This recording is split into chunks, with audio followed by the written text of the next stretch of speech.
mic check, 1, 2. There it goes.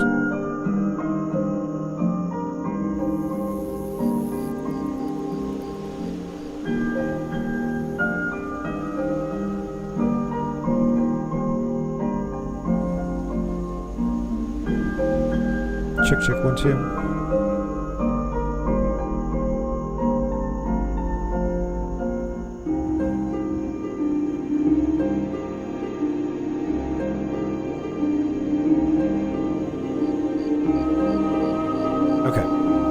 I've got a bunch of stuff to do in the background before I can focus on other things. I got to help my roommate with some personal business of his. He's got this online business he could use my help with.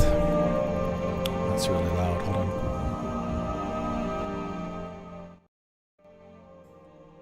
That should be better.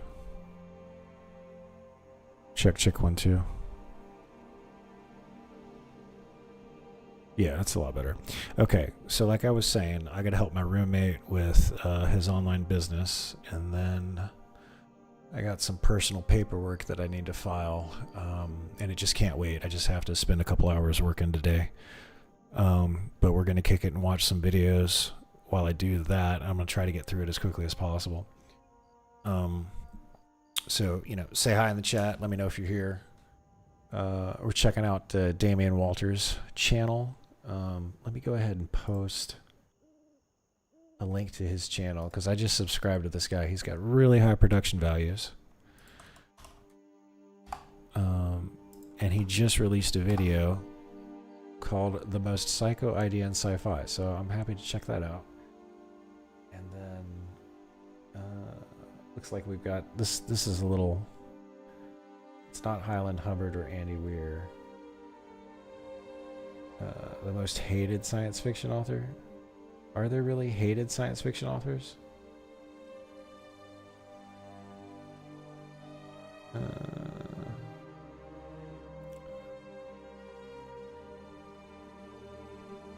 Okay, well, a couple of these look interesting.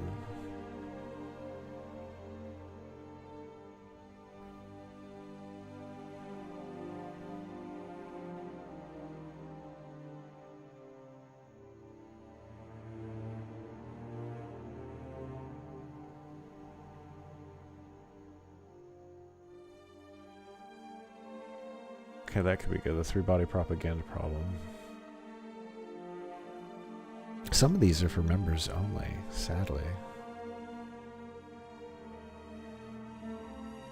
The Verhoeven Paradox. That may be worth a watch. Okay, I think we're going to check out a couple of these. We'll start with The Most Psycho Idea in Sci-Fi. I'm interested to hear what he has to say there. And we'll give this one a shot. If it's too sensationalist, we'll just skip it. And we'll head on down to... Where was it?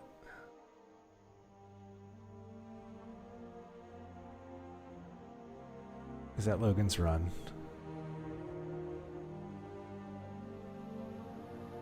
I think that looks like Logan's Run.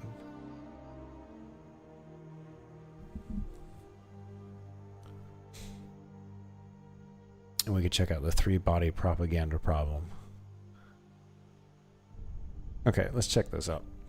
And then let me post really quick that it's going live in the Discord.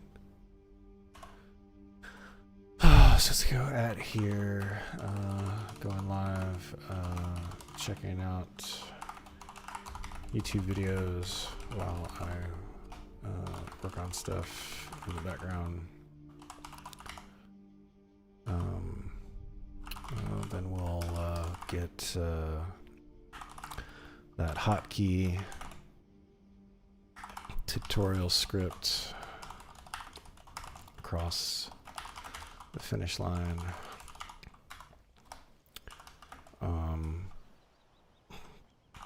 End with some leveling in WoW when my brain can't take it no more.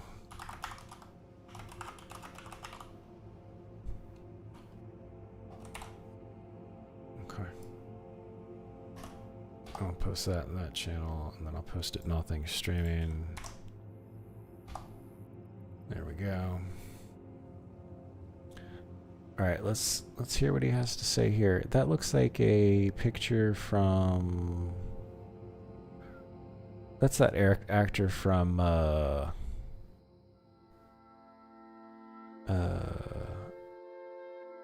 What? Oh, Foundation. Oh, that looks like a picture from Foundation. Anyway, let's check this out.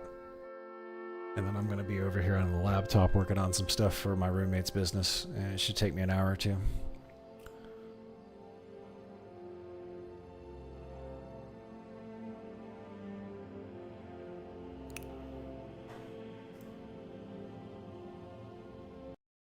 We'll mute the music. Okay. And then again, this is from Damian Walter, and I just discovered his channel a couple of days ago. He had a really good video on the Culture science fiction series. So I'm interested to see what his other videos are like. And I'm listening to this on my headset on my phone. So here we go.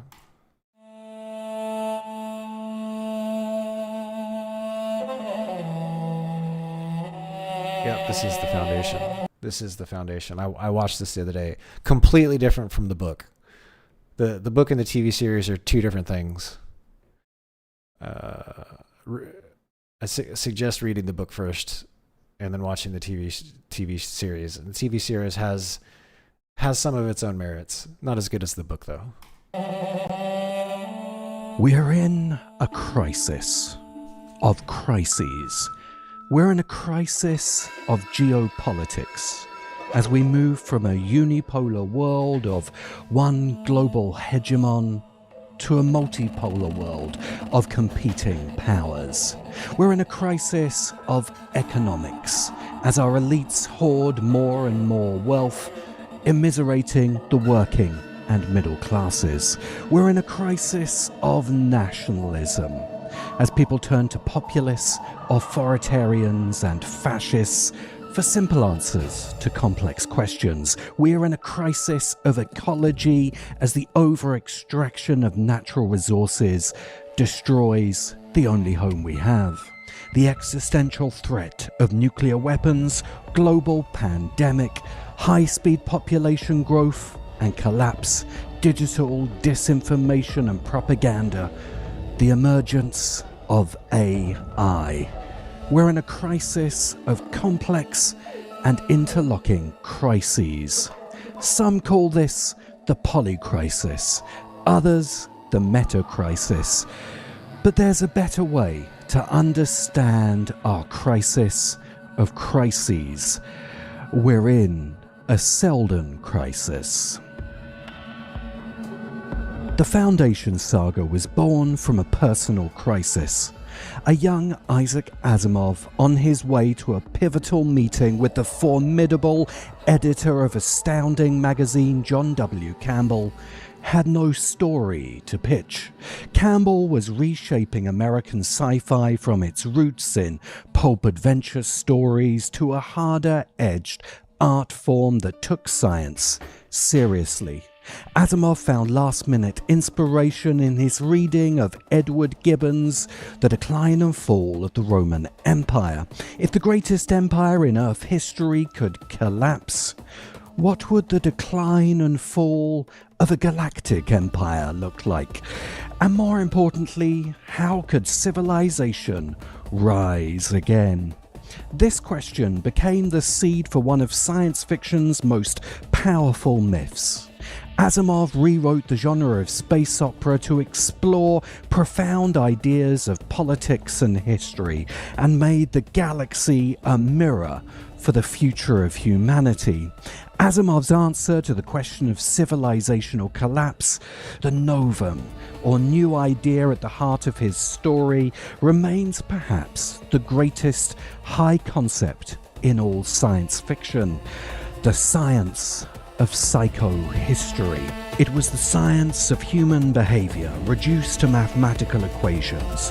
The individual human being is unpredictable, but the reactions of human mobs, seldom found, could be treated statistically. Imagine we can predict the future state of human civilization in the same way we can predict the future state of a cloud of gas particles using a mathematical equation. But there are limitations. The human population must be on the scale of plus minus 75 billion for statistical patterns to hold, so this is only viable for a human civilization on a galactic scale. The resolution of statistical predictions is no greater than 3 generations. The human population must remain predominantly ignorant of the predictions, or they will feed back into the system. And predictions can only be made for the mass of humanity, not the individual. This is the science of psychohistory, combining the statistical modelling of mathematics with the insights of psychology to create a science of human history. Psychohistory predicts that the galactic empire will fall and 30,000 years of chaos will follow. But this can be prevented by founding a new civilization of pure reason, of science and technology, the first foundation, who must be secretly guided by a second foundation, who alone have knowledge of the science of psychohistory. All of this is predicted by Harry Seldon, the scientist creator of psychohistory and the prophet of a new religion.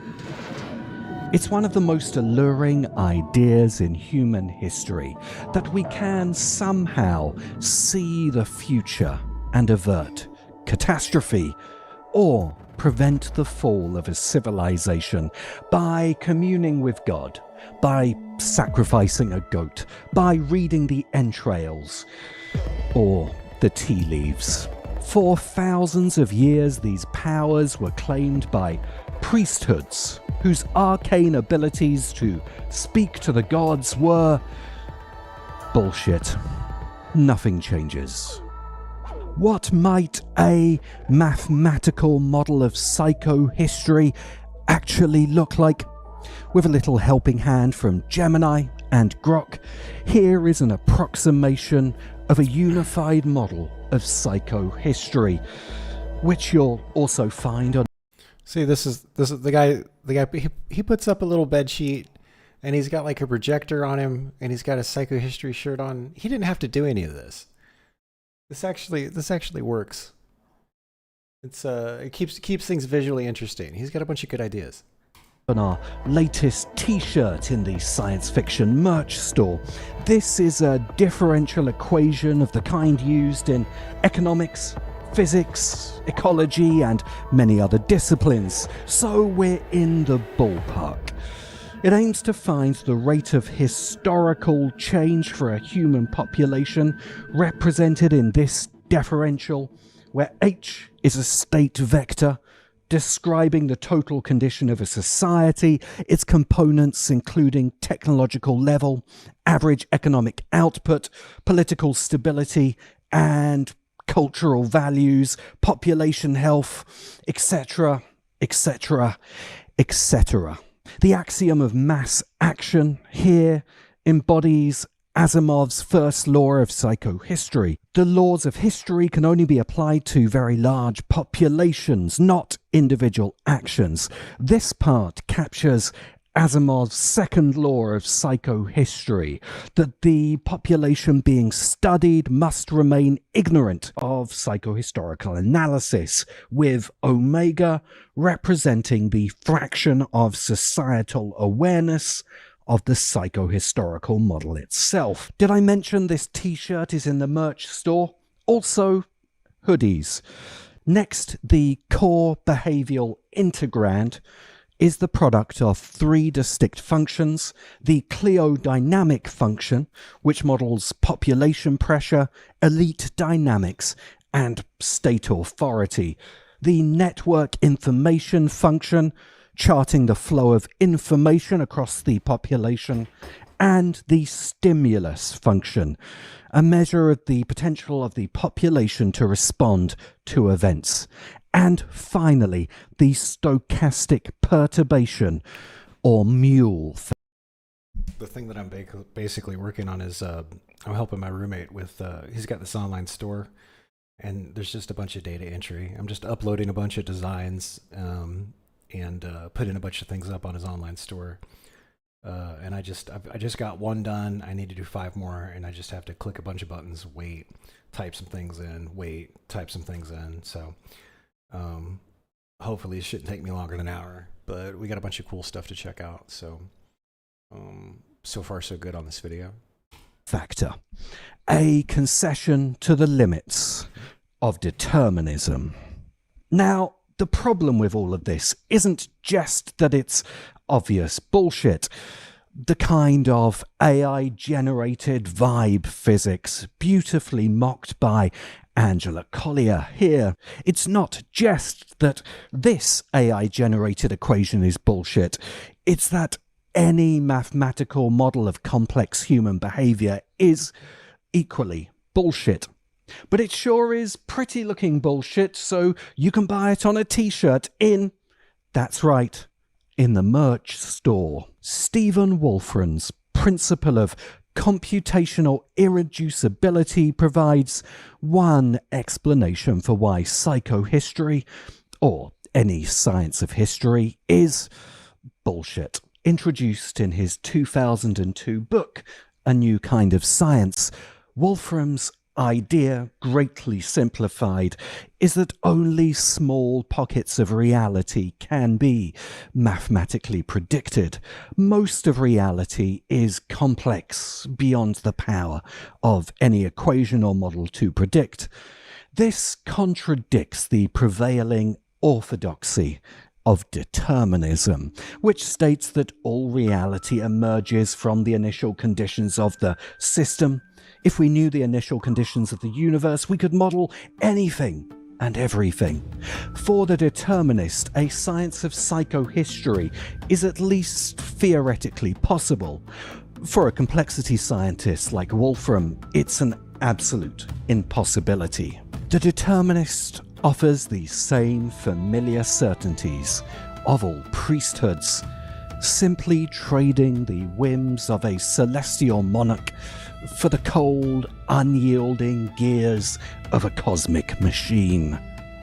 We sought to escape a universe governed by a plan and found ourselves in one governed by an equation. The ancient priest said your fate was written in the book of life by a divine hand. The strict determinist says your fate was written in the initial conditions of the Big Bang. Every action, every thought, every seemingly spontaneous choice was an inevitable consequence of prior events, a ripple in a causal chain stretching back to the emergence of space-time. Both views offer a totalizing explanation for everything. Both erase the terrifying chaos of true randomness. Both assure us that the story is already written, that we are merely playing out our assigned roles. The comfort is the same, only the author has changed. It's the same deep-seated need for an ultimate order, just stripped of personality and cloaked in the language of mathematics and logic. Determinism is God for nerds, and those who claim to be able to calculate the predetermined patterns of reality are our new priests and prophets. Isaac Asimov's Foundation and Frank Herbert's Dune are two visions of the same future. Foundation is the most influential science fiction saga ever written. Without Foundation, there would be no Star Trek, no Star Wars, and, worst of all, no Warhammer 40,000. Foundation is the story of a galactic empire that has stood for 10,000 years that will collapse into 30,000 years of chaos. Unless it follows the plan of Harry Seldom, 10 plus 30, set 40,000 years in our future. Warhammer is the galaxy that didn't listen to Harry. Frank Herbert's Dune is a direct response to and critique of Asimov's Foundation. Both Well, I think that's a little simple. I mean, you either get on board with the God Emperor Mankind's plan, or you're damning every soul in humanity to eternal torment and torture by demons. So pick a side, asshole. Both works of science fiction chart the evolution of galactic civilizations. Both feature prophetic leaders, secret societies who believe they can see the future and guide humanity forwards. In Foundation, the science of psychohistory promises to lead humanity to a golden age. But in Dune, we see the true outcome of blind faith in priests and their powers of prediction as prophecy plunges humanity into a new dark age. Which is why Asimov never shows us the equations of psychohistory. Asimov doesn't create psychohistory because he has blind faith in determinism. Instead, in Foundation... For those of you who haven't read the fourth Dune book, it is the best one. It basically explains what the ultimate sacrifice that these priests, as he calls them, made to set humanity on the right path, so they wouldn't actually have stagnation. And Duke Leto II mansplains politics to the Bene Gesserit for about 10,000 years. It's so good. Asimov establishes a dialectic between Harry Seldon's attempts to order the galaxy with his science of psychohistory and the terrifying chaos and randomness of true reality. From the first stories, Harry Seldon is an ambivalent saviour. He has lured the new citizens of the Foundation into mortal danger with only his plan to have faith in. The science of psychohistory that predicts the mass is entirely derailed by one individual, the Mule, a human with inhuman powers. In the later sequels, Asimov eclipses his science of psychohistory entirely with the collective group mind of the Mule isn't anywhere in the TV show, by the way, which is why I say it's completely different. Galaxia. And finally, Asimov undermines the premise of Foundation entirely. History is not a complex system that humanity struggles to know. It is instead the product of a single consciousness, the robot character R. Daniil Olival, who has been guiding events through Asimov's Robot, Empire and Foundation sagas. Got to be honest, I think Asimov's decision to unify all of his books in one Deus Ex Machina is one of the worst narrative decisions since Bobby Ewing's death was revealed as just a dream. Until that twist in Asimov's universe, history is not only stranger than we know, it is stranger than we can know. If you've been watching the Apple TV show I didn't have a problem with it. They're very loosely related together too. I mean, you can read the Robot series, and then there's and unless you've read the Robot series, there's just a couple of throwaway lines in the Foundation series. I don't. I wish he'd explained his position better. Foundation and are wondering where all of Asimov's wonderful ideas have gone. They're not in there. Asimov wrote Foundation to make pulp adventure space opera into serious hard science fiction. In a perverse twist, the makers of the show decided to turn hard SF back into badly written pulp space opera. We live in an era where high-concept, intelligent science fiction is smashing the box office, winning awards with Dune, Severance and Andor. Meanwhile, the dumbed-down Foundation is barely watched, and its few fans are really only tuning in for Lee Pace's bare chest. Turning Foundation into sci-fi for dummies doesn't work, because we aren't dummies. Foundation is a story about the impassive patterns of history, which the show reduces to space dictator versus space wizard snarling at each other. Some of the visuals are okay though, so I've put them to better use in this video. The failure of the Foundation show is a huge lost opportunity, because Asimov's saga is the guide to civilizational crisis we needed in the midst of our ongoing... I totally agree with them. The TV series is so loosely based on the novels, it's something completely different. It's okay. I didn't hate it, but I was also warned that it was going to be very different. So if you go... I see why people would hate it, because if you go into watching the television series thinking it's going to be like the book, you'd hate it. It would be like a Tolkien fan watching Rings of Power, basically. Selden crisis. The Foundation saga is structured around the major crises faced by the Foundation. These crises are predicted by psychohistory and the plan of Harry Selden, hence they are dubbed Selden crises.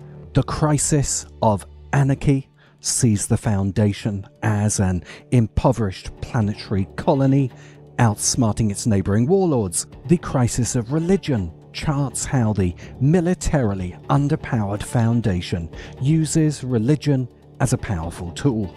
The crisis of commerce narrates the emergence of merchant princes, and the crisis of empire pits Foundation against the empire that birthed it. Crises of anomaly, guardianship, and purpose follow in later sequels.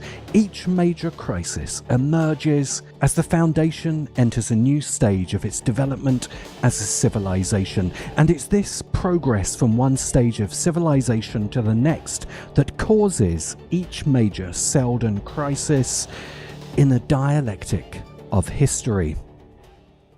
A dialectic Asimov understood from real-world attempts to make a science of history. As a Russian emigre whose family survived the Bolshevik Revolution, and a member of the radical Futurians, Asimov was certainly familiar with the philosophy of German idealism and its most famous son. Immanuel Kant had revolutionized philosophy in the 1700s with his transcendental idealism. Kant argued that history was guided by the power of human reason towards an ever... Oh man, I dream of a day. It's funny, all of these messages are all the same. I wonder why Twitch can't get rid of these bots. What is it that they're doing? Because they're always posting the same messages. So why isn't Twitch can't filter these out? Ban for spam. Okay, sorry about that. Ever more rational, just, and enlightened future. In the 1800s, G.W.F. Hegel built upon Kant to develop his Hegelian dialectic, a grand model which showed history and civilization progressing through the stages of development. Each stage represented a new idea or thesis of freedom, but over time this idea would come into conflict with its antithesis, and from that conflict, via a process of sublation, a synthesis new idea of freedom would emerge, with this process driving history forward. Then, in the 1900s, a young Hegelian would reinvent the dialectic, rejecting the idealism of Kant and Hegel and replacing it with a materialist critique, the dialectical materialism of Karl Marx. Marx's claim that he had made a science of history is based on the German definition of science as an organized body of knowledge, not the Popperian ideal of falsifiability.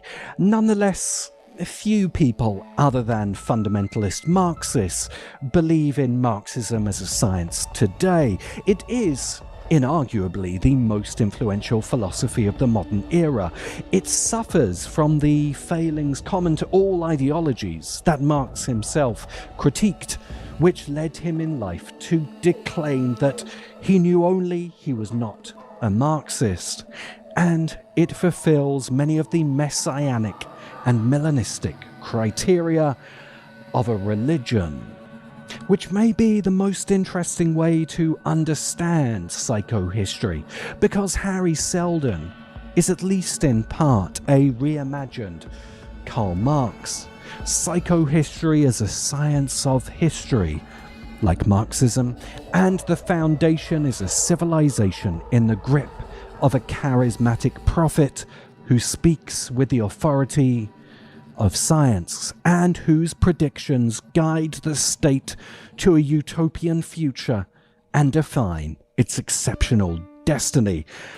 A definition that could fit both the Soviet Union and the United States in the 20th century, and can tell us something important here in the 21st century about our Seldon crisis.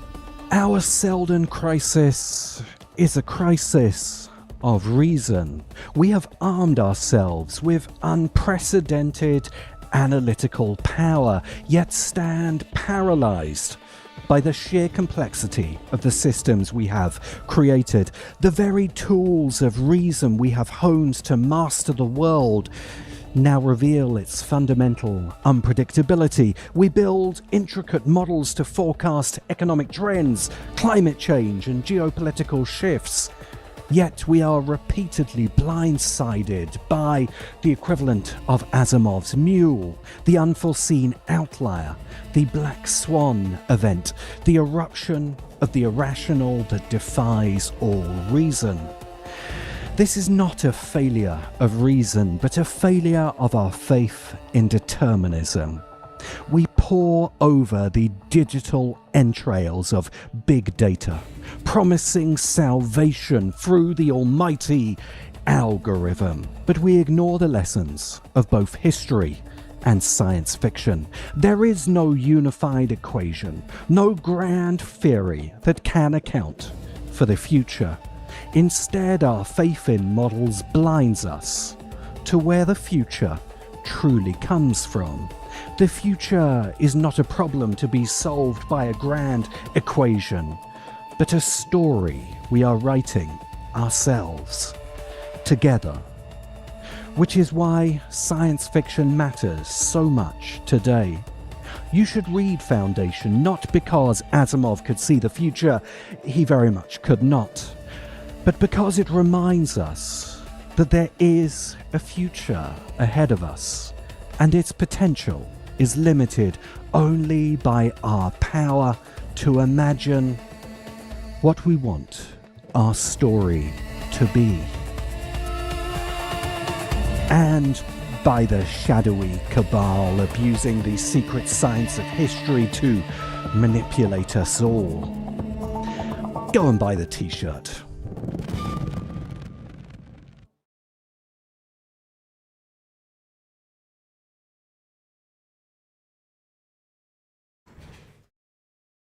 Okay, that I mean, it was really clever of him to use all of these visuals from the so there's a couple of good things that he did here. So the visuals of the television series are really good. It's very cinematic. If I appreciated anything about the TV series, it was that. By him putting the cloth here and then broadcasting this up, see how it's distorted? So he's actually getting around like copyright stuff because there's no way the AI is going to pick this up. The AI is looking for people that are just taking the actual footage and then putting it in the timeline. So this is actually a really clever way to utilize these visuals in his video without getting a copyright strike. So this guy's fucking genius. I should do that. Oh man, I need to be taking notes. Let me hit this with a like. I'm already subscribed. Let me link this in the chat too, so you guys can check him out. There we go. I'm super impressed with this guy's work. He gets a little preachy, but you know, if you say anything, if you say things with a bunch of authority, there's a good subset of the population out there that just gravitates towards you. Let's see here. This is really clickbaity, but we're gonna check it out. Okay, the most hated science fiction writer. All right, I'm gonna give this 5 minutes. It's rare for a sci-fi writer to be famous enough, to be known enough, to be truly, deeply hated. Robert Heinlein dominated American science fiction of the 20th century with novels like The Moon is a Harsh Mistress and Starship Troopers. Amazing ideas. Ideas like only military veterans get to vote and bombarding humanity with meteorites because you're not a fan of the deep state. Wowzers. People called him a fascist, but Ra was more like your crazy contrarian uncle who just says mad shit at Thanksgiving to get a rise out of those darn kids. Then you've got L. Ron Hubbard, widely, and I think we can all agree justifiably, reviled for turning space opera into a celebrity-endorsed cult that is phoning its lawyers as I speak. Also, his books were just unremitting trash. H.P. Lovecraft's racist poetry, Orson Scott Card's open homophobia, Isaac Asimov for being a gropey old man, and a lot of die-hard fans really hate Andy Weir for basically being the Nickelback of science fiction. But none of them attracts the kind of intense, sustained, white-hot rage reserved for one woman, Ayn Rand. Wait a second. What did Andy rewrite again?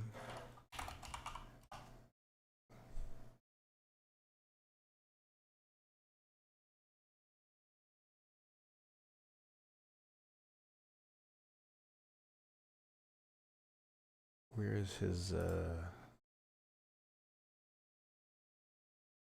Martian? Okay. I read that. Talk about a book that's better than the movie. I haven't read any of his other stuff. Okay. Well, yeah, there's a lot of Ayn Rand's very polarizing. He's a very quotable author too.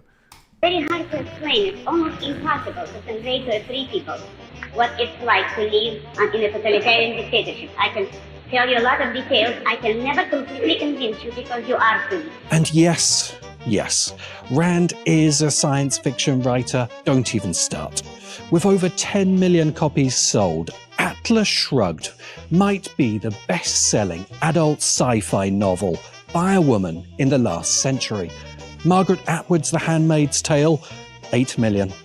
Ursula K. Le Guin's The Left Hand of Darkness, maybe 2 million. And as Rand is her mirror dimension evil twin, Le Guin really should be winning this. In the words of science fiction community member Michael My Indie, a revolutionary mystery about... Well, that's how you can tell he's well read. But most people I've talked to about science fiction don't even know who Ursula K. Guin is. I like her, what's the one, what's the name of that novel? God damn it, I'm drawing a blank. Is it Stranger in a Strange Land? Ursula K. Guin, Stranger in a Strange Land? Is that it? No, that's a Highland novel. What is the Ursula K. Guin, where main character shows up to teach about communism?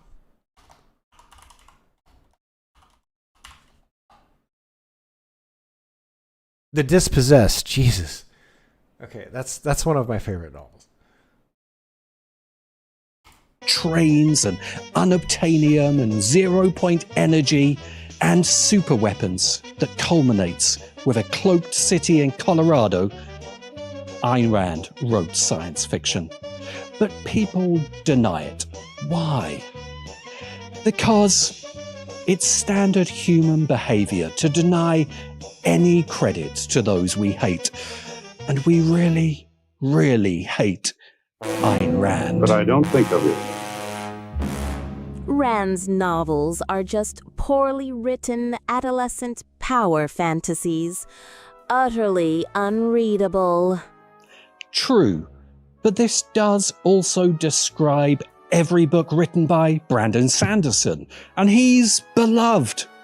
And like Sanderson, while Rand's sentences may be shoddy, her training as a screenwriter gives her books compelling dramatic structure. Let's remember, Rand died in poverty and on welfare after a lifetime railing against handouts.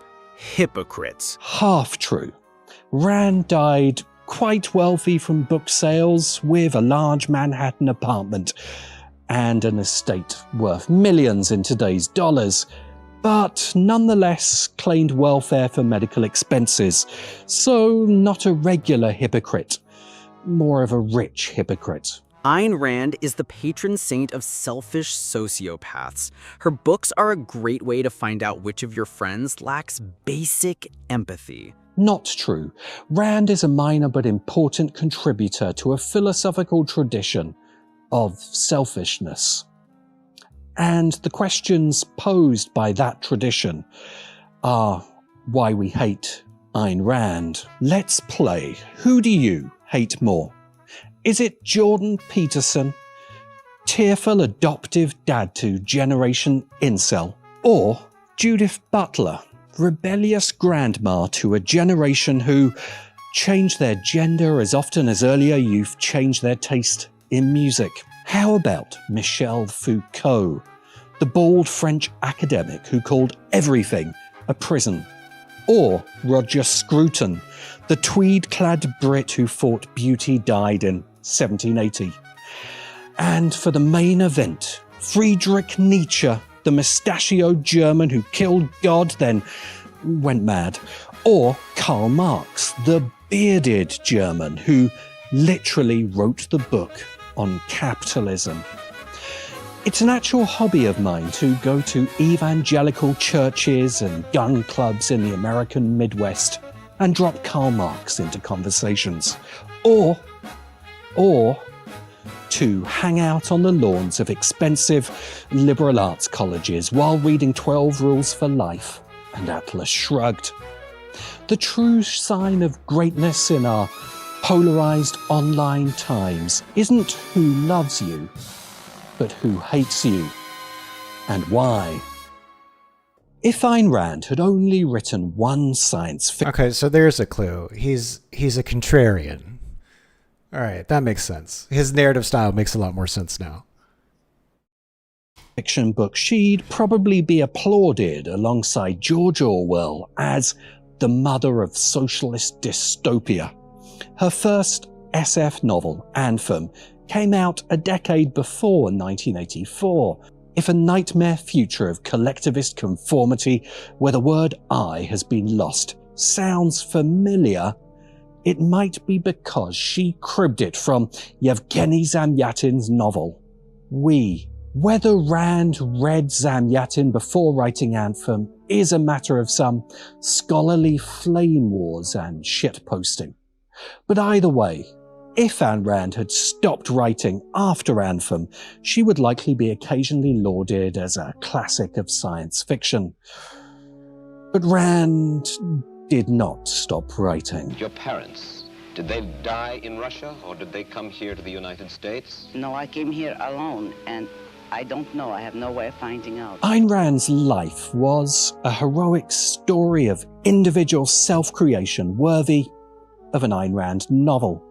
Born Alyssa Rosenbaum to a middle-class Jewish family in Russia, her family loses everything, in the Russian Revolution. She survives, gets a state-funded education in screenwriting, thank you Lenin, and escapes to America to become a writer.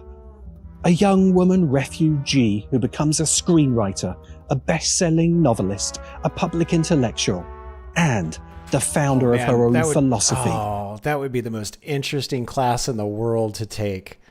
A state-sponsored screenwriting class. Oh, a state-sponsored screenwriting class. I'd love to be a fly on the wall for that. It's a heroic arc. And it's all built around one question. The question at the heart of Ayn Rand's work. Who gets to create? Ayn Rand's entire career rests really on two books, published 14 years apart. We'll start with the second and most famous. Who's asking? Someone who knows what it's like to work for himself and not let others feed off the profits of his energy. Who is John Galt? The best word for Atlas Shrugged is unhinged. Rand by 1957 is wealthy, famous, surrounded by flatterers, addicted to amphetamines, and commands complete adoration from the followers of her new philosophy. Rand is basically the 1950s Jordan Peterson. The question, did that happen, begs the question, what do you mean by happen? Do you believe in God? What do you mean do? What do you mean you? What do you mean? Okay, that's a bit of a stretch, but whatever. It's your video essay, bro. Believe. And what do you mean God? Including bad-tempered pseudo-babble when challenged in interviews. You are married? Yes. Your husband, is he an industrialist? No, he's an artist. His name is Frank O'Connor. Does he live from his painting? Is he supported in his efforts by the state? Most certainly not. He's supported by you for the time being? There is no contradiction here. No, because you see, I am in love with him selfishly. Rand's fame peaks with the publication in 1957 of her magnum opus, Atlas Shrugged, the science fiction novel which illustrates most of her worst ideas. They say you're intractable, you're ruthless, your only goal is to make money. My only goal is to make money. Yeah, but you shouldn't say it. The Atlas of the novel are the wealthy capitalist elite of the United States who, sick of oppressive state regulation, decide to go on strike. They are not getting my medal. We'll find a way to fix The this. best thing about Atlas Shrugged is the painfully bad three-part movie adaptation it inspired in the early noughties. Haters claim the movies missed the spirit of the books, but in truth this cheesy, low-budget love child of Falcon's Crest and the Avengers is the perfect adaptation of Rand. If you ever need to convince someone of the absurdity of capitalism or the ridiculousness of capitalists as a class of people, Atlas Shrugged does the job splendidly. Maybe you should let me explain. Maybe you should let me finish speaking! Atlas Shrugged is an absurdly self-serious novel that becomes inadvertently hilarious as the capitalist elite disappear up Galt's Gulch and nobody really notices. The John Galt line. The huge mistake, the cripplingly massive mistake, at the heart of Atlas Shrugged and much of Rand's work is Rand's answer to her own central question: who gets to create? Who is John Galt? It's us who move the world. Rand somehow believes that America's capitalist elite, that bankers and newspaper barons and the industrialists that Rand adores are the creative engine of American civilization. And they simply aren't. Capitalist elites practice not wealth creation, but wealth extraction. They extract wealth from the creativity of others. So when John Galt and the other capitalist parasites disappear, Americans barely notice. So you should read. Speed read. Don't waste too much time on it. Atlas Shrugged as an accidental expose of the pantomime at the heart of American right-wing politics. John Galt and his cult are fighting against the meddling power of government. But in reality, the US government is almost entirely controlled by capitalists like John Galt. Then, when the resulting mishmash of conflicting private interests lead to complete state stagnation, the capitalist elite deny responsibility by blaming big government. Atlas Shrugged gives the American right wing a nightmare fantasy of the deep state to hate and a utopia of capitalist freedom to dream of.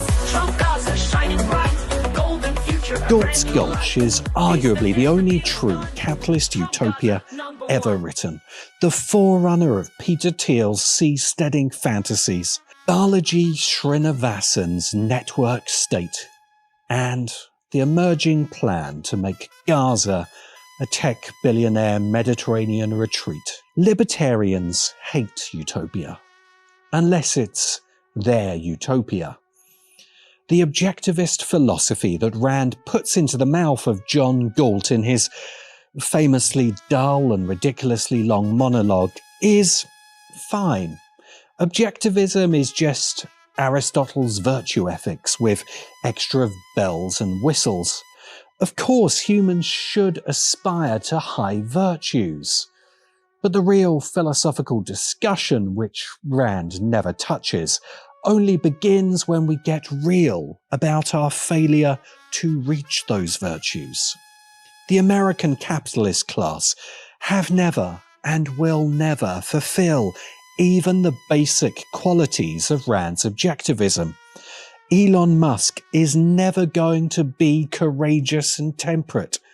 It's just not in his porn-addicted K-hole personality to be a Marcus Aurelius. You wrote to me once, listing the 4 chief virtues. As I read the list, I knew I had none of them. Ayn Rand's most famous novel is a work of flattery, directed at the American right-wing elite, that inadvertently shows you everything wrong with that elite. But Rand's other great novel is a very deliberate and quite brutal critique of America's other elite. Atlas Shrugged accidentally shreds conservatives. The Fountainhead aims at and hits the heart of liberalism. Drive your fucking whirlybird! Logan Roy is the kind of selfish billionaire that Ayn Rand adored. The Roys throw their money behind conservatives and ultimately behind fascism, because the Roys are entirely selfish. They can't comprehend that anyone would ever be unselfish. In HBO's Succession, the new money Roys fly out to meet their foils in the drama, the old money Pierce family. Wine is triumphant? No. Your vagina trumpets. I triumph in the truth. Oh, right, of course, truth. Who support liberal causes, give to liberal charities, and use their media empire to fight for the values of liberalism. The Pierces are the good elite. Kind of. I have no illusions about who Logan Roy is. Call me a romantic, but I happen to believe that the presence of Pierce news cameras was what stopped certain East German border guards from opening fire in 1989. Yes. Commendable. But when we dig into the details, the Pierces are every bit as selfish and greedy as the Roys. They've just been doing this longer and have learned that it's better to hide their sins behind a mask of liberal virtue. After seasons of hating the Roys, we finally have somebody worse to hate. Because at least the Roys are honest about who and what they are.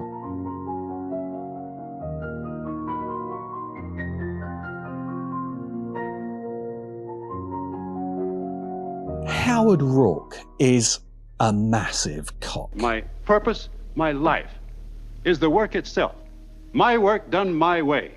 Nothing else matters to me. Despite this, the protagonist of The Fountainhead manages to be the only sympathetic leading man that Ayn Rand ever wrote. Rourke is not a billionaire industrialist, but a young architect struggling to fulfill his authentic vision, and which he does, spoiler alert, eventually succeed at.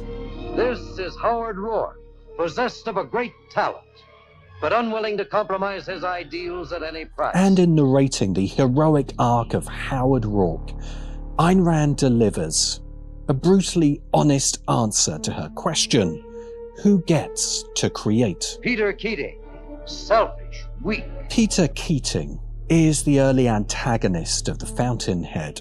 While Rourke struggles for an authentic vision, Keating simply conforms to the incentives of the capitalist system. As a consequence, he becomes a successful architect, delivering the dull, garish buildings that generate the most profits. He gets the money, the wife, the Manhattan apartment, while Rourke ends up doing manual labour in a quarry. But when the tables are turned, Peter Keating discovers a terrible truth. As his career declines, Keating turns to painting. He even shows his paintings to Rourke, now the city's leading architect, who bluntly dismisses them by saying, "It's too late, Peter." What are you going to do? You have to leave that up to me now. Not for revenge, but because it's the truth. The Fountainhead is not a work of science fiction, but it's also not a realist novel about New York architects. The book is a New York fantasy, a modern myth. The 1949 movie adaptation starring Gary Cooper, Patricia Neal and Raymond Massey, known to sci-fi fans for his starring role in H.G. Wells' Things to Come, is really quite good, and Cooper forcefully ravishing Neal is a trope of mid-20th century Hollywood. The movie and Rand's novel were a major influence on Mad Men and the iconic character of Don Draper, the closest 20th century culture has given us to a Randian hero. My God, stop talking. Make something of yourself. You make the lie. You invent want. Well, I hate to break it to you, but there is no big lie. There is no system. The universe is indifferent. Draper is Rourke, Pete Campbell is Peter Keating, and Draper is given a copy of The Fountainhead in season 1. But Don Draper is a liar and a fraud, living a false life. Most of all, Don is selfish, utterly and intensely self-centered in all things. But Don is a creator, literally the creative director of his own ad agency. Don Draper calls all the shots when it comes to creative. Not because he's a good person, but because he's a selfish person. The German philosopher Martin Heidegger explored the question of who creates in his seminal work Being and Time, and gave the answer Eigentlichkeit, most often translated as authenticity. Only those who make choices that are genuinely their own, rather than passively conforming to societal norms, will fulfill what Heidegger calls their creative self. Only those who are truly selfish will ever be truly creative. Authenticity is the value that led a generation of hippies to turn off, tune in and drop out from maintaining their personal hygiene, and many of these hippies, like Steve Jobs of Apple, went on to create the techno-dystopia we're all living in today. And then there are the Nazis. Heidegger wasn't only a Nazi member, his philosophy of authenticity helped shape Nazism. There's nothing more selfish than becoming a Nazi, and what's more authentic than being your truly murderous self? There is no honest way to deal with people. We have no choice except to submit or to rule them. Friedrich Nietzsche had earlier given an even more radical answer to the question of who creates. For Nietzsche, the creative will to power justified human hierarchies and even slavery, in some sense or other. Because for some men to have the free time to create, others must do the work. And the only men fit to create were those who had freed their minds from herd mentality.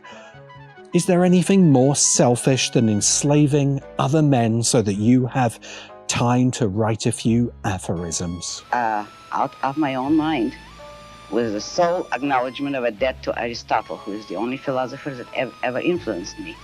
I devised the rest of my philosophy myself. Aristotle, Ayn Rand's philosophical hero, presents creativity as the act of self-creation. Only men who have cultivated their higher virtues have the wisdom to create.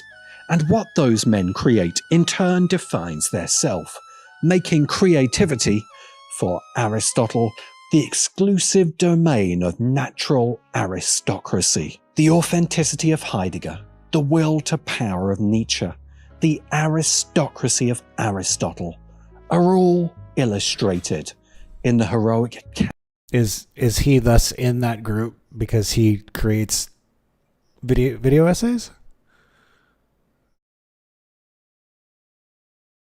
Character of Howard Rourke. The creator stands on his own judgment. The creator thinks. The creator produces. The creator's concern is the conquest of nature. The creator requires independence. He neither serves nor rules. Rand is not the equal of her philosophical influences. Heidegger and Nietzsche hid their message in dense prose and aphorisms, so only the educated elite would read it. Ayn Rand just straight up shouts the quiet bit out loud.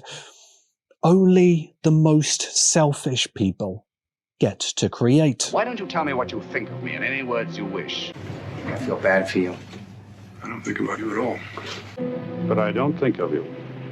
This makes The Fountainhead an intoxicating read for the selfish and a painful lesson for everyone else. If you've ever complained about not having time to write, if you've ever had a dream, a project, something you wanted to make, and you let it die because you were too busy or too scared or you listened to the wrong people, this book will slap you in the face with a caricature of your own excuses. It's brutal. And the problem is that, based on the world we live in, Rand is right. Howard Rourke is the man who must be destroyed. The Fountainhead contrasts Howard Rourke's heroic arc of individual creative fulfillment against the corporate conformity of New York's professional managerial class. Peter Keating is the first victim of corporate conformity. A life spent climbing the corporate ladder means that when Peter starts to paint, to create, he has no authentic self left to express. Gale Winand, molder of destinies. He could rule any man except one. Gale Winand is the capitalist at the top of these conformist corporate structures, a newspaper baron who joys in torturing idealistic journalists by making them betray their values in exchange for a regular paycheck. I mean, I can't think of any prominent New York-based journalists and media personalities who basically get their paycheck directly from billionaires in exchange for saying whatever they're told to. Except, maybe, all of them. A.G. Sulzberger, stop whipping Ezra Klein! He's recording that Billionaires Are Great podcast as fast as he can. It's widely speculated that Succession's Pierces are based on the Ox-Sulzberger family, who have owned the New York Times since 1896. And the NYT and other liberal media have never stopped publishing hit piece after hit piece on Ayn Rand ever since The Fountainhead was published almost a century ago. Ellsworth Toohey, calculating, ruthless. He feared no man except one. The man who refuses to submit and to serve. Howard Rourke is the man who must be destroyed. Ellsworth Toohey is an influential newspaper columnist who, in The Fountainhead, shapes the values of liberal New Yorkers. Toohey preaches values of selflessness, but only to fulfill his own selfish desires. Toohey controls people by demanding they live selflessly, then shaming their inevitable failure. Toohey was woke before woke was a thing, an aggressive hyper-liberal using shaming and scolding as weapons in his own struggle for creative control. Ayn Rand's two most famous novels are often claimed as critiques of socialism, but really they're brutal and perhaps accidental critiques by a Russian emigre of the two cultural elites that own the greatest capitalist nation on Earth. Atlas Shrugged is a genuinely ridiculous novel by a complacent late-career Ayn Rand that destroys the very capitalists it's trying to flat. Deindustrialization, globalization, privatization, mass incarceration, forever wars, and the other costs of late-stage capitalist neoliberalism. I'm sure that you have stimulated a good many people, more people than already have, to read your book, Atlas Shrugged, and The Fountainhead, and I'm equally sure they will be stimulated for the reading, indeed, if they do not agree. Thank you. Thank you very much. Whether you hate Ayn Rand or just despise her, she was a rare creator. The list of Russian women dissident Hollywood screenwriters only has one name on. Best-selling female science fiction writers in the 1950s, again, just one name. 20th century female philosophers who founded their own ideologies. It's a very, very short list. Because she lived up to her values in one way, she was completely selfish. And when we look at the capitalist reality Rand adored, and that has only grown stronger since Rand's death in 1982. Trump Gaza, #1. At the dark carnival of social media influencers, billionaire-owned journalists, algorithmic content creators, video game streamers, OnlyFans, online hookers, professional conspiracy theorists, NFC collectible artists, self-help gurus, internet pimps, and the reality TV star president literally presiding over this fucking inferno. It is only the selfish who get to create in this world. That's why, for the true artist, the only thing worth creating is a better world.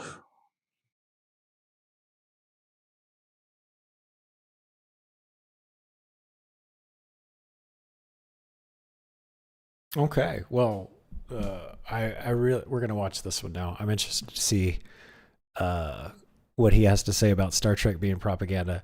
I do appreciate the balance. He came down pretty hard Medical expenses. on the political right side at the beginning and on some of his other videos, but then he balanced it out at the end on the left, especially talking about the industrialization brought about by the liberal capitalists of the 1930s. So I was starting to think he was a little too biased, but he's won me back. He's won me back. So let's see what he's got to say about Star Trek as propaganda. I appreciate the nuanced take on this. We'll see what he has to say about Star Trek. I am super interested in this one. TNG is one of my favorite shows, but at the end of the day, it can be summed up as Captain Morality flies around the galaxy employing gunboat diplomacy.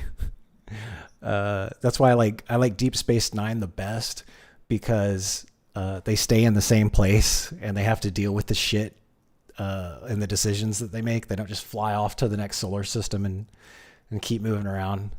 So I think DS9 is probably the most interesting Star Trek that's out there, just because the story keeps progressing and the plot lines keep going, and they're not just these self-contained things. But I like TNG, don't get me wrong. If anything, it's a great character study. Okay, I'm gonna jump up and grab some coffee. So the good news is I'm actually done with the helping my roommate with his online business project for today anyway. I'm gonna get some coffee. We'll check out Star Trek as Propaganda. This is gonna be great. And now I'm moving on to, I gotta file some personal paperwork. I can't share my screen because this is like some unemployment stuff, and I'm applying for a couple of jobs, so that's all personal information. So as soon as I get done with that, we move on to writing the hotkey script. I already have the outline for it. I'll probably make a YouTube short, and then by then I should be pretty tired from spending hours and hours of concentrating on work stuff, and then we'll just kick it and do some leveling up in WoW, and then we'll do it all again tomorrow. So I've got my earbuds in so I can actually hear. Let's go ahead and give this a shot while I'm applying for some jobs.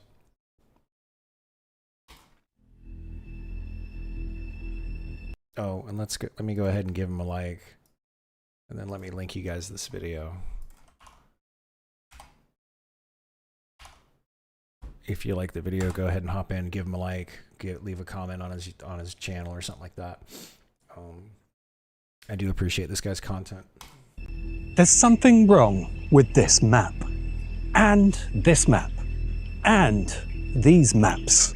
Fans have made many maps charting with nerd-level accuracy the known universe of Star Trek.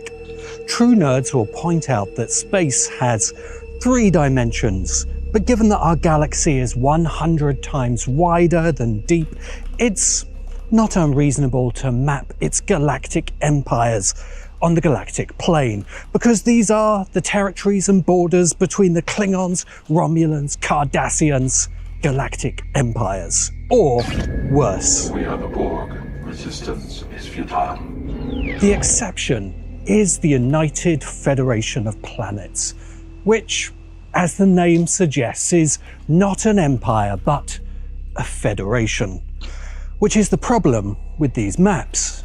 If Earth is a relative newcomer among warp-capable civilizations, how is it the center of the Federation? And if the Federation has territories and a Starfleet, is it really not just another empire?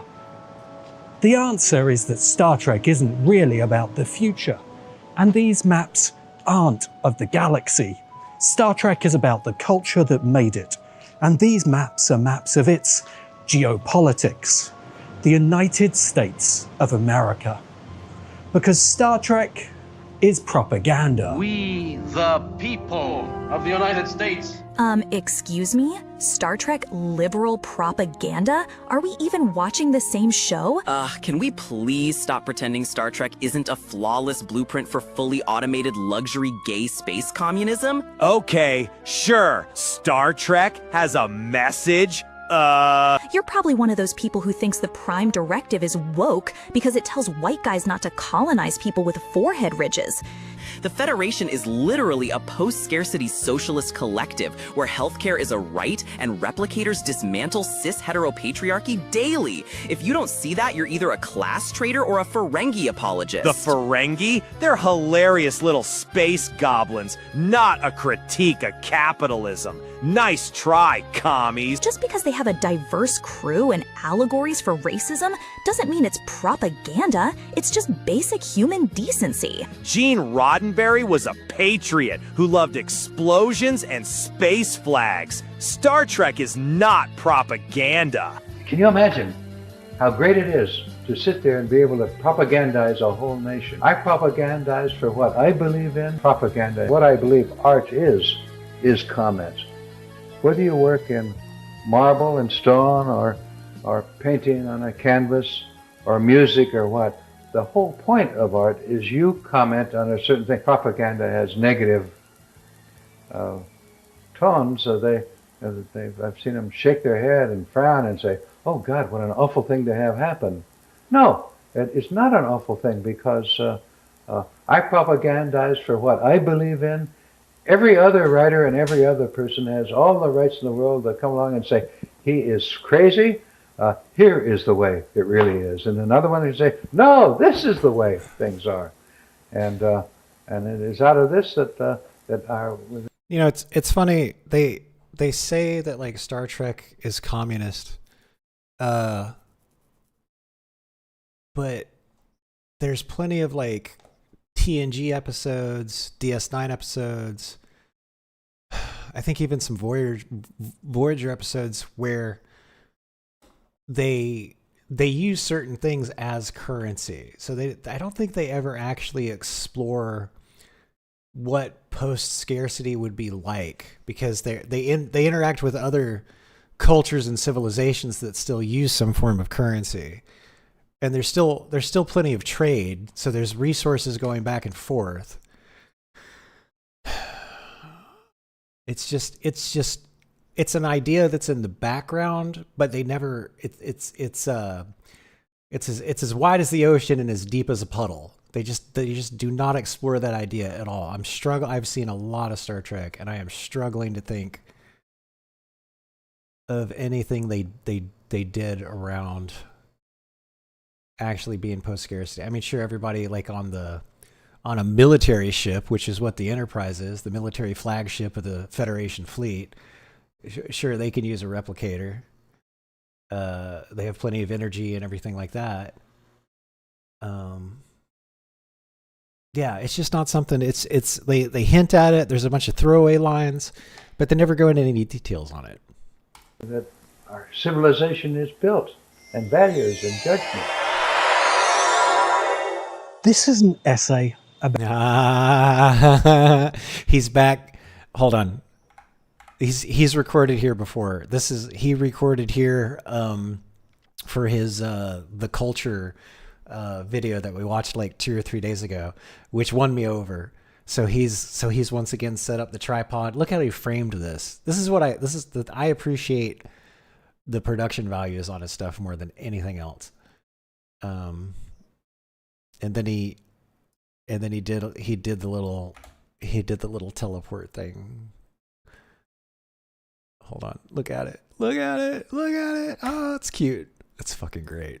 I love this guy. This guy's a really good editor, really good producer. And values and judgment. This is an essay about Star Trek as propaganda. Because Star Trek is propaganda. Gene Roddenberry created Star Trek as a vision of the future. And as we'll see in this essay, Star Trek has been supported by the American state and corporations to spread that vision. But the real question isn't if Star Trek is propaganda, because Star Trek is propaganda. But what is Star Trek propaganda for? And the answer to that question gets to one of the most important questions facing humankind. Star Trek is communist. I would love to see an episode where Spock fights Lenin. Isn't there...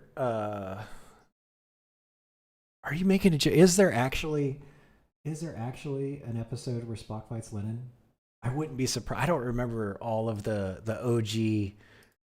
I've seen like probably half of the original Star Trek episodes, and some of those are really out there. They're really campy. Spock fights. I can't tell if you're joking. Kirk and Spock fight to the death. Okay, it's not a thing. Okay, it's not a thing. It's a joke. Okay, I get it. Where is Kirk, Spock, Nazis? Oh man, I got to rewatch this episode. Oh, that's right, everybody. Did you know that there was an episode where they all dress up as Nazis to infiltrate the Third Reich? Oh man. Oh, 1960s television was fucking wild. Today, because the answer is not America. Peak Star Trek was reached in... Look at him. Look at him. Look at him doing it again.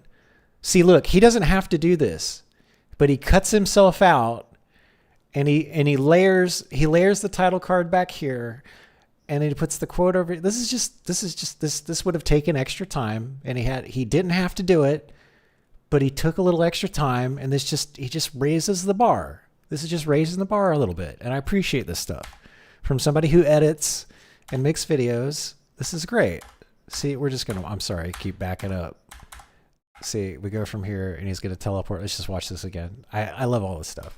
This is an essay about Star Trek as propaganda. Because Star Trek is propaganda, Gene Roddenberry created Star Trek as a vision of the future.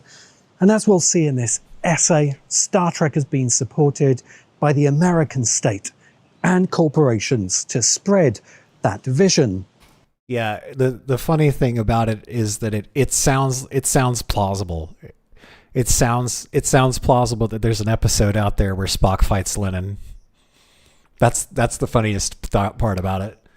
But the real question isn't if Star Trek is propaganda, because Star Trek is propaganda. But what is Star Trek propaganda for? And the answer to that question gets to one of the most important questions facing humankind today. Because the answer is not America. Peak Star Trek was reached in 1992 as the final seasons of Next Generation and early seasons of Deep Space. Okay, I'm sorry. Let me point this out really quick. I love this. Like, I have reevaluated the use of a cam stick because of the way this guy uses the cam stick. He's very naturally holding. He's holding the cam stick right here, and the shots that he's getting. Because most people, like, you can see the cam stick. It's like in the frame, and it looks crappy or tacky to me. But he holds it very naturally here. He's walking around, and like, because he just films this all by himself. He brings like a tripod, and he's got his cam stick. See, he's got it right here, and the way he frames himself with the cam stick, this is really, really good camera work, and I appreciate this stuff. Peak Star Trek was reached in 1992 as the. Look at he did a nice switch. It's natural. He's got the lavalier mic right here. He's got a lavalier mic with a boom on it.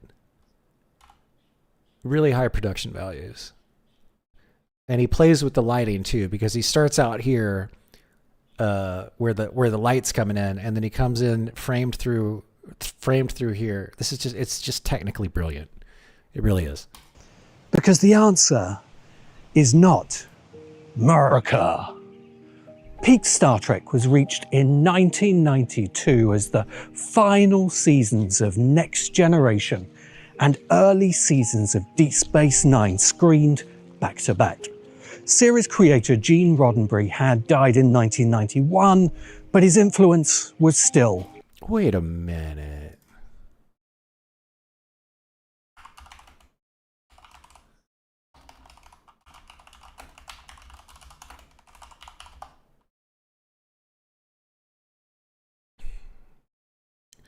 Oh, that's right. It started in 87.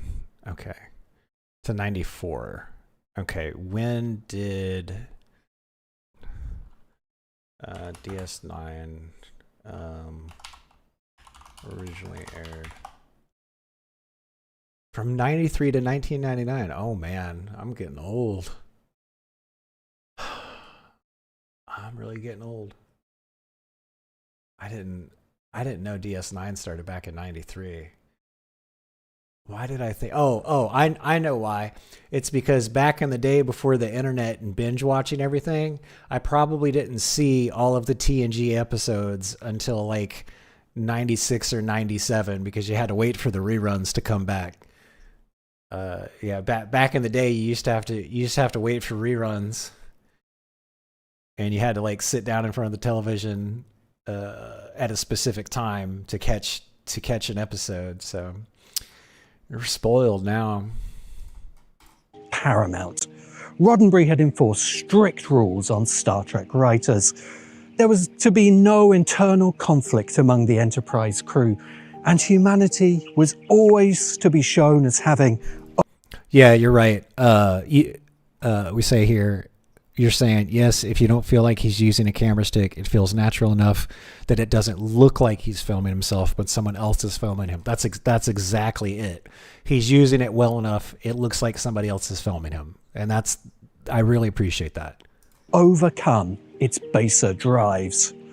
Roddenberry had guided Trek in his later years by summarily firing writers who missed his high standards. The survivors, including Rick Berman, Brannon Braga, and Ira Stephen Bear, would drive Star Trek forward, preserving Roddenberry's vision while growing it for the 1990s. Original Trek of the 1960s is eerily similar to post-war America. The United Federation of Planets is the United States of America, a new federal power surrounded by old empires. And the USS Enterprise is literally the USS Enterprise. Enterprise NCC 1701 and its warp engines are directly inspired by the Enterprise CVN 65, the first naval supercarrier with nuclear engines. Surrounded by dying empires after World War II, the new federal power of the United States devised a strategy to secure global trade and project military power worldwide with a fleet of supercarriers. Much the same purpose for which the Federation built its Starfleet. Star Trek's naval themes were emphasized to rescue the movie franchise in Wrath of Khan. The Cold War analogy of Klingons as the Soviet Union was so stark that the sixth movie, The Undiscovered Country, even blew up the Klingon moon in a clear metaphor for the Chernobyl disaster. Star Trek has continued to mirror the power of the United States. The noughties reboots made a series of cack-handed gestures to the war on terror under director J.J. Star Destroyer Abrams. And as America descended into culture wars, Alex Kurtzman's various attempts at Star Trek struck a variety of woke poses to cover a fundamental lack of storytelling chops. Enterprise had been crewed by hard-bitten and probably alcoholic naval men. Discovery seemed to be crewed by the post-grad faculty of a liberal arts college. Oh, and when the studio gave up and stopped even pretending this wasn't just chest-thumping pro-American heartland propaganda, as the determinedly atheistic Star Trek crew declared it had faith. But the 1990s, the late seasons of Next Generation, its movies, Generations and First Contact, most of Deep Space Nine's 7 seasons, and some of Voyager, if you can squint hard enough to ignore Neelix. Well, the problem with TNG when it moved from you went from basically like a character-driven science fiction show on TNG, and then when it moved to the big screen, like they turned Captain Picard into like Last Action Space Hero. So there's definitely there, like the Captain Picard in TNG in the episodes is a completely different character than the Captain Picard that's in the movies, sadly, because I like the Captain Picard in the episodes better. The Captain Picard in the movies is a lot simpler. It's a drastic simplification of the character, so much so that it's not even the same character. And this is from Voyager. And Voyager's for all you weirdos out there. I like Voyager, but it's probably the furthest one out there. And look, can we just admit that Voyager only struggled through those dull later seasons because certain people were still tuning in for 7 of 9. The 90s remain peak Star Trek. 90s Star Trek was no longer... Okay, well, hold on. Let me pull it up.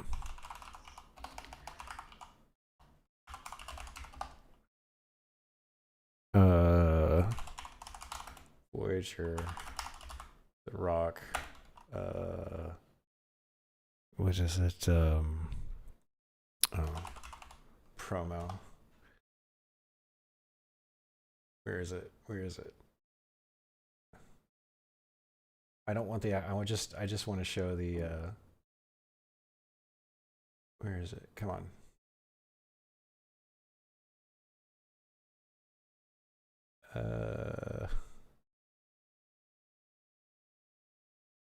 The Rock commercial. I want to show the promotional.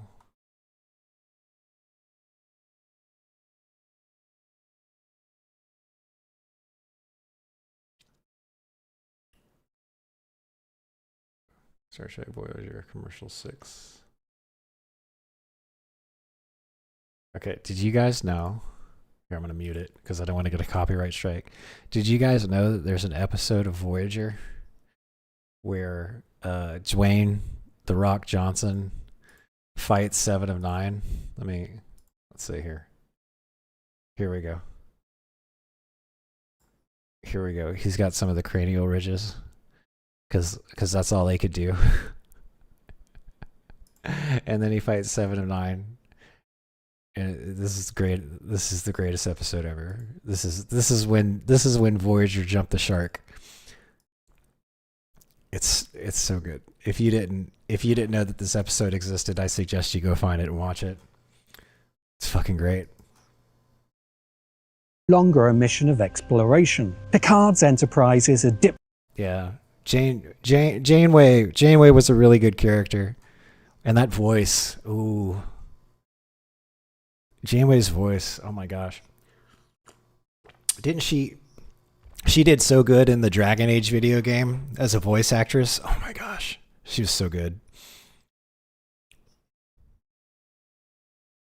Diplomatic vessel, primarily managing the Federation's diplomatic relationships. Deep Space Nine's mission is quite literally to deal with the fallout of colonization.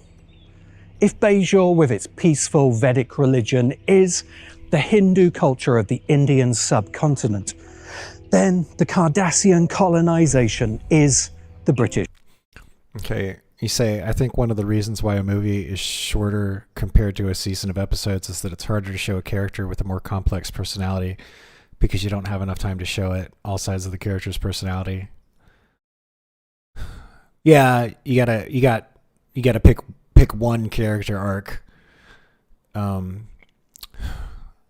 don't know. I feel like the movies were a lot of missed opportunities because, you would have to assume that the people going to go see the movies like had watched the television series. So you already have all the characterization done for you. Like you've got all, I guess you have to assume that people have already done their homework and seen the episodes.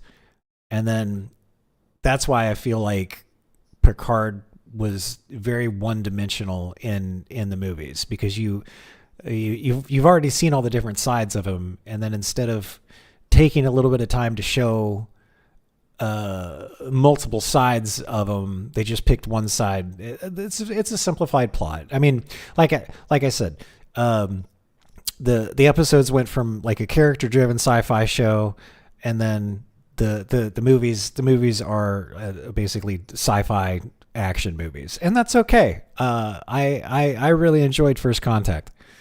I thought it was great. Generations was okay. First Contact was better. Nemesis was probably like the darkest one. And what was the one with Celine Dion? That one was fucking hilarious.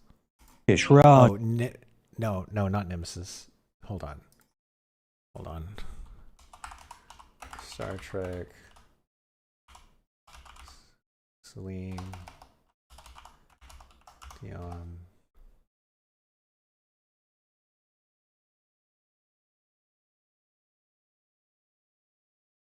What am I thinking of? Star Trek.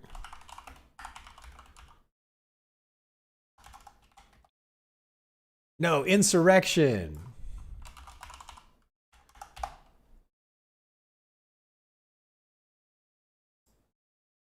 This one was hilarious. What was her name? Oh, it was Donna Murphy. Okay, what was she in? Why did I confuse her with Celine Dion? Okay. I guess just because they're two pretty brunettes. Okay, she's just done a bunch of TV work. All right, whatever. Get off me.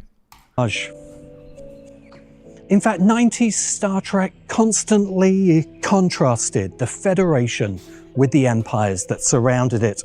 With the Cold War in the rearview mirror, 90s Klingons were retconned as a generic representation of barbarism, plus superb hair. The Ferengi are often cited as a parody of American capitalism.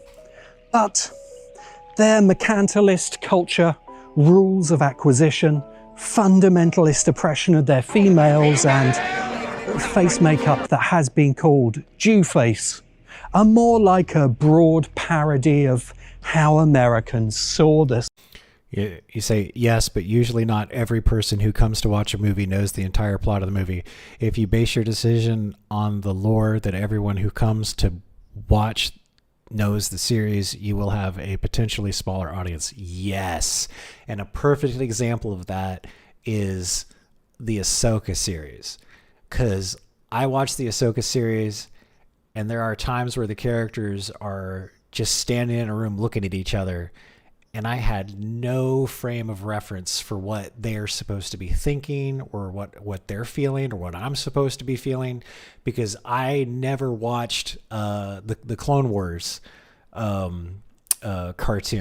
So I ended up, so a buddy of mine who's a huge Star Wars fan told me that. He's like, you need to watch the Clone Wars cartoon. So I watched it, and then I rewatched Ahsoka, and then it made sense. So that is a perfect example, because what's his name? Filoni assumed that everybody watching Ahsoka had seen Clone Wars, and I directly experienced that phenomenon. The Semitic cultures of the Middle East, and really highlight how easy it is for alien races in sci-fi to become unpleasant cultural stereotypes. Are you hearing this, George? Meanwhile, the Dominion alien shape changers who, after millennia of persecution, have become a militantly expansionist power to secure their homeworld, are probably the Star Trek Empire a good writer would resurrect to be politically relevant here in 2025. The Federation, we are shown again and again by contrast, is superior to the old empires it conflicts with. The Federation seeks not to expand by force, but by voluntary membership of strange new worlds who agree to abide by the Federation's values while retaining nominal autonomy. Let's face it, most of the audience today is too lazy to do their homework, which is interesting because it's never been easier to sit around and binge watch stuff. Oh well.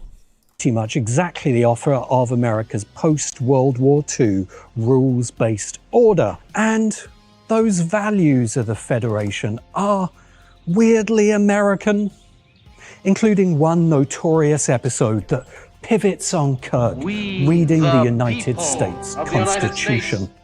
The Federation's superiority comes not from any belief in racial superiority. It is a multi-ethnic, diverse and intersectional alliance. The Federation's superiority comes from its values, shared by all its members. Liberal values of equality and freedom, humanist values of the sanctity of life, with or without forehead ridges, values embodied in the federal political structure of humanist values. And that's very specious of you. The Federation. And in the United States, the culture imagining the Federation. So as the United States of America grew into its role as a global superpower, there was a network TV show about a galactic superpower, to show us that American liberal, democratic, humanist values were the universal values of the entire fucking galaxy. And reassure us that the global hegemony we all live under, while not perfect, is fundamentally for the good. And making a good future, like Star Trek.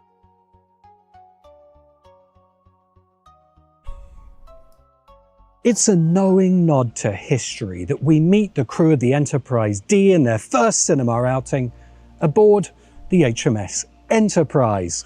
The first recorded vessel to bear that name was a French 26-gun frigate, L'Enterprise, captured by the English in 1705 and anglicised to Enterprise.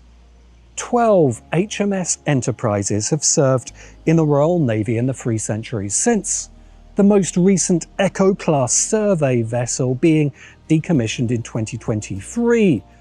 James T. Kirk's 5-year mission to boldly explore strange new worlds is basically the mission of an HMS Enterprise in the late 1700s. The HMS George was a 10-gun tender captured by the Americans in 1775 that then served in the Revolutionary War as the first USS Enterprise. 9 USS Enterprises have served in the US. There's I forget, let's look it up really quick because we're talking about naval ships. What were some of the first iron naval ships? Wasn't there a battle where 2 of them just shot everything they had at each other and didn't even make a dent? You're thinking of the famous Battle of Hampton Roads during the American Civil War in 1862, which featured 2 of the first operational ironclad warships, the USS Monitor and the CSS Virginia. When they met, they pounded each other for hours at close range with cannon fire, but the solid armor on both sides deflected or absorbed most of the hits. Neither ship could penetrate the other's armor enough to sink it. The Virginia had already sunk or damaged several wooden Union ships the day before. The Monitor arrived overnight and intercepted her the next morning, preventing further destruction. The fight ended in a tactical draw. Both ships withdrew, still afloat and largely intact. Several inches of wrought iron backed by thick wood absorbed the kinetic energy of cannonballs. Weapon tech gap. Naval artillery hadn't yet caught up with the armor's defensive capabilities, so most projectiles simply bounced off or shattered. I love it. Navy, including the under construction Gerald R. Ford class supercarrier, successor to the ship which inspired the Starship Enterprise. In 1976, NASA, in a classic example of hyperstition, fiction shaping reality, named the first space shuttle Enterprise, inspired by the NCC. Yeah, it was shoot at you, shoot at me, no one gets hurt, and let's go home. 1701 of Star Trek. I'm sure some people lost their hearing, though. Can you imagine how loud it must have been during that battle? I'm not saying the NASA engineers intended this, but I suspect that the era's politicians understood and improved the symbolism, that the power which had launched one enterprise after another to explore and colonize the globe was going to continue on to explore the galaxy, and that the Starship Enterprise is one in a continuous series of vessels taking us towards our Star Trek future, the future of the Federation. We are all explorers, driven to know what's over the horizon, what's beyond our own shores. By the 1880s, the British Empire covered 1/4 of the world's land mass and 1/5 of its population, and it was very expensive. What the British had learned is that while huge profits could be extracted from its colonies short term, the long-term military expenditure on wars made being an imperial power cripplingly expensive. This lesson was driven home in World Wars I and II, after which Britain basically gave up on being an empire. So through its history, the British Empire considered an alternate structure of power. Plans were considered but declined to give Americans seats in Parliament, leading to the Revolutionary War against taxation without representation. Then more serious plans were debated through the 1800s for a new structure, with all of Britain's colonies represented in a new parliament, governing a global superstate. Some wanted this state to be called Greater Britain, but others suggested a new name reflecting the political structure of this superstate, the Imperial Federation, routinely shortened to the Federation. In Star Trek, the Federation is only able to form after the old empires of Earth have destroyed each other in nuclear war. From that destruction, humanity learns our lesson: that empires must be replaced with federal power structures. Star Trek never tells us anything about the government of Earth, other than it is governed by a unitary world state. Are there elections? Is it a totalitarian bureaucracy? We never know. But there's a credible alternate history where Britain formed the first federal government of Earth, and London remains capital of a federal world state, and perhaps even a galactic federation. Oops, I think I just gave the entire Tory party an orgasm. In fact, it was the Tories who forced Britain instead to declare itself an old-fashioned empire, and destroyed our Star Trek potential while yapping about God Save the King. Nothing changes there then. In fact, many of the values we honour in Star Trek began as pragmatic answers to problems in the British Empire. Those liberal values of diversity, humanism, democracy and more that many of us watching Star Trek might hold as universal goods are also just the provincial values of Anglo-American culture that emerged as pragmatic responses to building a global trading federation. Because this is what's missing from Star Trek as a mythic representation of the Anglo-American liberal democratic culture that made it. That's the trade, business, the engine that built the federation. Capitalism. Fairy tales about peasant girls who become princesses always leave something out. Servants. The new princess finds food and drink ready, a bath made, clothes prepared, as if by magic. Capitalism built the power of first Britain, then America. The British Empire was built by private corporations like the East India Company.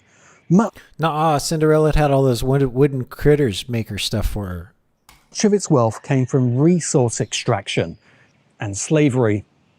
But audiences aren't going to sit down to watch Kirk transporting green-skinned slave women between star systems, or Picard putting down a planetary rebellion so Earth corporations can continue extracting rare dilithium crystals. Although these were standard practice for the HMS and USS Enterprises of the past, that as an idealized fantasy of Anglo-American culture colonizing the stars, Star Trek has to ignore. And so capitalism is nowhere to be seen in Star Trek. Instead, the economics of Star Trek are simply absent, explained away with hand-wavium technologies of matter replication, achieving post-scarcity and abundance, aka space magic. The next generation makes explicit an idea implicit in original Star Trek, an idea which leads many to believe that the universe of Star Trek is socialist or even communist. Star Trek has achieved a post-scarcity civilization of abundance, and capitalism has been abandoned. In a famous episode of Next Generation, Picard spars with a capitalist from 20th century Earth. 24th century, material needs no longer exist. Then in First Contact, Picard again asserts that Earth and the Federation no longer use money. Economics of the future are somewhat different. Money doesn't exist in the 24th century. We work to better ourselves. In the animated spin-off show Below Decks, a new Federation planet is given matter replicators and instantly abandons capitalism for higher pursuits. And sure, for a very naive dream of communism as a future where space magic fulfills all material needs, then okay. Liberal ideology is built on the concept of development. Human civilization develops through stages, and that development is driven by technology. In Star Trek, this is why the Enterprise assesses alien civilizations on their technological development. The baseline is the attainment of warp technology, which determines the application or not of the Prime Directive. The Prime Directive is not a matter of degrees. It is an absolute. Again, the Federation's relationship to less developed civilizations is an idealization of the real actions of Anglo-American civilization. In shocking news, Britain believed its colonial activities were for the good, that Britain was advancing its colonies through the stages of development. The United States has very similar beliefs about its global role, embodied until recently in organizations like USAID and the idea of international development. Sophistry. So the Prime Directive is a nod by Star Trek's writers to the hypocrisy of Anglo-American international relations, because high ideals often cover for low motivations. The Federation bans itself from any intervention until these civilizations have warp drive, indicating they have reached a mature level of technological development. The matter replicators of Star Trek have become the pop culture shorthand for the liberal belief that human development is a product of technology, and that technology will eventually end material scarcity and bring about the abundant future of Star Trek. Not bad. Actual socialism sees post-scarcity and abundance very differently. Humanity could have had widespread abundance at many points in our history, at any stage of technological development, simply by sharing our resources fairly, from each according to his ability, to each according to his needs. And our technology would have developed faster had we helped our fellow humans to fulfill their creative potential, rather than exploiting them as labor. Socialism is the political process of transforming human social relations to stop the exploitation that has plagued human history. Without a transformation of human social relations, even matter replicators won't end scarcity, because capitalism will still capitalize excess value into the hands of the elites. And let's be honest, this is how Star Trek presents communism. We are the Borg. Resistance is futile. Calling Star Trek socialist is truly perverse, because far from achieving the anarchist...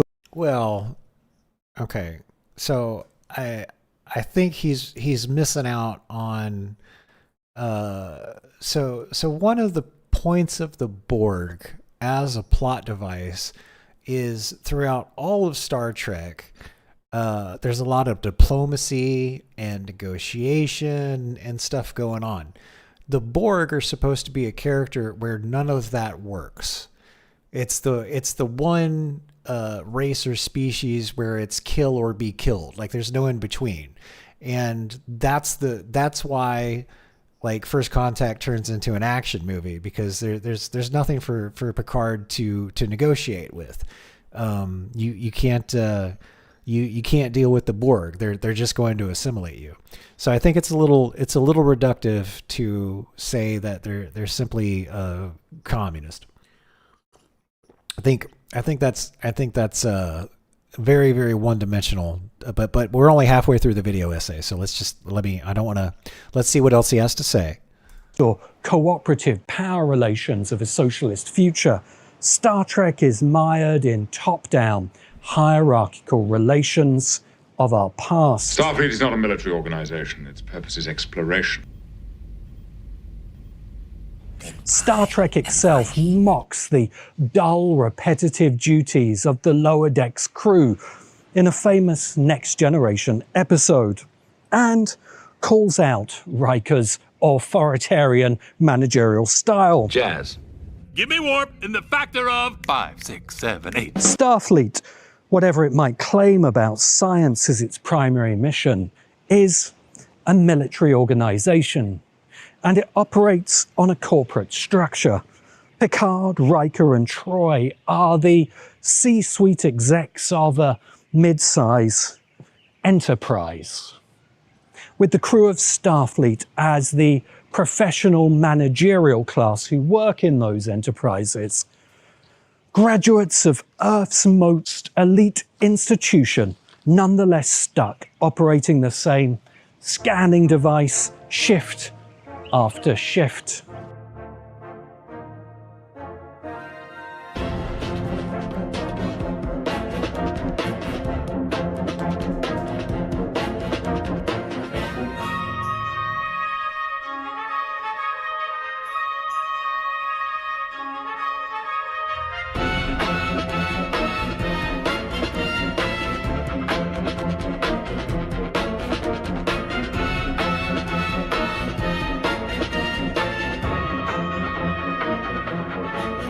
Okay, we've clearly got a drone shot here.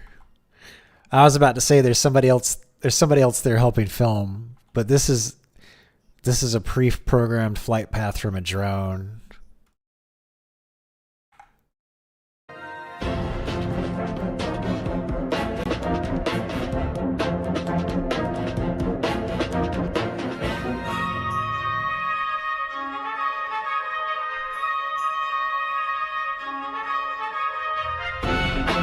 So here's your drone shot.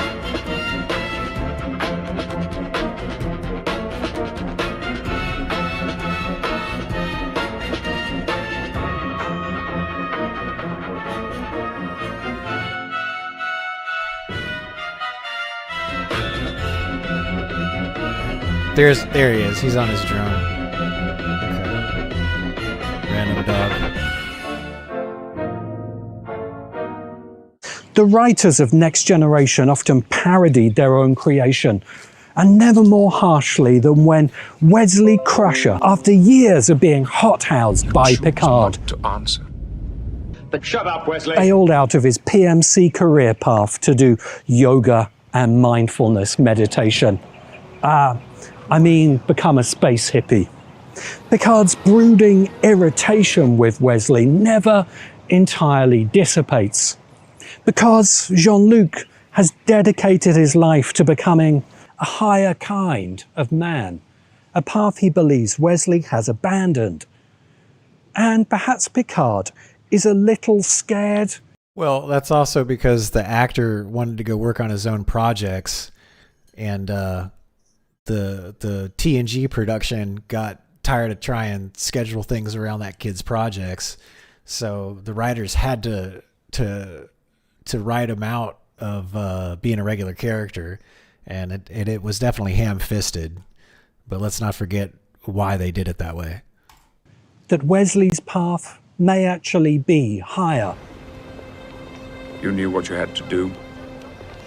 I just made sure that you listened to yourself. Starfleet Academy is a heightened representation of the elite colleges that, whatever liberalism says about equality between all men, really characterize its true beliefs. Starfleet Academy graduates are, with few exceptions, the only humans with any power in Star Trek, in much the same way elite college graduates are almost exclusively the only people with any power in American culture. Because at the heart of Star Trek is a belief in a higher kind of human. Yes.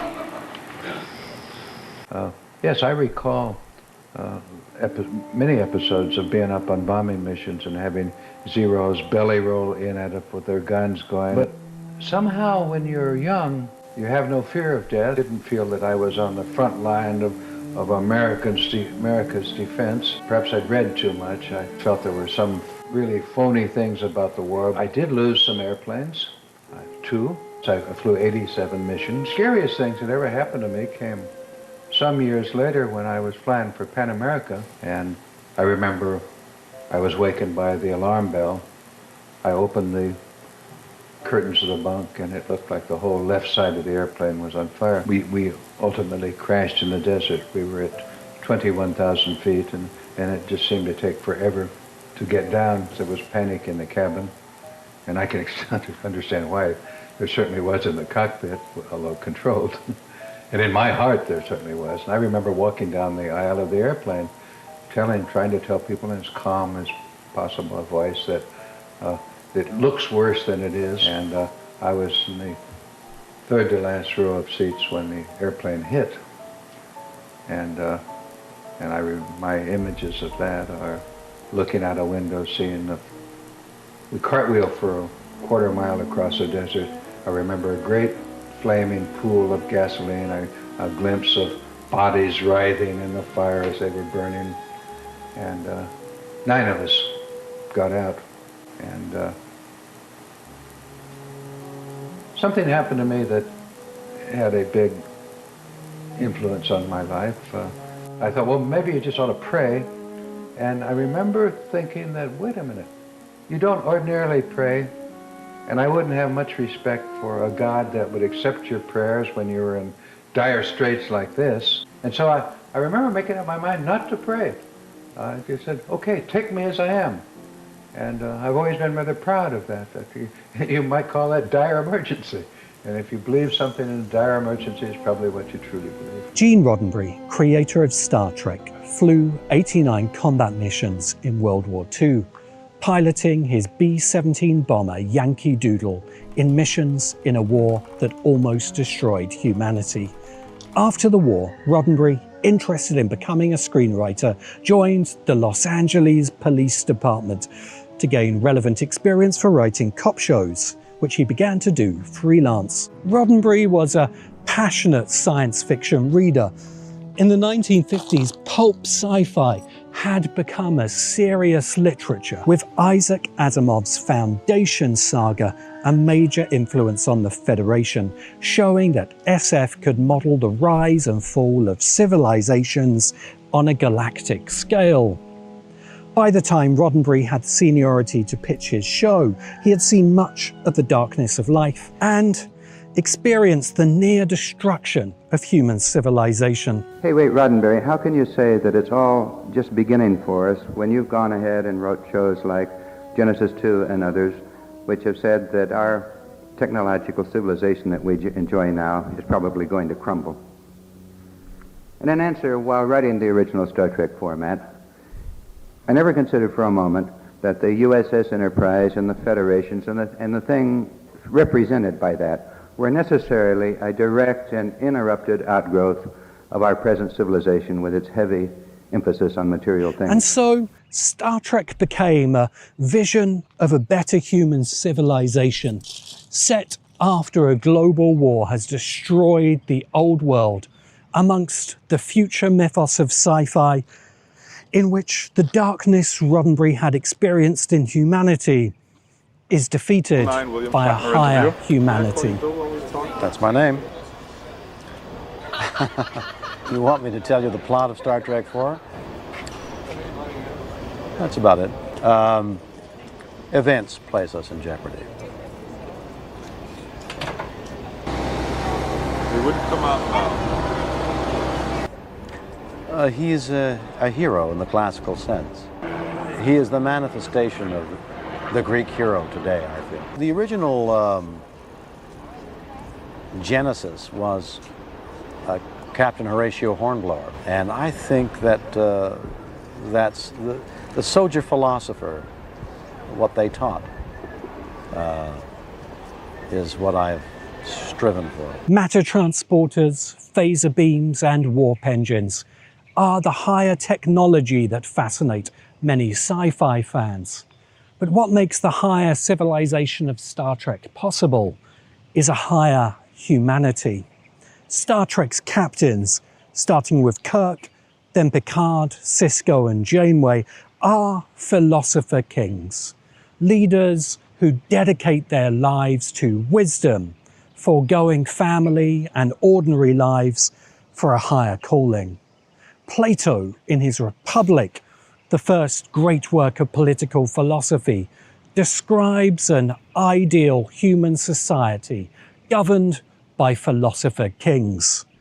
Star Trek never really shows us what the rest of humanity are doing, but the higher humanity who make it into Starfleet, and especially Jean-Luc Picard, are the epitome of Plato's ideal. Despite, or perhaps because of its high idealism, original Star Trek struggled. In its second season, Roddenberry recruited many famous science fiction writers, including the legendary Harlan Ellison, who had the skills to realize the Star Trek vision. Nonetheless, the show was unofficially cancelled, moved to a dead zone in the TV schedules, struggled through a low-quality third season, and as cast and crew jumped ship, original Star Trek died, and was resurrected in 1979, soon after the success of Star Wars. It's notable that the two great Star franchises are the same story from different sides. Trek is the founding and management of a galactic empire. Wars is the rebellion against that empire. Wars show the supercarrier bombing the rebels blown apart. Trek puts us on board the supercarrier with its crew.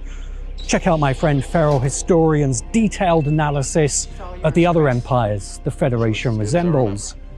Star Trek the motion picture missed the real character of Trek, but its new ship design, effects, and musical score would carry over to Wrath of Khan, establishing the modern franchise. There's a strong argument that Next Generation in 1988 is the Star Trek that Star Trek was always meant to be. The crew of Enterprise were the paragons of new humanity Roddenberry had envisioned. Next Generation also struggled in its first season, but into seasons 2 and 3 began to fulfill the promise of Star Trek, as better writers began to inject some humanity into Roddenberry's vision of a better humanity. Because the crew of the Enterprise D are much more like men of antiquity than humans of the future. The Platonic philosopher king, the stoic ideal of Marcus Aurelius, the rigorous rationality of the Enlightenment, and tying it all together, the virtue ethics of Aristotle. Again and again, we see that the Enterprise crew triumph not via mindlessly following a deontological moral code. Even the Prime Directive is set aside when necessary, or by maximizing utilitarian value. The one often, sometimes, outweighs the needs of the many. The Enterprise crews triumph by developing their own best destiny and higher character. Virtue ethics have an eternal appeal, but they come as a package with darker aspects of the human personality. In the Mirror Universe, Star Trek encounters its shadow self, the violent and oppressive Terran Empire. First appearing in original Star Trek, the Mirror Universe recurs in almost every iteration of Star Trek and becomes increasingly central to the Trek universe. Mirror Universe characters are recognizable by their somewhat more revealing costumes, notable facial hair, and heightened sexual libido, letting actors like Nana Visitor display their range. And the mirror universe displays the anger, violence, hatred, and jealousy and murderous rage that the real Kirk, Sisko, and yes, even Picard would have to possess. But not Janeway. Captain Janeway is actually a perfect human. Aristotle's virtue ethics was written for slave owners. Enlightenment rationality drove centuries of colonialism, and Marcus Aurelius, the true philosopher king, murdered millions to build his empire. The higher humanity that Star Trek idealized, in reality, cannot be detached from its shadow. Recombine the main and mirror verses in a transporter incident, and you would have something like the reality of which Star Trek. I mean, Janeway did some really questionable shit towards the later seasons. She definitely got a little Captain Ahab. A couple of times. Is the ideal, or if the Terran Empire made a propagandistic TV show for the citizens of Earth to reassure us about the virtues of our military, it would look just like Star Trek. Well, I think if you're asking, is the medium television medium potentially dangerous to us? I think potentially anything of that power can be highly dangerous. I think it is dangerous right now. Television appeals to the television is beamed now to uncommitted people with malleable minds. Any device that can take a slogan like "Ring around the collar" and send people charging down to their market to buy a new type of soap has got to be able to affect people in even much more powerful ways, and that does work. Otherwise, you wouldn't be putting these millions of dollars in advertising. In their book Manufacturing Consent, Edward S. Herman and the philosopher Noam Chomsky describe how marketing, advertising, and the PR industries shape mass media into a mechanism of propaganda within the United States. When Star Trek returned in Next Generation, it became massively popular with advertisers, hence its peak in the 90s. Large corporate advertisers on television will rarely sponsor programs that engage in serious criticisms of corporate activities, such as the workings of the military-industrial complex. Propaganda in a capitalist state is less often dictated by the government or the military, although both retain this capacity. Instead, it is primarily shaped by corporations via their expenditures on marketing and advertising. Star Trek by the 1990s was aligned with the neoliberal values that now dominated American culture. But it was also a positive depiction of corporate and, crucially, military power. It ticked all of corporate America's boxes, and they spent heavily on Trek-related advertising. The mass media serve to amuse, entertain, and inform, and to inculcate individuals with the values that will integrate them into the larger society. In a world of concentrated wealth and major conflicts of class interest, to fulfill this role requires systematic propaganda. Entertainment and the entertainment industry are central to capitalist propaganda because entertainment requires, in Chomsky's words, neither evidence nor logic. So Star Trek can present an idealized vision of the United States military and a post-scarcity future using hand-wavium technology and without presenting any evidence, logic, or reasoned argument. These sci-fi visions can shape the values of the public. The essence of Chomsky's argument is captured in the book's title. The purpose of propaganda in a capitalist democracy isn't to force people to agree with the actions of the corporate state, but to influence the basic values of the people, so that when actions are taken, your consent has already been manufactured And in the 20th century, Star Trek as propaganda has helped to manufacture the consent of Western audiences for a variety of liberal policies. Post-scarcity as a vision of our future underpins the neoliberal economic policies deployed in the 80s and 90s, decades of peak Star Trek. If human civilization could attain post-scarcity from technology, then all effort should be put into that. And things that might be slowing down technological development, like pesky labor laws, unions, social security, etc., should be cut away. The neoconservative wing of liberalism argued that for the universal values of liberalism, democracy, and the federal government to reach everyone, it would be necessary to fight a few wars.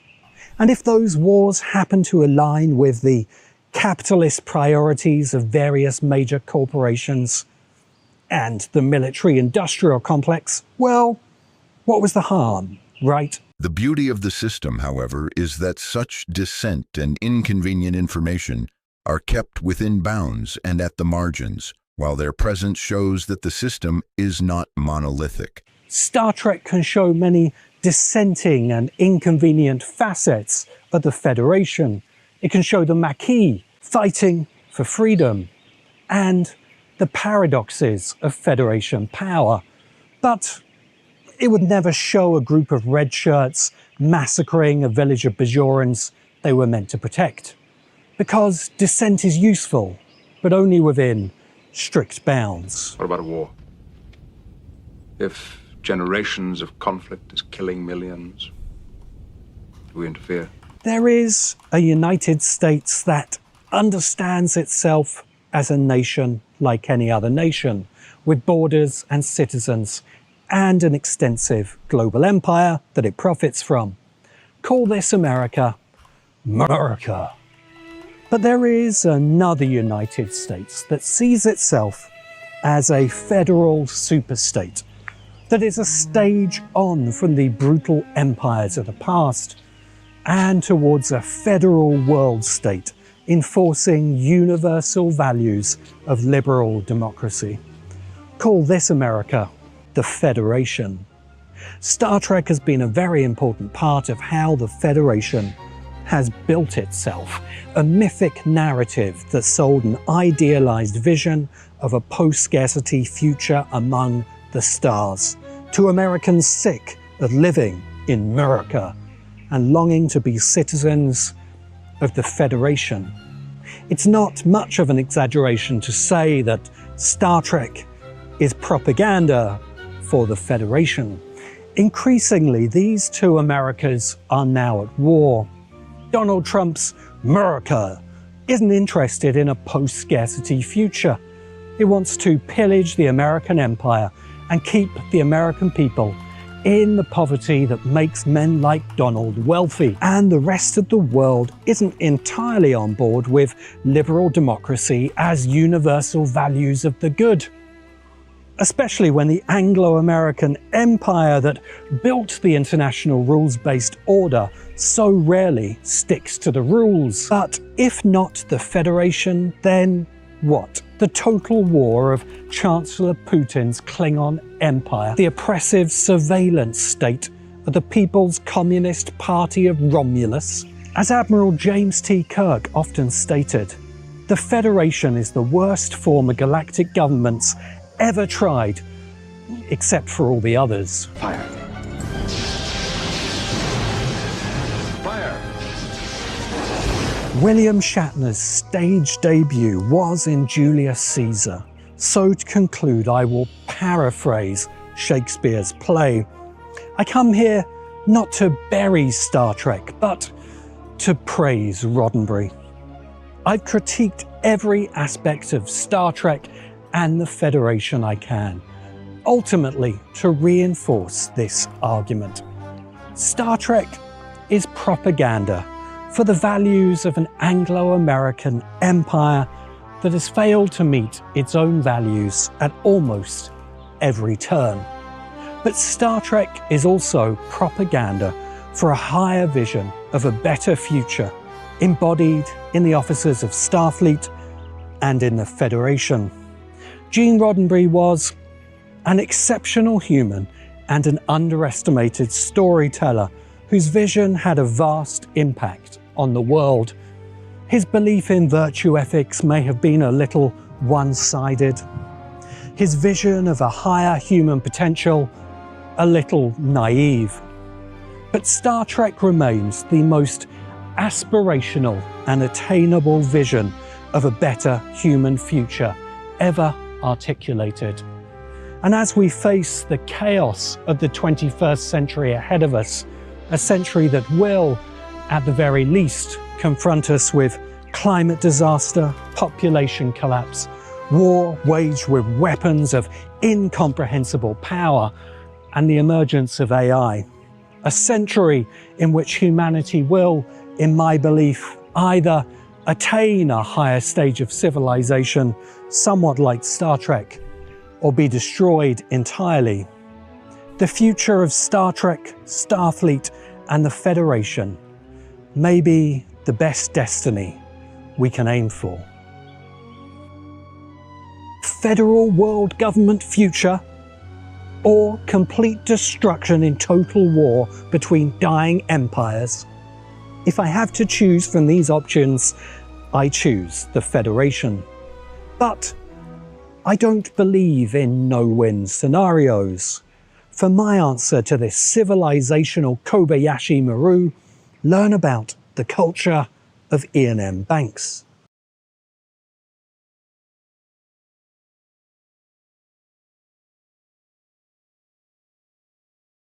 Okay.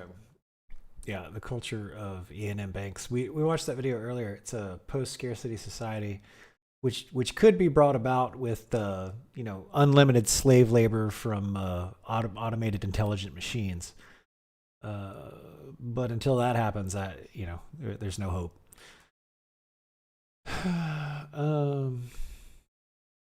Okay, let me show you guys what I'm working on. So I just got done filing all my paperwork. I got done helping my roommate with his business thing. That took 2.5 hours. That's not bad. Okay. Now what I'm trying to do. Hold on. Let me make sure I'm not going to show any PII. Did I close everything? Yeah. Okay. So now for the hotkey tutorial, I've got to find a keyboard layout. Now we got one here from Wikipedia. Let's see. 2, 3, 4.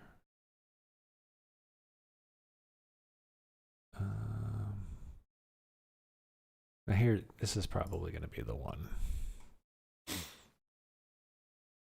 We're probably going to have to do this. Because this is going to be open source because it's from Wikipedia.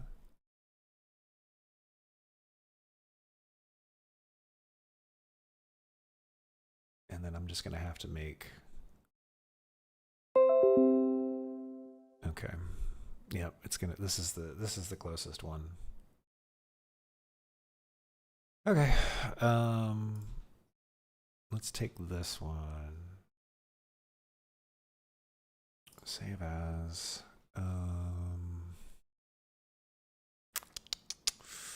video projects.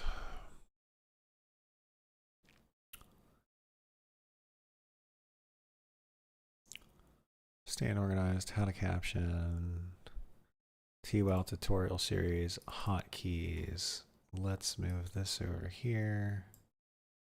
There we go.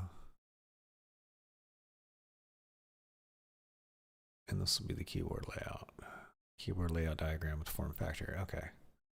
Save. All right, now let's check something really quick. So yesterday I found out that the OG Doom music, if you try to use like the original Doom music from 1993, there's about 10 different companies that try to claim that, like they own it. So I don't know how 10 different companies can all claim the same thing. which is interesting. So if we go to YouTube Studios, let me go to content, let me go to live. Now let's see. All right, now yesterday I don't have a copyright strike. Yes, the hotkey combat has begun. So I'm going to spend some time working on the script. Okay, so I think we're in the clear. Okay, I think we're in the clear. We're using an old boy's cover song of a Duke Nukem thing. So let me play this portion. So this is going to be from, so I want to release both of these videos at the same time. How much time do I have to get this done? Okay, I got 4 days. So I need to get the script done today. So I gotta bust my ass and get the script done today. And then tomorrow I gotta record everything. And then I gotta edit everything in 2 days after that. So fuck me, but we're gonna get it done. Okay. Where's my thing right here? Okay, so here's the tutorial. So it was right here because this is basically teasing the hotkey stuff.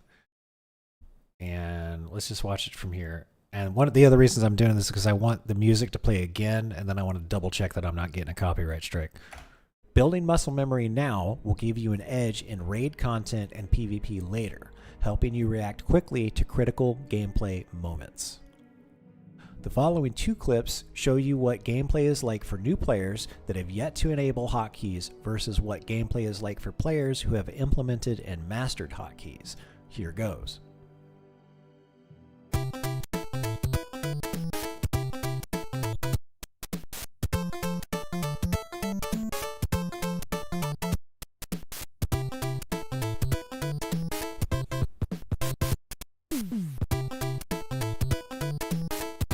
The keyboard turning.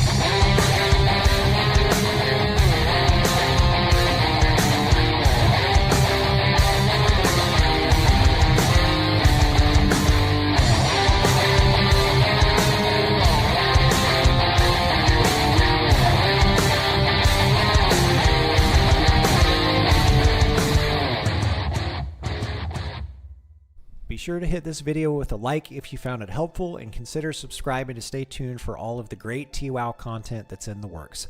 As soon as my priest is leveled and geared, I'll start recording a lot of great gameplay footage to make some old school style PvP videos. I hope you enjoy this video, and I look forward to you trying out the hotkey tutorial.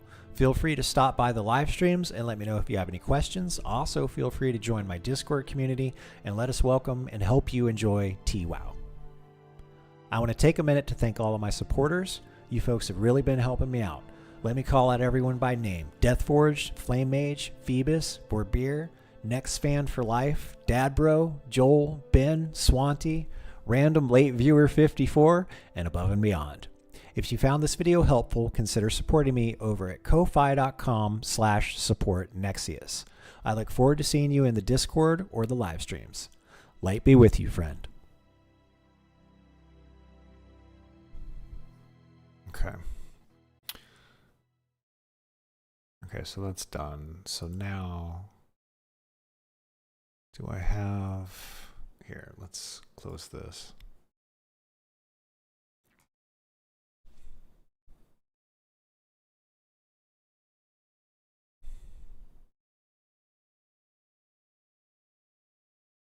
Okay, so this is going to be TWOW tutorial 1, hotkeys.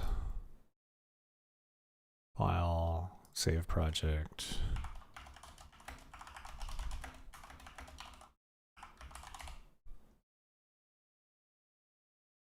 Okay.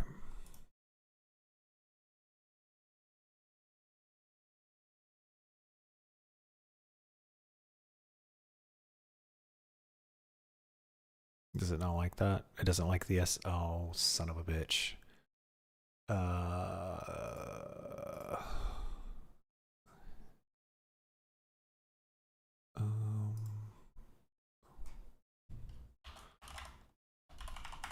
convert this into a PNG with a transparent background.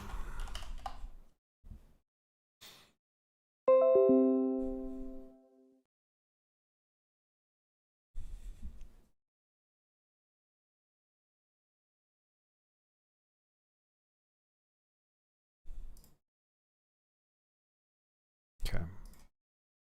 Let's try that again. Import media. There it is. Import. Let's go into edit. Here we go. Whoa, whoa, whoa, whoa, whoa.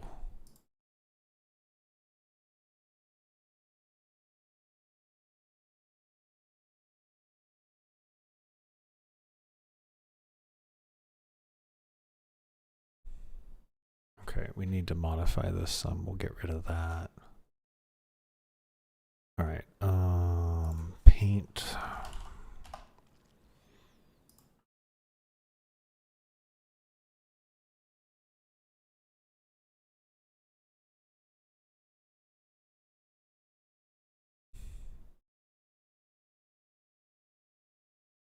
I'll lose the transparency layer though. Hold on.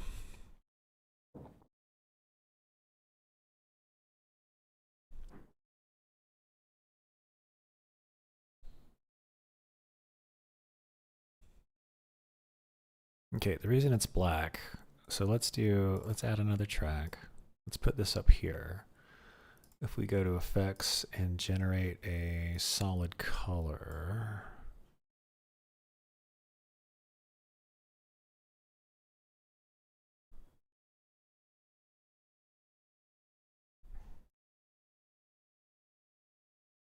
There we go. Okay, perfect. All right, now if we go here and let's crop the bottom.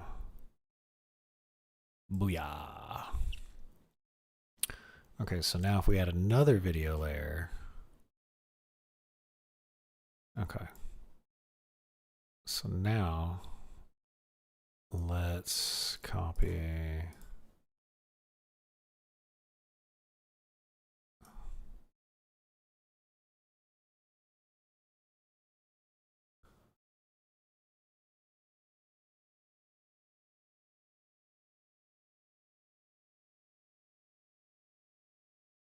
Red settings.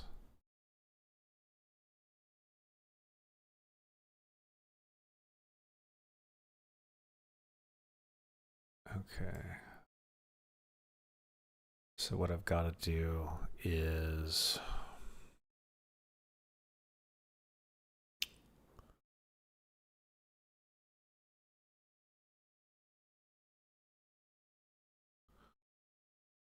what I need to do is I need to chroma key out the white part. So that's transparent, so then I can put colors behind it to highlight things. Okay. So I need to chroma key white, this color, and this color.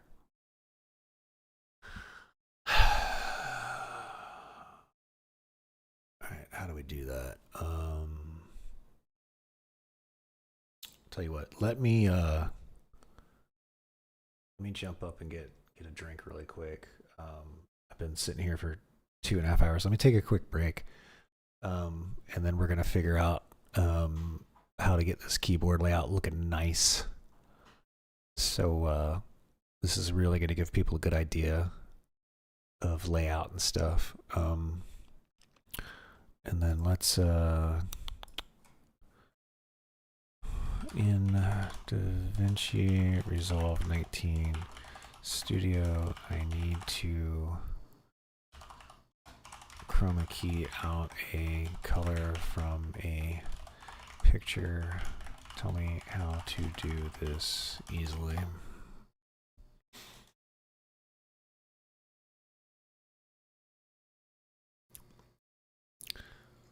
Click the qualifier tab. So we'll create a mask. Okay, so in the middle toolbar, all right, so we go here, we click this, we click color, Here's the qualifier.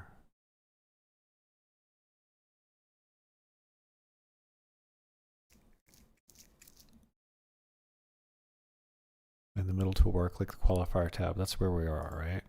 Yeah, that's it right there. Okay. Eyedropper cool, and click the color you want to remove. This will create a mask around the selected color. Okay. So if I click, is it the plus? Picker add? Picker? Oh, we need to add alpha output. Okay, but that's the wrong color. Why did it do that?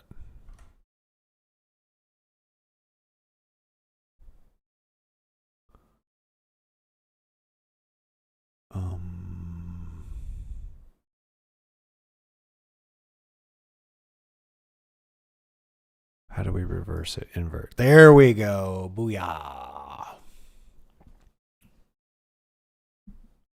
Okay.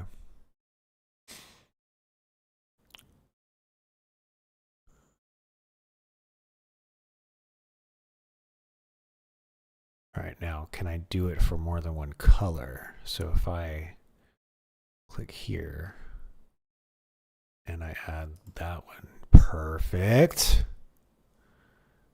Okay, and then I'll do it again and do it for that. Shit. All right, so we'll do the number pad separate. The number pad doesn't have to be part of it. Okay, this is fine. All right, so we'll go back to edit. Okay, cool. Now, here's the color. Generator, settings. And now we just do, okay, we're gonna need one more layer. Add track, move that up one.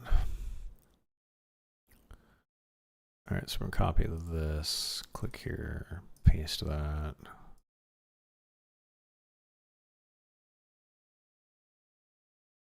Okay, so let's hide that. We want to crop.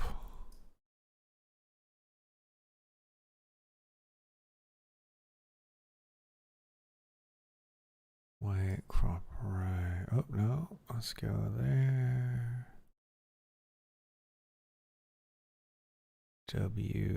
WASD, crop bottom. Let's do that, and then we go here. Right there. Okay, now we show this one. And we're just gonna do, wait. I gotta click here. So we're gonna get the W. We're gonna get the W. Gonna get the W. And then the bottom. And booyah. Okay, there. Now we've highlighted keys from this schema. Okay. And I can do that with different colors and a bunch of different layers. Okay, but this is proof of concept, so this is doable.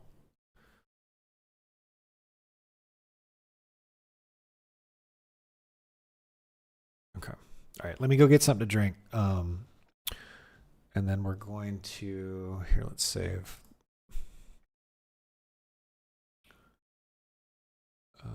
Let's pull up here's the hotkey tutorial.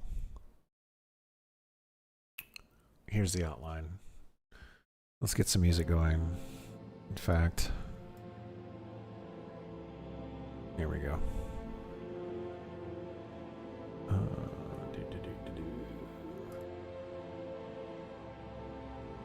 right, I'll be back in 5 minutes, y'all. Everybody take a quick break. Get up, stretch, smoke them if you got them.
Alright, let me switch on over to the headset because I'm done working on my work laptop. Alright.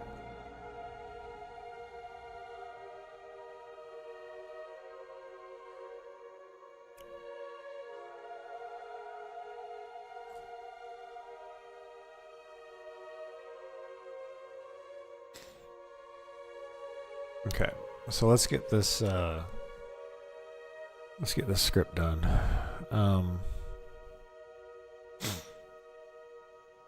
So introduction, we're going to talk about the types of keyboard, mechanical and membrane. Then we're going to go over the key bindings, talk about character specific key bindings, default keys and why. I would argue that you can get rid of C for opening up the character pane because you can just click on it in the UI. Shift and scroll wheel could get rid of losing a hotbar, so we'll show that. Interface options, auto self-cast, instant buff text, buff durations. Configure advanced WoW UI to show bottom left and right bars. Show right action bar 2, always hide, always show, /hide, /hide options, enable floating combat text, enable default. And we can get them to install an add-on for that later.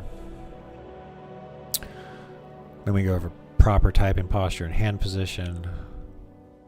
Why 1 through 10 doesn't work. You basically have to look down at the keyboard and move your hand over off of all the other hotkeys to reach over to 6 to 0 basically. Available keys with left hand at the do work, so you got WADs. We'll go over strafe running.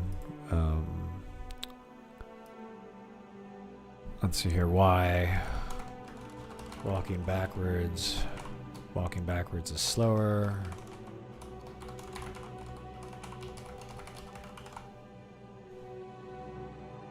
Hey, Flame Mage. Additional hotkeys that work with natural typing posture. So if you got big hands, you can reach F1 to F4. Everybody should be able to reach tilde 1, 2, 3, 4, 5. Because WADs are taken for movement. The spare ones left over is Q, E, R, T.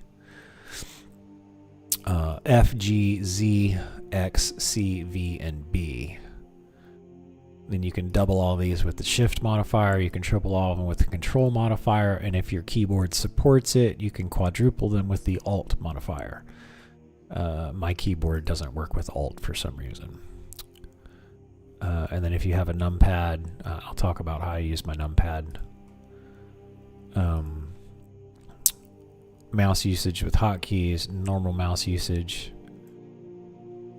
Mouse buttons primarily what everyone else has. How the middle mouse buttons, you can click the scroll wheel to be a button press, and then you can scroll wheel up and down.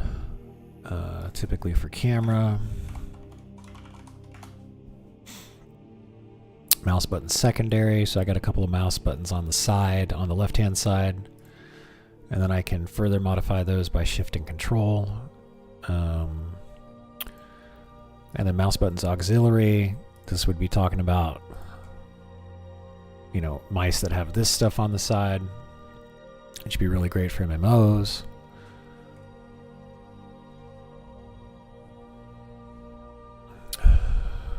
Orb Weaver.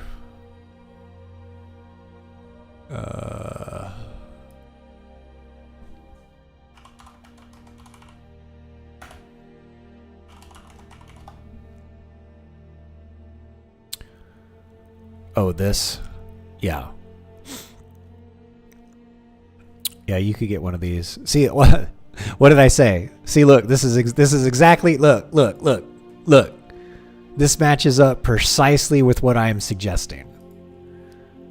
See, look, this is your left hand. right? There's your movement keys. Here's everything that you can reach. So if you have big hands, you can reach the F keys. Everything else, there's your tilde, 1 through 4. I guess 5 and 6 are a lot closer together, so you can get to 5 and 6. Do I have 5? Yeah, I got 5 on there. I don't suggest getting to 6 because I've got big hands, and that's even a bit of a stretch for me. The T key is a lot bigger, so I can see why it was designed that way. Yep, you got your caps lock key. There's your shift. There's your control. There's your alt. And they put N and P over here, so they give you 2 more hotkeys down at the bottom because you can hit. You could hit N and P probably with your thumb, or you could hit it with your left index. Okay. Anyway, well, the idea is the tutorial is basically like a keyboard, so because everybody's got a keyboard.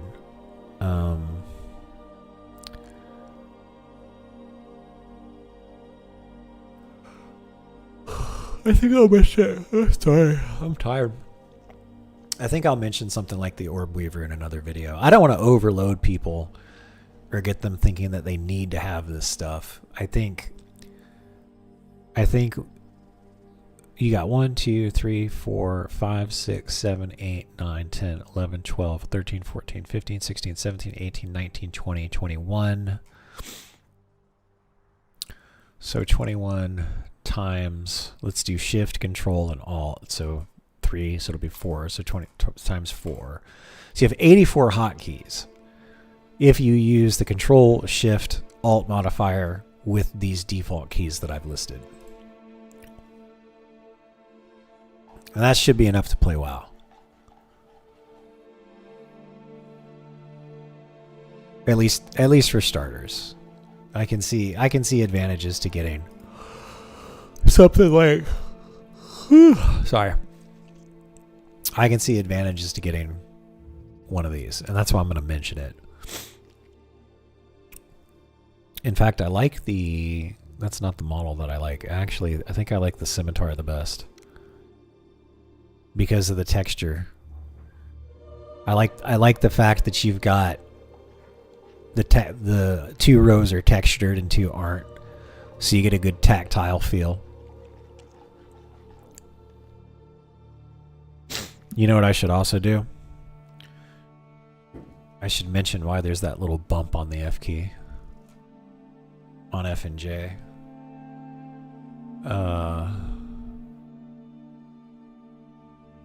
Proper typing and hand position.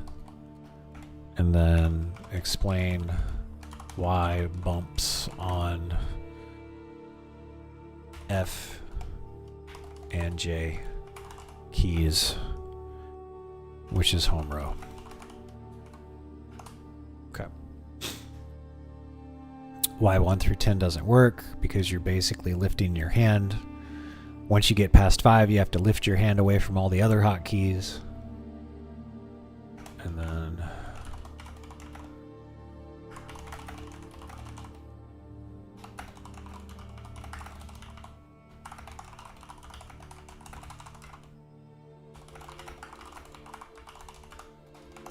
yep. Available keys with left hand to do work.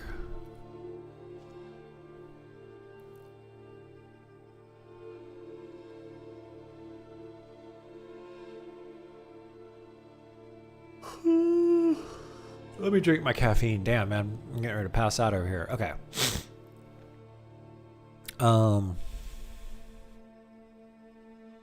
Okay, blah blah. Why you shouldn't click on things and use hotkeys. Okay.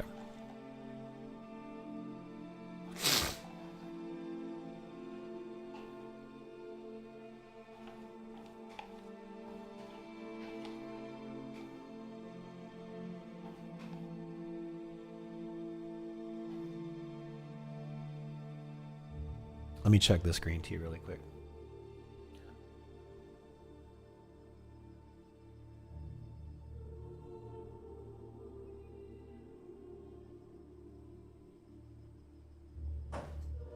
Okay. All right. Here we go. We got our caffeine. We got our nicotine. Party hard. All right. Okay.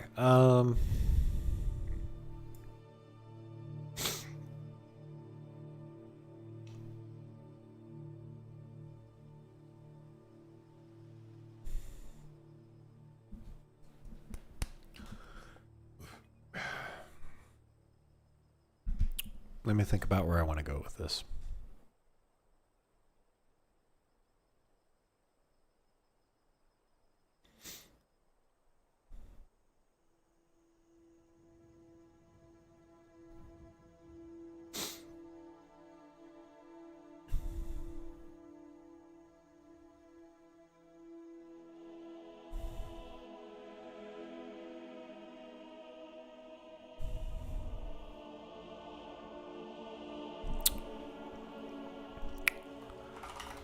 The purpose of this tutorial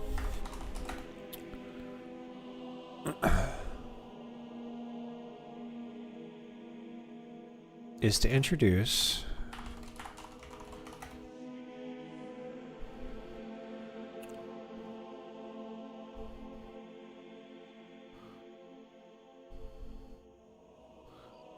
players to the world of hotkeys. When I first started playing WoW back in 2004, I clicked on everything.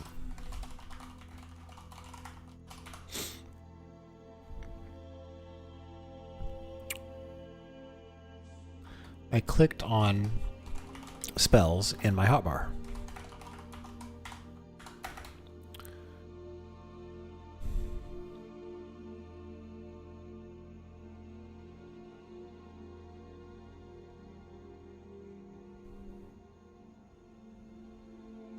I was able to get pretty far in the game doing this. It wasn't until I started dueling and PvP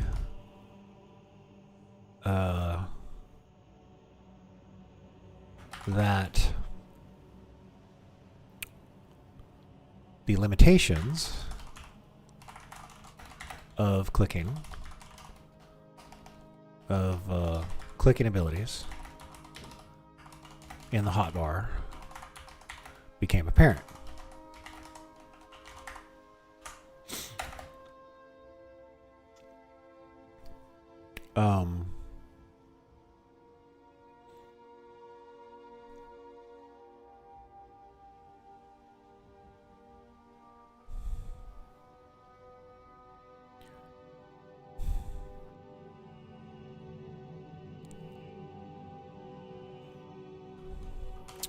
I don't believe that there is a right or wrong way to play a video game, especially WoW. It has one of the most diverse player bases.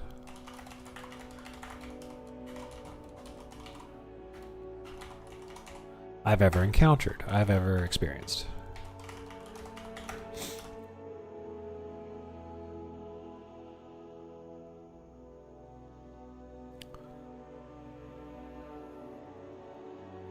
I know of plenty of players to this day that still get by clicking spells in their hotbar. Clicking spells and abilities in the hotbar, in their hotbar. They are comfortable doing this.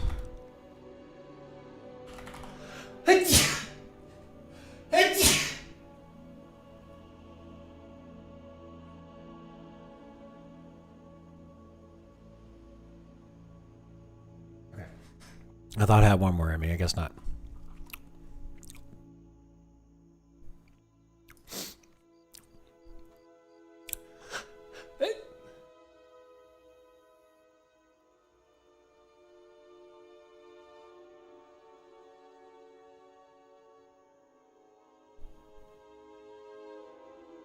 Damn it.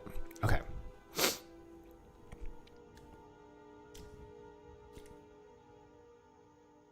Okay, I'm sorry, y'all.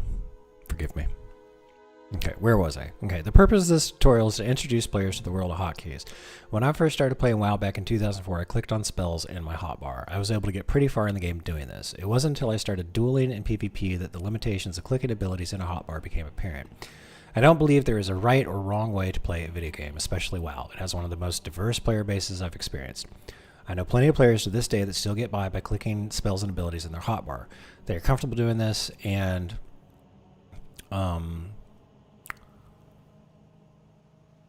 they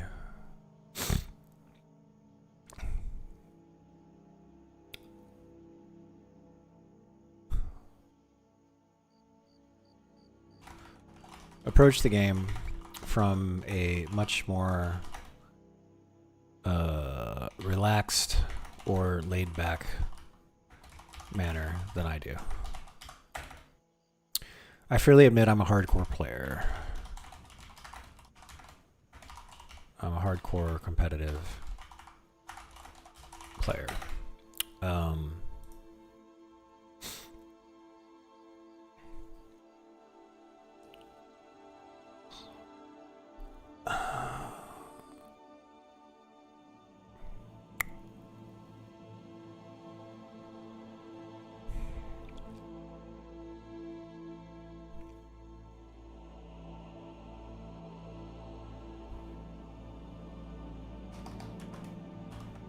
And that isn't the way the majority of players want to experience the game.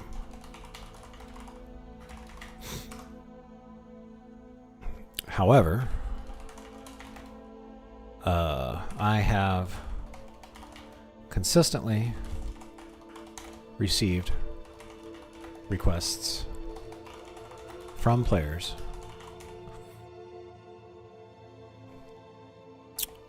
who want to improve response time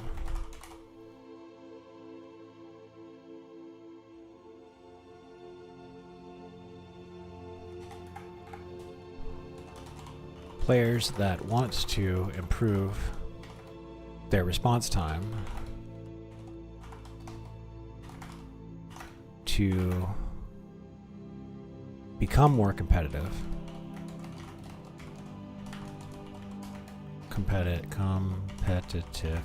have consistently requested that I create a hotkey tutorial video. I am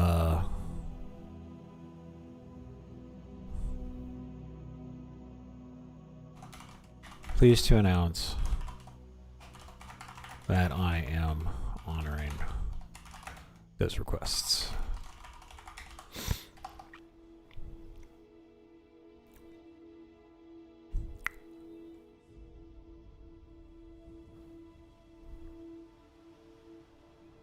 This tutorial essentially boils down to improving response time.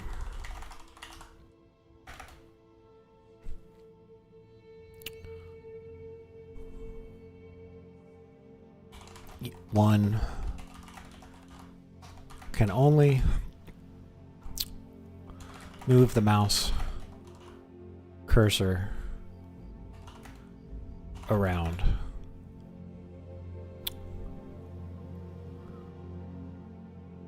at an accurate speed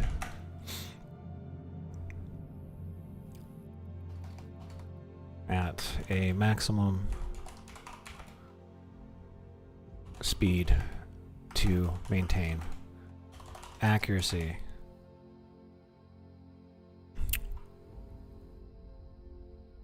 To successfully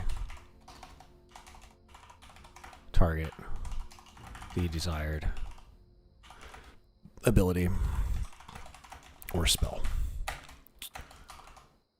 Hotkeys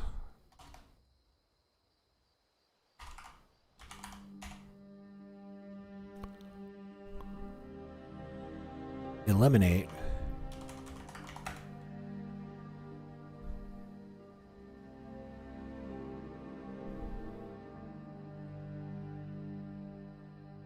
the speed limit.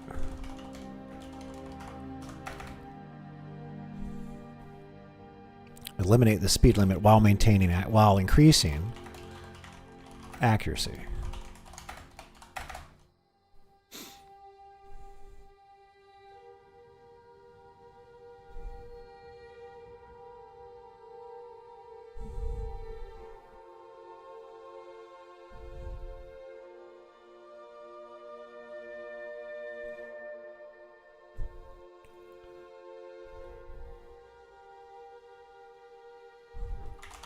For those interested in PvP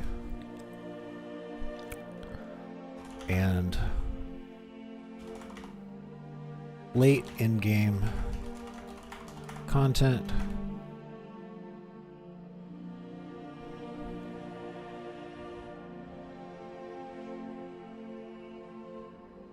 this increase in accuracy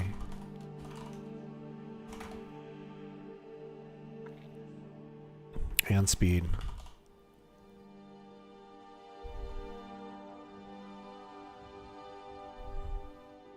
will pay dividends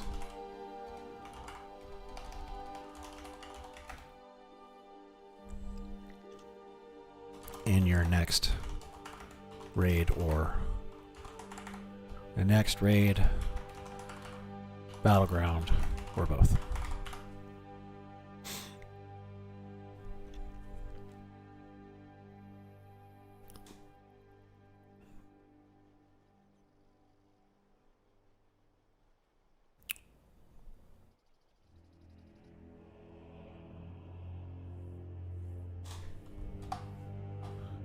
I have intentionally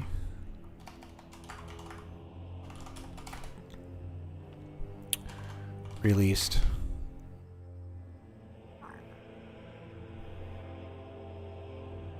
the first two videos of the TWOW tutorial series simultaneously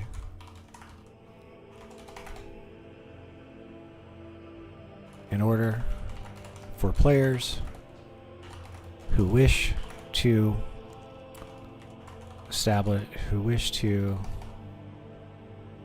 learn and master hotkeys.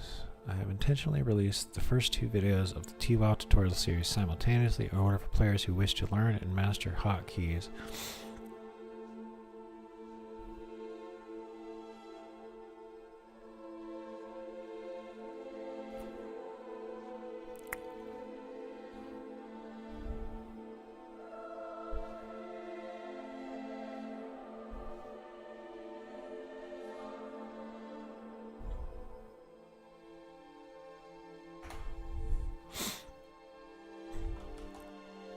Can begin establishing habitual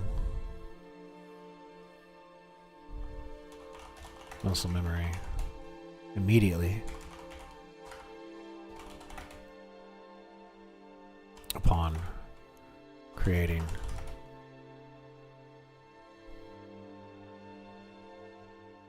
and playing their first characters. However, even if you've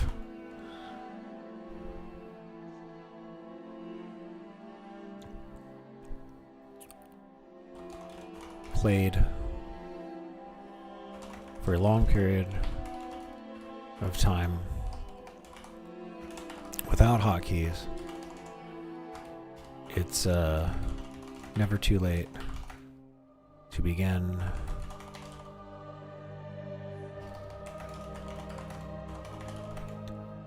incorporating the lessons, the instruction,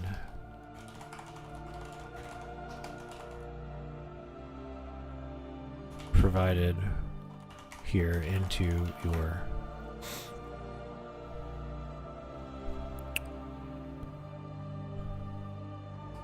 gameplay.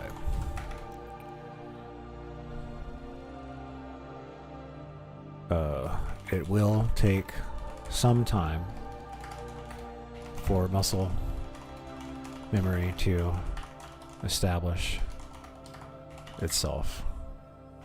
But once it does, your response time to critical gameplay moments will come as a natural reflex.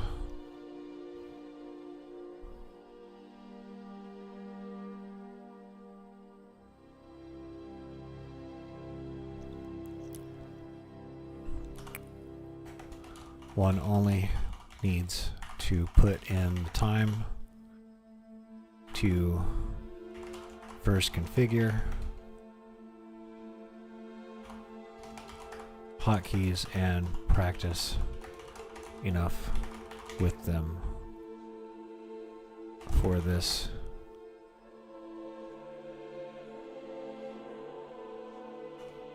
eventuality to become a reality. Okay. The purpose of this tutorial is to introduce players to the world of hotkeys. When I first started playing WoW back in 2004, I clicked on spells in my hotbar. I was able to get pretty far in the game doing this. It wasn't until I started dueling in PvP that the limitations of clicking abilities in the hotbar became apparent. I don't believe that there is a right or wrong way to play a video game, especially WoW. It has one of the most diverse player bases I've experienced. I know plenty of players to this day that still get by clicking spells and abilities in their hotbar. They're comfortable doing this, and they approach the game from a much more relaxed or laid-back manner than I do.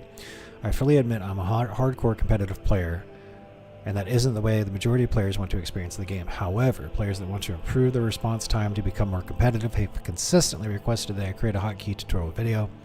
I am pleased to announce that I'm honoring those requests. This tutorial essentially boils down to improving response time. One can only move the mouse cursor around at a maximum speed to ensure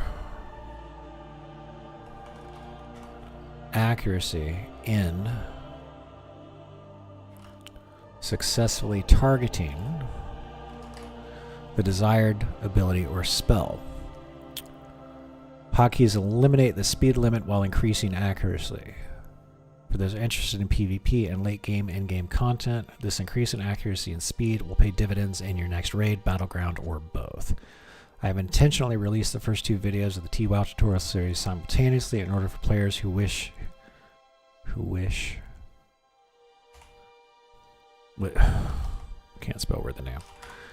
learn and master hotkeys. I have intentionally released the first two videos of the tutorial WoW series simultaneously in order for players who wish to learn and master hotkeys.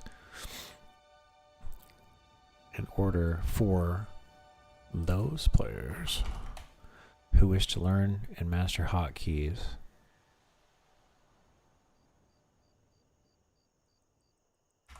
may begin establishing habitual muscle memory immediately upon creating and playing their first characters. However, even if you played for a long period of time without hotkeys, it's never too late to begin incorporating the instructions provided here into your gameplay. It will take some time for muscle memory to establish itself, but once it does, your response time to critical gameplay moments will come as a natural reflex. One only needs to put in the time to first configure hotkeys and practice enough with them for this eventuality to become a reality. Okay.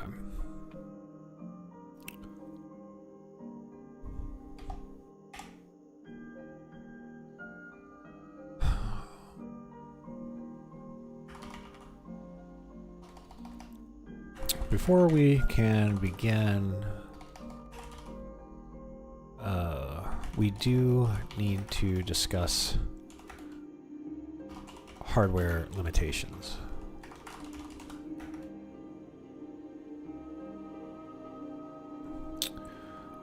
A keyboard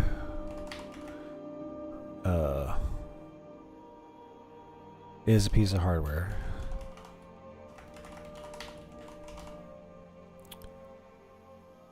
And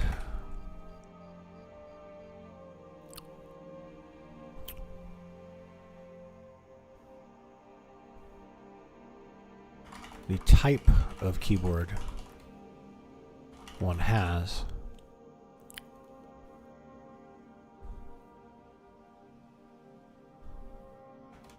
may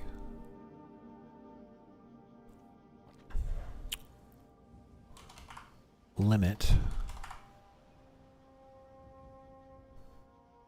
your options.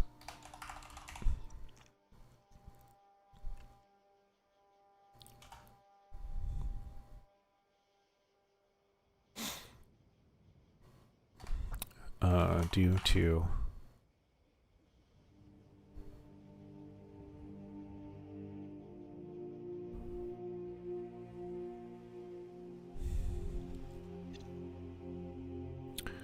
its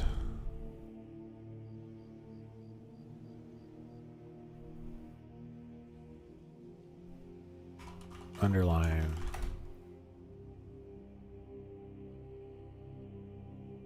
technical ability.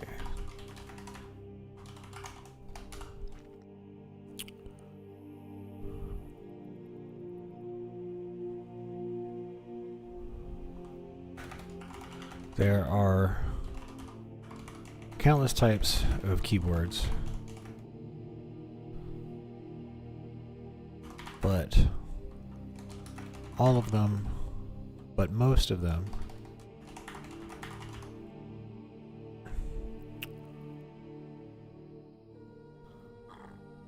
will fall under one of two categories. There's other types of keyboard. There's keyboards out there where it projects like a, where is it? Let me see if I can find it. Keyboard that projects laser on flat surface.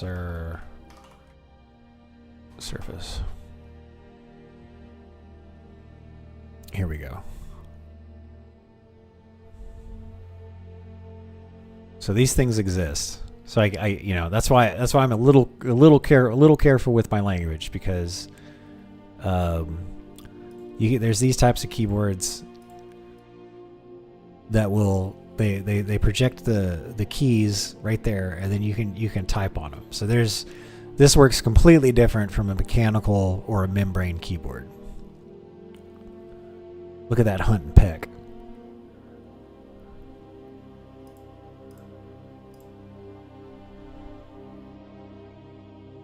Could be useful though for connecting to a phone.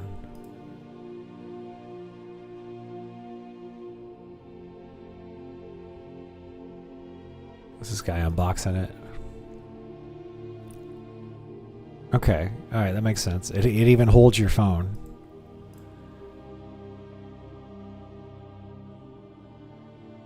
So yeah, there's some interesting tech out there, but we're gonna focus on mechanical and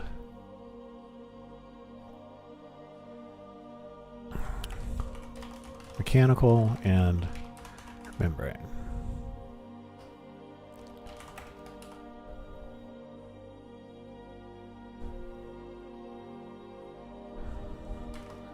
Some that are laser based with no mechanical, with no, I guess we don't even need to get into that. That's just, I'm adding too much information.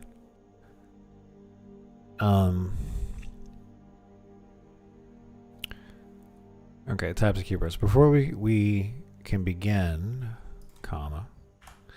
We do need to discuss hardware limitations. A keyboard is a piece of hardware, and the type of keyboard one has may limit your options due to its underlying technical ability. There are countless types of keyboards, but most of them will fall under one of two categories, mechanical and membrane. The key difference between a mechanical keyboard and a membrane keyboard with in-key rollover comes down to how the keys register input and how in-key rollover affects them. Here's the breakdown. How the keys work. Okay. Switch mechanism. Each key has its own physical switch, metal contact springs, or optical sensors. The key press is registered when the switch is actuated. Keys sit on a rubber or silicone dome over a printed circuit. Pressing squishes the dome, which pushes conductive traces together to register the press. Tactile feel can be clicky, tactile, or smooth depending on the switch type. Each key's feel is independent. Softer, mushier feel. No distinct actuation point. Full press is usually needed.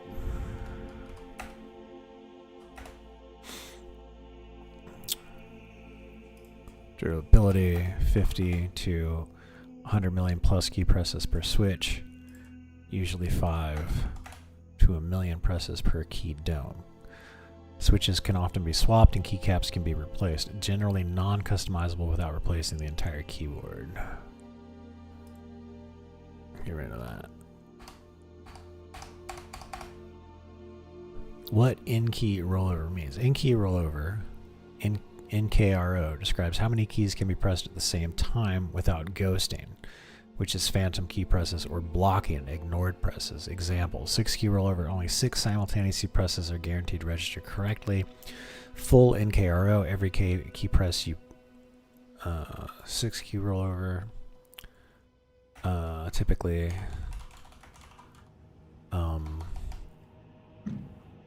typical limitation for membrane keyboards.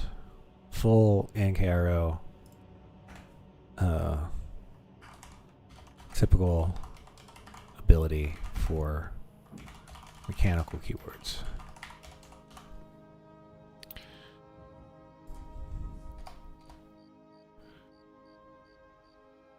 Okay, mechanical keyboards. Full NKRO is common because each switch is wired independently via matrix and diodes.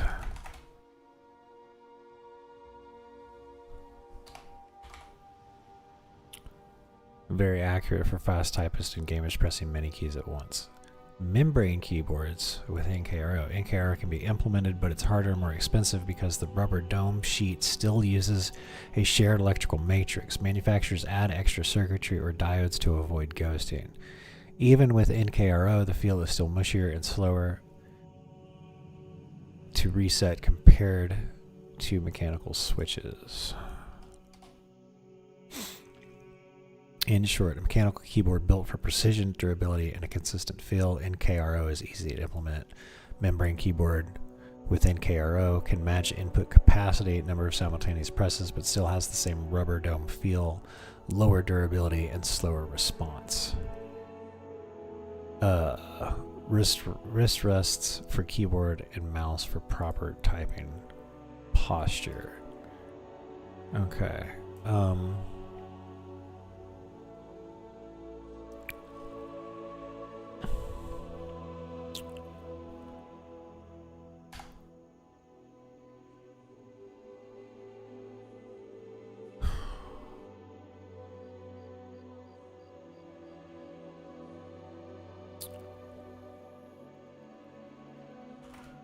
In order to prevent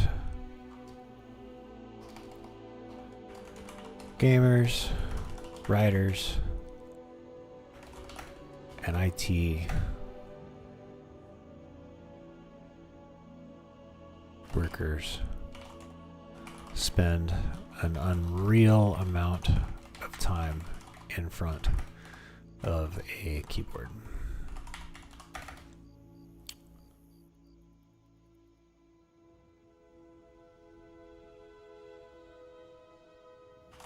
When I was growing up,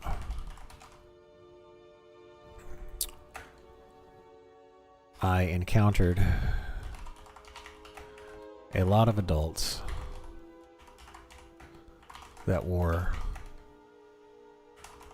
wrist braces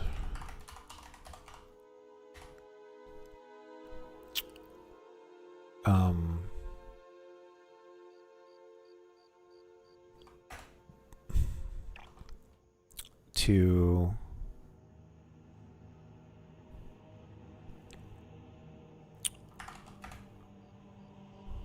treat carpal tunnel.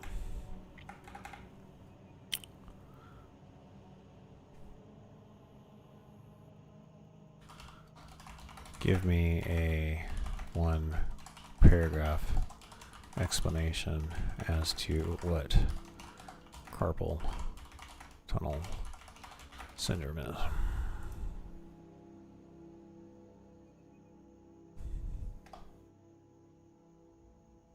Carpal tunnel syndrome is a condition caused by compression of the median nerve as it passes through the carpal tunnel, a narrow passageway in the wrist made up of bones and ligaments.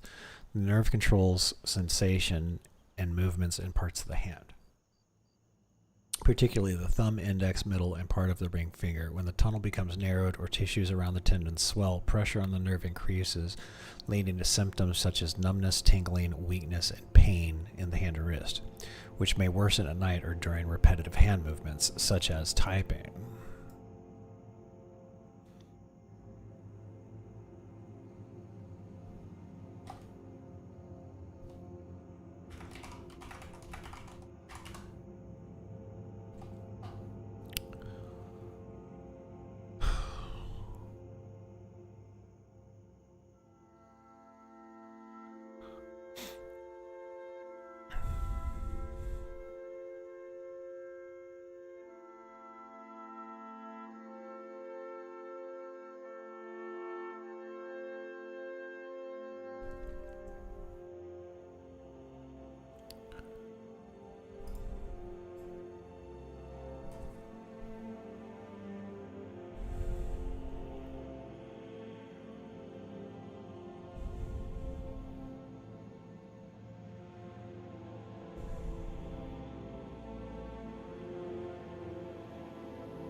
I'm trying to think of how I'm going to say this.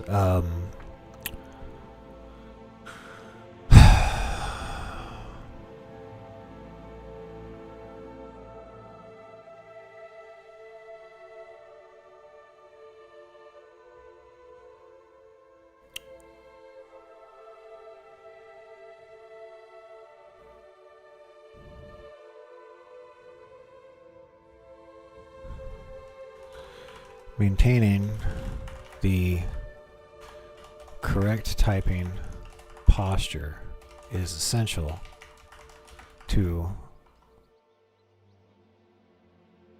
avoid the development of this syndrome.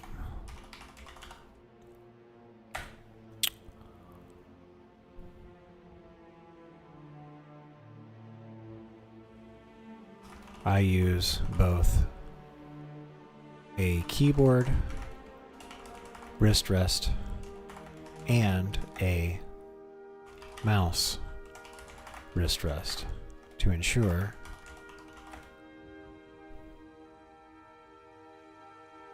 my typing posture.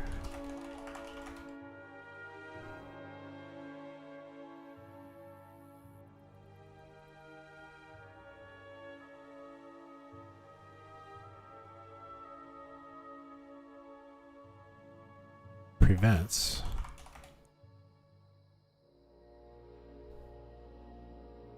developing carpal tunnel.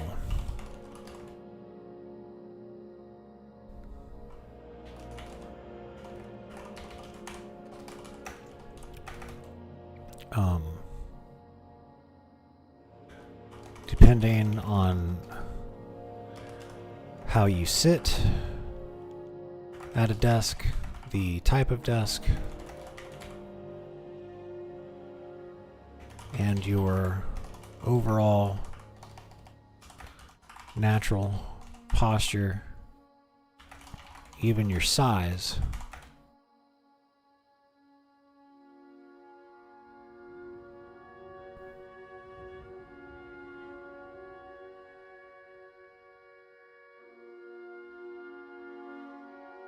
contribute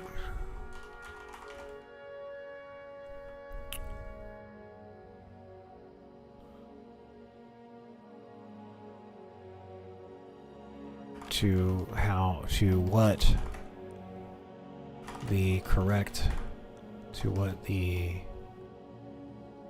appropriate,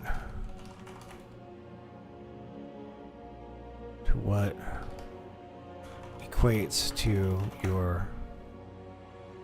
to an appropriate, healthy type and posture.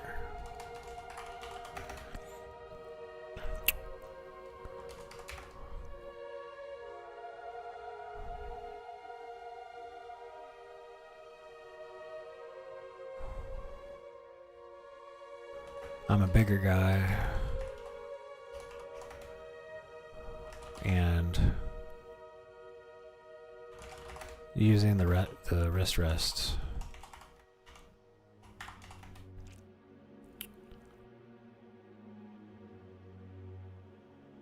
help me stay healthy despite the countless hours I've spent banging away on a keyboard, as not only am I a gamer, but I work in IT.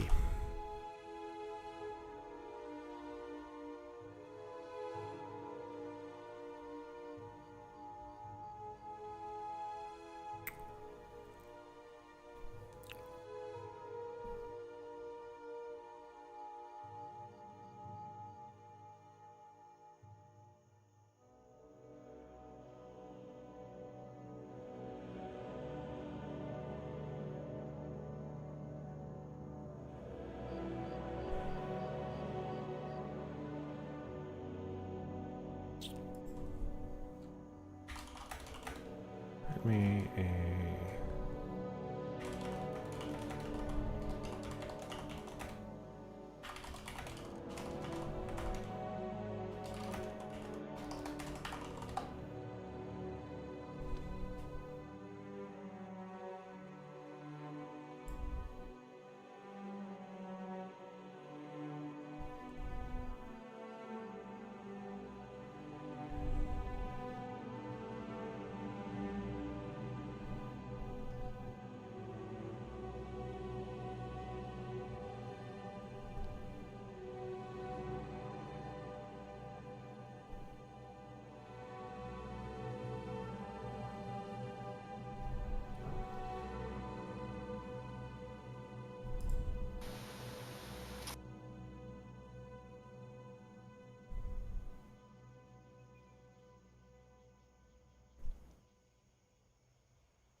depending on your size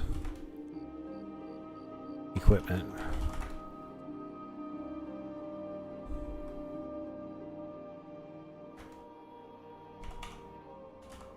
desk and chair, you may or may not require a wrist rest.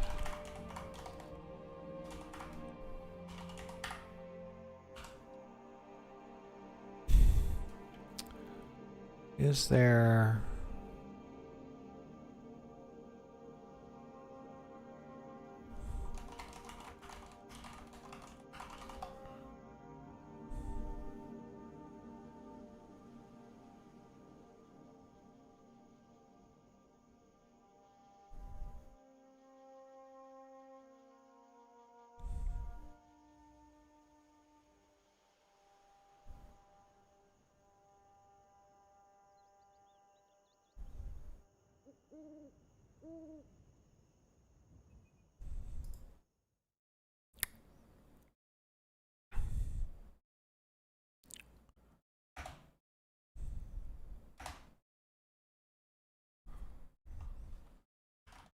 I was privileged enough to take a typing class when I was very young.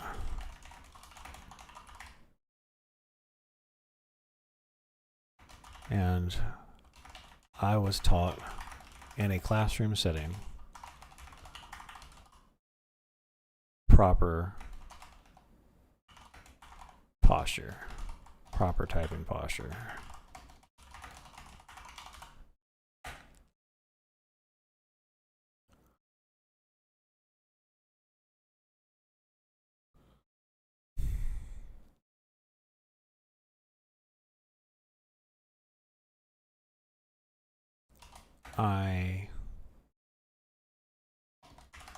For those of you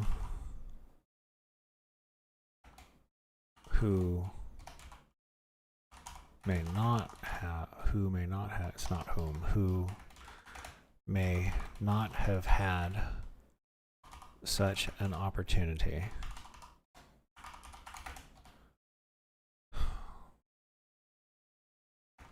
I encourage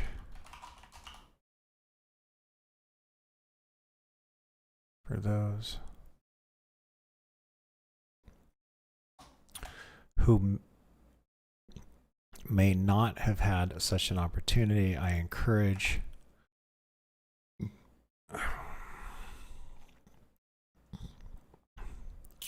you to research proper typing posture through articles and videos, through internet articles and videos, to ensure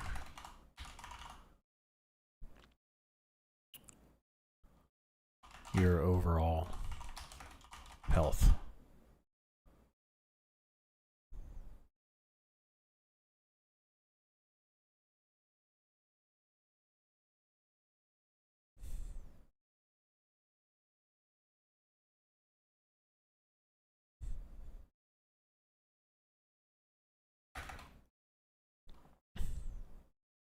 I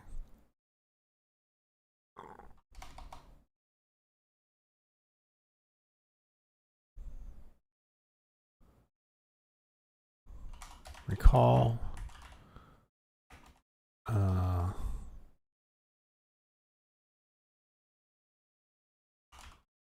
empathizing with the suffering of the adults I observed in my youth, the suffering from carpal tunnel syndrome. I recall emphasizing, I will always recall empathizing with the suffering from carpal tunnel syndrome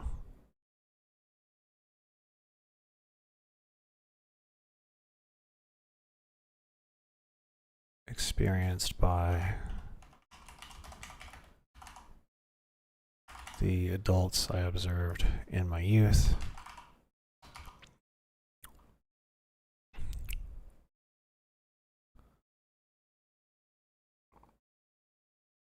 And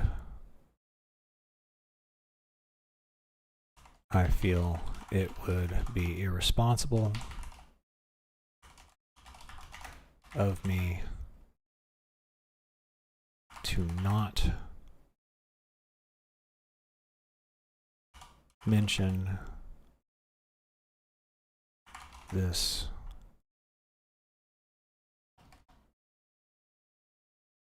these caveats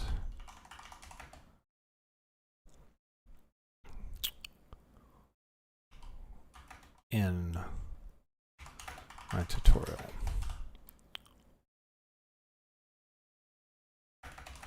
I want everyone to have a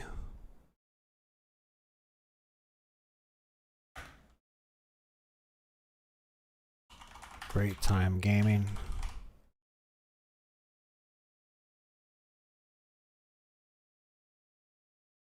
I want everyone to have a great time gaming.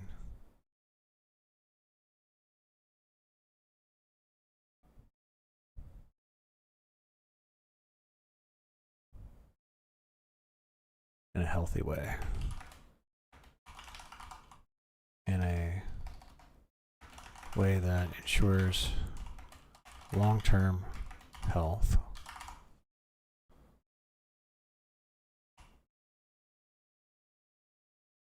A way to ensure long-term health and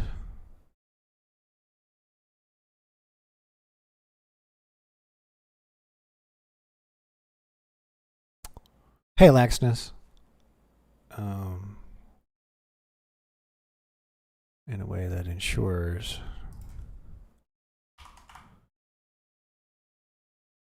long-term health.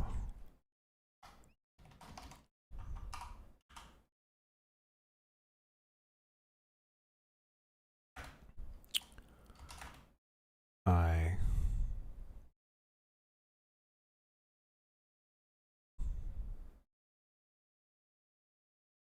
do not want to contribute to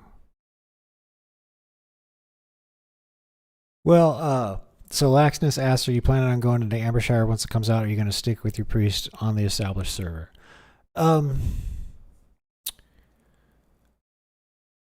You know, I might make a new character on Ambershire. I don't know. It depends, because I've got I got all my friends on Nordinar, right? And my priest is level like 50 now. I'm almost 51. I think I'm a third of the way through 50. So once he gets leveled up, then I can get geared. So the advantage to being on Nordinar is there's a huge player base, a very educated player base too. Like they do pickup groups in Molten Core. Like that didn't happen on my PvP server back in vanilla. Like it was just everybody did PvP. I couldn't even dream of what it would be like trying to do a pickup group of Molten Core on Darkspear back in the day. It would be a disaster.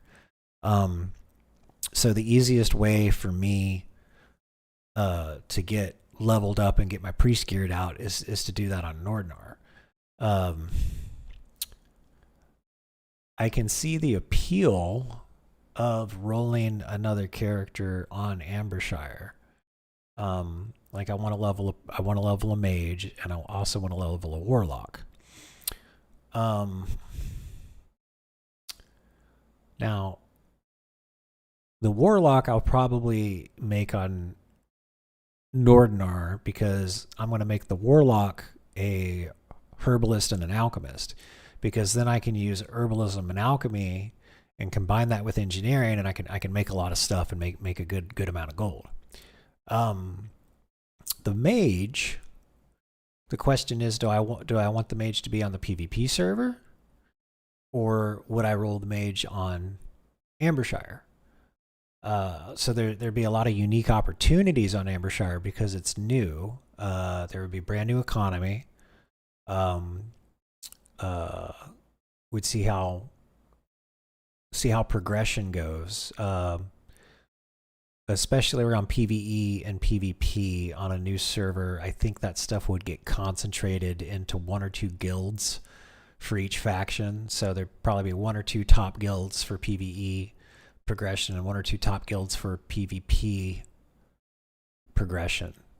And for me to get geared up, I would most certainly have to join those, one of those, right?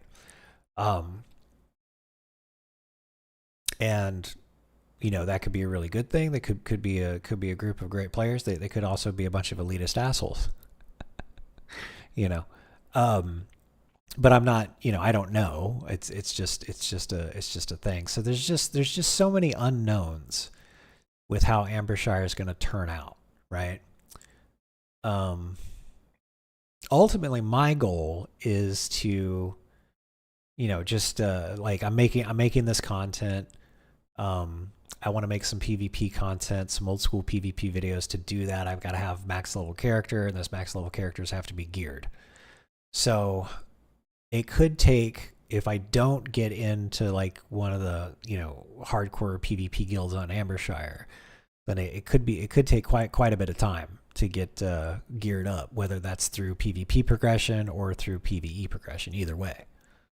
No, I mean, and that's the thing. It's like, the idea is everyone's on the same playing ground, right? So it would be interesting. The thing is, though, like, I think to take the most advantage of playing on Ambershire, like the character, I'd have to put the most amount of hours into the character that's on Ambershire, right? Because I would either have to establish good relationships with, either the top guilds for either side of the progression. The thing that appeals to me the most is actually getting to shape and develop the economy. You've seen me mess around in the auction house and stuff, so that appeals to me. I could become the arms dealer of Ambershire. Yeah. So that could be fun. Could be a lot of fun. So I'll just have to think about it. Yeah, I just got to think about it. And again, it kind of boils down to, like, do I roll the mage on the PvP server? Do I roll the mage on Ambershire? I probably need to make a post on the forums and basically talk about all the points that we just discussed, and then see what the forums say, But I don't want to do that until I want to get these videos out. So if I can do, when does Ambershire launch? 4.5 days. So yeah, I got to get this tutorial. I got to get this script as close to the finish line as possible today, and I got to start recording and stuff either today or definitely start tomorrow and start editing. So tell you what, remind me. Let me get this further across the finish line. I probably got another hour or two of typing in me. And then maybe before I start loading up WoW to do some leveling, like I'll make that post on the forums and we'll see what everybody says. Could be interesting. In fact,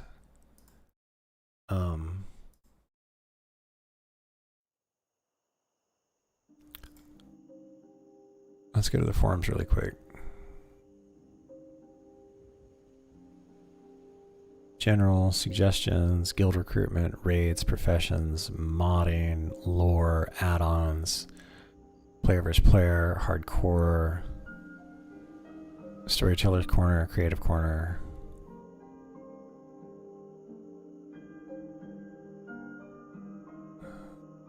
So I guess I'd put it in general.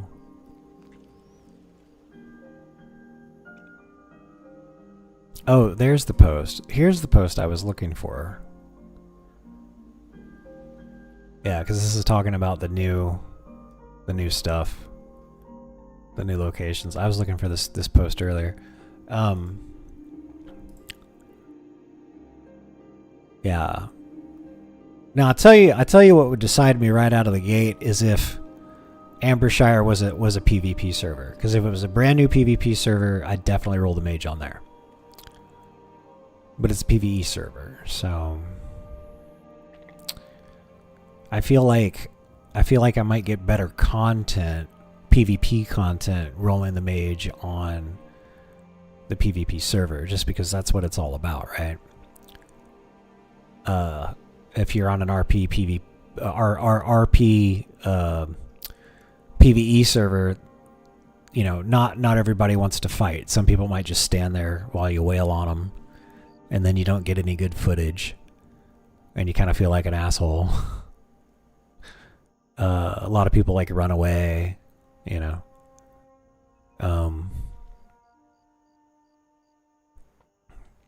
The server Nordnar, the server that I'm on right now is a RP PvE server. Of course, the fact that I took the at war challenge means I'm always flagged. So for me, it's a PvP server. But I can't start a fight with just anybody in a contested zone. They have to be flagged, right? So that's why I'm thinking about putting the mage on the PvP server, because if I'm in a contested area and it's a PvP server, they're flagged. And they just have to deal, right? And so do I.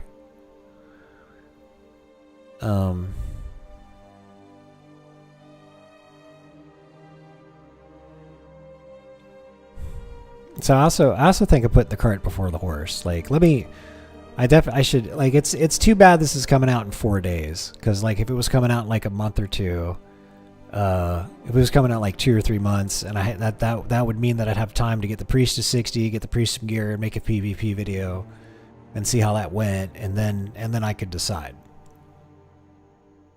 The unknowns for me is that I don't know what it's really like on the PvP server, and I don't really know what PvP is like at max level on the server that I'm on now. And sadly, they don't do character transfers or anything like that. So, I mean, I'll think about it. I'll make that post today. Let me read through this real quick. Wrist rest for keyboard and mouse for proper typing postures.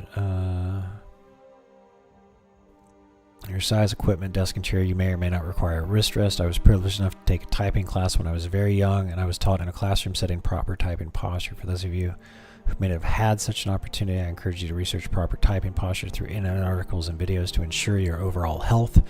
I always recall empathizing with the suffering from carpal tunnel syndrome experienced by the adults I observed in my youth, and I feel it would be irresponsible of me to not mention these caveats in my tutorial.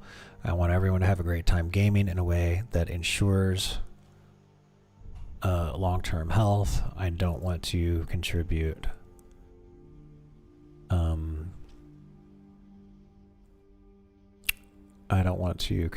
to any more suffering in this world than we've already got.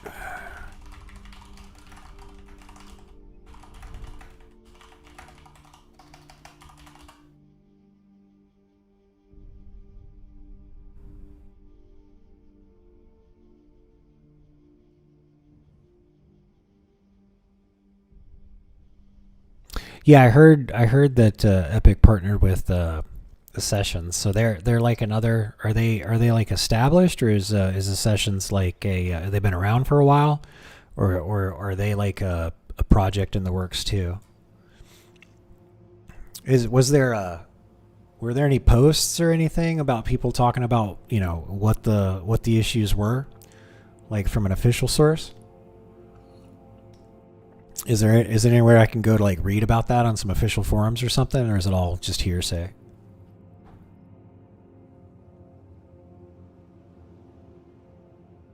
The classless server. What's a classless server?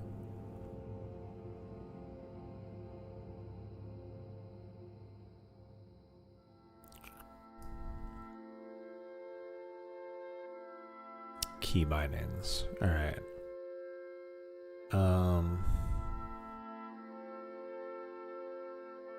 Okay, Zek will lay it on me.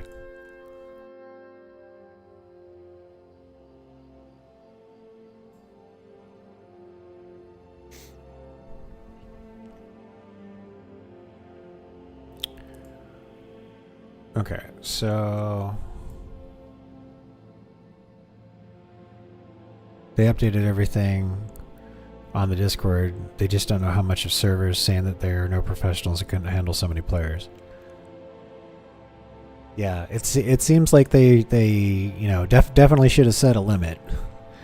They should have done like a stress test with like 1,000 players instead of just letting the whole internet sign up and overload their stuff. You know, I can speak with some authority here, as I do have a degree in network engineering, so Like I've worked at a data center and I've built servers Yo. and configured stuff. Hey man. Dude, so I know exactly what you're on about, by the way. I connected to the stream for a second, and I was gonna get ready. I was gonna get coffee, but I heard you talking about that, and I was like, all right, let me come up in here real quick. Right on. So Epoch dropped the ball big time. Right. They fucked up. Yeah, that much is clear. So they're partnering up. They're partnering up with this this other project called Ascension, right? Okay, yeah. So they're dropping the ball once more. This time harder, I think. Okay. Because there is a promise of no monetization through microtransactions via a store. Okay. There's a promise of that. Okay. But they're now still that going to they're take tied donations, right? Yeah, but now that they're tied to these guys, there's gonna be a cost for that. Sure. And okay, so I tried Ascension, all right, like ages ago, and I'm telling you right here, right now, you don't want to play that shit. Sure. So great. So my buddy was this is why it's topical. My buddy was talking about it. Mr. Charge here was talking about it. And he was saying like, yeah, so what's the difference between like, playing there, or playing elsewhere? And well, they have a secondary gold market that they've created for money, for cash. Okay. Like you have to pay money to get in on this like advantage. Okay. If you want it. So it creates a secondary gold market, so you can use money to get gold in game, because you can sell those items. They're not bound to you. Okay. So that's how so few classless players. is that? So classless is like there's no soul binding on items. Well, so there is no classes, and you get to pick whatever talents you want, which is super interesting. Sure. But it's ruined by the monetization. Right. So they essentially they sell so you know what we get here for free, the extra experience from tents. Yeah. Well, that shit is sold over there in a potion, and you have to buy it. Okay. With money. Okay. Or gold, Okay. Because people buy them for money and then sell them for gold. Right. And last I played, it was like 110 gold, 115 gold, some shit like that for a potion. Yeah. I assume that has not changed. It's still like a ridiculous amount of money because, like I get that people that have been on that server probably don't think that 120 gold is that much. Right. But like someone that's new is like, yeah, like, dude, do you want to spend money and get 120 gold real quick? Because you can get that, and you can start there, and you can start with an advantage, right? And so that's how they make their money. And you can buy potions of experience. You can buy potions of reputation, which is huge, by the way. Yeah. Because like I could see myself blowing money. Like if I needed to grind a rep, 100% I'm gonna do that, dude. Like I don't want to fucking spend hours doing a grind. So I'm probably gonna use money. Do you want multi-spec? You also have to pay. It costs money. Mm-hmm. You can buy your writing, but you can buy all your shit, by the way. But you can buy like writing training. You can buy epic writing training. You can buy professions. You can buy like a book that teaches you professions. You can carry it anywhere. You can buy a book that teaches you your class spells. You can carry it anywhere. Like you don't ever have to visit a trainer. Right. There's like a bunch of like gameplay altering stuff that is being sold for money. So if you put money in the server, you can have a gameplay advantage over other players. Yeah. And that I really don't like. I can't do that. Right. Even if it's one out of 1,000 players. Yeah, that's why we play on Turtle WoW. Right. Right. It's a fair handshake. You go out there and you collect your own shit out of bosses and shit. Mm-hmm. You can't just buy it on the store. Right. Yeah, fuck that. Like I think the biggest advantage I can give myself in Turtle WoW is like a bank that I can like have near me with an NPC that everyone can use if I bring it out. Right. That's the biggest advantage I can probably give myself. So these guys, Epoch, they partner with Ascension, who sell you all those items, and there's this thin promise of we're not gonna do that, but they're now connected. I don't trust them. I didn't trust them before. Now it's like the trust has, has gone through the through the very, very, very low bar that we had set, and that's bad. Yeah, Yarpri says I was so hyped for Epic, but learning the hard way, leaning way harder to Ambershire now. And then we were just discussing, because like Laxtus was asking me like, hey, am I going to make a character on Ambershire? And I'm like, well, you and Vor and Flame Mage and everybody's on Nordnar. Nordnar's more mature, and like, my goal is to get the priest leveled and then geared.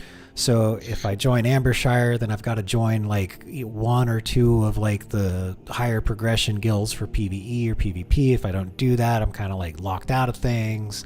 I can't do like pickup groups of Molten Core, I mean, I'm not opposed to it. I like the idea of like shaping the economy and stuff. Like I'll have a fucking field day in Ambershire in the auction house. Don't get me wrong. Well, that's one of the problems though, because you're gonna have a few people that are gonna do that. Right. They're gonna go in there and they're gonna do that.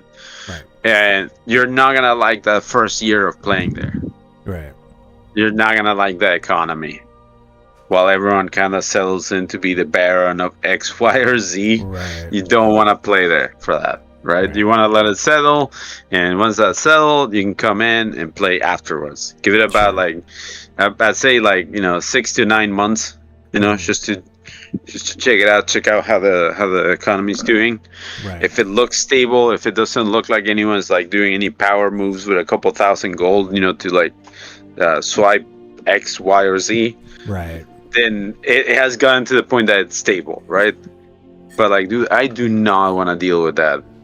Sure. Like, especially leveling, dude, when you sometimes have to buy some of your gear because you got unlucky, nothing dropped.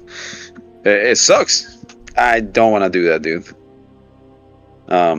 If it was a PvP server though, right, I'd make a new character there. That's what I was saying. I would say that's exactly what I said. I was like, man, if it was a PvP server, I'd join right away. I'd be down for that. Yeah, if it was a PvP server, like straight from the get-go, I'd go and roll a character in there. Right. I wouldn't ask anyone to roll a character on a PvP server like that because it's not. Why are you growling at me? Yeah. It's not like, all right, so we had the Dark Spear experience for like an open PvP server. Yeah. But you've not seen like the what do you call it? The open PvP experience that it was like reaching 30s and 40s and like in a server that has thousands of players. Right. I've done it. It sucks. It fucking sucks, dude. You know how much it sucks? I was competing with I was fighting people over veins. Right. Dude, I will have like an hour-long fight over some fucking vein. Right. That was not fun, dude, because like I was fighting for no good reason there, right? It wasn't enjoyable, it wasn't fun. It was just fearing and CCing each other to like get, shit out of the vein. It was like but it's a lot of the fun. If you like that, dude, then yeah, go ahead and roll a character there. Right. I don't have the time to deal with all that anymore. Right. I have a job and interest outside of that. Right. So I unfortunately cannot put like a 4-hour battle for 2 veins of like iron ore. Right. As fun as that sounds, dude.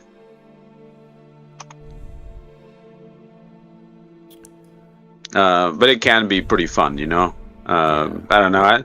Like in Dark Spear, in Dark Spear, I think that's about the only place where I got camped. I got camped pretty hard for like a couple hours, and in World PvP, let's face it, unless you are kind of like warming people up, like you engage them, you know, and you kind of you make sure that they know they're in a fight. Most of the time, you're just ganking. Yes. Just coming in on someone and blowing them up, right? It's not much skill in that. That's why some of those, like, people don't get it, dude, but like some of the old World PvP videos were really cool because it was someone engaging, but they weren't just engaging, you know, one or two people. It was like a group of people usually. Right. Or like someone that was like extremely geared Right. and like really good, and you recognize them. Right. That's why when they did the whole like cross run and all that shit, you stopped recognizing the names and all that. Yeah, it wasn't as good, you know? Yeah. So yeah, I don't know. I will stay in this realm.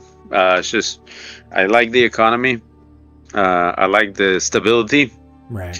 I like the population. I like the people. And I like the general like dude, people have been on the server for years, right? So you know, like the whole thing when like a gold farmer posts their bullshit and everyone instinctually moves together. That's like server cohesion, dude. It's a good culture. Yeah, there's a nice strong culture on Nordnorm. Yeah, and do I want to go to this other new server and see what rolls over there? You'd rather be on the server that's been the dev team that's been around since 2018 and they haven't done pay to win yet, as opposed to getting over to something, start playing, and then 6 to 9 months later they start doing some pay to win stuff. Dude, I'm not a fan of the whole pay to win, like, at all. I don't know, you know, like, I get that some people consider some of the stuff for Turtle WoW pay to win, like, but the way they handle those vendors and shit that you can summon, right, is that they used to be. So I used to be able to put out, like, say a repair bot, right? Yeah. And the repair bot would basically be an NPC that would spawn and follow you. Right. Everyone could right-click the NPC and use it. Yeah. You know, it wasn't like a personal advantage because I have access to this NPC. No, dude, you're out in the wild and you have the fucking NPC out, you're vendoring shit. Some dude might come up to you and like, hey, dude, can I vendor here? And like just vendor on your shit. Right. There's like none of them seem to be like like a specific personal advantage. If you go throughout the whole shit they have on the store, other than race change, I guess, you know, whenever they make changes to races, right. That could be a little pay to win, I guess. But you could do race changes in vanilla, and you could pay for those too. So I think that's fair. They should make a little money somewhere. You know, hey, they got to keep this thing running. Can you help me find? So Laxness says your friend on Discord seems to know a lot about Turtle. I'm leveling up a melee hunter. Is that viable in in-game PvP? And I'm trying to find the post where they're talking PvE? about the pets. Yeah, where's the pet stuff? Because the pets are huge. Yeah, that should be in there. But yeah, so they're making changes. It should be on that one because it's coming with this patch. The pets are changing with this one. Skill point, hunter pet skill trainer, death of a hunter, marksman not good, melee survival, Ambershire. Now this is the same post from. So that's them talking about Ambershire. I think the Scars of the Past one. You gotta go back. The Scars of the Past is gonna be the one. Okay, where's the thing about the hunters though? Because they listed all the different new it's just stuff. Where is it? Just Control F and do pet, and that should take you to it.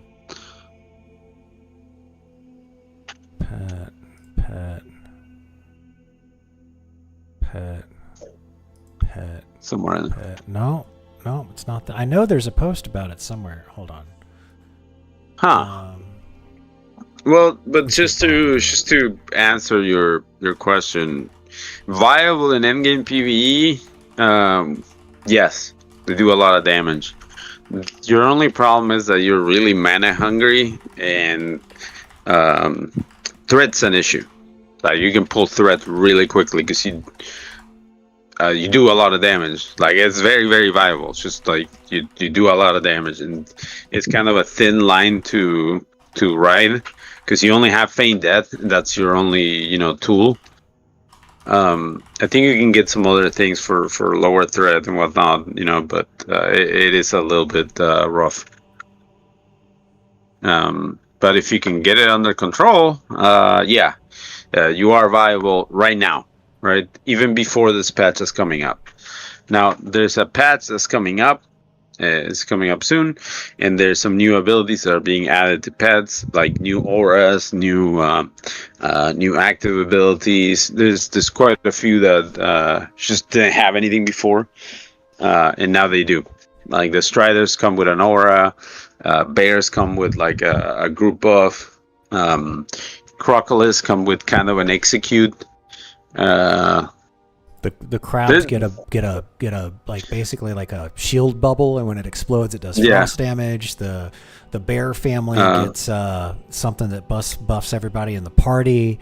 The spiders get like a on-demand web that roots them in place, and then when the root wears off, they're slowed.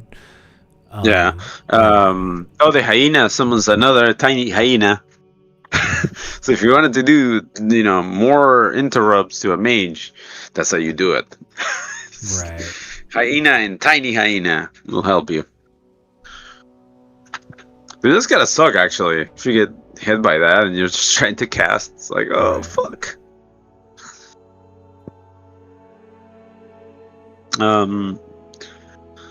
So, yeah, dude. I think you should see some people have put out gameplay of like what the melee hunter plays like here. It's interesting. Melee hunter was always kind of like a cool thing that they kind of showed you by putting Rexar out there, right? Traveling around with Nisha. And you're just kind of like, yo, what the fuck, dude? Why don't we have a spec that represents that?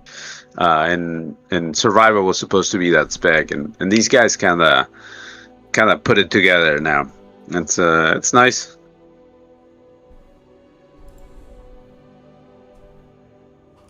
The only thing that you do trade safety when you go into like the melee hunter, because hunter's not supposed to get hit to begin with, right? So you don't have a lot of like defensive stuff. Per se. So when you get hit and you're down. It's over. Usually, you get hit really hard. And yeah, the threat's an issue. If you can deal with that, like you'll be fine. Go and next, you got a question there for you. Next, do you think it's worth it to pay for ChatGPT or any other AI? I use the paid-for version of ChatGPT. It helps me out with a lot of different stuff. I don't like, as you can see, like I'll give you an example.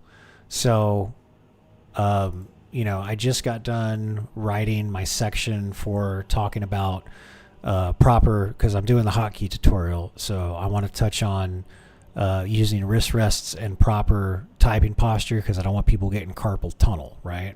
So. I use, I don't use the AI to, write it for me. But what I did do was, where did it go?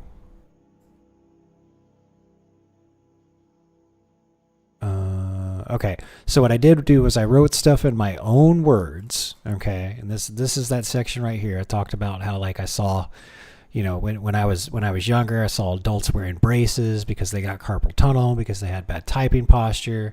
It's essential for proper typing posture. One, if you're a gamer. Two, if you're in IT. Doubly so if you're both, like I am.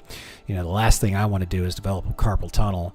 Imagine trying to lay down and your wrists hurting, or imagine trying to type something and your wrist hurts. That's just horrible to me. So I took the words that I wrote myself, okay, and I pasted it in there, and I said, review this portion of my script and give me a critique of it. Is it good? Is it bad? Could parts be improved? Okay.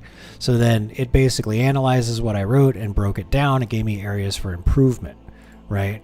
So then I come up with a little bit more succinct. This is probably 50. This says the same thing with about 50% of the words, based off the input that I got from the AI. So I use this thing as like an editor basically. It's the equivalent of sitting in a room with like 10 other writers, and they all want to do a good job. The only problem is the AI can be a little sycophantic. So what I mean by that is like you could have a bad idea and it will tell you that it's a good idea. And the other problem is, and this is a problem for all AIs, most of them anyways, they hallucinate things. So sometimes it'll just make shit up, right? So you don't trust it. Like these things are not the source of truth. The best way I could put it is that it's basic. The paid for version of this is like having an overeager college intern that wants to please you so much it might make shit up to keep you happy. So, buyer beware, basically.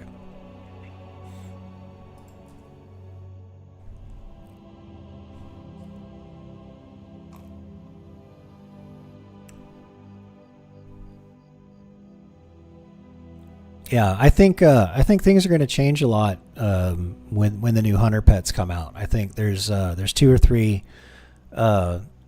pets that are going to come out that are going to be totally violent. Like the spider for PvP is going to be huge because you got an on-demand route, and then you can combine that with your other abilities, and then it also has a slow, that kind of stuff. So I wonder what it's going to be like to see. Melee hunters when the new stuff comes out, which should be coming out in the next couple of days. So it's kind of the game's just kind of in upheaval right now. So I'm gonna have to kind of wait for the dust to settle. But I think the changes are overall a good thing, basically.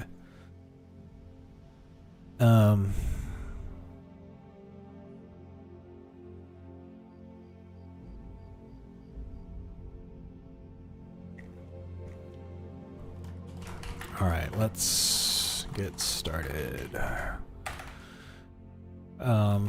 Once you get signed into WoW and you have control of your character, first thing you want to do is press escape and click on key bindings. Let's go over some of the basics first. Take it easy, Laxness. I'll see you tomorrow, man. Later, dude.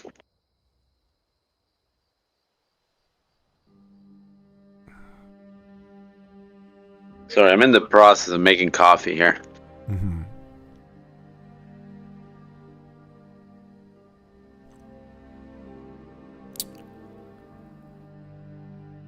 Let's see. So I got that.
Okay. There's home row. There's the home keys. There's wads. Let's link all those together. And there's everything your left hand can hit. In fact, let's split this up a little bit more. Let's do... This is everything. I'm going to copy this. Click here. Paste it again. Click in here. And then...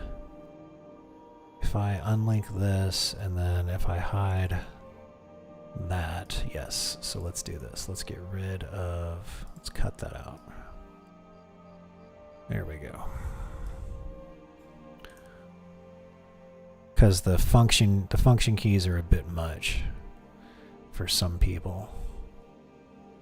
If you don't have big hands, you might have a hard time hitting the function keys.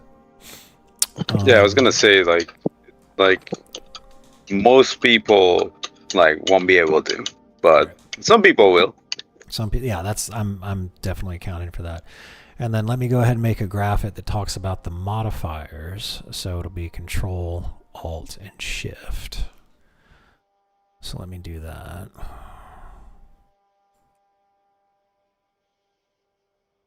There we go. What if we do this one and then...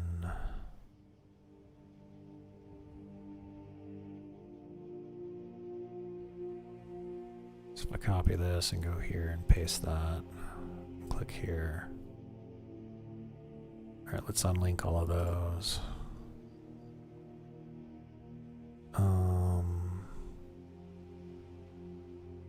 Control, Alt, Shift. So I need 2 layers to do that. So, in fact, let me add 2 more layers. Add track. You go up here. Let me copy this one. Copy. Let's put this here. Let's paste it. There. Hey, next, a little off topic, but kind of on topic. Have you tried GPT for All? It's like a local model. For all? No, I haven't. I haven't gotten into local stuff yet for LLM. Oh, you should give it a go, dude. GPT for All is one of those kind of like simple pre-installed solutions, and then you just pitch in models. Right. It's kind of nice. And if you're a Windows user out there, there is a version of it you can download, and it has an executable, and you can install it. So you get a nice GUI and all that. You don't have to learn everything from the bottom up. Gotcha.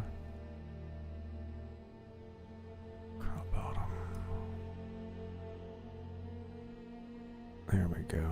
And then it looks like we're going to need 2 more layers to do that. So let's add 1 more track, put that up there. Grab this one, copy that, paste that over here. And we're going to lower that one. And let's move it over some right there. Okay, and then we're gonna do the same thing. Copy, click, paste here. And then this one is going to go over yonder. And let's crop the right there. Okay, so there's your modifiers.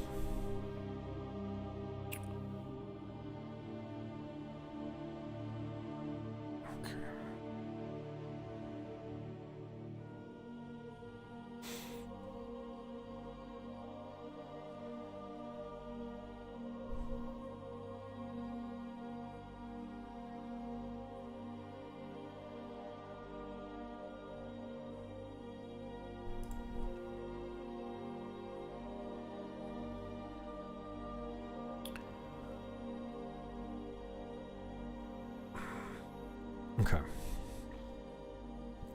Home row, tactile keys, wads, all left-hand keys for big hands, all left-hand keys for small hands, and then the modifier keys. Okay.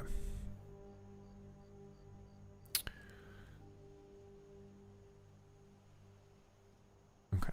File. Save project. All right. Let me go get. Been at it for 4.5 hours now. Let me get something to drink. I'm kind of running out of steam. Then we'll load up.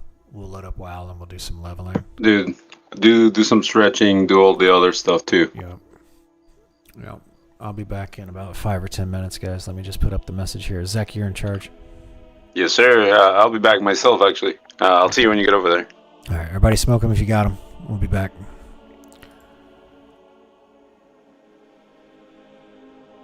Here, let's there we go. Let's make it look nice. There we go.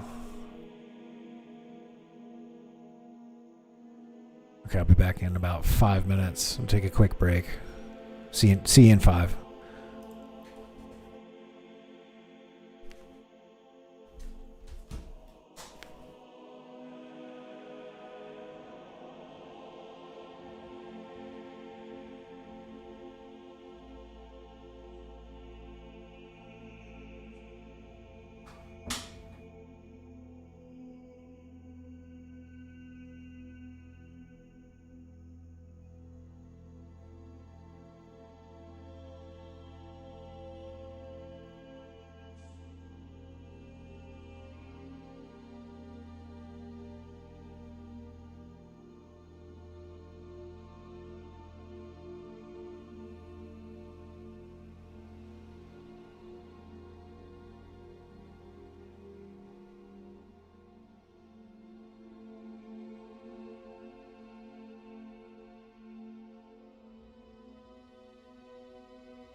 Hey, Unvanish. Welcome back. I guess welcome back to me. When did you say that? You said that 3 minutes ago? You're still around, ain't you? I'm so glad I put the timestamps on the chat, so now I can see how long ago somebody said something. Yeah, man. Glad to be back.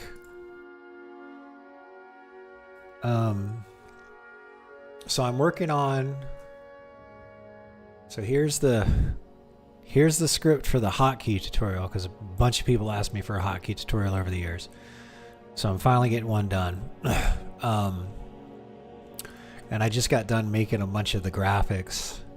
See, this is for like key modifiers, the Control Alt Shift, where the left hand should be, and all the hotkeys you can hit with the left hand. If you have a really big hand like I do, you can hit those F function keys up there, right? And you know, I don't assume everybody's taking a typing class. Oh, there's WADs for movement, and then there's home row, so the F and the J. It's got those little bumps on them, so you know where your fingers are. And then there's home row. So got all that stuff set. So let me hit save here, and then let me open. And then here's the getting started tutorial. This one's already done. It's 24 minutes long. And it basically talks about Turtle Wow. Because I've been playing, been having a good time on Turtle Wow. It shows you how to like make an account, what the rules of the server are, how to get signed in, how to download the client, how to install everything. Then how to include some of the mods to like update things. And then installing 2 really basic add-ons to help everybody out, creating your first character, and then the challenges, because the private server has all these special challenges. They got hardcore and all these different game modes to try out, where you get some sort of rewards. The one that I'm doing is war mode on my priest, and I get an experience gain. So you get 10% bonus reputation from battlegrounds, get 5% XP from creature kills, and then bonus XP battlegrounds and arenas gain 20% XP. And then go over like some of the basic settings in the UI, like enabling instant quest text, because that shit gets annoying, doesn't it? And then this is my I'm teasing the hotkey tutorial here. Here, let me watch this again. This is me teasing the hotkey tutorial, and I'm working on the hotkey tutorial, and I gotta release both of these at the same time, because I don't want people establishing bad habits if they do want to go with the hotkey tutorial. So let me watch this part again. And I want to make sure the music, I don't get dinged for copyright on the music, so I'll find out tomorrow when I check the live stream. You're all set to start playing World of Turtle Warcraft. To avoid developing bad habits during the more challenging end-game content, I recommend watching the next video in this series on key bindings and hotkeys. Building muscle memory now will give you an edge in raid content and PvP later, helping you react quickly to critical gameplay moments. The following 2 clips show you what gameplay is like for new players that have yet to enable hotkeys versus what gameplay is like for players who have implemented and mastered hotkeys. Here goes.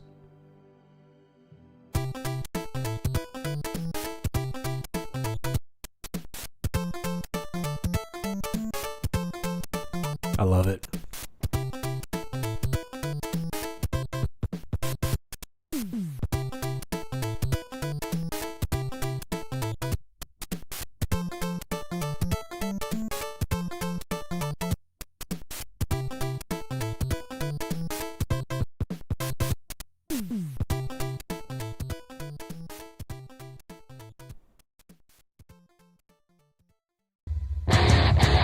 With hotkeys.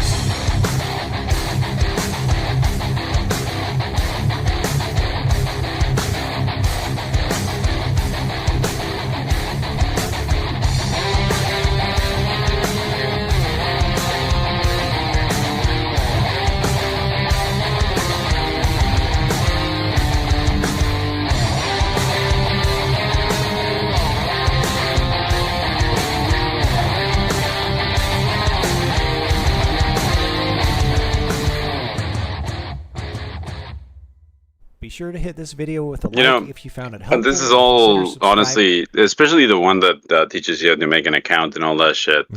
Very, very useful for like all these people that are just joining the server and shit. Right. Like definitely like that new service coming up. You know, very, very topical. Yeah, I hope the devs like it enough they'll post it in their forums and stuff. Like here's like I'm really trying to do that good of a job on it. Yeah, that's fair, man. Okay, it looks like we can get rid of the banner. Let's move this over here.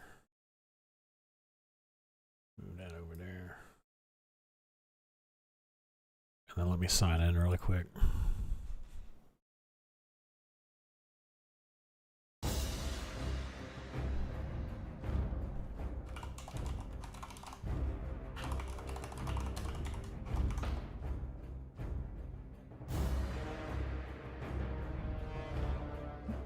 There we go. Level 50.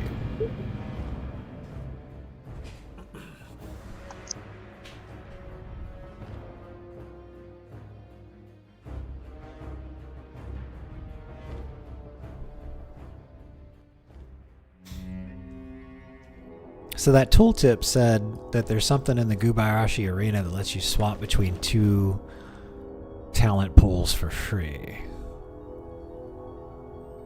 Yeah. The goblin brainwashing thing. Okay, I gotta get one of those.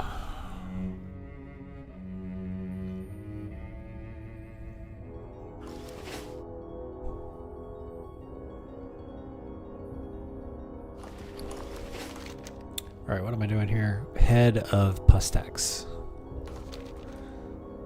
Who dat?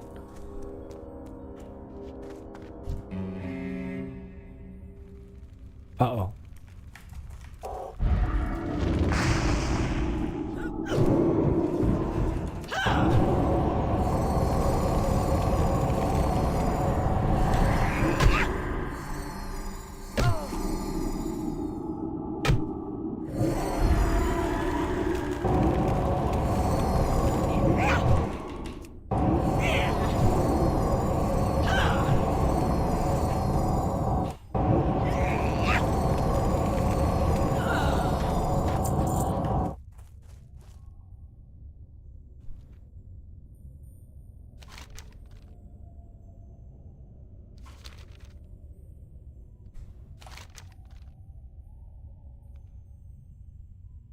Hunt down the satyr Pustax and return his head.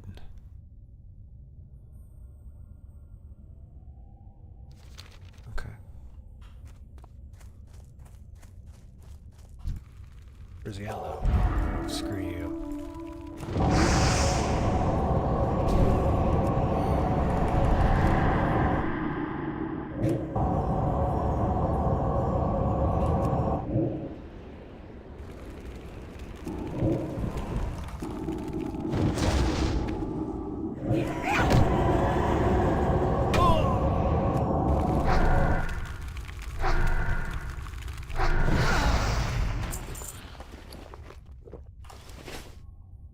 Oh, did you know that if you're a Shadow Priest, you should go into Shadow form? You do more damage that way.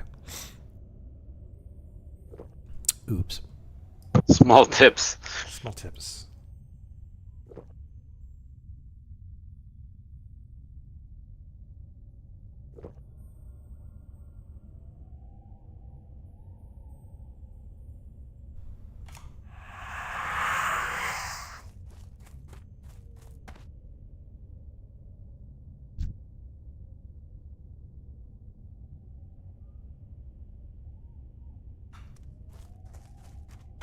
Well, it says that he's supposed to... There he is, right there. Here we go.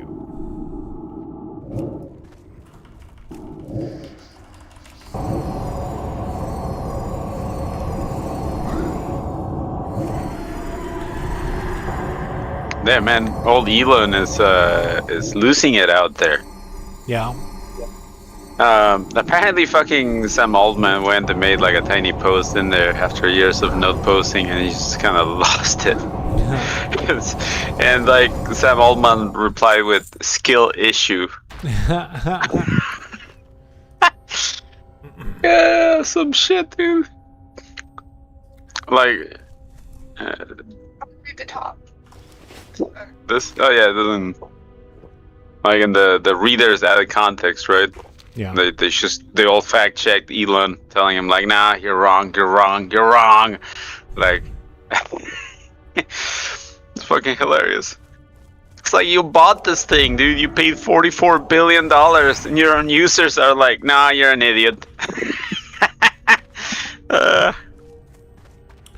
And then here comes a dude from, just come in, drop a few things, and then just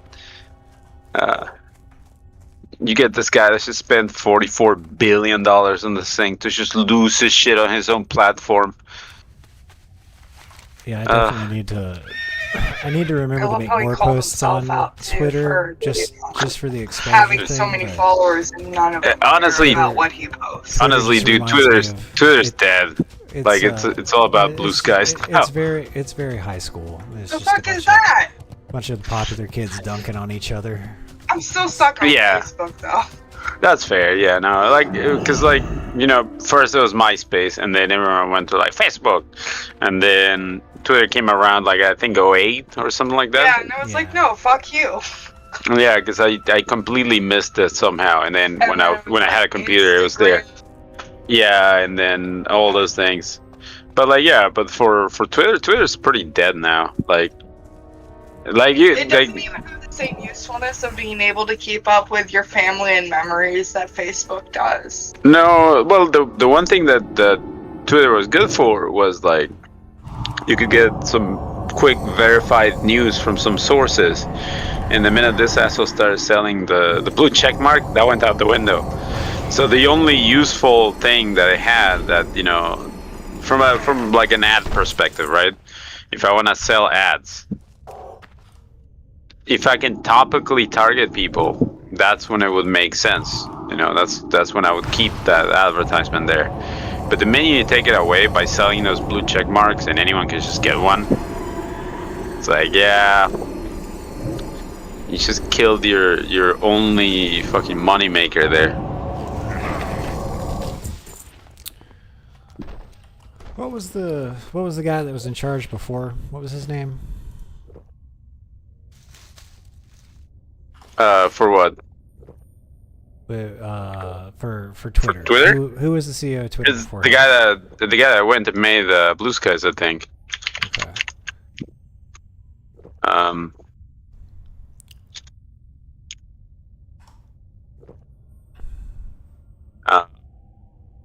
What is the name of that dude?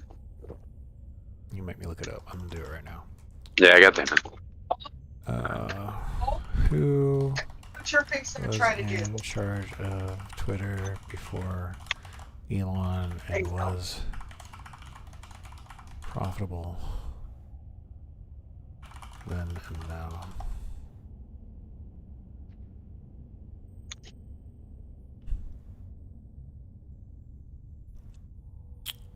Jack Dorsey. Jack Dorsey, this guy, yeah. Beard man.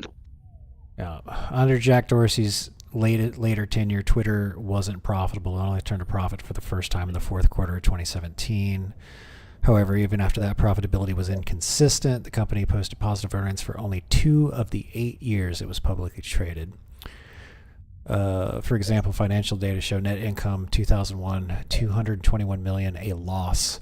In 2022, $111.78 million, also a loss. Is Twitter profitable now? Financial performance after Musk's takeover. There was a sharp decline in advertising revenue. Financial data from the UK division illustrates the downturn. However, by 2024, Musk reportedly achieved an adjusted EBITDA of around $1.2 billion, which is similar to Twitter's pre-Musk levels, though it's important to note that these figures are wildly adjusted per financial sources. For the first quarter of 2025, X posted net earnings of approximately $1.4 billion, a 20.6 increase from roughly $942 million in the same quarter of the previous year.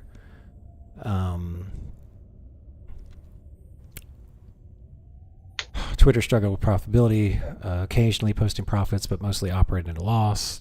Despite initial hardships, especially from advertiser pullback, adjusted financial metrics in recent earnings suggestions the platform has become more consistently profitable through the reliability of adjusted figures has been questioned. Okay, so he cooked the books. Got it. No, he definitely cooked the books, dude. Because like, look, it wasn't profitable when it was useful, and like you could advertise there, and it was it was legit. And you think it's profitable now because assholes are paying $5 a check mark? No. Like, no, you don't offset like the fucking billions of dollars changing hands for advertisement. I want to make a company that loses $100 million a quarter. How can I do that? You mean for Dorsey when he was doing it, or are you saying for Musk? For both. It doesn't look like it's ever been profitable is the thing. So for Musk, you just gotta be an apartheid kid that got their shit by nepotism, and your dad owns a couple like slave mines, and then you got Musk, right? And if you want the other route, you gotta be Jack Dorsey and start up Square that finances everything that you do. Like, dude, like payment processor. It didn't. Oh, that makes sense. It didn't matter. It didn't matter that Twitter was not profitable with that dude. It didn't matter. Right. Like, cause it did not matter. He could just sink money into it, and it was like that advertisement arm that you just have. And like Musk doesn't understand that yet, dude. Even though he bought this thing like a year ago now, 2 years. I think it was 2. He still doesn't understand, like the dude just doesn't have the mental capabilities for like business acumen. And the dude wasn't fucking in the PayPal mafia, dude. He should have known better. Like, that's how that fucking got started. And it's obvious that the dude is not the real brains behind any of that shit. He's just the money bankrolling it. Yeah. In that development of the industry at the right time. It seems how a lot of those people made their money. Yeah, it was just, this guy's an idiot, obviously. But, like, even more so now, it just shows. Like, dude, if I gave you, right? If I gave you $1 billion, I could come back to you in 5 years. You probably would have multiplied that, right? If I gave you $44 billion, right? You would think of something useful to do with that money and come back and multiply it, right? Yeah, I'd start up. I have a few startups. Not all of them would be successful, but I'm sure a few of them would be. Right, but you use it to build something with it, right? Yes. This dude doesn't know how to use money, and he uses it like a rec ball, right? He's just destroying things, not actually doing anything with it. The dude is basically like a man-child on too many drugs with too much money. Well, if somebody gave me $1 billion, I would have a crew of project managers following me around while I ate all the Adderall I could. It'd be great. It'd be great. Well, that's the thing, though, man. Like, like. So you can do that, right? For a little bit, right? And then you're gonna start to lose like brain function. Just like Donnie Trump. That's why I don't take that stuff. Donnie Trump and family. All those people do a lot of stimulants, and you start doing a lot of those. You start losing your impulse control. Right. Your decision making skills go down the shitter. Adderall abuse is rough. It makes for very, very impulsive people that you can manipulate easy. Don't do it. No, I got prescribed that. I tried it for about 3 months, and it helped out. Well, it definitely helped out with a couple of things. The funny thing was, it actually calmed me down. And I was actually a better speaker on it because, I got diagnosed with ADHD a couple, 3 years ago. Oh, so you need it, right? Right. To a degree, well, right? yeah. Well, to a degree, the problem is it's like I take it works, and then after about 3 days, the efficacy starts dropping off. So I tell the doctor, and like, well, why don't we just increase your dosage? And I was like, how about not? How about I just take it, for like 2 or 3 days, skip a day or two, then take it for 2 or 3 days. I was like, okay, that's an option too if you want to do that. So I started doing that. And then I noticed that on the off days, I was less motivated. And I was just like, I don't want to depend on this. I don't want to, I don't want to, I'd rather just deal and figure out whatever coping. That's why, like, you see me so organized with the notes and the reminders, and my alarms are always going off and that kind of shit. No, yeah, that's so all right. So, and I'm gonna stop you real quick, but you're self-treating your mental illness, right? Right. Like I have some mental illnesses too. Everyone does. Like any asshole that comes up here and says like, "Oh, I don't have any mental illness. I'm completely healthy." Bullshit. You just don't know about it. You may not know this, dude. You go to the restroom, you wash your fucking hands like 5 times in a row. Guess what? Right. But and everyone has like something to deal with, right? And like sometimes you have stuff like that, right? Like lack of motivation and whatnot. And like, dude, the go-to thing here in the US is to prescribe you some pills and see what happens. Right. Where, like, nowadays it's more likely that you're gonna get like a sleep study first. Yeah. And you can do some things, and like A, B, C, D. Right. But it used to be that you would just get handed pills, and it's like, all right, go. And yeah, dude, like that's how most of my buddies, like, dude, like a lot of my buddies just went out the way of self-inflicted after doing a lot of those pills. Oh no. Yeah, dude, because like you'd go in and it's like, well, fucking can't sleep, shoulder hurts, here, take these pills. And it was like opioids, and we were of that generation where it's like they just toss pills at you and they just kind of off you go. I lived when I was living down in Miami. I lived 4 miles away from that Walgreens that prescribed like 300% more opioids than any other location in the States, because they had those pill mills down there. That shit is fucking nuts, dude. Like Houston was huge on that too, by the way. At the time, like, what was it, 07? No, 08. 08, that was like up north, not having a good time. A lot of pain. Like, was not working as intended. Just shit was not going well, right? And like, I remember all my buddies would, like, even if they didn't have anything, right? They may not have food, they may not have money, they may not have shit else, but they could still go get that prescription because it was completely, covered. Good old TRICARE. And they would go get the prescription, they would get the pills, and you'd look at some of those things, dude, and it was like, dude, you're getting enough stuff to put down a horse, right? And you're taking this like daily, dude. Like, yeah. Not I have a dislike for a lot of pill-based medication, right? But I understand it's necessary.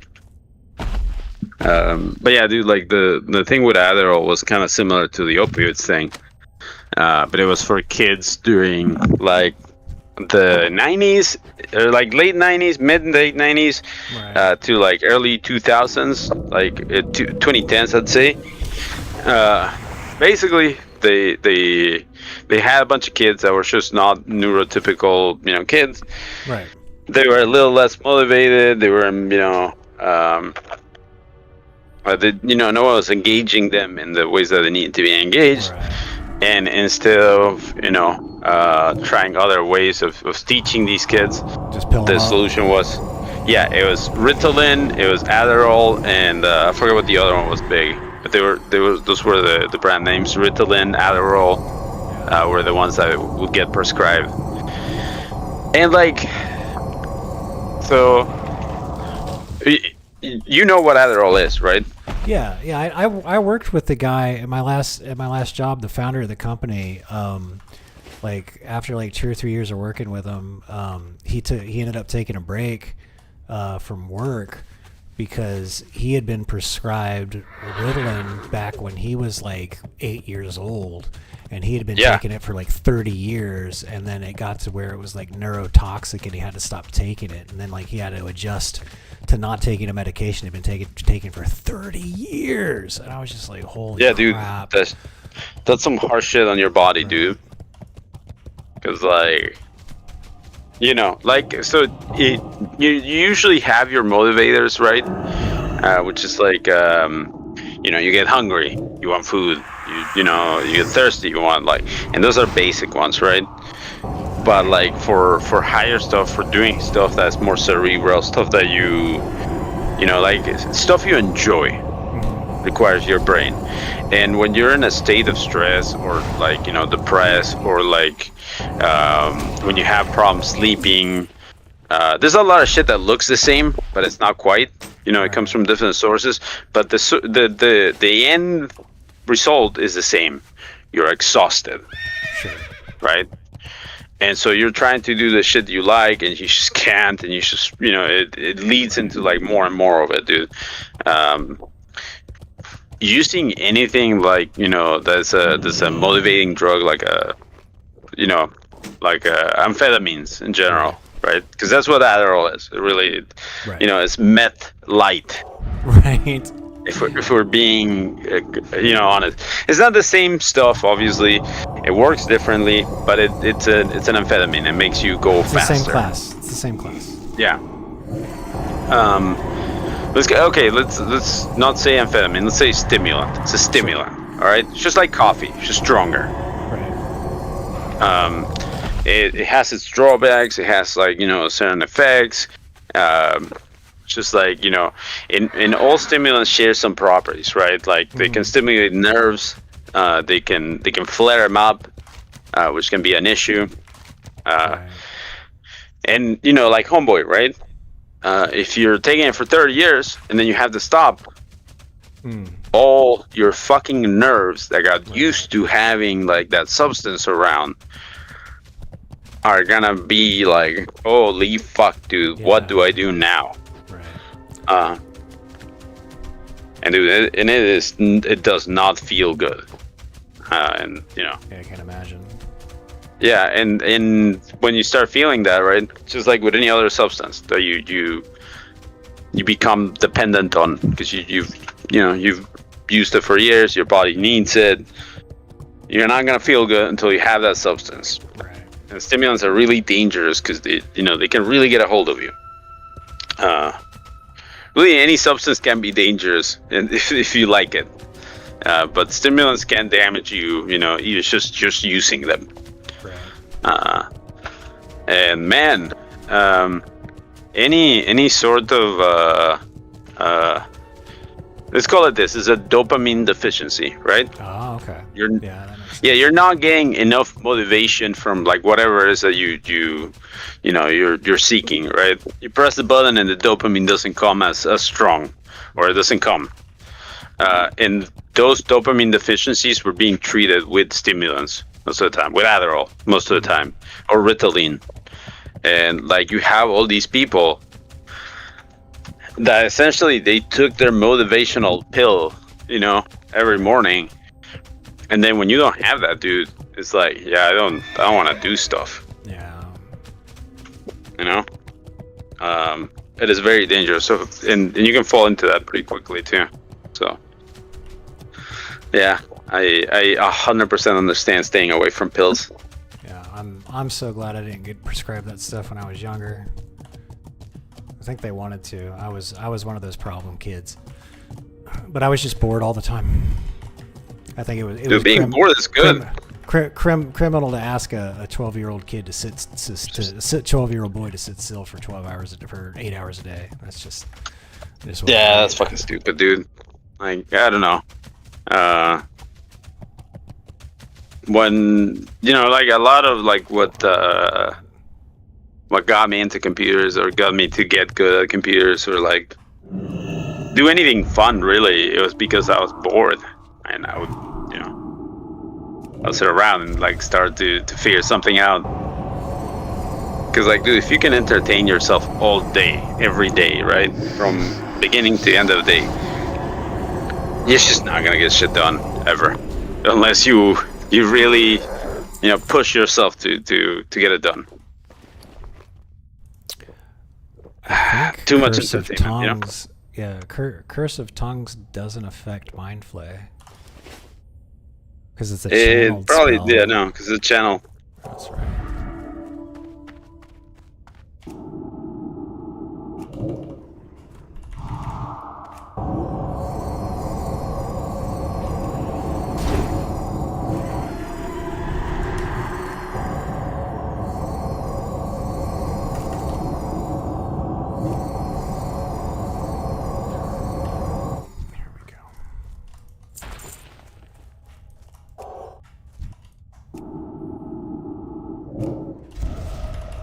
No, what's that? Curse of Weakness, that's fine.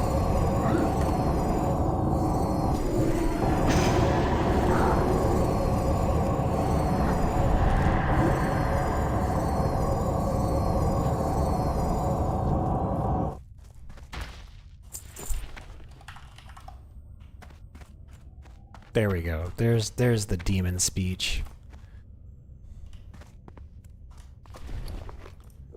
They could have leaned into that more. There's a bunch of underlying good ideas in this game that they didn't develop more. I do like how like there's the demonic language and the warlock can understand it, but it's gibberish to everybody else. Like, that's a cool idea. Do more of that.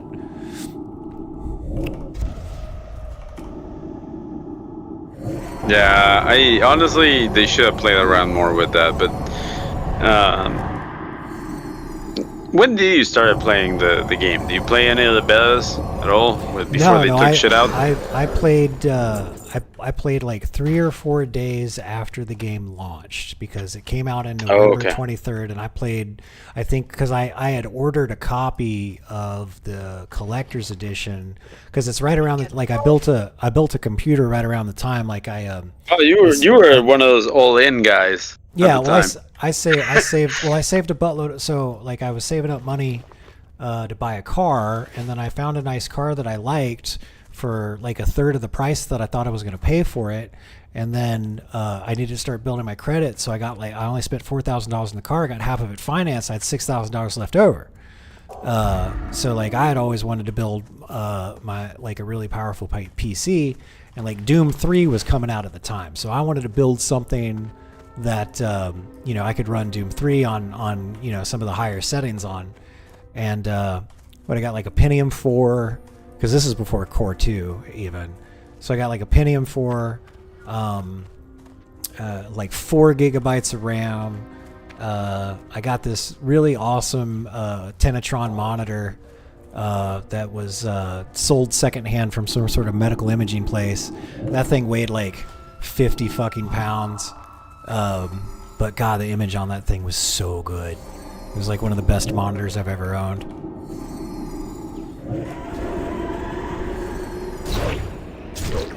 And then it was the first GPU I ever had where you plugged a power source into it.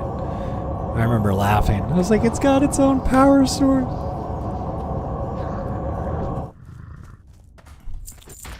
And holy crap, did that machine run hot. Oh wait, here we go. There you go. What do you give me? Wisdom? Okay, I'll take wisdom. That's fine.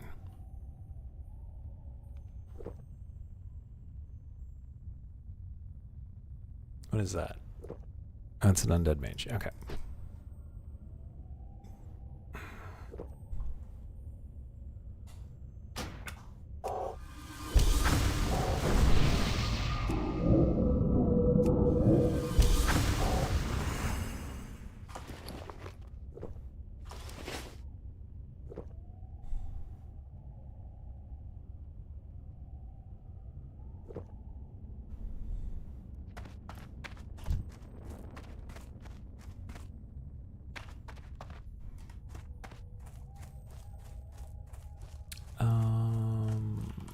If I pull one of these, I'm going to pull all of them. I just know it.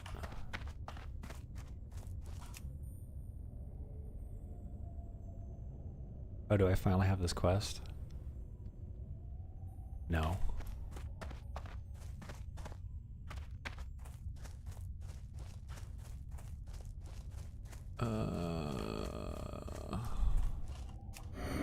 Oops. Okay, good. Upload just perfect.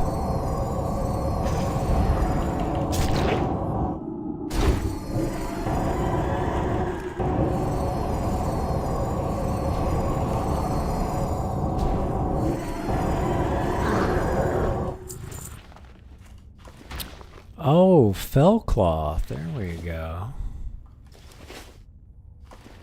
I forgot about... Oh, tubers! Holy crap, I got some tubers.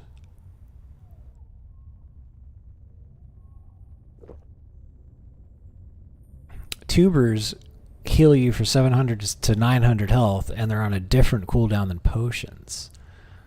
So you can save up a bunch of these and make a macro. Actually, there is something that's different about tubers. Like, there's a reason you don't collect them. It's been like a year. I forget what it is, but they shares. I think they share the cooldown or something. So they're not as good as they used to be. These consumables out of a zone in World of Warcraft, that was kind of obscure.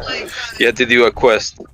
The potato tuber. No, not like good potato, no. It's like, yeah, consumable in World of Warcraft. And Look, that thing is off the ground. what is? The base for the...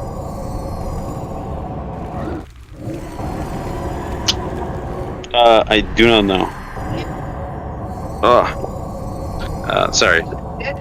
You're fine. I'll be right back. Let me go find Nugget's glasses. You find Wise eyeballs, okay? She'll find them. Where are they then? She'll find them. She'll find them? Alright. Find them. She's a She'll find them without glasses. What's this? gorgeous. Holy... She is pretty gorgeous, I gotta say that. Found her own island. Who found her? Yeah, she did. She found them. Okay. Now I feel a little silly. What do you mean? I honestly thought you were gonna, be, but no, you found them pretty quick. So, kudos to you. Hello, Code. What's up? What? So I'm gonna finish up in Fellwood, and then I think I just go to Searing Gorge next, huh? What's that? Where do you have to go? Well, I mean, it's where I should go. Like, I think I'm gonna finish up in Fellwood because I've only got a couple of quests left, and then I'll probably head over to Searing Gorge. Get yeah, actually, if you from Lakeshire, if you go north from Lakeshire, that road to the left, there's these dwarves that have some quests there. Okay. They are gonna be quests for this place called Hate Forge Quarry. Ooh. And that's the next dungeon that you're gonna be able to do. I think it's 52 or 53. Yeah, no, they made another dungeon, dude. Okay. Okay. Yeah, These guys. I don't recognize the name. These guys craft, dude. That is a completely custom dungeon, and it's it basically is a bunch of dark iron dwarves. Okay. But dude, actually, you should look up Hateforge Quarry and look up the last boss and the items that he drops, because I'm pretty goddamn sure it's all shadow and minus resistances stuff. Let me see. All right, that's it. You're getting on? Wow. I'm getting on. Let's see here. Hateforge Quarry. Well, let you guys have guys time, but I want to play WoW.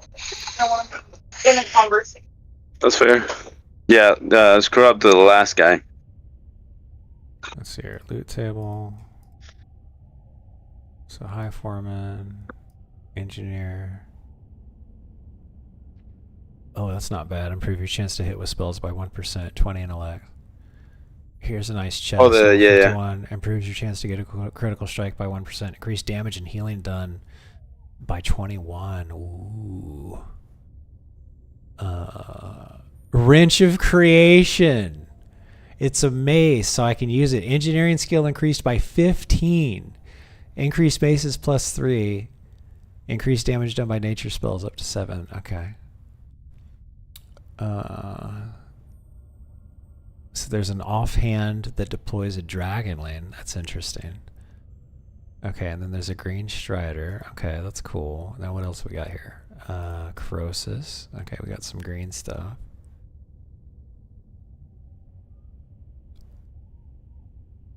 Okay, that's not bad. That's good for melee. What about this guy?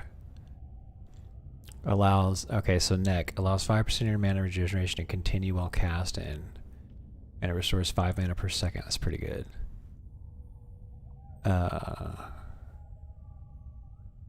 Okay, what else? Doom Caller.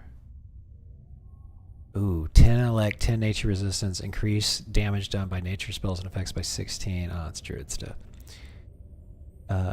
Shoulders. Increase damage and healing done by 18. Restore 2 mana per 5 seconds.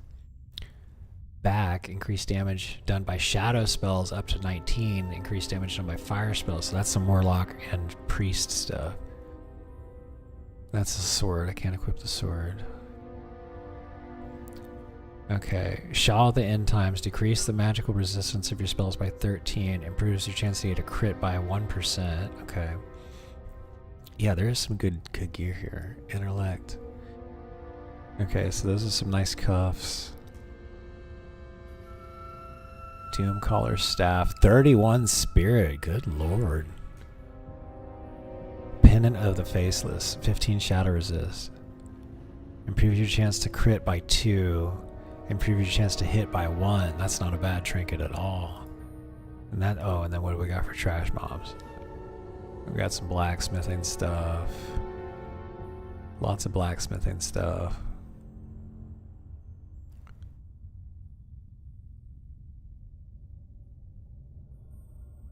And then we got a set of leather stuff. Okay. Okay, I'll give it a shot. 50. Yeah, I'm about to level, so maybe we'll head over there next.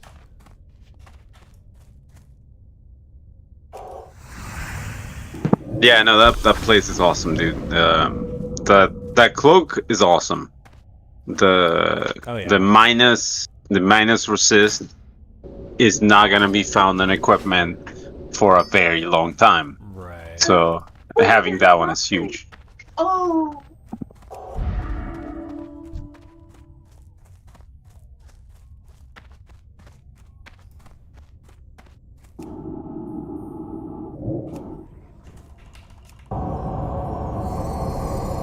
Dude, what level are you now?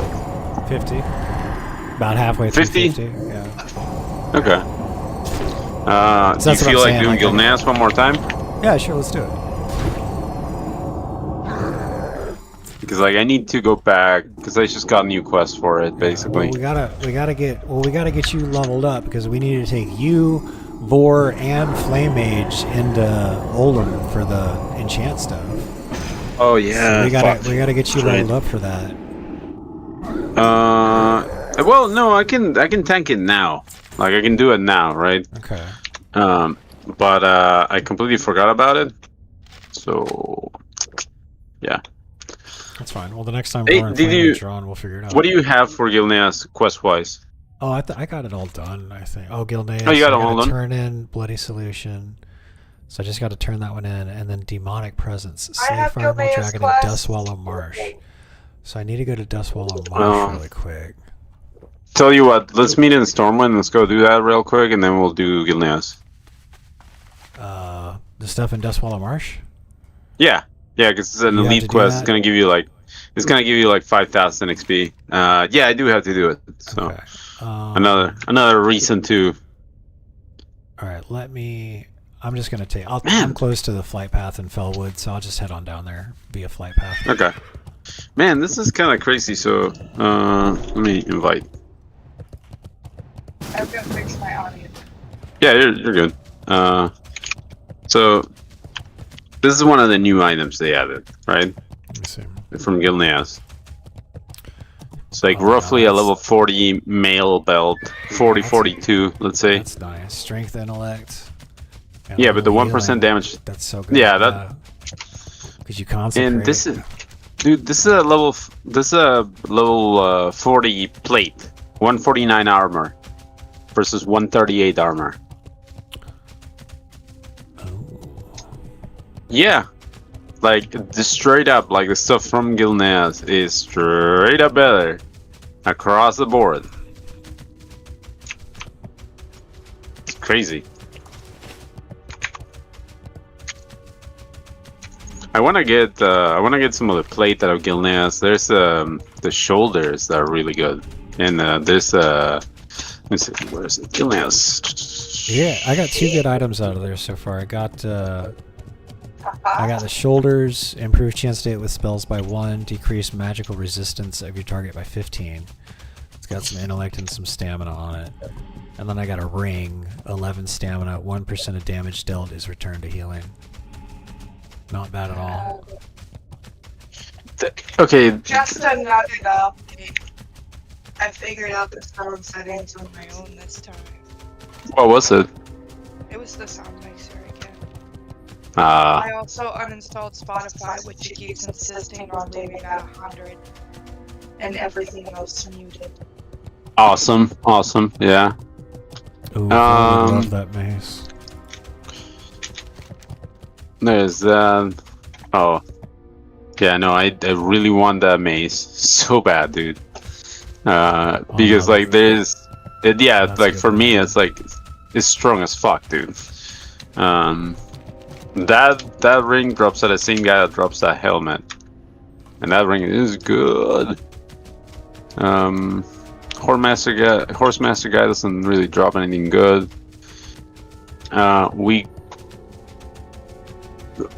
Okay, so there's these robes, and they drop.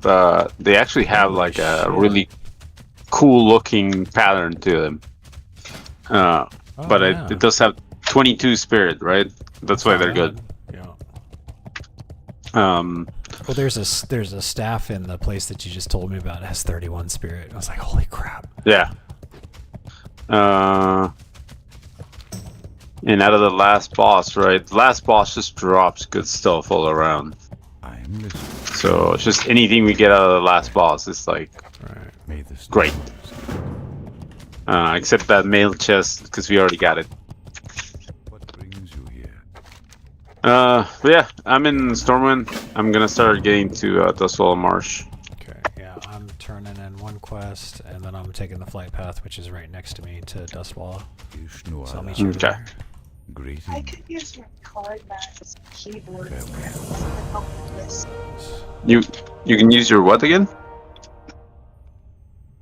My card mat. Oh yeah, you can. Yeah, you absolutely can. That's actually. Do you see this one that I use, the big one? They're not that expensive. It's like $20. I want one with a pretty dragon lady on it. That kicks it up to like 50 probably. Can we do that though? Yeah. I actually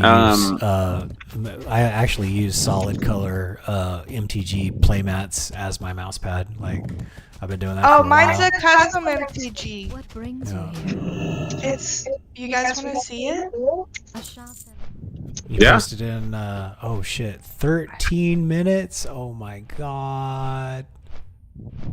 To fly? Holy Jesus! It's gonna take me like 10 minutes to get there, honestly. Cause I gotta go to fucking Menethil, so and then fly. All right, we'll start ahead, and I'm gonna jump up and go to the bathroom really quick, and then I gotta kick back and eat my dinner, I guess. So Okay. When you come back, the picture should be in all things streaming. Okay, right on. I'll be right back in 2-3 minutes. All right, man. My love, I think your microphone's being activated by you just breathing right now. It may have been slightly close. A little bit close. For the free ASMR. That's fair. I apologize. You know, I'm gonna start watching Nex on Twitch more because it runs commercials right whenever he gets up and leaves. Yeah. He runs a commercial. And some of these commercials are actually kind of interesting. Because it's like dystopian, you know?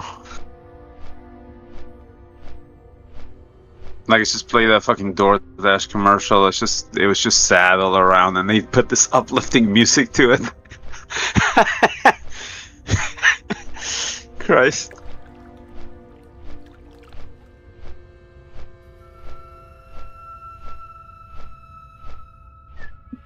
Meow. What is that? Was it meow? Food? Food? Food? Yeah? Food? Okay. She came all the way up here. No, she came all the way up here when I said food. Like, look. It's like, alright. It's food it is. Well, that's because Lottie keeps eating all her food. It's okay. I mean, it's okay. We wanted Lottie eating, right? So I don't care how she eats. I really did want Lottie to eat more. So, I don't care how she does it. As long as she does it. Ugh. I hate to think that she was bullied by those cats. That's why she got so thin. It's gotta be stress, though.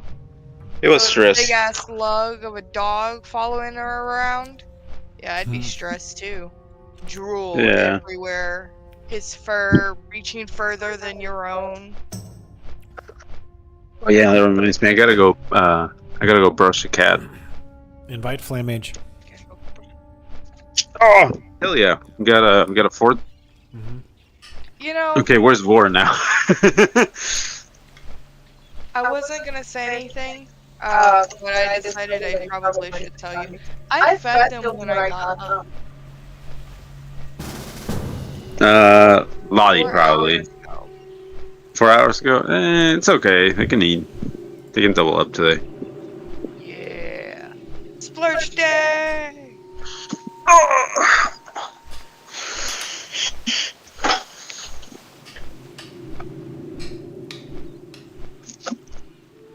Man. Oh, I'm still in dumbass. Fuck yeah. It's funny, like, that guy kind of disappeared, the comedian, Tony something.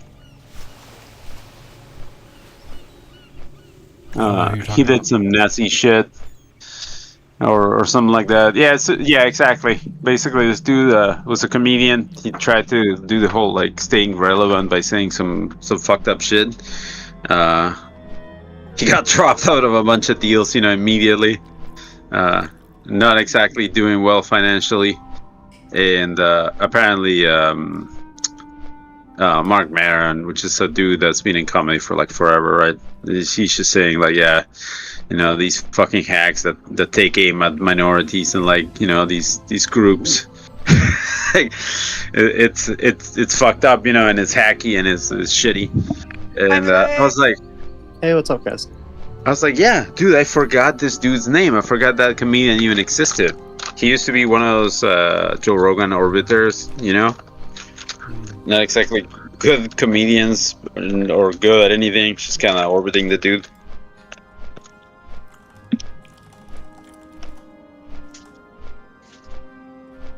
Where are we heading? Gilneas. Gilneas.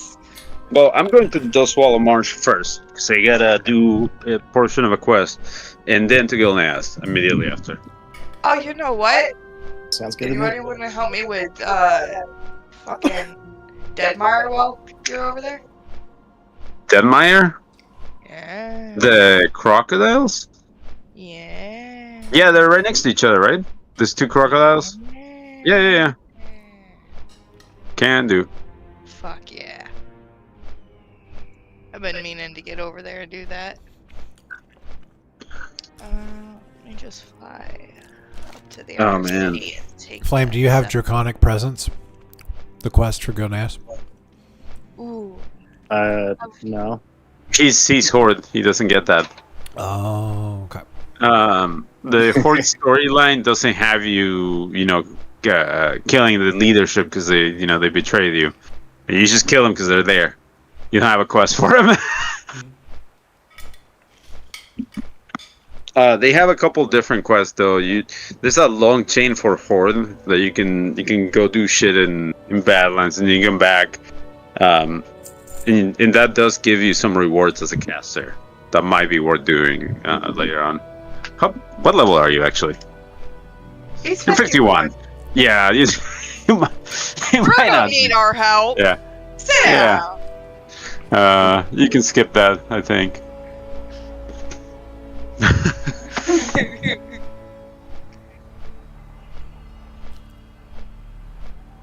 I like my nice little tiara. I have my little metal tiara that totally helps protect my head. My I'm favorite making helm. it through the thing. My favorite helm, I think, is dropped from last boss Blackwing Lair, so Nefarian, I guess, but it's like Circle of Flame, and it's just like a halo of fire. It looks cool as shit. I'd use it as my like main transmog helmet. Wait, if you want that specific transmog, you can get it in BRD.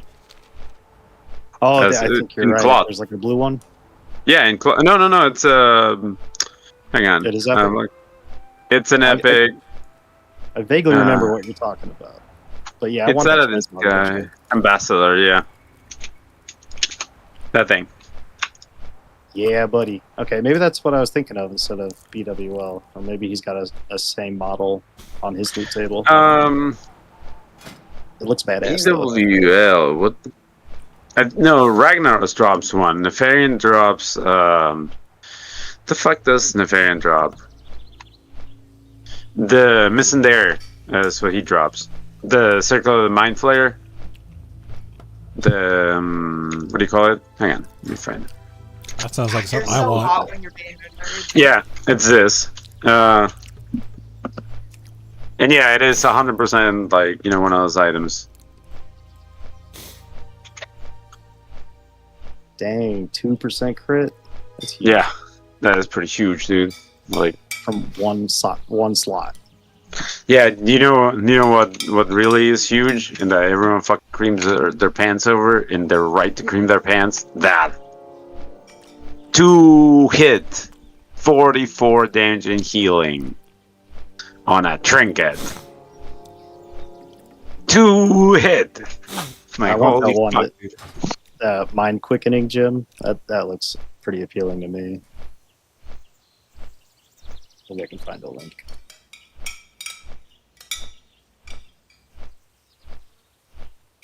I'm over here like, yeah, but these gloves make my nails look pretty.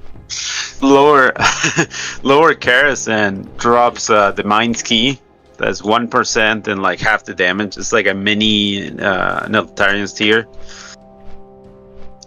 Keratin or whatever. Hang on.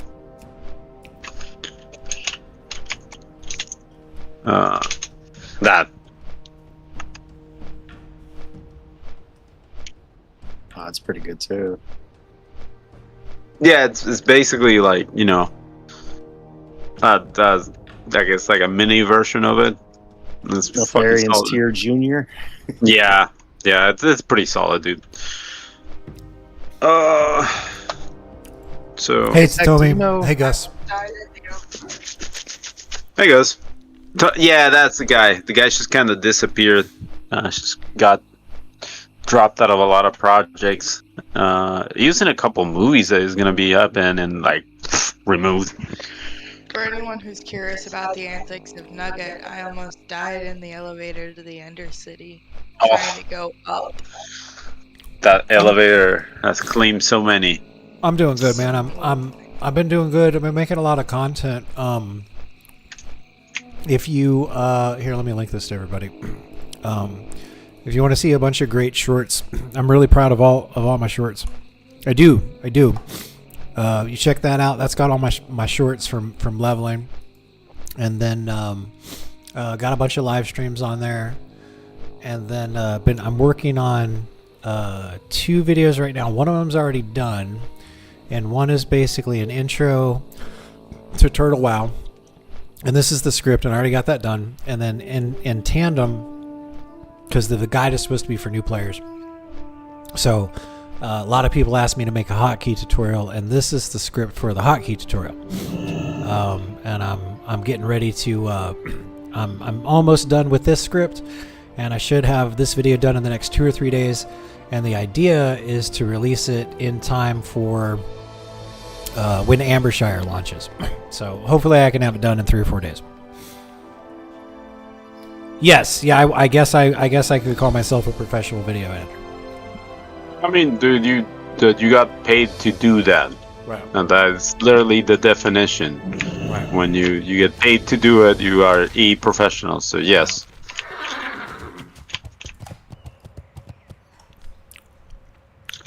Yeah, I can pull up. Okay, so you're here. Let's go. So we gotta go into the main area. So we just gotta swim across, basically. Okay.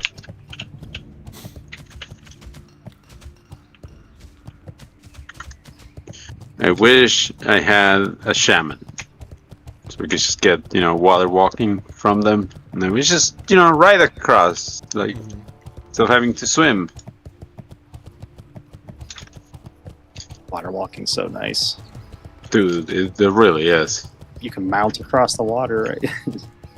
Just, yeah. So fast.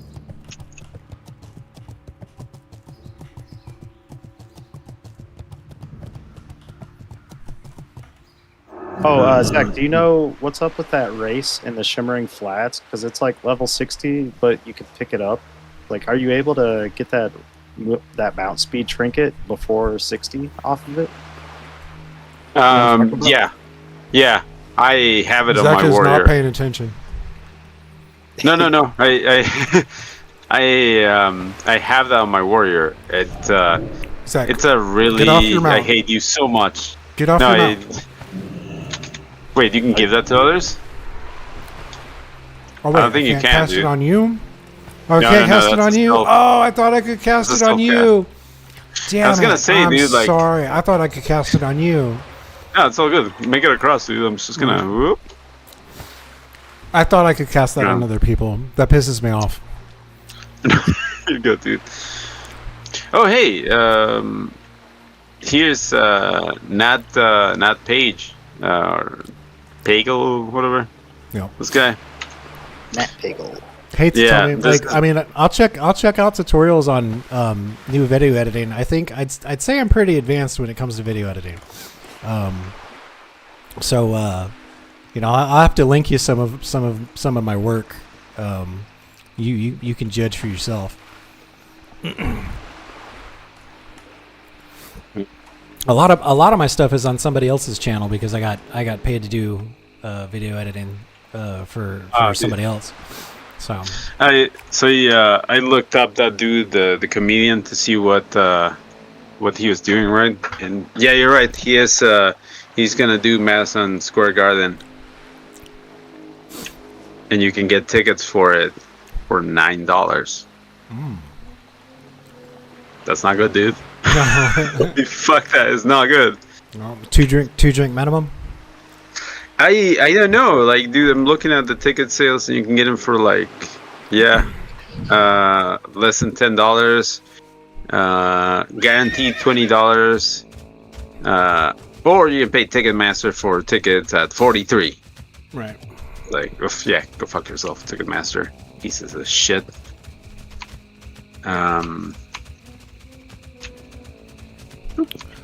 Alright, I'm almost Yeah. to the Flight Master in Orgrimmar, so that I can fly to Dustwallow Marsh, so I can kill this crocodile once and for all! Yeah, we're in the area, and there's like a bunch of elite crocodiles around here. It's just kind of. It was rough! Yeah, it's rough. It really is. There's some. Especially trying to run around with my Jeez. newly trained crocodile. Jeez. Oh yeah, that I get was to run probably around with my not. newly trained bear. Ah, you fuck. I couldn't do damage though for some reason. Well, I'd be interested, man. But the question is like, what skills? Like, I've been video editing for almost 2 decades now. I know how to like green screen, chroma key. I've edited music videos that had upwards of like 30 layers. Like, what skills are you talking about? Let me fetch that. Hey, Nugget, this pattern might be actually useful for you. If you choose to go that route. I do have a set of dragon scale something in my bank. I picked it up somewhere. Hey, I didn't Nick. know which one I was going. What's up? Can you stand on me? That thing Sure. is an elite and it is coming back. Okay. It's gonna munch you. No, it was on me, but you know, just in case. Yeah, it's a Tommy. You can. I'm starting up a TikTok in the next couple of days, and that's where I'm gonna put some of my shorts.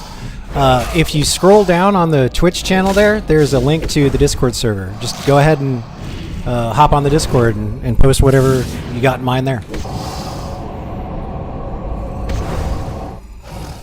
Yeah, I'm interested in what that all is really. Yeah, post it one of the channels so we can all take a look at it. Oh yeah, I can range execute now. I forgot about that. I gotta try on one of these guys. Kindly type your Discord. It's Nexius, Nexius.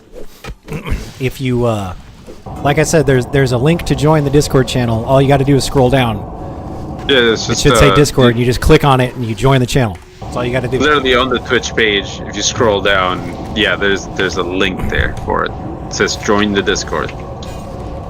Well, you guys just made it super easy, and we're not used to that. Is it fair? So thank you. Dude, I got interrupted while casting my shit, and like everything went on cooldown because I got nothing that's not holy. Oh, that's what it's like to get kicked as a shadow priest. It's just like all your shit has gone on cooldown. Sorry, bud. Hope you didn't plan on making it combo or anything. Yeah, no, none of that. Not for you. Fool. Watch out, that croc is kind of close. Your croc is kind of close. I'm also on my way to Mud's Sprocket because I thought that might be a little bit closer to where I needed to be. Okay, he's just fucking... he just did it again, dude. He just interrupted me while I was casting my execute. Oh, I see you guys. Yeah, Mud's Sprocket was the right choice. Yeah, we're close by. Let me get some manners here. What do you want, Cat? You ate? You're just kind of harassing me now? I'm giving you everything, Cat. Hey, next, just so you know, man, there are sometimes people that stop by streams and they'll say like, "Hey, nice channel. You wanna buy some art for your channel? Right. You got a Discord I could join?" And this is a very similar spiel, so I'm just saying. Well, they can post it in the Discord channel. That's no fair. offense to that guy, We'll take a look but, at it. Get fished by it, maybe.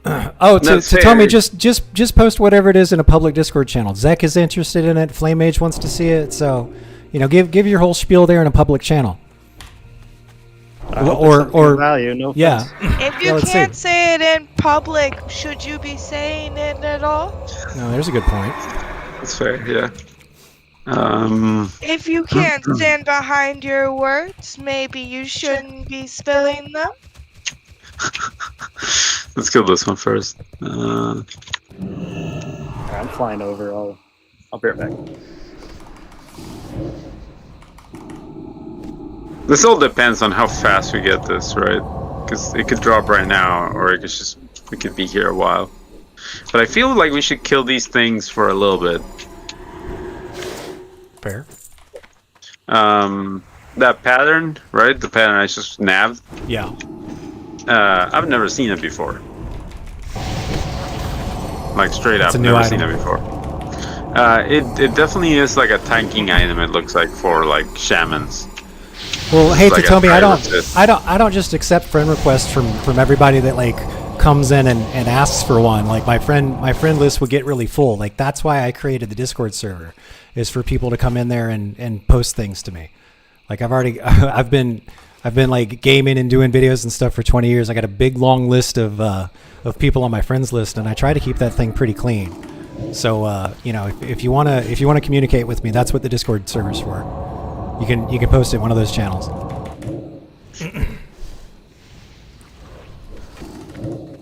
Hey, next time no, I'm just kidding. What's that? oh, you're making a joke. I get it.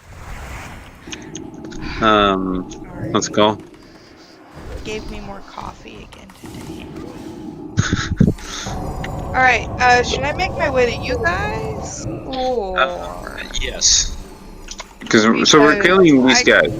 We're killing the dragons here. And I got the pattern, and I can give it to you. And we're gonna be killing dragons until we get this drop, right? And then we're going to leave. So that's when we can head out and grab your 2 dudes. Because they're right there, I think, right? Like up north? They're north. Yeah, directly north of where you're at. So I'll get to you. See, I'm kicked. There we go. I got the Plane's same running! They kicked me. Oh, you have in, no mana too. And Shadow's useless. Yeah, it's like, dude, I got kicked, and it was like, oh, I guess I was supposed to sit here, you know? Those mobs in Fellwood kick you 3 times in a row. Like, some of the mobs don't have. I don't know if it's on the server or what, but there's a couple of mobs where they'll just kick you like 3 times back to back. What? Oh. No, hang on. Next, what were you saying, dude? Like, I didn't catch that. There's a couple of mobs in. I don't know if it's here because you're tanking, but there's a couple of mobs in Fellwood where they just kick you back to back. Like, I don't know if there's a cooldown on some of that. Oh yeah. I don't know, honestly. You should start skinning these, by the way, because we killed a bunch all around. That's stupid. I just walked up and I won that. With a 99. There goes all the rest of my loot. Yeah, you should loot all of these guys. There's another one over here. We can keep killing while you get those. Alrighty. Well, thanks for the free leather, I guess. I don't know if you're gonna get scales. You may get scales out of these guys because they're dragonkin. So far, just leather. But it may just be a low drop rate.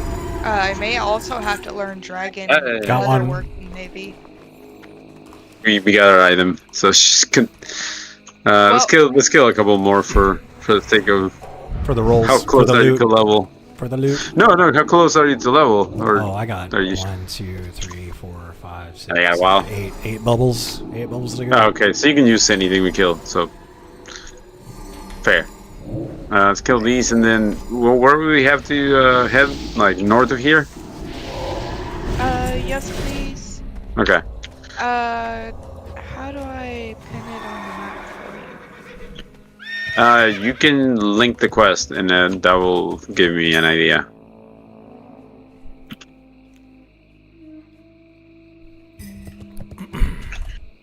And Flame Mage, you don't need the quest that she's doing, right? Which one is it? There's the 2 elite crocodiles and crocodilisk, I think. Crocodilisk, right? It's just the WoW version. Is it the Ravenwood Scepter? Because that's Deadmire. Yeah. It's Deadmire. No, I don't think so. Thank you. Okay. Tomb of Polymorph Cow for 3,000. Yeah. I saw that. Yes. That's wild. You know when I said about the thing about the cow level, that's where it comes from. That you can make a lot of money. Cow level here. Okay. You can make a lot of money out of that. It's a raid, actually. I want that. I saw a loading screen tip that said it doesn't exist, and I was like, that's interesting. That's not a raid spell thing. And it's definitely a Diablo thing, but yeah, dude, that's neat. I wonder where my friends have gone. Oh, look, a trail of corpses. Well, we didn't kill anything else over here, so just heads up. I'm looking for the pool where they're kind of chilling at. Oh, there was a crocodile that was dead. Yeah, see, there's another one that's dead. Drywallow. These ones? It should be nearby. Because they patrol, I think. Or am I wrong? No, it's further north. Holy shit, we still got a long while.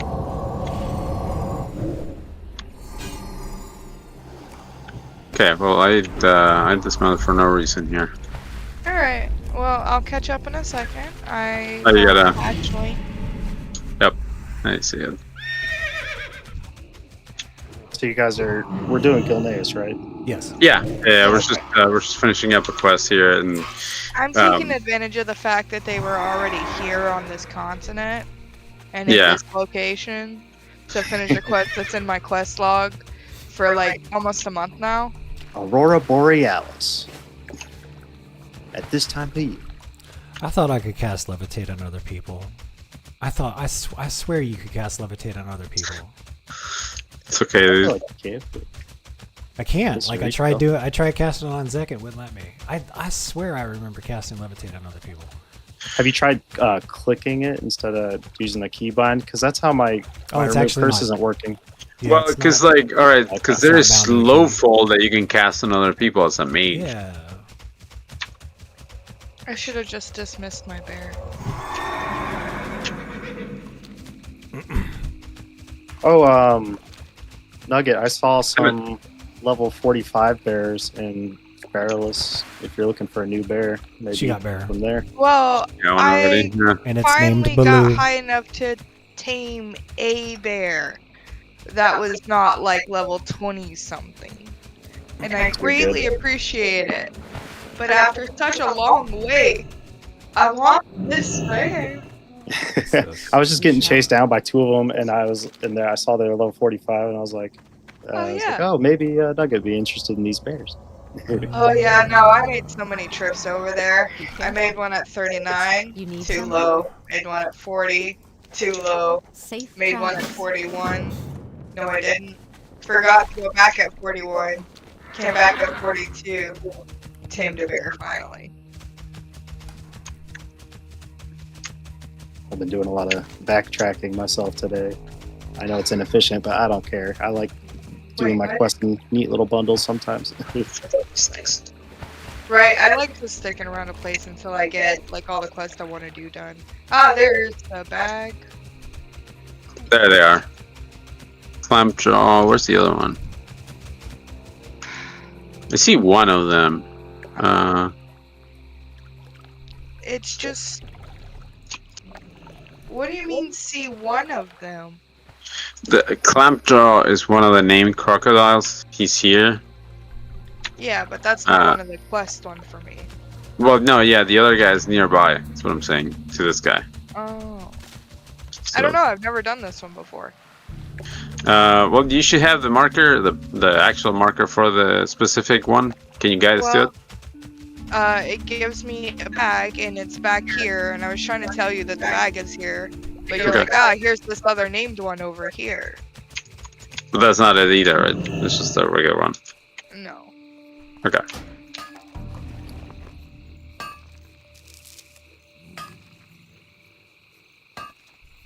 I'll be right there. I'm a little busy. You're good. You're good. The silver's not going to mine itself. That's fair. You should find a mod where every time you're swinging the pickaxe, it goes cha-ching, cha-ching. Yeah, every time you loot a mining node, it plays the little Mario coin sound. This guy. That guy. Okay. Okay. Get him. Got him. This guy's so dead. He's so dead, man. I brought my friends this time.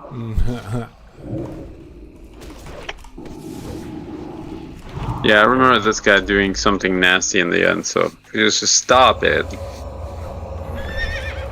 Oh my goodness, thank you guys so much. Mind blast crits. Yeah. So, Wait, Zach, you want to go back to Stormwind? Well, we gotta go back to Gilneas, but yeah, let's go back to the Stormwind. Do you have a portal? Wormhole generator. Here goes. Alright. That gotta be quick, right? Blair Host does not want to click this. No, don't click on it. Don't. I mean, it might be interesting. Maybe you can make it out of there. I just don't know. Yeah, I mean, it's use at your own risk. Okay. I know what the portal does. You're good. Yep, fuck that. And I'm going to mud. Fuck that. What happened? I got the debuff, and it was clicking down, and it was like, nope. What happened? I have a fucking shield. Oh, you explode. You got the quirk thing, the engineering weird thing happened, right? Yeah. That's what you're saying. Oh, okay. It might be because I'm not an engineer. It's more likely, to happen. It hasn't happened to me Malfunction. Yeah, so we gotta get to Gilneas, so it's gotta fly now. Stormwind is under attack. But who's... where? Who's brave enough? Well, no, because usually you get some people, you can just tab into them. And I'm a paladin. I'm a piece of shit. I can go and, just stun him. And that's enough, And just let the guards finish it from there. Yeah, I mean, Hammer of Justice is such a ridiculously strong stun, and, some people don't even realize it. It stuns you for up to 5 seconds. It's a long time. That is a long time. Yeah. Ravenshire, Gilneas. Oh, this is gonna be a bit. Yep. How far is it? A little far. I don't know. I can't tell. I don't have a mod for that. I gotta get that. I gave you the mod list, man. I know. I just gotta actually sit down and do it. I offered to sit down and do it with you. I know. And I'm already tanking something. I'm already, flying over there. Oh, can I not use... Wait, can I not fly from Mud Sprocket? You should be able to. That's the guy. Okay. No, it was Oh. the other guy next to him. Ah. I was confused because I saw this guy and I was like, that's my guy. Hello, cat. Why are you sleeping on that? Oh. Tiny. Whatever. Shouldn't be that long. I've got my Hearthstone set to Stillwater Church, so I'm running over to Thunderbluff. Some cheap piece of What shit. was I gonna grab? I was gonna grab something. More mithril ore.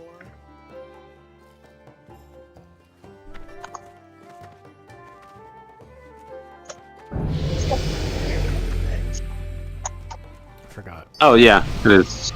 Actually, I saw it in the shot of the shot that you posted of your mat. Oh. Yeah.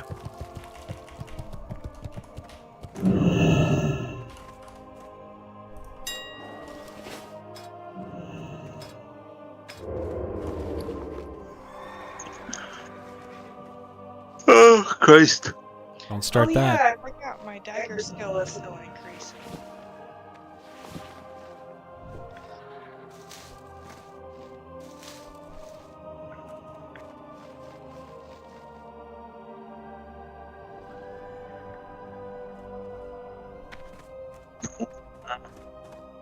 You know what I forgot to do? Get rest experience. It's okay because I've got a tint and I've only got 7 bubbles myself. All right, cool. So we gotta slam one down, anyways. All right, cool. We can just stack him. Hell yeah. Yeah, I just hit Taraho, so my next one should be Thunderbluff, and then I can just Hearthstone over and start running. Planes running. Greetings. Last winter.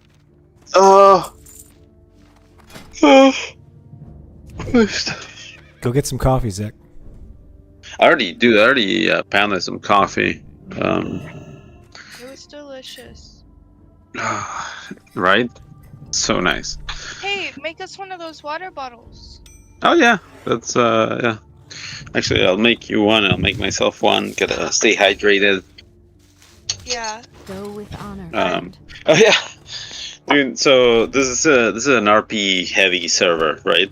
Like I don't know if I've noticed. if you've been, yeah. If you've been paying attention to the people, some people should come to you and they should start RPing in front of you. That happened to Vor. Dude, he got propositioned. Oh no! Someone join a needed guild. gold for that mouse. If Like, you know what I mean. There's a famous Craigslist ad when TBC came out about a chick's like that lady. Yeah. Yeah. It's like epic mount for an epic mount is what her ad was listed as, I think. Yeah, and I guess it worked out for her. Legend. It was so fucked up. That's one way to farm gold. Well, no, because like, so the blowback from all that is that eventually she was arrested. Oh shit! really? Yeah, because it'd be considered Well, yeah, dude. prostitution. Yeah, I mean, it makes sense now that you say it out loud. It has thought it the was funny at the physical time. value of currency, therefore that's prostitution. That's Yeah. goods and services right there.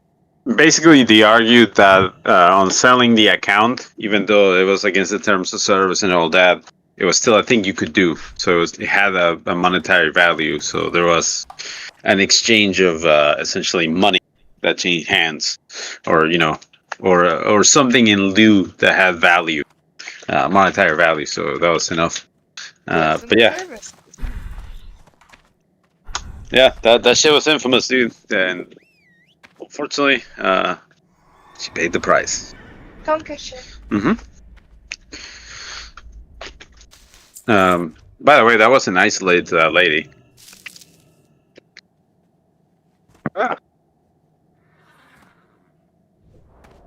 What, the arrest or just the proposition? That proposition, that happened a lot. Like, Yeah, but who else got arrested for it for being so epic? arrested, I don't know, but like, there's a lot of like weird shit because like people are fucking weird. I do remember being scared to stick around the end. Goldshire.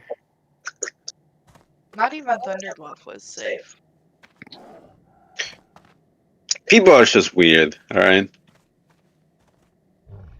So Like, part of the anonymity of the internet too, especially back no, then. no, yeah, but like, I don't know, like, dude, I'm playing a video game, I don't want to fucking find out about your life or the fucked up shit you do, like that, that's, I'm just trying to like play this fucking game, dude, and like, hands down, right? Hands down, the server is tame. Yes. Like, yes, it's chill. It is not like insanity. The people that you gotta, okay, so like imagine this. Imagine you take away all the people that play this because it's free. You take away all of those people. You shave them off of there. How many people do you have left? 20% maybe. Right. Out of 20%, who's crazy enough to stick around till you're 60 and doing shit that consumes your life for hours and hours? An even smaller percentage, right? So that's the people that you have to look at for endgame. And then divide all those people among like a bunch of different servers. And we're gonna name one of them Darkspear. Yes. And it's not gonna be the most PvE progress server out there. But we're gonna put all the people with like really big egos, and we're just gonna gather. We're gonna drag them in there, right? It was the best. We're gonna start putting them in there. Like, the forums were some of the best memories I have. Was owning people on the forums. It was the best part. People start talking shit, and I was like, "Hey, I was recording. I was recording shit, bro. I was recording for a PvP video, and your version of events don't match up with the tape." Yeah. Dude, like, I forget what it was, because like, there were like a lot of bugs and shit that you could use in Vanilla WoW that obviously are not around. But on the priest had this thing called Touch of Darkness or some shit like that. And what it did, it would charge your melee weapon on your next attack to do X amount of shadow damage. Kind of like a heroic strike on a cooldown. Like a really long cooldown. Yeah. You could apply it to one, right? I think. What's that? We did a shadow bolt, right? No. It was like extra shadow damage on your next melee attack or your next wand attack, something like that. Okay. And did an amount of shadow damage, and it's kind of nice. It already gave you life back for it when you did it. You applied it like a weapon oil. It just had a one-time use. No, it was an insta cast with a cooldown. Okay. I think of a minute. But in you could For a you could do warlock? it. No, as a shadow priest, as a priest, Okay. as a Oh, okay. undead priest, undead priest racial. Oh. So you could do. So you could do from rank 1 to whatever the max rank was, right? Okay, yeah. And each one will apply the buff. Are you following? That's why I'm laughing. I'm outside Orgrimmar, right? And I'm doing this dude. He's a holy priest. He's undead as well. I was holy at the time as well, but I was like on a weird like PvP spec. Sure. And I use that, right? And he sees me use rank 1 and then rank 2 and then rank 3 and rank 4 and blah blah blah. And I use all of them, right? And I fucking whack him with like, I think I had a mace or shit. And I whack him with that mace and it does like 700 damage. It applies some stacks of some vulnerability, right? And it heals me. And then I fear the dude and I do I think a mind blast and that was it. Like, it was over. The dude exploded. Because the shadow spell counted towards shadow weaving. Yeah. And you could have done even more if you hit him with shadow weaving first, get 5 stacks of shadow weaving on him, then hit him with that wombo combo. And dude, homeboy was mad from there on for years. It was just a duel, dude. It's just a duel outside the gates of fucking. I don't know. It sounds like you're still pretty invested in it. Well, no, because like, all right, so this dude was like royally pissed about this, and this dude was so mad that like I would have laughed so fucking him. hard if somebody did that to me. I would have laughed my ass off. Because it's like, oh, you know, kind of cool, haha. And dude, he reported me. He blah blah blah. He like followed me around. Yeah, and so this was the guild leader of the guild called Midnight Reveries, later named Ghost Reveries. Okay. And you know, and I didn't really give a shit, you know. So like, whatever. You can be mad. And then, dude, like the time rolls around, and I come to find out this dude got arrested. You know, it was for like some fucking, like, yeah, the dude had some pictures of little kids that he shouldn't have. Oh my god. And yeah, and got arrested for that. And I was like, well, you know. We're not saying this is the reason you sucked at WoW, but no, like I didn't really have like, you know, much of an opinion. Like, I don't really hate anyone over a video, but it's like, man, I just wish I didn't know anything about you. I wish you were just the guy from the forums, you know, that's just kind of got pissed. that was just mad. Yeah, the guy was just mad. That would be like, I get that. Deal with that. It's like, then these people like fucking, you know, their laundry would come to shine. Oh my god, dude. There was this one guy that so dude legit was a Marine. He didn't lie about that. He lied about his rank. He didn't know that a bunch of the dudes in the guild were like military. And no, you don't bullshit. And it's easy to find out if you were bullshitting. No. And like, yeah, and like, dude, we're like, oh yeah, it's the Kandahar like E green zone, yeah, no shit, dude. And we're like, well, dude, like, you wanna come out here and get some cigarettes, dude? Like, we're right out here. And like, dude, that dude quit the guild so fast. We're on the base, yeah. Like, we're on the base. So come on down. So hang on. So the dude, he quits the guild, right? He fucking transferred the character to another server. We find out that he's in the server, and we're just, you know, go say hi, and that's it. You know, we're just not gonna fuck with this guy again. We go say hi, and then for some reason I go check in again, and the dude had changed names on that character. Like a couple of days later. I admit it, you're an e-stalker. Like, I guess I kind of was, dude. We're just like, dude, we're just telling the dude, like, listen, man, it doesn't fucking matter. Like, you know, like, dude, we signed up for this shit. Only fucking morons sign up for this. Don't lie about it. It's okay. You know, like, no one's gonna eat your fucking heart out for this. Like, no one's mad. Just come back, dude. You're okay. Dude disappeared, dude. The dude just kind of like, you know, like goes there. Because like, dude, like, Honestly, man, like talking to another dude. If you drop balls and you admit you did wrong and you just we move on, It's dude. all over. I'm not It's gonna. over. I'm not, Yeah, I'm not. man up, I'm not gonna get hold over on it. to that shit, dude. Right. But if you transfer servers, change your name, and disappear, dude, I can't shake your hand on that shit, dude. You're gone. You know. You overreacted to being told that we found out you lied. Yeah, and it's cool, dude. Like obviously it was some young kid, I guess, and it's okay, Just don't be an idiot and try to get that rank in real life. Yeah, dude. Like some people will get real butthurt about stolen valor. Yeah, stolen valor is a thing, and they will kick your ass. It's just don't say it in real life. How about that? And we'll shake on that if you get this message. But no, dude. Like, yeah. And then, all that shit happened in Darkspear, right? We had all these fucking. Oh yeah, I'm gonna queue, so we get another person. Okay. I thought we were about to format this. Well, we need a healer, right? So. Oh, thank you for the tent. Tents. Yes. Do we have another one? What do you mean? Do we have another one? You can stack these faster. Yeah, you can move it faster. Are we really that desperate for time? Because I will if I need to. No. The person isn't done tomorrow. We got a while, so it'll be what,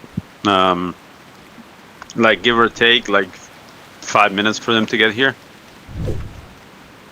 God damn it. Yeah, I mean, if you want to just swing, yeah. Oh, sorry. Well, discrepancy was like I'm catching some tent XP, and then I'll be there. Oh, this is a good one. And I was like, well, we've got tent. Oh, you got the 45 water now? Yes, he does. Delicious.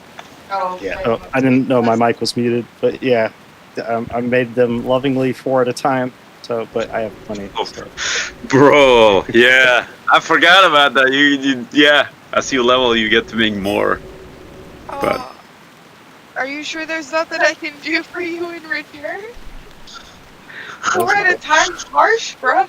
You can't give this man back his time. I've got a lockbox. Lockbox? There's that guild that everyone gets invited to, and you just kind of get weird people on it. Oh, thank you. I will definitely use that. Now you guys stand over here in the middle. Oh yeah, perfect. That's a shiny portal. I'm trying to give you some water. There. 2 tents. Oh, that's more than enough, man. Yeah, it goes pretty fast. I know, we both missed this laugh, didn't we?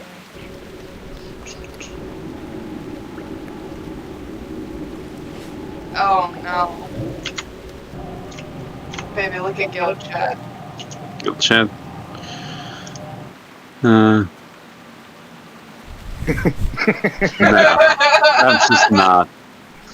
I'm just not gonna engage there. Especially. Can we reapply remedies while we wait? Yes, we can. Oh wait, we can kick him. Vor, you want to come with us? We can kick. Yeah. Vor just showed up in chat. Vor, you want to come on? We'll kick him. He's far away. Sorry. This dude's still in Ironforge. Say the word, Vor. We'll drop him for you. Vor, the sky and sky. Vor, if you rewind the live stream by like 30-45 minutes, we were asking where you were. Yeah. Yeah, legit. I was waiting at the entrance, and I was looking at my friends list, like, oh, I wish Vor was on. You should hop on if you want to play. Where is this person? The only reason this guy hasn't been kicked yet is he says my husband is lovingly preparing.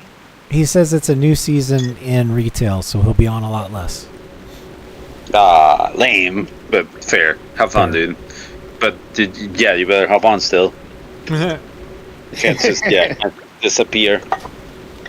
I mean, you gotta tell me this in person or refuse to believe it through Nex. Yeah, that's fair. Next, maybe impersonating you, but we can't hear it from you. That's true. Yeah, how do we know? Yeah, Nex, how do we know that you're not Vor?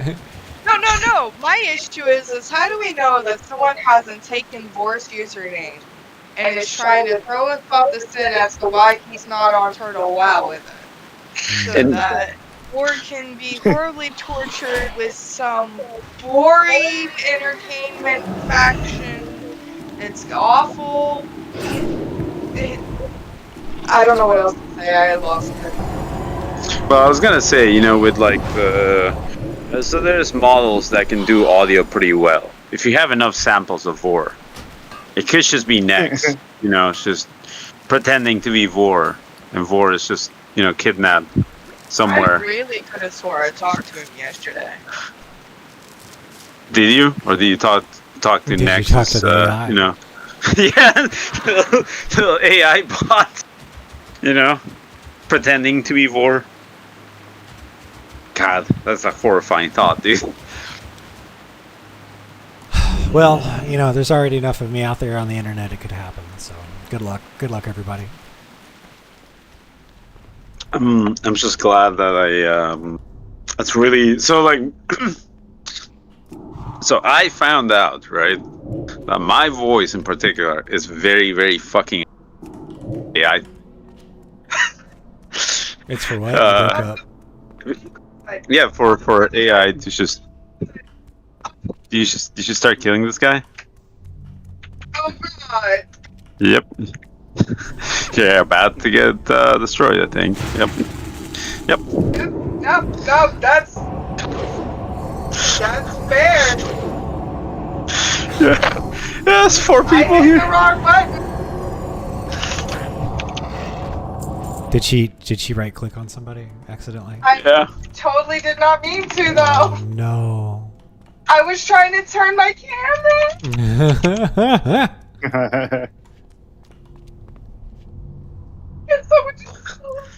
Yeah, I did. That's okay. I right clicked on somebody accidentally in Ratchet, and those guards are no joke.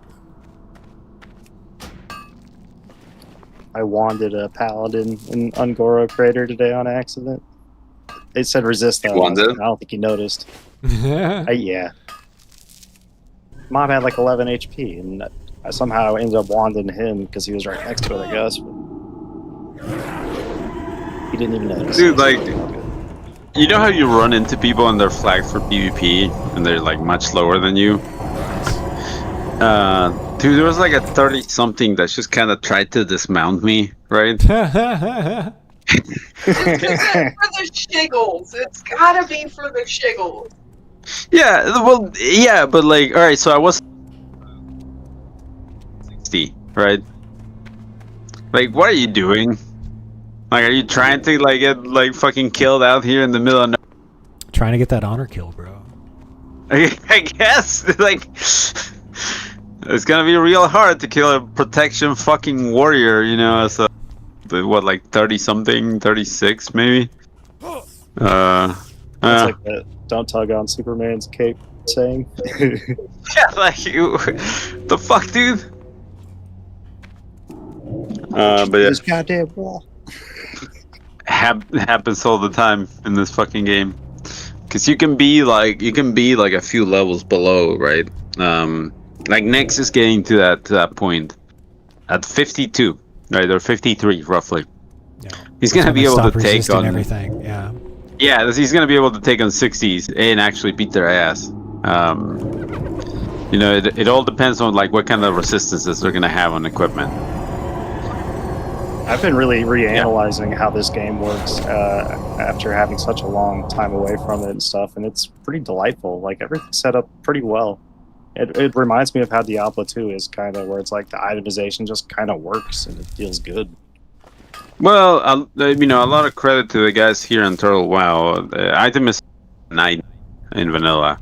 If you play classic, you know. Like, the best tanking weapon for a warrior It's a 1.3 dagger. I think there's a 1.2 dagger that's like unique to Turtle WoW that may actually have to go get. And in Classic, in Vanilla, it used to be a bound-on pickup World BOE or BOP epic. So you had to be in the group where it dropped. Heartseeker? No, it's Alcor Sunracer. They changed it to BOE later in the game. But for a while, yeah, that was the only way to get it. You had to get lucky. Let me just put it this way: like in Classic, when you get at least at first, when you get like some epic here and there, it feels good. But in retail WoW, like you're expected to just like, I'm gonna have full epics and like no problem, like super quick. Like they have way less like feeling of awesomeness in retail. And in Classic, it was preserved pretty well until you're like at that upper end. I feel, I don't know. No, yeah, I mean, epics felt like epics. Yeah, purple epics felt like epics. The legendaries felt like legendaries, and then they the power creep is what got in the way, and they just Blizzard really adjusted for the power creep. But shout out to Turtle WoW too, because I've been enjoying their items as well. Yeah, no, that's what I was gonna say. They didn't know what the fuck they were doing in the beginning, and it's obvious because you had all these items that had like. You know, you have fucking spirit, intellect, and what does a caster need? Strength or agility. It's like, dude, like what? Who made this? And you know, like you look at the items that these guys made, Turtle WoW made, and it's like you have this leather piece that's made. You know, it's like the feral harness of like badassitude, right? And it gives you. I don't know, fucking 20 strength, 10 stamina, 450 armor, and plus 4 defense. And you immediately know this is a druid leather tanking item. Right. And it all makes sense. It all lines up. It's all, you know.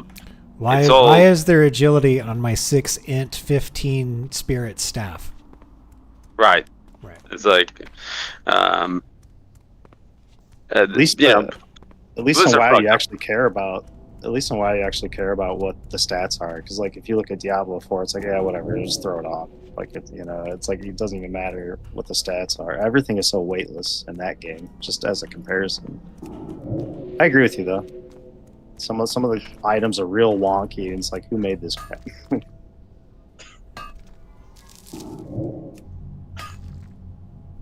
Like, I don't know, if I were to start an MMO like this, like a theme park MMO like this, right?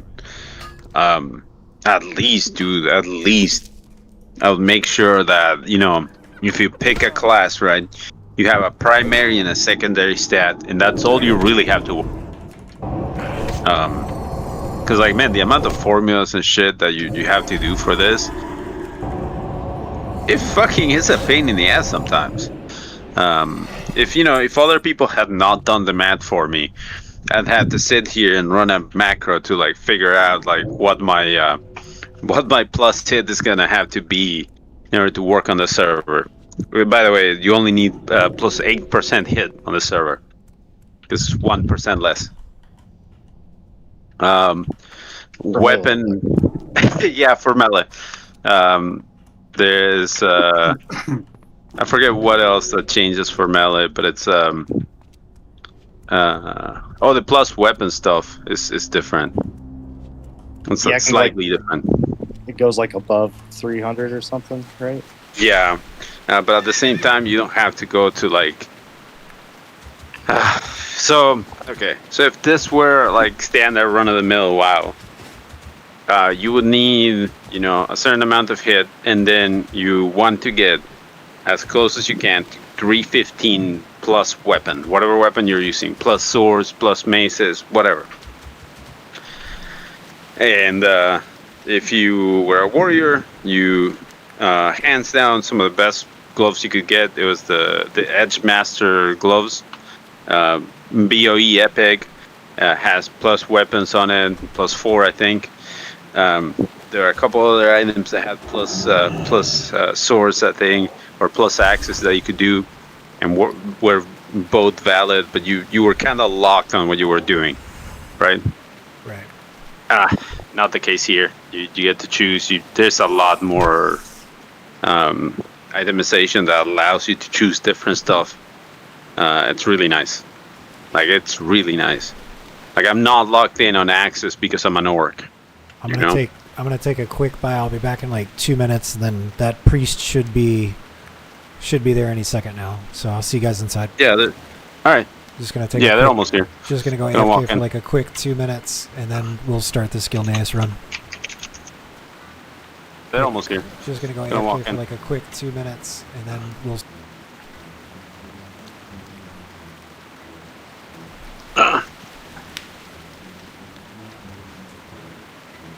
All right, let's get in there.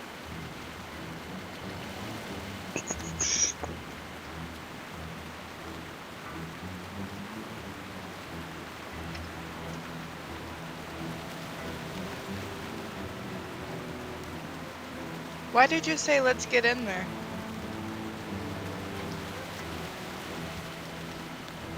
I thought we were waiting on our friend.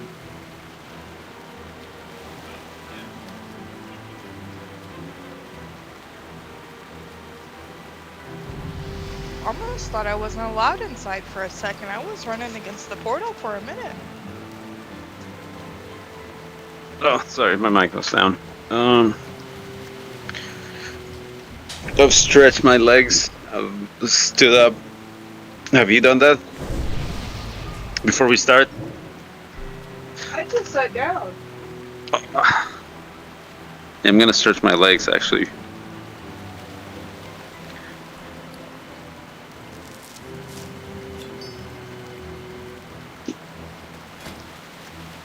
Because if not, I'm gonna regret it later.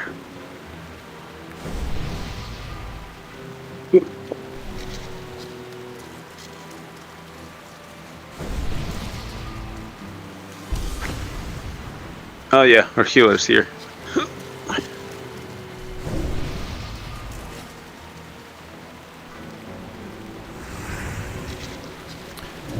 Oh good, she's already got those robes, so if they drop, they're mine.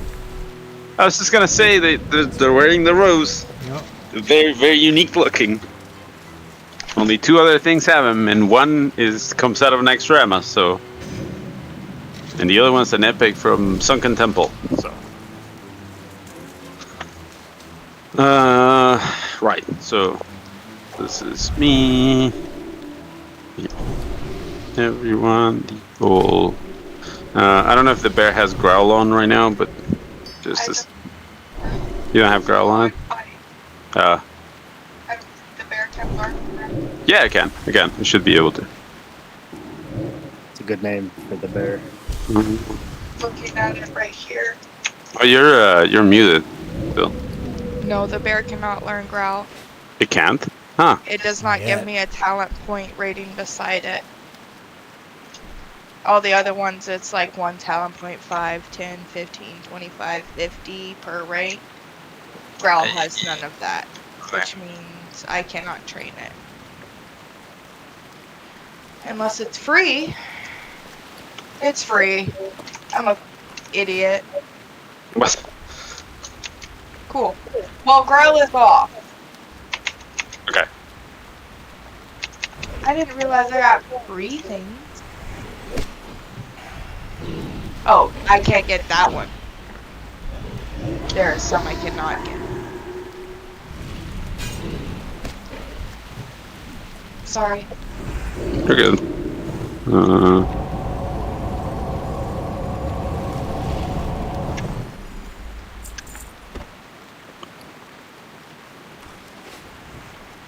Flame, I'm gonna let you take the skull, and then I'll start on the X. Yep. The one that way we get more use out of Vampiric Embrace.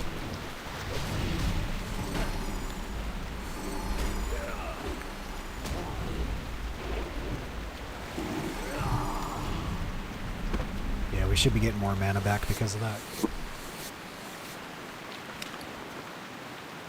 Look at all this leather.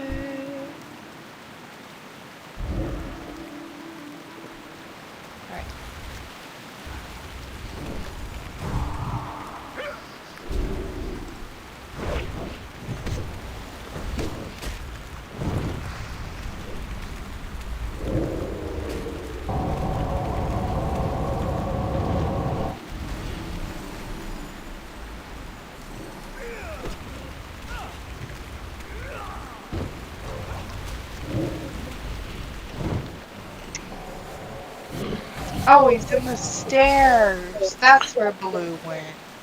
I am not doing this correctly. There we go. Oop.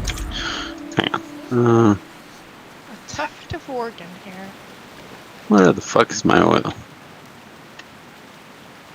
Oh yeah, thank you. Oh, do you not have any running? No, forget all about it. I was That's waiting fair. to start. And, you just reminded me. Thanks. Okay, so I'm not Alright. alone on that very well. Thank you.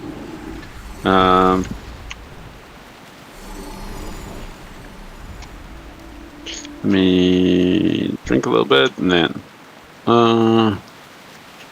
Here's Blue. Oh, and Flame, I heard you compliment his name earlier. Thank you. Yeah, it's a very fair, appropriate name. Well done. It's the bare necessities. Well, you see, the cat I had was named Bagheera, but then it got deleted. Well, you know, wasn't necessary. Yeah. Well, you remember when my game wouldn't let me take my pets out? Yes. Yeah. Oh, it bugged out that bad. Yeah. No, that's fine. Let's get a new one. I executed that for 50. A powerful hit. Yeah, they put up shield wall, so you get these ridiculously low numbers. Oh, gross, these are humans. I'm not allowed to skin these. So I was noticing that shield wall the last time we ran. I was like, man, these guys are taking like no damage out of nowhere. Start hitting for like 80. Yeah, it's like, oh. Absolute garbage numbers that do not please me. Oh, wait, I forgot to. Hold on.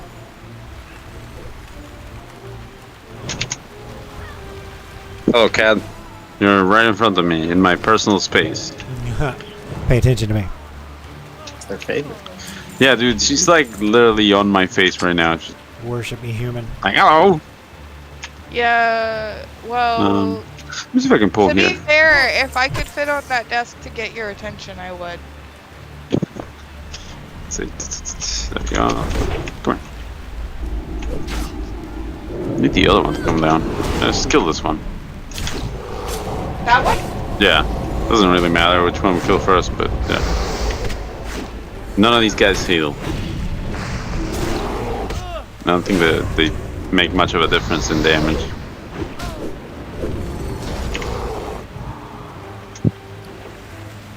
Man, I'm out of mana constantly now. Cat.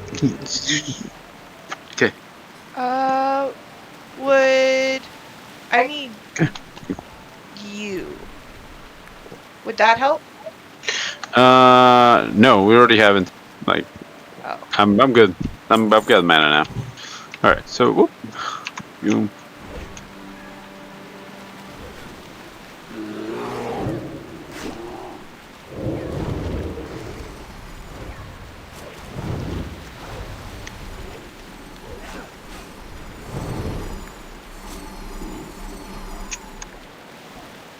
Easy peasy. Let's kill this guy.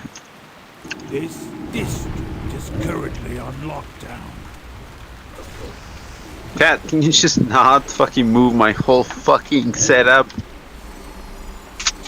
God damn it, Cat. My fucking remote. Hang on. It's fine, the remote can wait. Foolish. It's over. Where is the rest of the remote, Cat? I'll drop. Ooh, missile Range weapons. attack. Yeah, that's for range attack, so. Yeah. I don't know where the remote went. Cat, swear to God. It's probably under the desk. I'll get it in a little bit, maybe. It's not like we're using the TV right now. But if I wanted to, this cat has disabled my use of the TV. God damn Why it. are you upset? It's not like you can even see the TV when you're looking at the screen. No, but see, like, it's the principle of the fact. I think you just want to be mad. The cat just wants your love and affection. I do want to be mad. I'm tired of being a paladin. I so badly want to be sad about everything. To the point that it powers my attacks. Ah! Zach wants to play his Is warrior. there a macro that would let me target like specific raid symbols? No. The closest thing you get to that is what I use for targeting my nameplates. That's what I use. And that too, yeah. I might have to look into the nameplates because that makes you a list on the side, don't it? Yeah, and if they're marked on the list. Yeah. And it's super nice. Let's kill this guy. Yeah, because this whole tabbing through randomly thing's starting to get annoying. Yep. I just select stuff. It's nice. If I can you- tab too, but you know. I don't know if you know this, but if you hit Shift Tab, it'll go back one. I didn't know that. Thank you. So hang on, because there's something else that's on Shift Tab for some people, and it can't come up.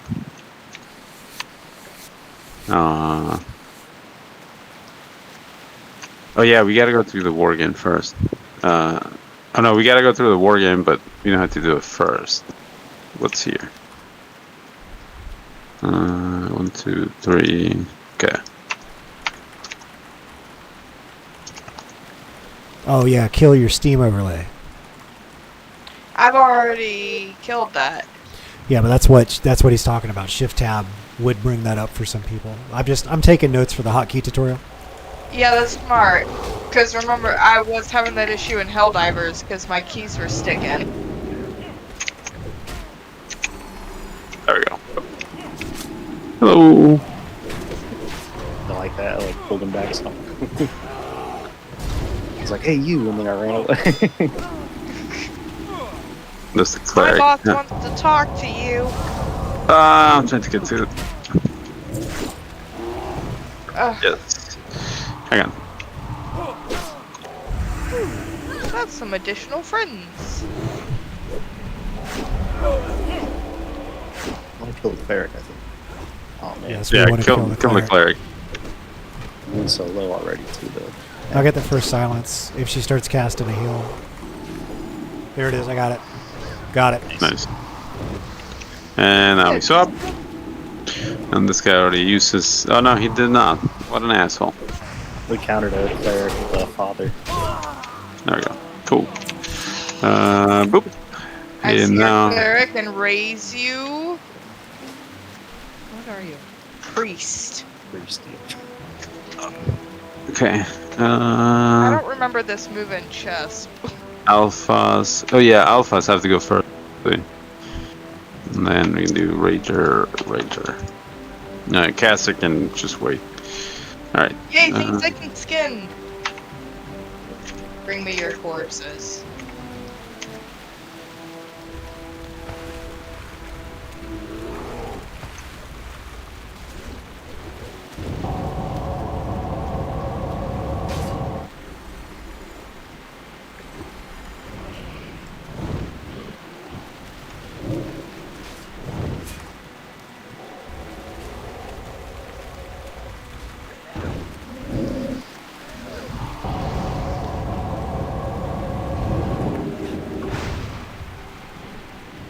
It is satisfying to throw that shit around.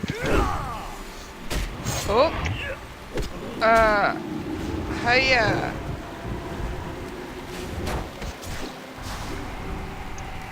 My mana Really is unfortunate going. for them to get all of our attention at once.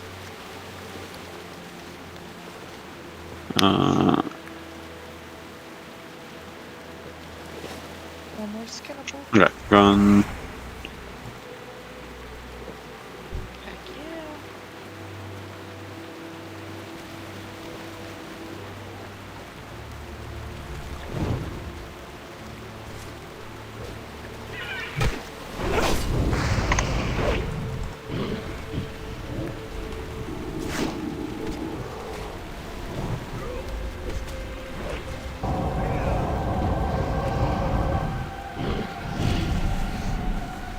Okay, so this is the boss. We need to come back.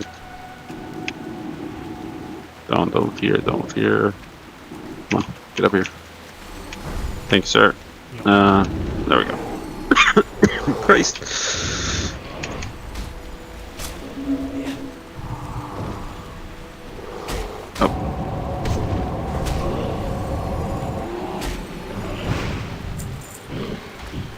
Boom. I can delete those. You got better. Yeah. How much did I sell for? 62. Okay, I was just taking.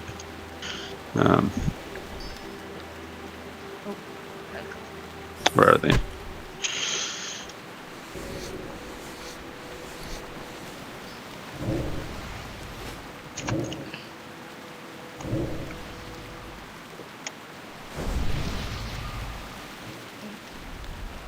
Just do a slash roll.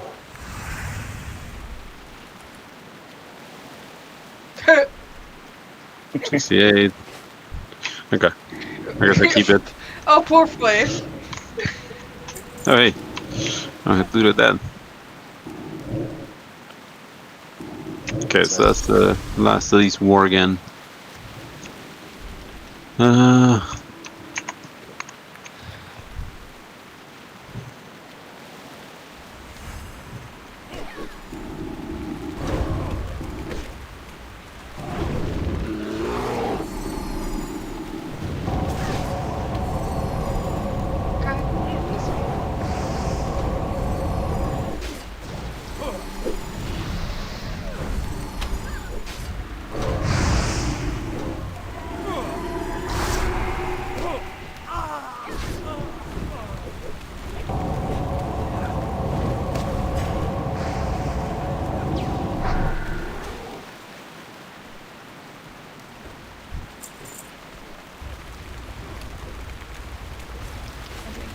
Thought of a quality of life improvement for myself.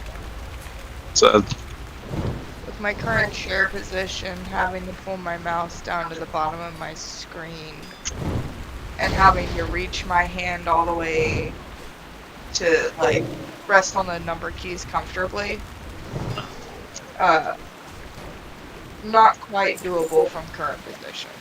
Right, table's just a little too high to be comfortable. yeah, that motion also tires your hand pretty easily. So, I've been setting wrists like this so that arm can set right, but I'm gonna have to move these, my action keys, up towards the middle of the screen. Okay, I'm gonna run in with these guys. Let's go. There we go.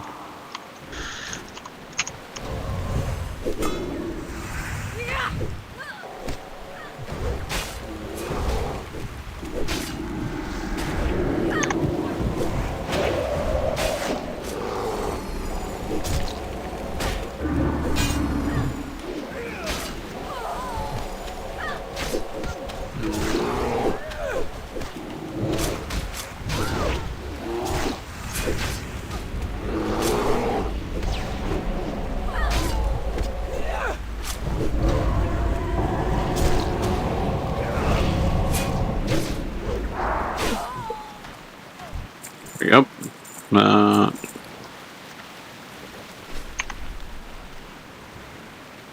My skill in daggers is now 214 after just getting those daggers. So like you should be at like what, 230 now, or 215? 214 is what I have. Yeah, no, but like maximum. I think you're one off from maximum. I'd have to look. Huh.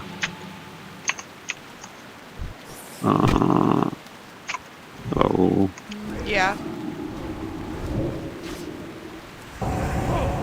So pretty good. There's a ring here that doesn't seem all that powerful. Drops out of one of these guys. Adds electrical damage to your attacks. I don't know if anyone needs anything out of here. There's a quest item somewhere in here. Oh, my quest log. I need the deed.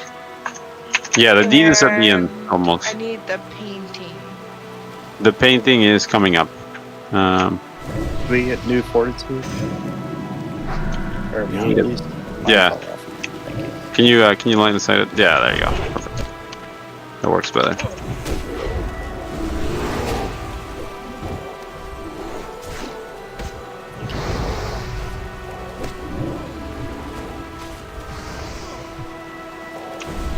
Okay, let's go.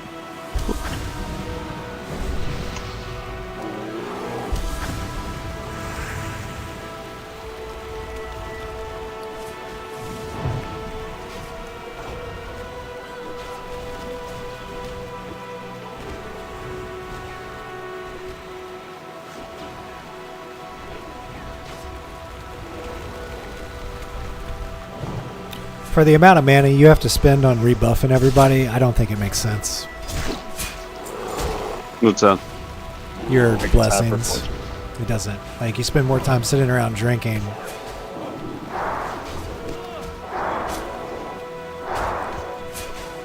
I think. There's a palm on the side. When paladins get level 60, can't they buff the whole group? Yeah, you buff per class. You don't buff the whole group, which is it's terrible. So let's say there's another paladin in here, and they're a healer. I will also give them sanctuary, which is the thing for tanking. So I still have to do 10-minute buffs for that. If I want to buff paladins in my group or people individually. I have to drink after this protection. Out of everything. That's fair. There's like a couple more, and then there's a boss after this. Edgy intellect, very popular combo. Yeah, dude. Yeah, there's those items I'm talking about. Yep. A lot of that has to do. So there were 2 more classes that were teased, but they never made it in game. Keep that in mind. So there was, and I think it was merged into Shaman or something like that. 'Cause you kind of see it on Shaman's layer in Burning Crusade, where they have like the dual wield. But there was a class that was promised that was called like the Rune Master or something like that. And there were no armor, or when they took the armor, they soul bound it and it disappeared. And you will get the stats only, so you would be naked basically. Well, one of the batteries for the remote is gone. Thank you, cat. I can get down there and look in a little bit with a flashlight. But yeah, no, that's fine. I was just waiting for mana. So Hold on. I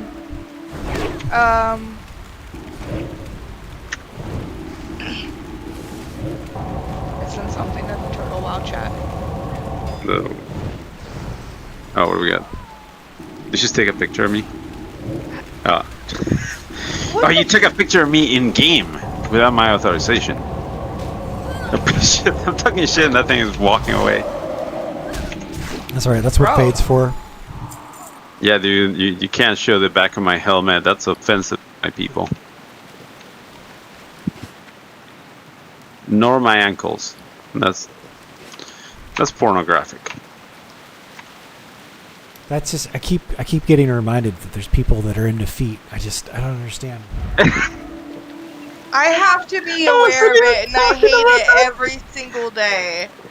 I wasn't even talking about that. It's like the ankle thing from like the 1800s, you know? Oh, yeah. Hey, that's what I do when my parents come to pick me up from somewhere, is I like pick up my pants leg and show them my socks for the day. And they're like, ooh. Do you have the business socks? God, what was that? That was,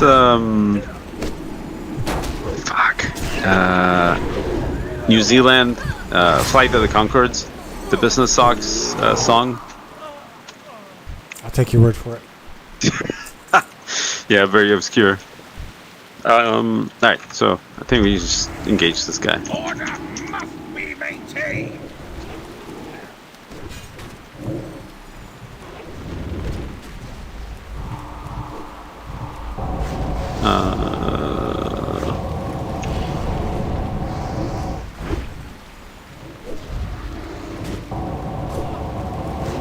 And hammer rat.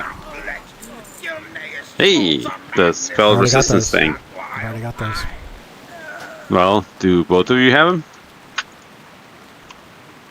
Yeah, you might want to roll neat on that, mage. I just made some shoulders today. Otherwise, I would have. Well, the only reason I call attention to those is because minus resist is very rare. Yeah, minus resist to your spells, not so much shat. It's like whatever spell you do. So it's useful whether you're a across the board. druid or a priest or whatever. Yeah. Yeah, as long as it's an offensive spell, it. Oh yeah, I bet. I had a green item that did like a belt or something in the quest. I was like, that's very interesting. Yeah, like, dude, I'm using this mail belt, right? That thing, and like I see the teeny little AOE, like, you know, chunks that build. Like I can see the +1, +1, +1. It's ridiculous. I got my first main signet. Oh my god. Oh wait, no, hang on. These guys are gonna drop at the workers, so it's gonna be more common now. Okay, that makes more sense. I was like, Jesus, it's so many. I think if you're using MSBT, Zach, I think there's a way that you can like sort of set a threshold of numbers if you don't want to see little tiny ticks. Oh no, that's fine, dude. Like I'm okay with that. That pleases the autism. So I would leave it on myself. Precision is nice. yeah, you know, it's just you're looking for those analytics. There it is, live. You know. Hello, Senor Cleric. Why do you hate me? You've been marked for death, Mr. Cleric. I don't make the rules, I just enforce them. Why am I Damn, that thinking of sounds like Steven some- Seagal? Oh, because No, Marked for Death is a Steven Seagal movie. Yeah, I was just gonna say that is the name of a movie. Dude, like I always thought it was hilarious that, you know, like Steven Seagal has this like persona that he wants to like put out there that he's some sort of badass, but the guy's a huge pussy, right?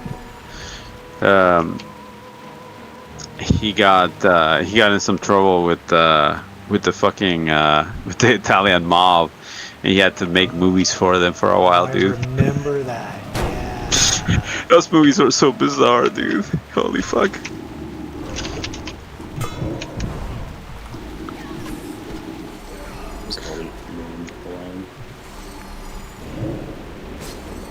Okay, I've got nothing for you.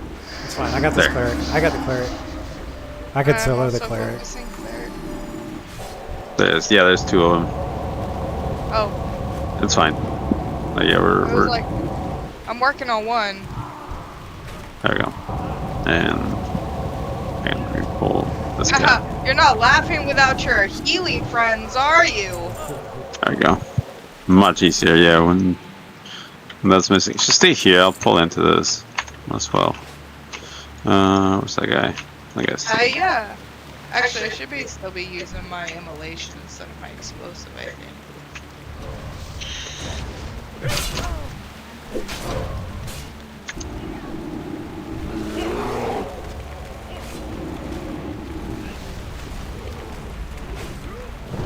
I've got nothing for you, actually. I thought Fade doesn't work apparently. Yeah, it can be resisted, dude. Maybe. She's dead. I'm a Shadow Priest. Rawr. Rawr! Unfortunately, The panther to the bear. I forgot to buff, so I have no mana right now. Hang on for a second. What's a buff? What's mana? Well, without mana, I might as well be, you know, a fucking NPC, because I'll be so useless, dude. I always liked it when people said "boof." Without mana, the NPCs would probably be more effective still. Yeah, in general, the NPCs hit hard by default. Like, They certainly do. I learned that the hard way. I thought I was being all clever, mana burning this one ogre, And then they he was hit you. casting on me, and then that fucker hit me in 2 shots. I was just like, okay. Dude, yeah. I could have sat there and tanked the frostbolt, but I had a mana burn him. I mean, if you think realistically, that thing's fucking huge. No, but like even stuff like, all right, so there's this one Niela Saran in Karathon. No, we can kill it here. And he's one of the big bosses in Karathon from Burning Crusade. He's a mage, and he casts a bunch of shit, right? And he even like gets mana back like a mage. He polymorphs like a mage. He's a mage.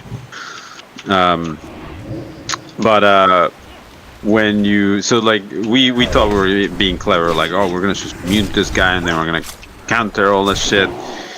And you do that, and this dude takes off his fucking robe and essentially like flexes once, and then starts whacking you with his fucking staff, and you're not ready for that shit. You're just not ready. His robe disintegrates around his muscles, and it's just tattered around his waist.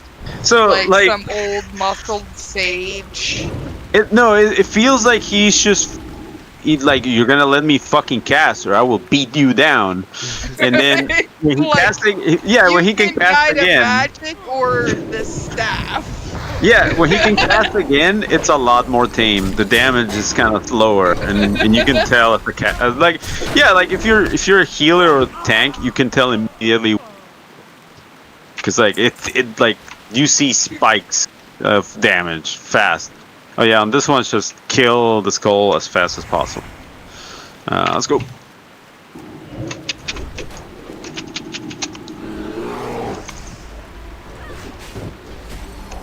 But yeah, that dude, like, silencing that guy was a bad idea. We found out real quick. I'll take the staff. Jesus Christ.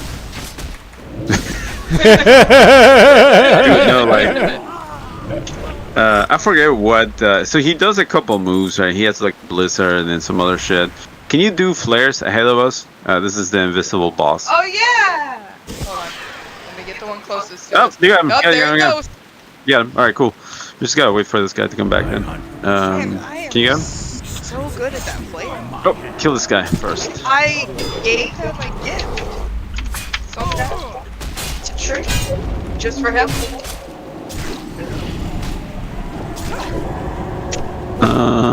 Yeah, there we go. Good job. Now this guy, just fucking murder him. So this guy drops a ring that's deceptively strong. So you won't see many stats on it, and it won't seem like much, but it says it adds electrical damage to attacks. Let's see what drops. That's actually good for you too. You should get that. 71, 6, and 4. It's not better than what I have. 1% of the damage will heal you. Fair. Grab it, try it for a while. I didn't read that. Yeah. It's a case of the eyeballs. No, yeah, it's one of those things that's also deceptively wrong. It looks like a low stat, but it adds up. Yeah, it quickly adds up. Shit. There we go.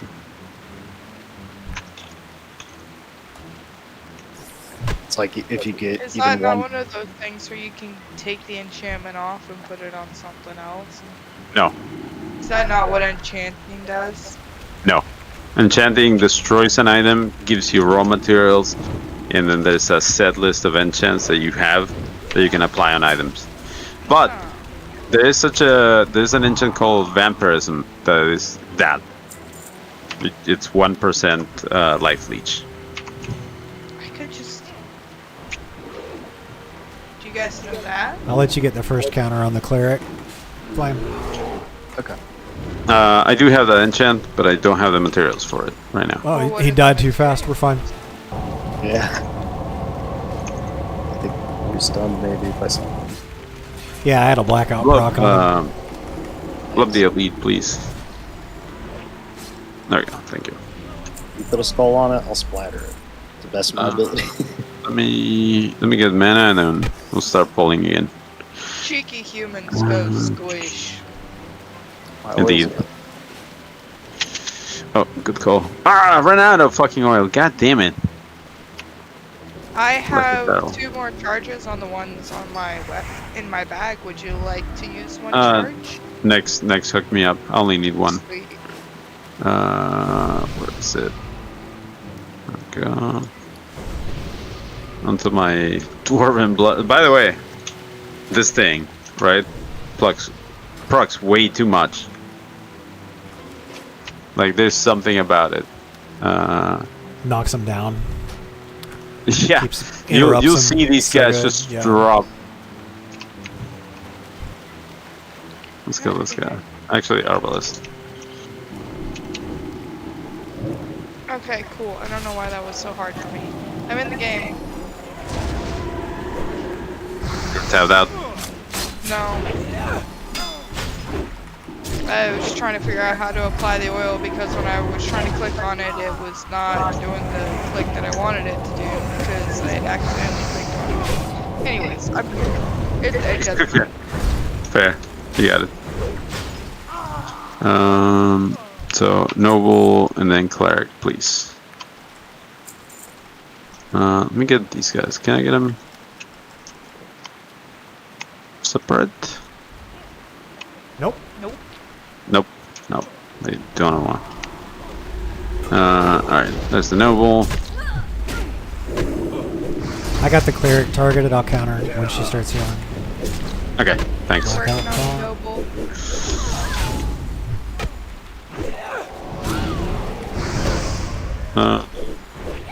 Nice. Oh, that's the elite. The elite, please. Yeah. And then the rest of these guys are just gonna fall off.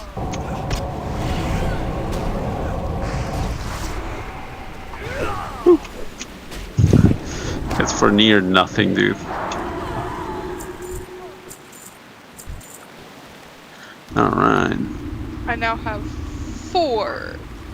Yeah, don't worry, we're gonna pull these guys, all these well, workers. yeah, I've still got a lot of the quests to do, like the wars and stuff.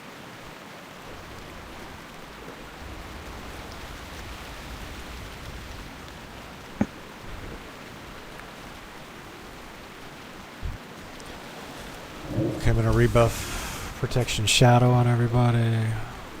Oh yeah, good call. And then I'm gonna give you fear ward. Let me know if you lose it. Okay, cool. It's on the same cooldown as my buff, so.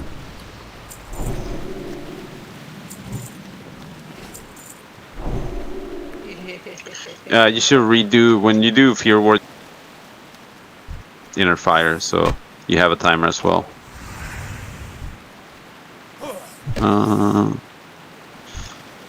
Is there a noble up there? I don't see one. Nope. Okay, let's get this guy. Next, can you pull him into me? Or never mind. Actually, I think I got him. Sweet. Let's not aggro that guy. Yeah. The justice Can car. you sheep him? Can you sheep it's him? the justice car. Sheep the justice car. It beat, motherfucker! Yeah, indeed. Okay, let's kill the elite. Thank you for saving my booty. It was being touched. Yeah, let's break this thing out of here. Come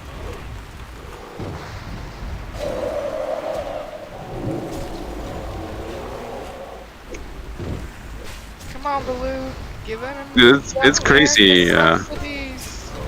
Next, you know, sometimes you hit, and when you crit, it also crits on your heal. So I see the big fucking, father next to you, for X amount. Yeah, dude, like your mind blast is already hitting like hard enough that I'm seeing near 100, dude. Oh, that's awesome. So, yeah, that's good signs, dude. Good seeing signs. the mana back from that too?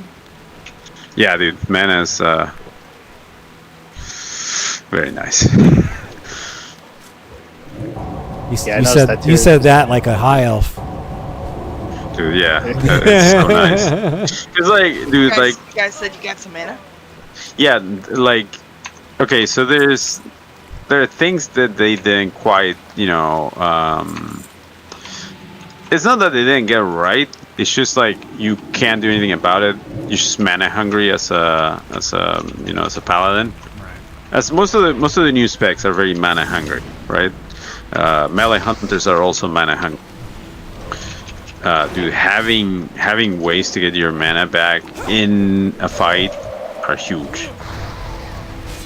So having people that can give you mana, yeah, very nice, dude. Like, fucking makes life so much easier. My cone of cold came out sideways. It's so funny when that happens. That's what she's. Yeah,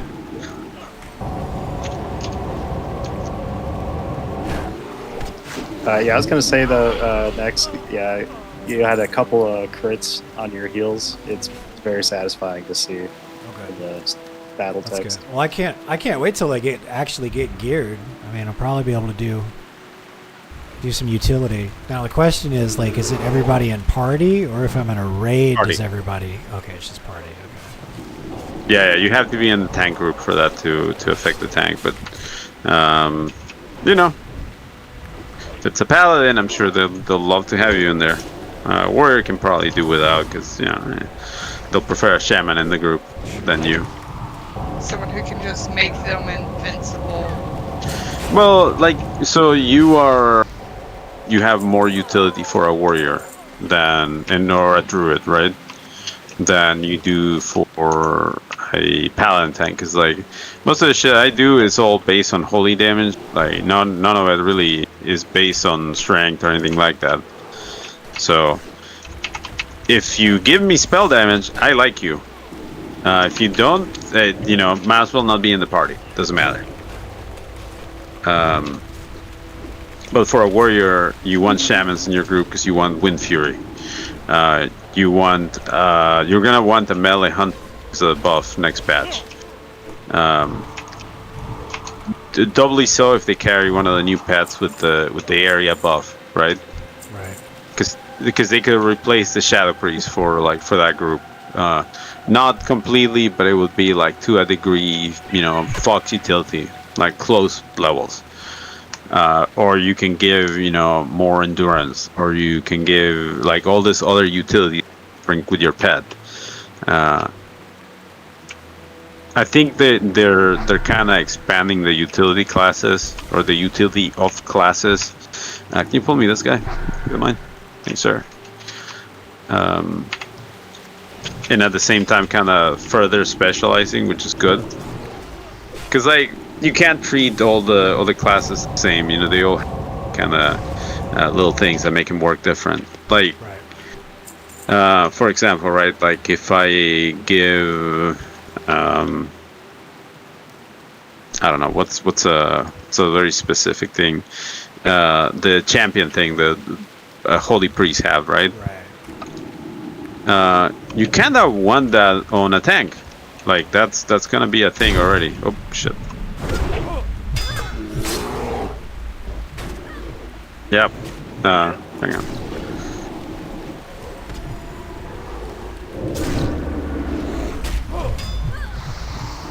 I'm not having much success here.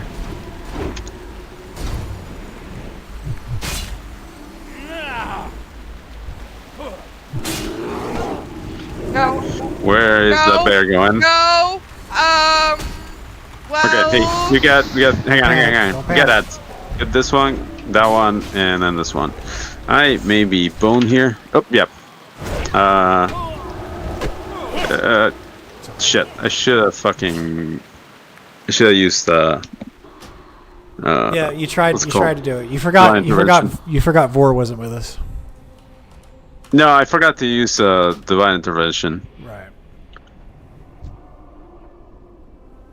Okay, walk back. Ah.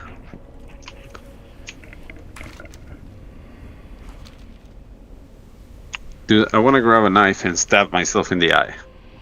Ah. No, dude, I have this this thing that's bothering me in my eye, right? It's annoying more than bother now. It was painful yesterday. Today it's not so Did you get much. something stuck in there, like some sand or something? Something has clogged one of like the lacrimal, things where your tear ducts basically, and it's in there, right? And it's coming out, and it's slowly coming out, just taking forever. Yes, it's one of those, and it's gross. And dude, like, I can feel my eye moving. It's like, yeah.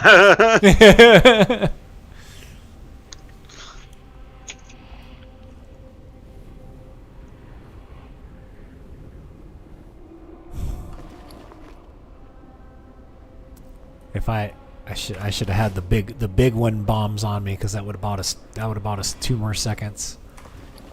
I could have BOP'd the healer, dude, and that would have bought us a lot of time. It's just I fucked up, and this is why I don't play what do you call it? Hardcore characters, dude. I get high too much, or my herbal remedies affect me in ways unintended. I get a little slower on the reflex. Right. It's okay though. Walking back is not the worst thing. Ugh. Do you guys remember where the option is to turn on the death effect where everything's white and glowy? Because I turned mine off and I kind of want to put it back on. I can't remember. Yeah, video options, shaders, death effect. Yep. Thank you, man. Mm-hmm. Dude, this fucking cat has initiated the squatter's protocol, and she's kind of taking over this corner of the desk again.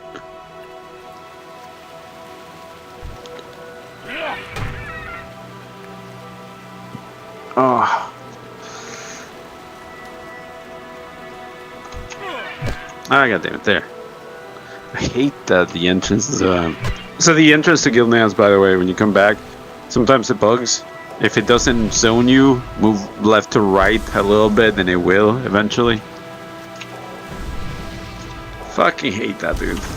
Yeah, that portal seems a little weird. I was noticing that the other time we were here. It's like I thought I would have zoned in by now, and I had to jiggle around. Yeah, no, not the case, dude. Can't quite do that. Hey, Nick, do you have anything on your chest?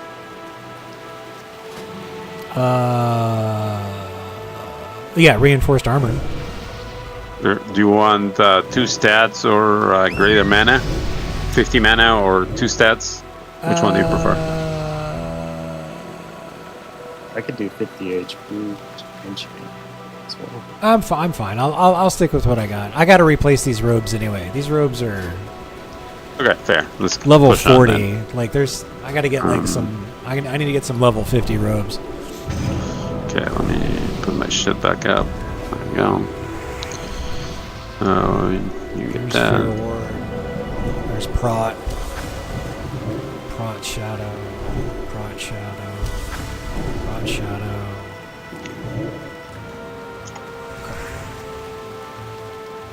I'm ready. Let's go. It's a lot of walking anyway, so we'll probably regen on the way.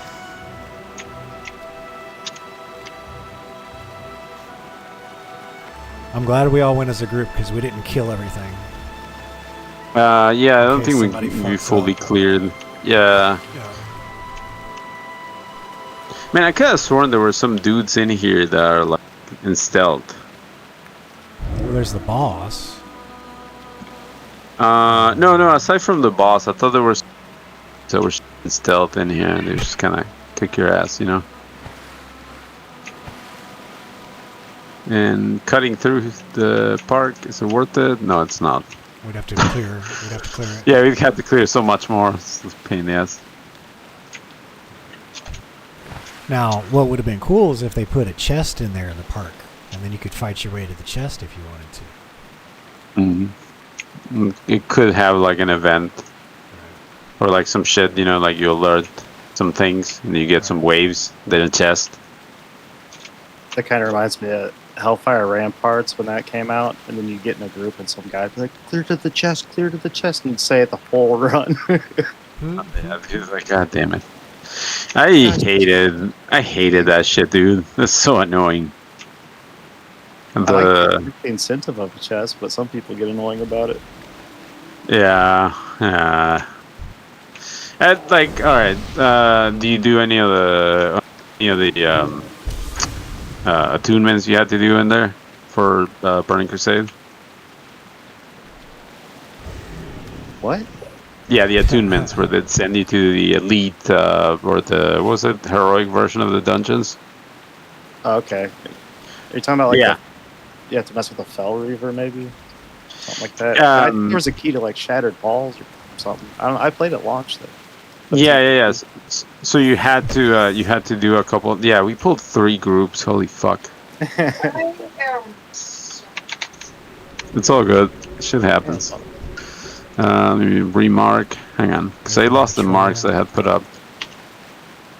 Where's the other guy? Patrol. She's not going to get far enough. There we go. All right, now. Yeah. Let's get this. No, Don't. Actually, there's these 2 clerics here. Let's kill these 2 clerics when they're alone. He's and not then turning back around, is he? Purple. Okay, I got it. Purple's going the way of orange. Yeah. Right. Mage, you need to counterspell the other one, the X. Counterspell the X. There you go. Good man.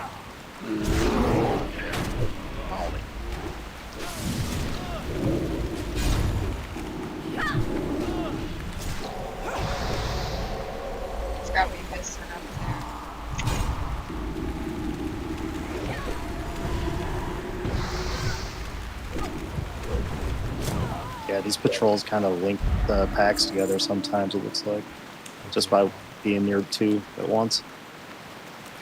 Yeah, I marked most of them, I think. Didn't miss anyone. Can you pull the Justicar? Yeah.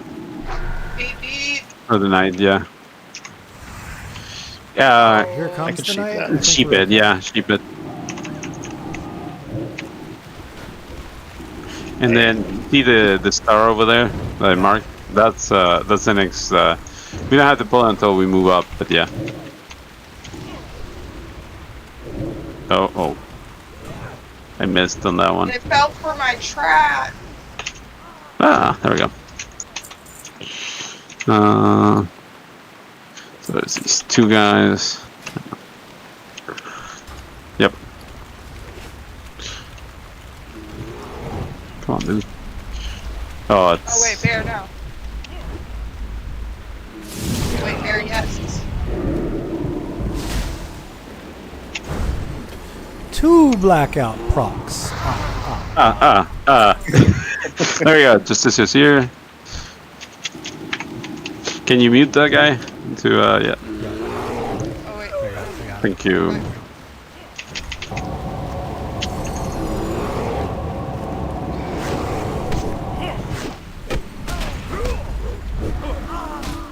Alright. Cool. And where's the guy? There's the guy. Oh, hey. Not a bad 2-piece set bonus. I want to grab those. I have technically better, but I want to see how that looks with the set.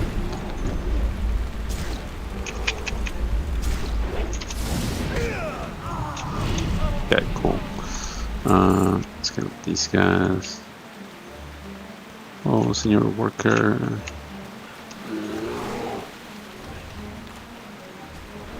We're waiting for the boss to come back, by the way.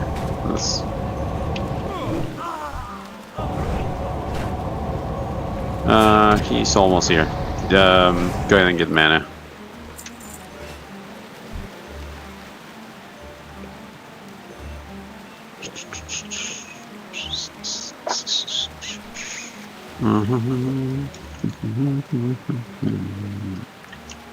Nope, he going back. Let's get that other group. No. Yeah. No, we're not going for the boss. We're just waiting for.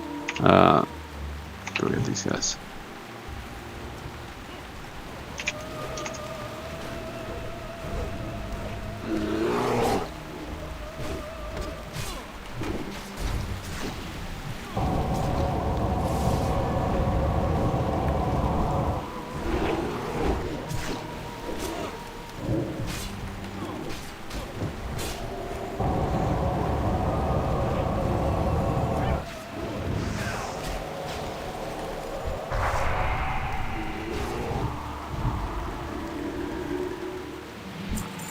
Man, my spell rotation's really going to change when I don't have to cast Vampiric Embrace anymore. Yeah, it's just like, boop, it's up. When nice. it goes instant. Yeah. Okay, so this guy, we're just going to wait for the boss and then murder him. Let me rebuff. Nugget, if you want to put a trap down right where I'm standing, that would work. Okay, cool. I'm going to wait for him to get past that group.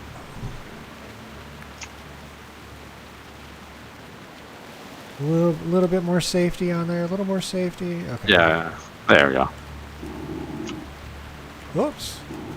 I have served as marshal throughout all of the Orcus incursions.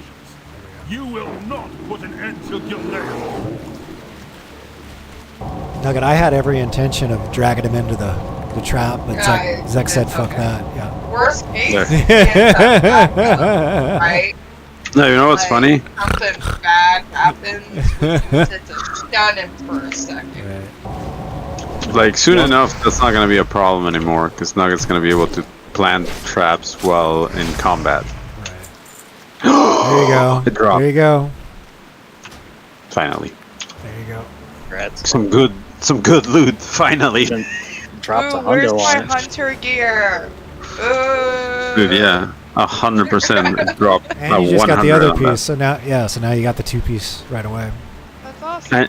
I need the 4th piece though.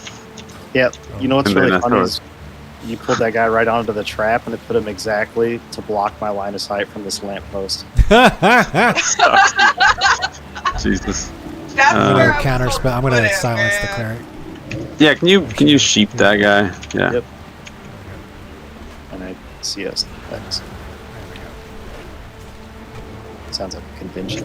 CSX. Right?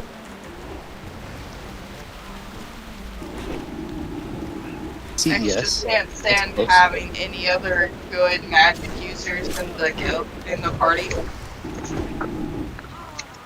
Dude, it's crazy. Now that I have the helmet, actually fuck like every showing like tiny little numbers. Justice BP.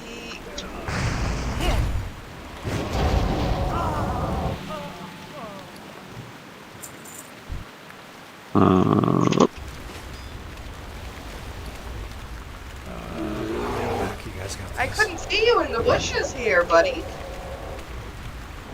I don't think the healer can see me either. Oh, that guy's yours. That's weird. He like went back to you, and then I didn't damage him or anything, and he went back to me again.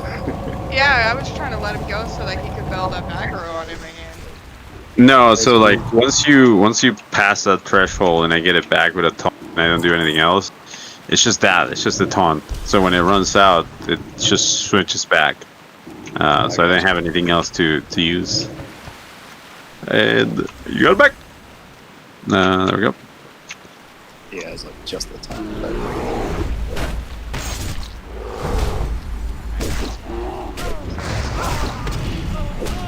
How many more of these guys do you need? Me? Yeah, the workers. I mean, I've still got quests to do the signets outside of this. So, we don't have to do any of the signets here. Okay. Because I'm only level 43. Like, I'm still way behind you guys. I'm not ready to leave Gilneas yet. I just got here. That's fair. Let's go Got first, one ad. please.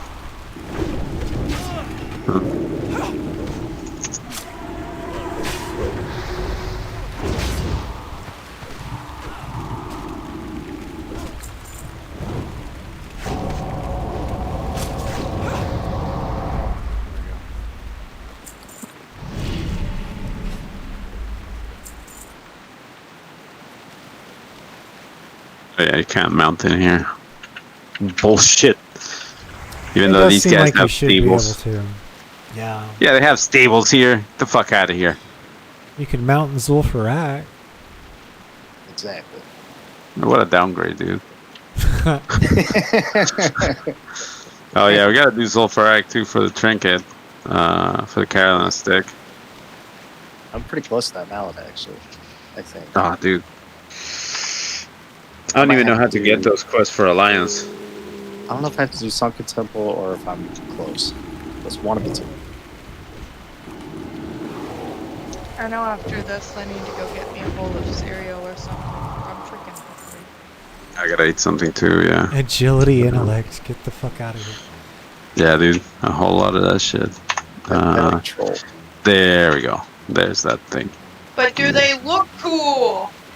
They absolutely do. Hell yeah.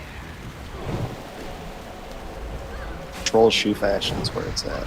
It's always barefoot. Yeah, no matter what you do. Well, Jordan Fashion is the true like endgame. leg wraps, really? You know, I thought that was really, like, shitty. That, you know, you get these, so you get these alternative feet, if you will, right? But they didn't bother to do any sort of, like, can you pull this guy first, please? The knight. They didn't sculpt them very well to the model because there's always like the skin passing through. Well, yeah, but like, alright, so you have like that have like a fucking like a frill or that. You're cutting in and out for me really bad. Better. I'm like a psychopath. But yeah, you know, some of the other decorations to the item. It's not just the item. If you get the ankle wraps, they don't have to model anything, and I'm pretty sure that shit was done on purpose. Right. Let's do healer and then I'll counterspell the cleric. okay. Got him. There we go.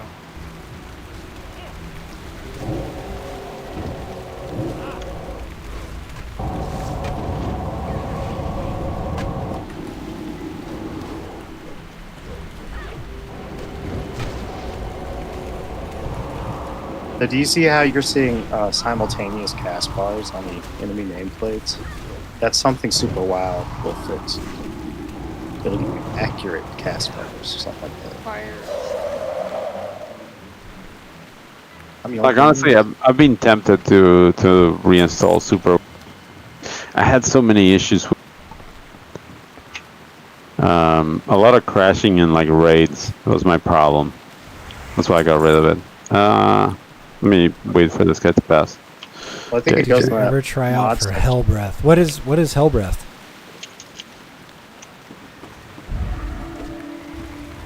What's up? Somebody in Cashby asked in chat, did you ever try for Hellbreath? We got the boss. The boss is Yeah. here. I have no idea what Hellbreath is. The boss to you. Yeah, dude, it's on you. You move it. Thank you.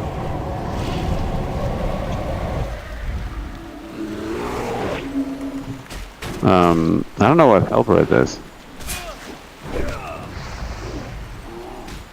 Like, what are we talking about? What is this game? It's an old school MMORPG. Boom. Strength.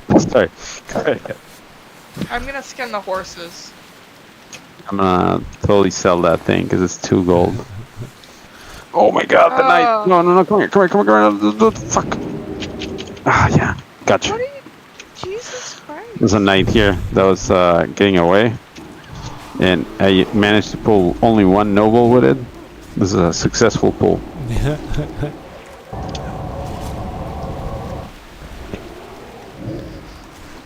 Because now we only have to fight 2 of the nobles in there.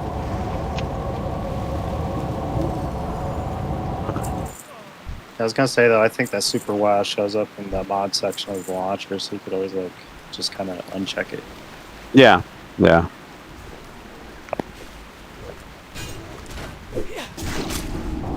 Like, dude, a lot of the mods for WoW are borderlining on like, you know, illegal software modification unless they come in DLL form, you know.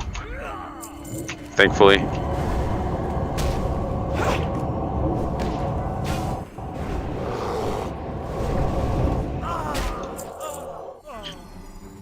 Oh, bro. I'll come down with these guys. Let me just get mana. I'll rebuff and all that. They're right there on the stairs, so. Hell breath. Also check your mana oil. Nope, thank you. Mine are flashing. Yeah, that looks old school. That looks like pre-Diablo. Yeah. The website takes me back. Look at that! Look at that 800 by 600 aspect ratio. Loving it. You want me to get that noble?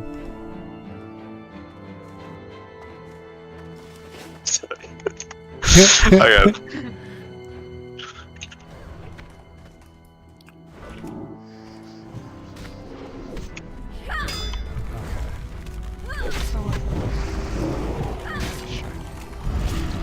I suppose I can apply it later. That's fine.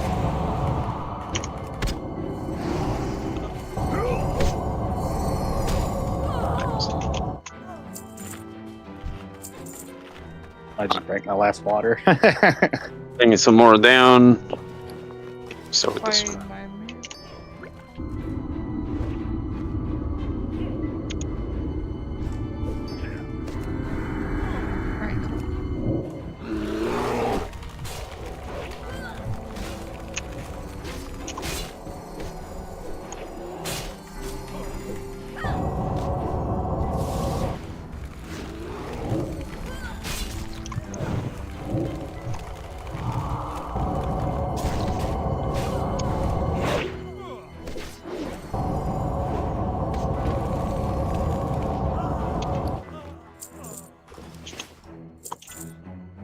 And yeah, just follow the stairs and then go. Oh, come on!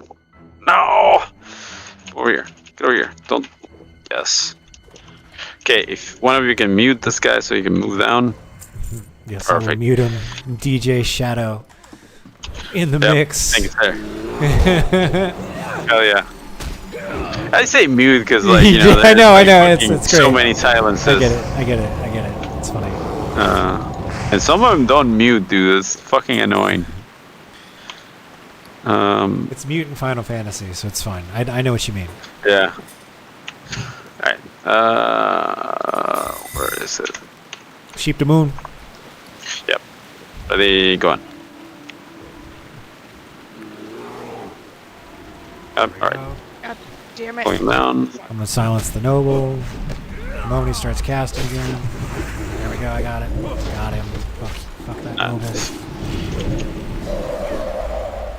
Yeah, those mind blasts hurt. They do indeed. And then after this, let me rebuff Prot Shadow. That's fair. Yeah, I gotta do rebuffs myself, so.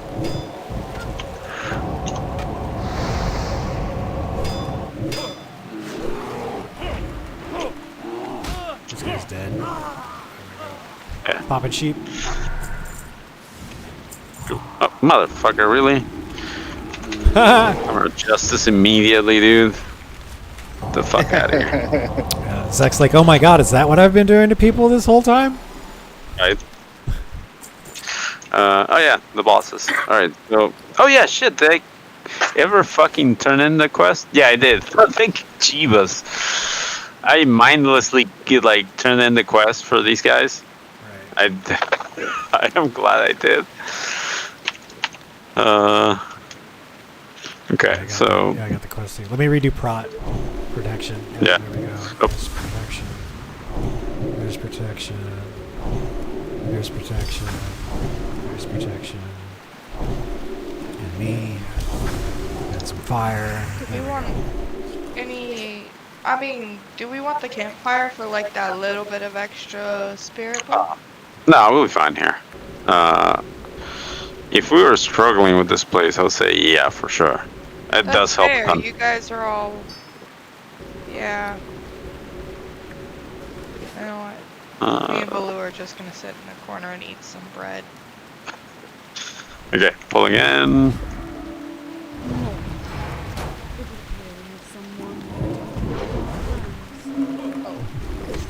What the fuck? Yeah, Let's she's get gonna. behind this. There. Come on, man. Ooh, what?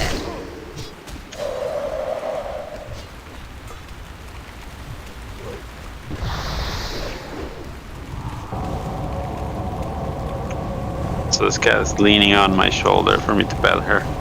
Yeah. Fucking the manipulations have Love me, human. have gone sky high. She's like on me. Okay, let's kill those 2 guys and then we'll loot. The deed is on the table if you still need it. I do, yes.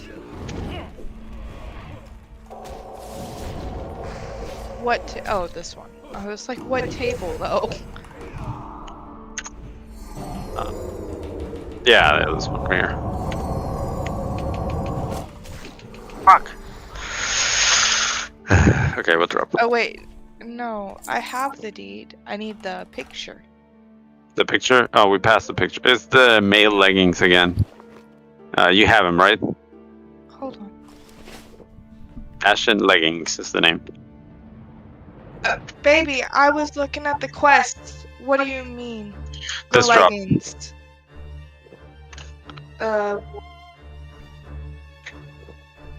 Yes, I have those.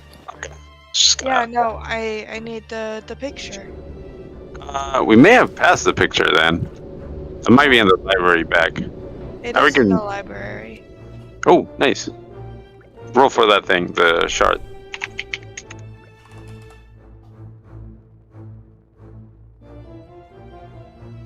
Nice. Go next. Hang on to it. You'll enchant my stuff later. Hang on to it. You should sell it because I'm nowhere near those. Okay, let's finish this and we'll come back to the quest. Just don't heart out. Well, 47.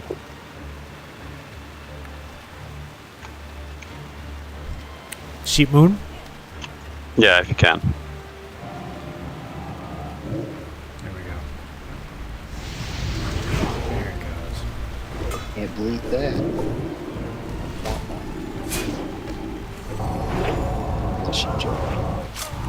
I got there's it. another one over there. I got it. Keep pulling That it, was 9. pretty bad. Thank you. Get it? Bad. Just want to make sure you guys know I'm not an asshole. Just not funny either.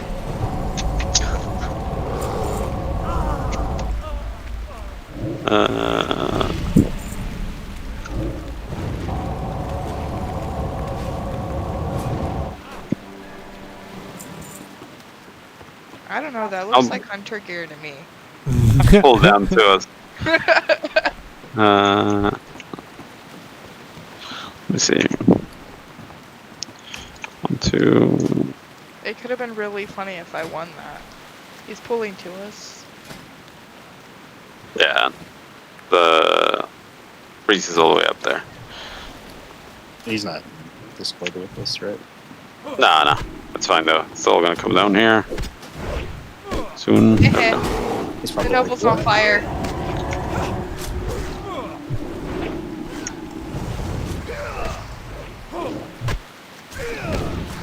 Shit. Jesus, dude. They hit so hard. I screwed up and I didn't silence. I really screwed that up. It's all good, dude. Yeah. I tried. Cat. On me. There's 2 more of those guys, the nobles. We can just kill them up there. And I feel compelled to kill them because, like, you know. Nobles. You know.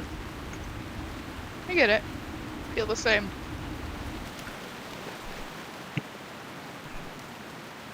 Yeah, I'll need 13 Kill more Richie, 100 Rich level. here. Oh, nice. I only need 61,000.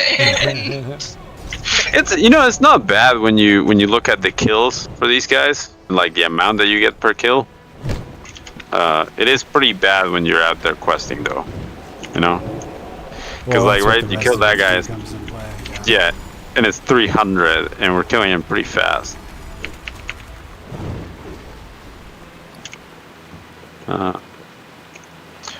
So get that mana bag. Ah, cat! God damn it! What do you want? Your love and affection. So she does this thing where she claws me, right? Sometimes when she pay attention to me. I don't do it fast enough. Okay, come on, get down. Oh man, why discrepancy slap you? What'd you take? What's up? Okay, ready? Do it. Do it. My family has held power in Gilneas for countless generations. Oh, this guy does not like you. And he resisted that, so. I'll stop. I'm stopping. Hang on, no, what I gotta do is this. Ah. Oh, I'm gonna stop again.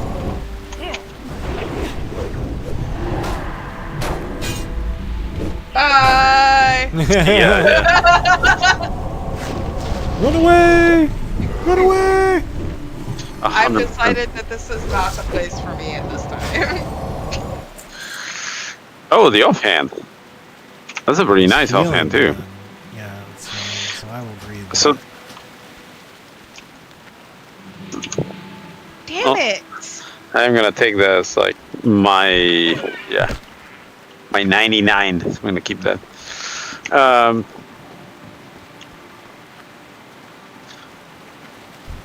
I'm down to run this again. If you guys want to run it again. Nope, I gotta go to work. Sorry, guys. I was just kidding. You fucking don't. No, I don't have to go to work. No, not today. Stormwind? No. Do you guys want to run this again, or do you guys want to go turn in your quests and shit? Let me go turn it in, and I'm going to finish up in Fellwood so I can get over to Syrian Gorge. Okay. So, yeah, Nugget, follow me. Don't head out. Let's go look for your quest item. Here you go, Flame Mage. You can take this portal if you want. Okay. Yeah. Wait, what? No, Flame, don't do it! There it is. I took it. Wait, oh, shit. Yeah, Let's see if you can make it out of there. I'm going to follow you. I'm gonna die. Let's see. Where are you? Just keep running out of there. Challenge accepted. I'm probably dead before the loading screen finishes. Let me see. I'm backing up. I'm waiting for you This to is run. for science. Discrepancy again, but where are Did you load in the like? You should I load was smack walking dab in in the middle of Stormwind. discrepancy. Where did you go? Oh my god! I drop down to the front. Oh, there's somebody that why has did you guards drop aggro. down? I thought we were going to the library. Yeah, we're going towards the. I dropped down towards the front because like you gotta go through the front for the library. It put me in Orgrimmar. No way. Yeah. I want you to try one of my portals next time. See if it puts Okay. you in Yeah, Stormwind let's or try something. Let's try it. Oh. This is either the most epic troll that has ever existed, or Yeah, I don't know, man. But they fixed it, dude. maybe they fixed it so he couldn't go. I'm marked. You can. Yeah. No, he's an Loading orc. screen took forever and it put me in Org. So He's an orc. I don't know what to say. Yeah. That's kind of neat though. I didn't die. Maybe they did that because one too many people complained. Dude, Like, how am I supposed to be a useful? For it. Well, so hang on. So that's the engineering one. Yeah. And for a little bit, you could learn both. Right. That's what I was trying to do. I wanted to learn the one to go to Orgrimmar so I could go to Orgrimmar when I wanted to. That's probably why they changed that, because people were doing that. Probably also to prevent griefing from people that just have a person on both accounts that can make a portal to either side.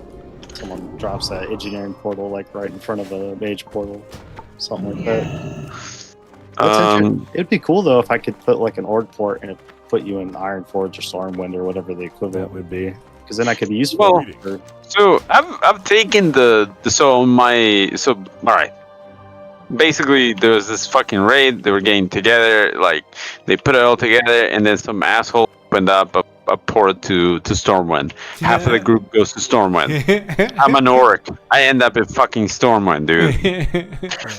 That's not how it worked before. You gotta look at the map. I don't know where we're going from here.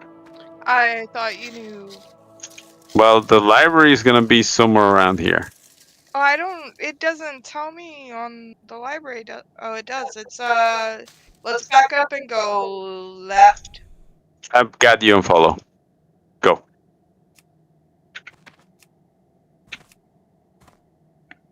Wait, you can use planes running here, but I can't mount. I can't mount.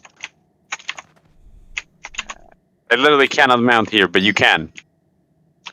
Watch out! You aggroed. You aggroed. You aggroed. You aggroed. I didn't see them. They blended in with the brick wall. You should feign that, or I'll have to arrest you. Don't aggro him to me. Ah. I was trying to feign dead. Resting. And Just use the map, he says. Yeah, you gotta use the map, but no. I don't fucking know where I'm going.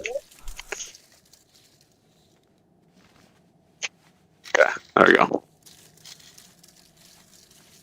I told you what objectives I had at the beginning of the dungeon, baby. Yeah, but I can't because like when I'm tanking something, usually it's just like go mob to mob, check out mana, and that's it. Brain disconnects. It's a very nice activity for me. It's just boo, you know.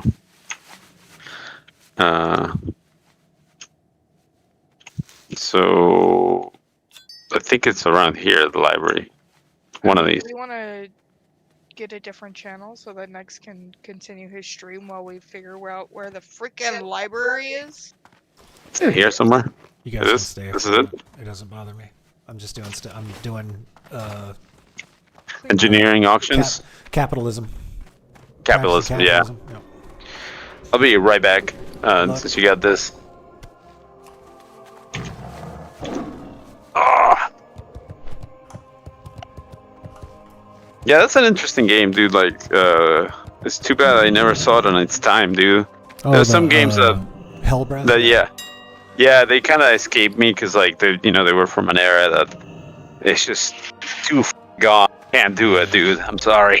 You know, one of those.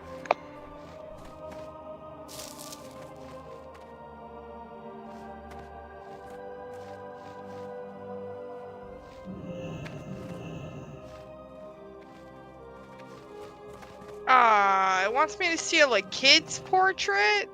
That's fucked.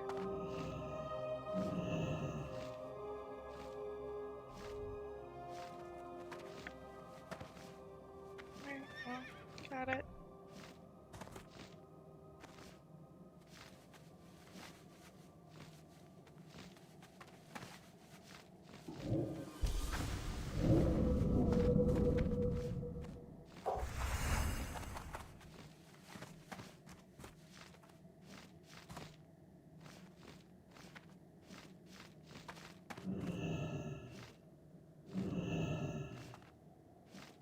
I'll hang on to that.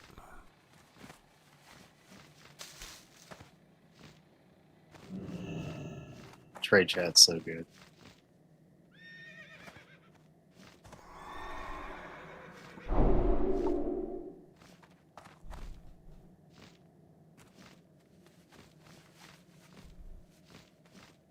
Guy says, I'm heading out for Taco Tuesday. What you nerds want? And the guy says, just the Tuesday for me, please.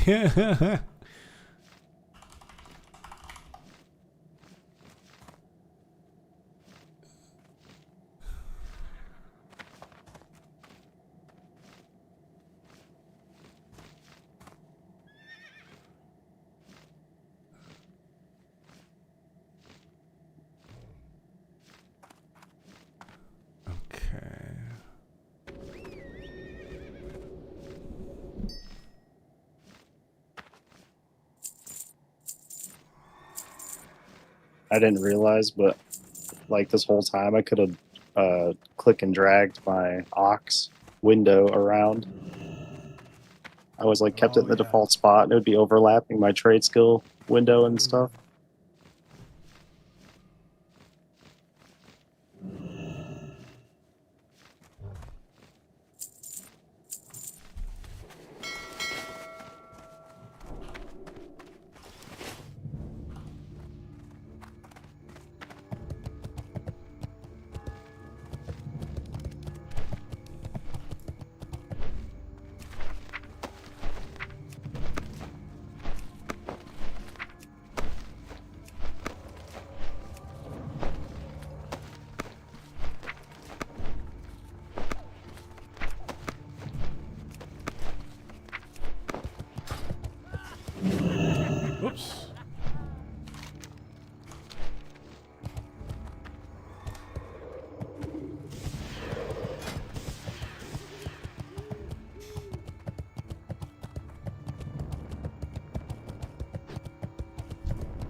So, outside, right? Can you guys hear me? Yes. Okay, so I'm outside, and I'm. There we go. Come here. What are you doing, dude? I'm getting my cat from outside, right? Mm-hmm. And this dude just likes to sleep on people's vehicles. It's up It high. doesn't matter if it, it's like just, it's up there. It's high enough. The dogs won't bother him. That's right. So he just hangs out, dude. What's up, big guy? Come on, go inside, eat with your second family, which is us. Fucking cat.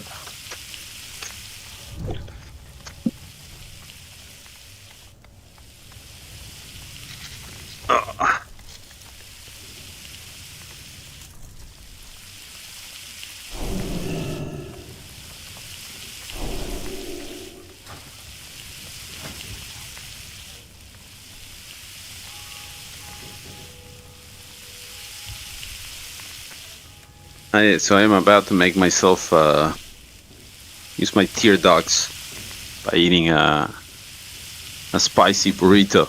Let's see how this goes. No. This should help me clear my eye. Oh no. Let's go. This is some bullshit, because you won't even do the compress. Well, this is kind of like a compress. No? What you do is you take a paper towel and you put some hot sauce on it, and then you make a compress out of it. Right. And, and in a bit, I'll come for seconds, and then there'll be a cold one, right? And I'll just put it on my eye. Be fine. No, but the reason I'm not doing the compress is because, I can...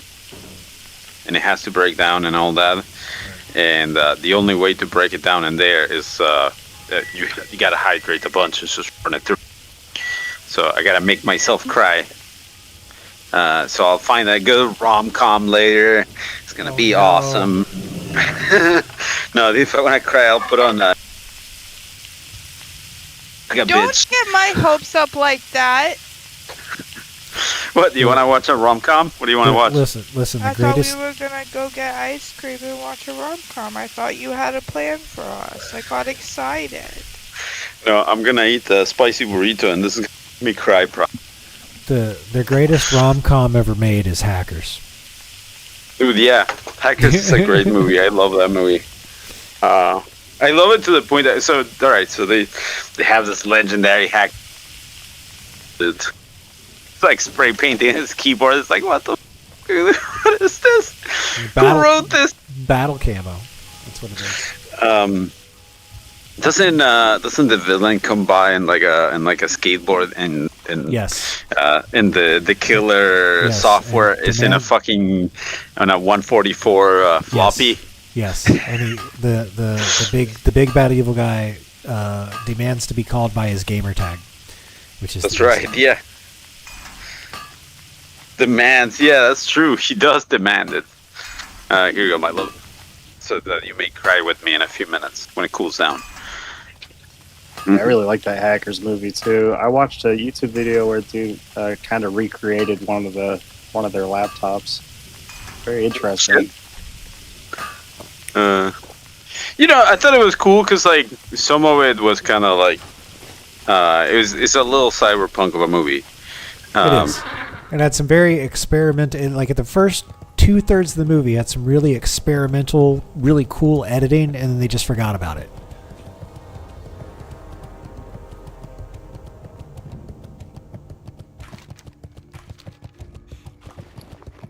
Dude, Matthew Lillard.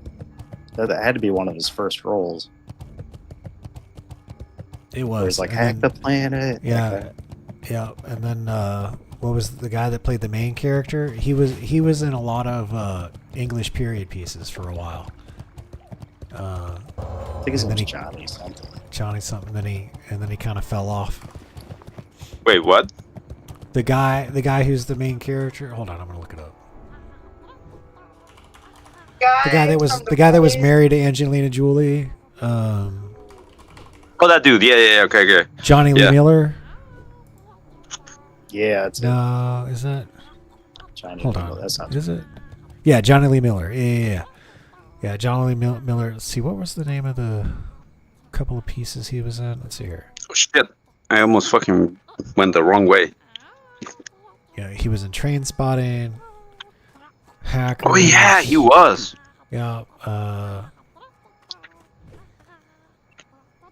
Mansfield Holy shit! Park. That's an English period piece.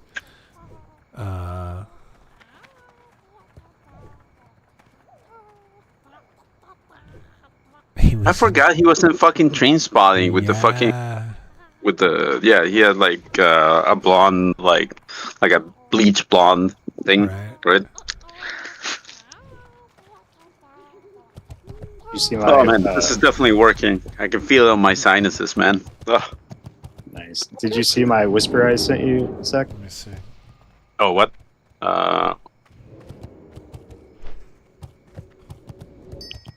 The spicy. Yeah.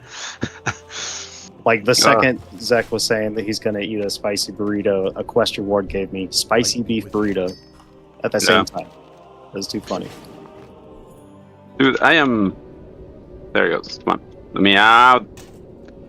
Why can't I walk out of fucking Gilneas, dude?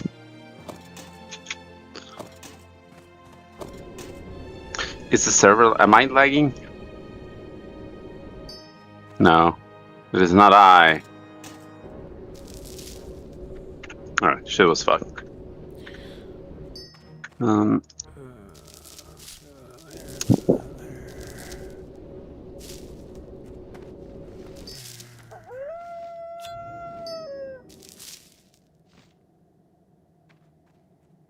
Oh, dude.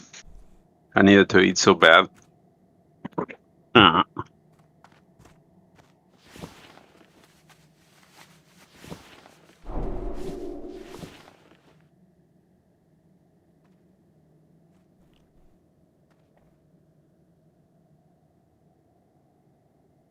Light bless you. Thank you, Flame. Oh yeah, no problem. It's called Mage. It's so classness. Looking for something specific? I'm getting like strong jalapeno after flavor. Yeah, it's spicy. Not like when I'm chewing. No, it's jalapeno. So That's what I mean. That's what makes it spicy. I used to, when I was down in Miami, I started out as a server, but then I got to be a bartender at Bahama Breeze down there on Miami Beach. And you know, when you're bartending, like and you work there, you know, the bar is open until like 4 a.m., but the kitchen closes at midnight. So you have to put in your order at like 11, right? You got like until 11 o'clock to put in your food order. So put my food in order in, and Bahama Breeze has these delicious habanero barbecue wings, and they're like fried, and then they're tossed in this spicy habanero barbecue sauce, and they're so good.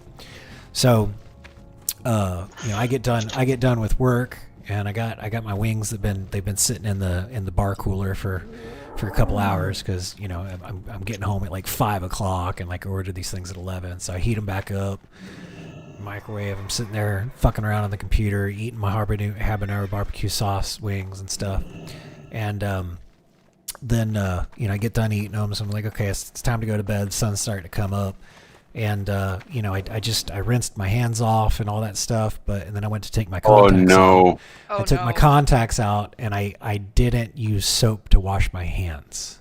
So I didn't sleep. I didn't sleep for like 3 or 4 hours. Just my eyes were just burning the whole time. Oh, it was so bad.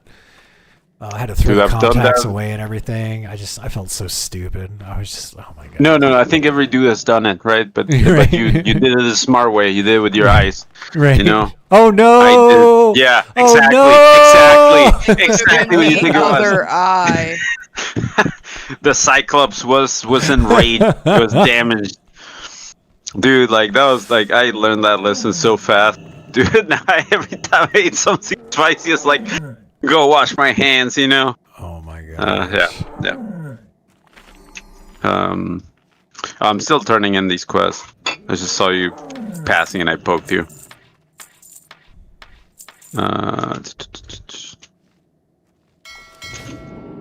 So I am still very far away from Turtle. Wow, he called millennial daycare. Jesus Christ. What was I gonna say? Fuck, I forgot. I'm gonna turn in these quests and I'm gonna see how far I am from leveling, but I am sure I'm not close.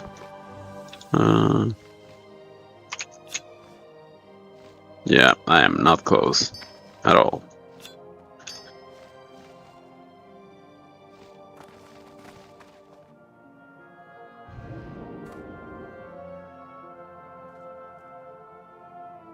That's right.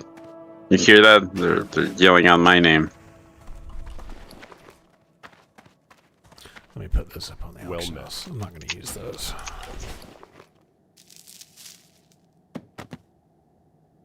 This musket would be better than the one I have, the Alliance. but the keeper sells.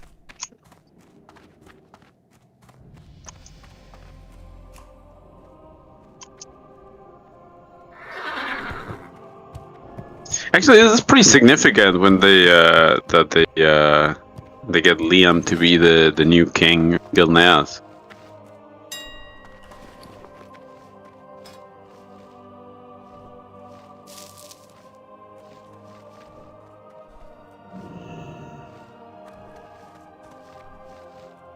Yeah, that's kind of cool. They got some of the historian guy. He has some books here. The Tale of the Warmonger, the main Aldrin, Protector of the Realm, all that shit. They actually made it into a book in game.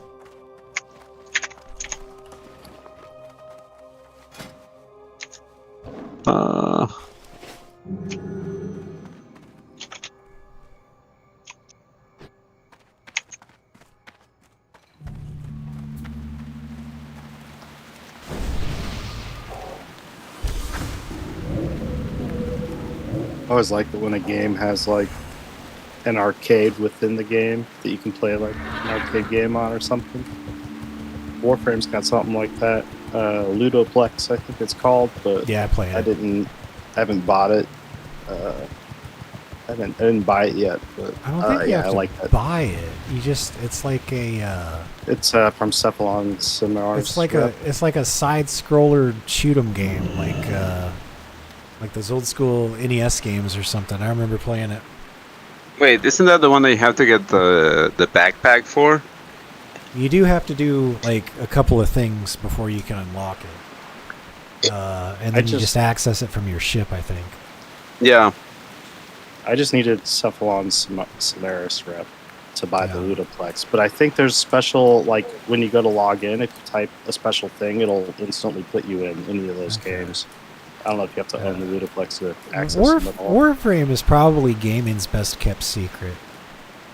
It is very impressive to me. It's not for everyone. It's a free to play model done right, if you ask me. You want to see how to do your free to play shit? Go watch how Warframe does it. Kinda. I don't agree with that just because of the amount of grinding I heard. You really have to like grinding to be good with that. You need to do is you need to partake of your herbal remedies. You need to put on liquid swords and start grinding, and then tell me if you're having a bad time. Because if you are, I can't help you. Yeah, exactly. It's like, it's one of those games that you really have to be able to get into the grind. Your mic is dead. I don't know. Like there's some games I can grind. Like if you put me in Path of Exile, I can play that game and I can sit there and I can do it for like ever. It's easy for me to get lost in that. I don't think that's good, but it's easy for me to get into it. I think the only one that I really had a problem with was like crafting the stuff and trying to keep up. And if I wanted to do end game, it was just a lot of hours I had to put in. like I played I played Rhino, I think, mostly. So playing, the tank type frame. Sarah's my girl. Yeah, Sarah's like the one where you when put the spores on them, and then you got to shoot the spores, and they spread everywhere else. That's what keeps me engaged. Yeah, that's fair.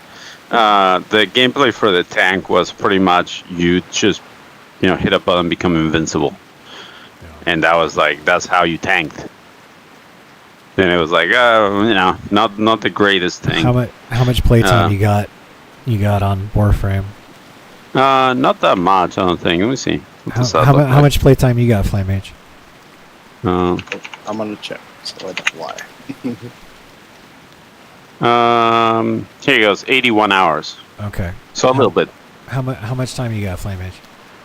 636. Okay, I got 971. Right. What do you mean? I mean, I did start playing the game when it came out in 2014.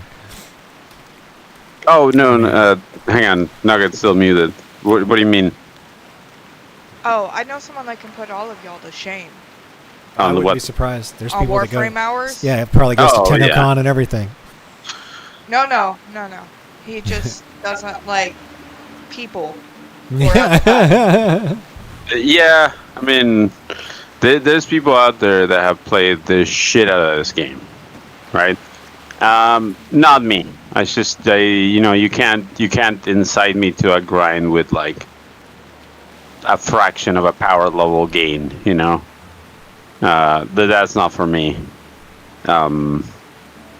Though I will say this, dude, if you can get into that mentality,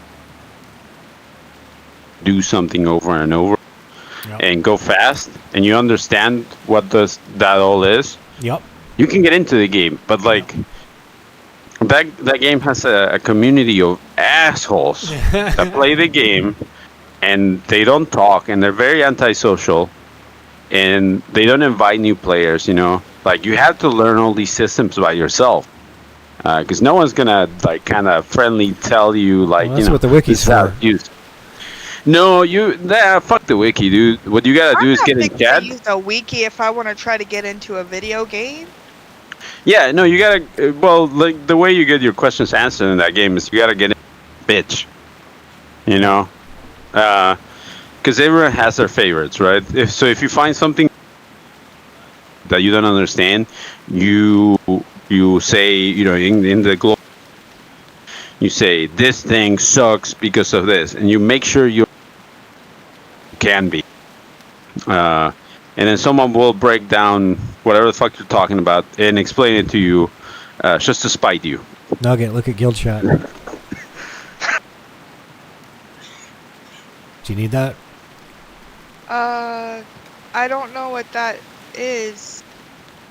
Aspect of the Wolf 7? Oh, not till I'm level 60. Okay. Hang on, I mailed one of those. I think you have it in the bank. Okay, cool. I don't know, man. I just got here. It's just a higher rank ability that you use at 60. Because otherwise you have to go get it from the sword. Pain in the ass. I was told to walk this way to punch things.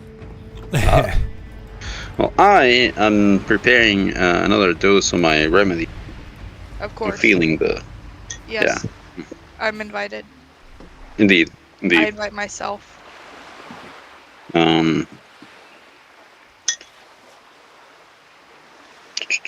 She just jumped off. A madman. Is it a paladin? I think so, yeah. Yeah. Who Like, wants dude, to help me grind the sacks of mithril ore? I will help you. I'm in Gilneas still. Fantastic. But hang on, here. Thank you.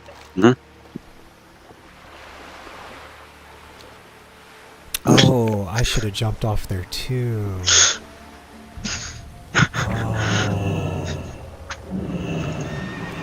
Oh, okay.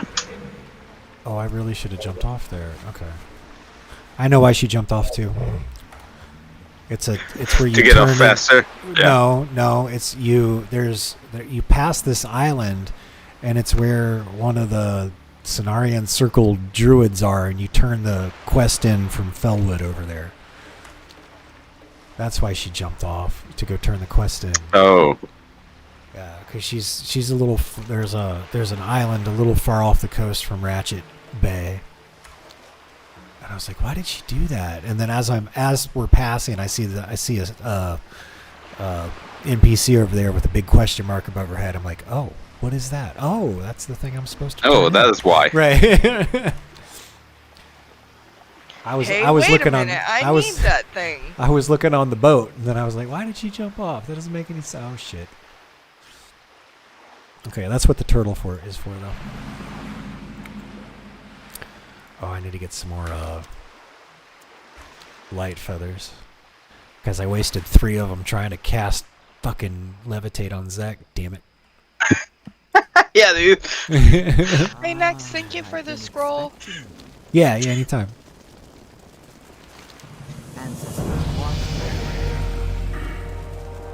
Man, I tried to sell these patterns on the auction. And it did not go well. Ooh! Aw, thanks, Flame.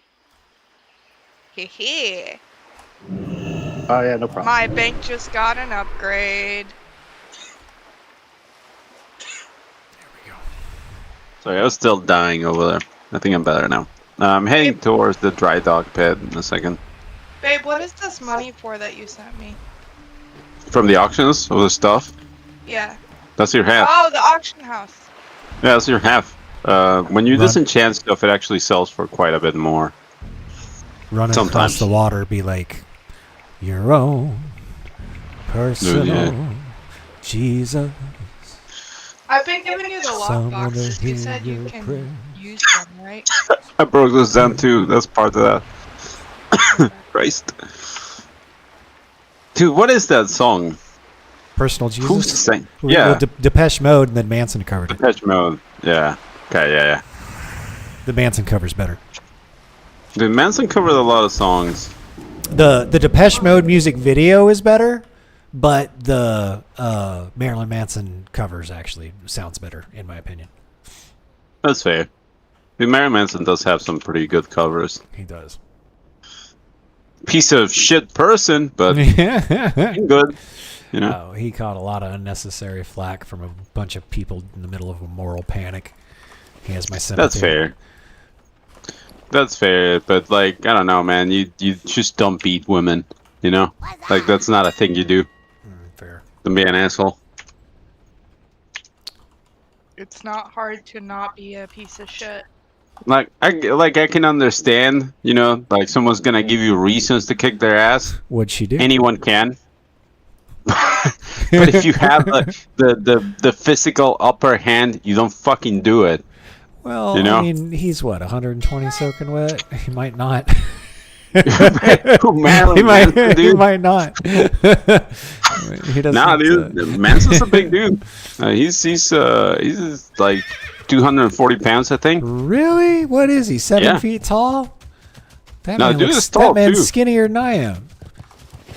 I went the wrong way. Holy shit. I went towards the instance. No, yeah, dude. I think there was this perception of like Marilyn Manson started when he was like a kid, because he was super skinny. He really was. And then he fucking, I guess he started talking to Danzig and started working out. Yeah, Danzig got him right. Danzig's like, listen, brother, if you want to stand up on the stage with your shirt off, you got to start lifting. I like Danzig because he's just he's one of those guys. You know, he's okay. Like as an artist, I respect Danzig, but as a person to do such a fucking clown, it's amazing. It's one of those guys that talks a lot of shit. What's that? I'm going the wrong way again because I have. Mother's a favorite to cover for karaoke. Mother's actually a lot of fun to cover. Dude, Mother is such a heartful song. Cause like you gotta sing it out of the heart, you know. 'Cause Oh, yeah. Like Yeah. I don't know. I'm You more have to of be a into that. Michael Bublé for karaoke person. I go. Well, I mean, it depends. It depends. If I'm drinking scotch, it's Danzig. If I'm drinking whiskey, it'll be George Strait or Garth Brooks.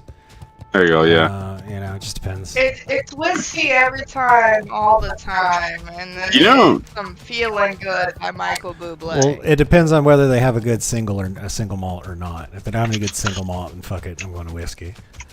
You know who you put me on that I or guy Cody Jinks a couple years back. Yeah, dude, he's so. Oh my good. god, that guy sounds so good. Yeah, I know. You know, That is he awesome. used to be in a heavy metal band before he switched over to country. No shit, dude. No shit. He was in it was like a thrash metal band or something. Then he switched over to Oh, yeah. country, and his metal stuff's good, but his country's so much better. Like that motherfucker knows how to write a song. That's fair, dude. Yeah. There's some people, dude. Like, you know, what's up? That's an alliance town. There's elite guards there that can kill you. By the way, like that guy, the footman. That's level 55. Ooh, that's a wolf. So where were we going? The pit, right? Up to the left. Up to the left. Yeah. Yeah, up this path and then take a left. Yep.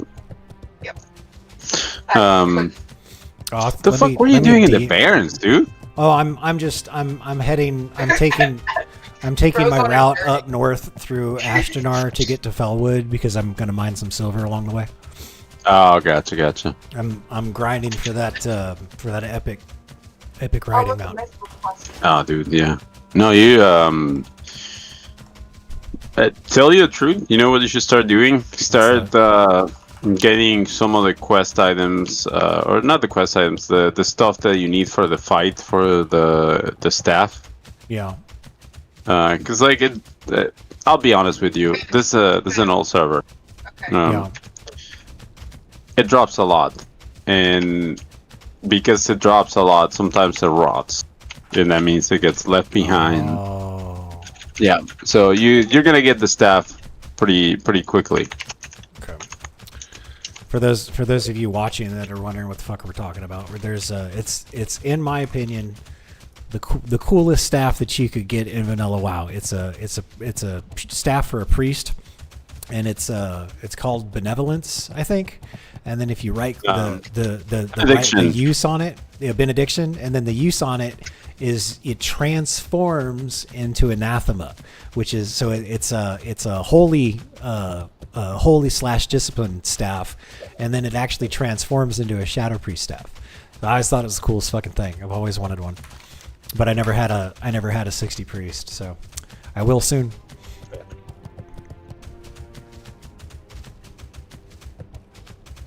Okay, where are we going then?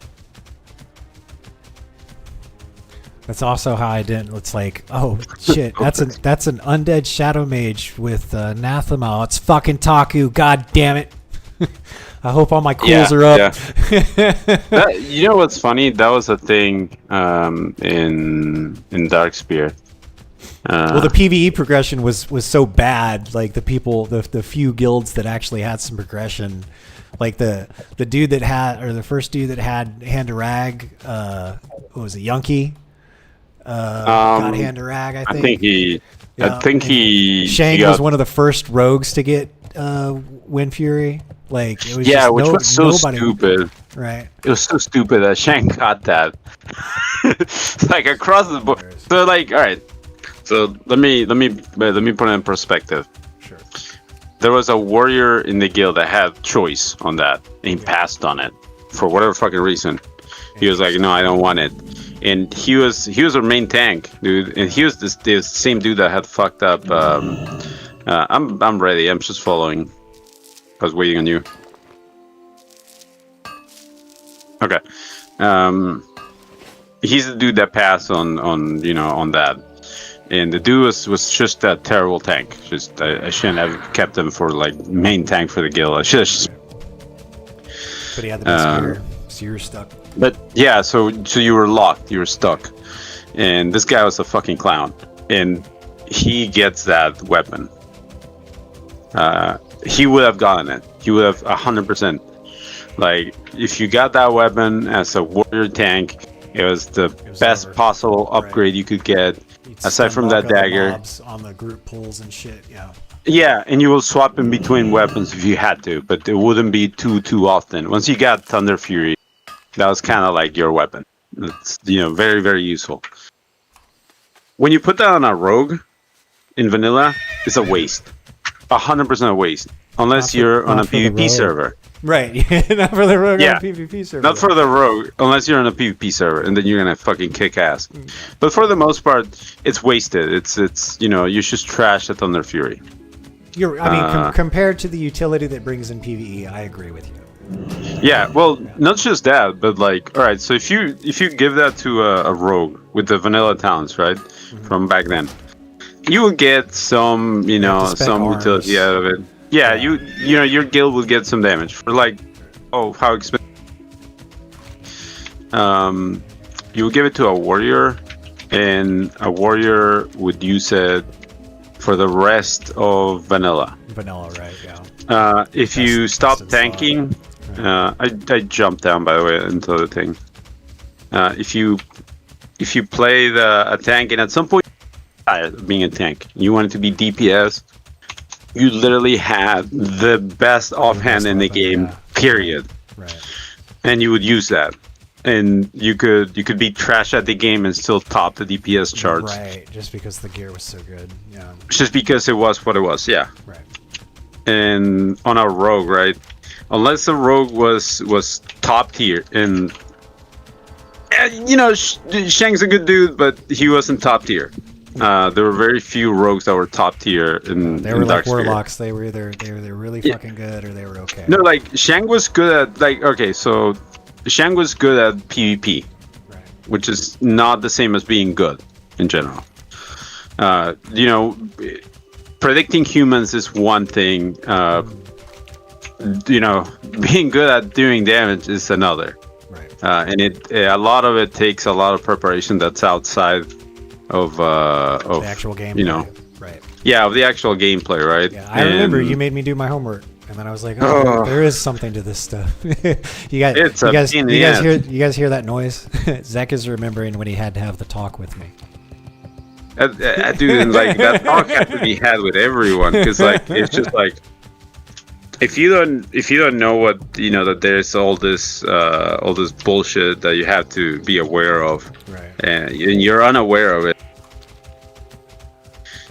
You know, like certain things work on players that don't work on mobs, and there's all these other like systems that are kind of like in there but not exactly explained. Right. So yeah, that talk had to be had with a lot of people in many different ways. When I had it with that warrior dude, he fucking failed immediately because he put the fucking, so there was a talent that was broken, and every warrior worth their salt knew about it. And you wouldn't. Yeah, you take the broken you would only put 1 point because that's all you needed, because any more points it was a waste. Right. So you would waste 4 talent points, and like you only need wasted talent points. Yeah, in a game where specs don't work right. You're severely. You're 39 people that are in you in a raid, you know, and this was our main tank, dude. So that was pretty dire. I should have maybe done something about it, but I was busy raiding on the server. And like, dude, yeah. I'm glad your brother got that Thunder Fury, because like, if it had come down to me, dude, and I was a warrior tanking, if I was a warrior that was a drop for, there's no fucking way your brother would have gotten it. But yeah, I know he got it, and he kicked a lot of ass with it. And thankfully he was on a PvP server, so obviously it got a lot of views. But yeah, dude, like so one of my buddies got Thunder Fury, right? And I think it was like next in line or something, but we never got it to drop, and whatever the fuck happened, I never got it. But he got it, and he was like, "Yo, dude, you wanna try this shit out?" I'm like, 100%, dude. Yeah, give me that account info, dude. That fucking thing was so ridiculous. So he had no damage, like 0, right? Essentially, this dude was a pure tank, and he gets that thing, and I'm like, let me play your character for a little bit, and I grab the name of the weapon. Pre-correction was not a good name. Blizzard was obviously had some in Blizzard that we found out about later on, you know. But I went and grabbed this weapon, which is called the Black Rock Slicer now, but it had another very racist. And it's a 4.0 weapon, right? It hits really hard, and it's a 2-hander. And then I farmed for I think the Reaver from a 1-hander from you can just walk up to those guys are green. They don't aggro.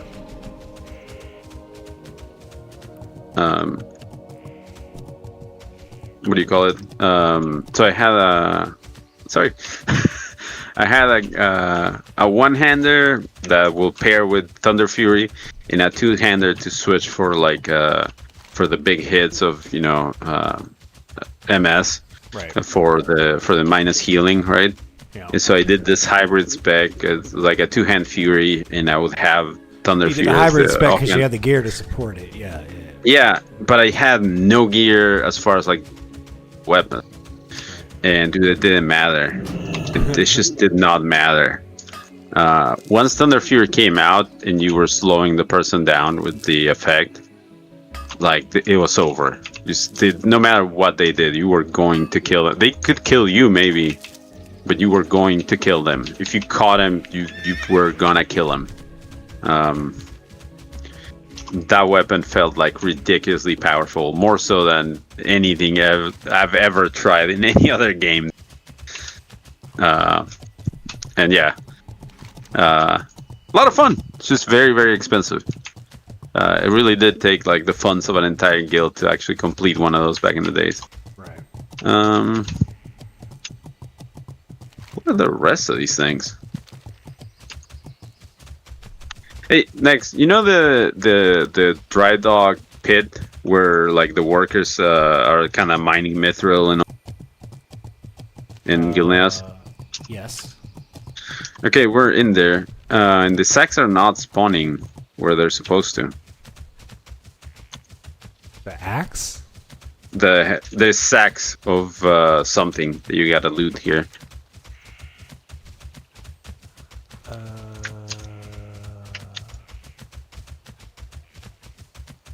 Oh, you know what? That might be an alliance only. The sacks. Watch out! There's like 4 dudes back there.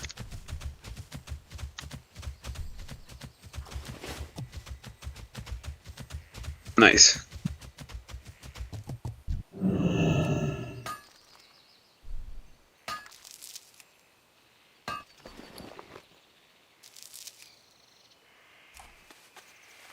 Watch out, watch out. You got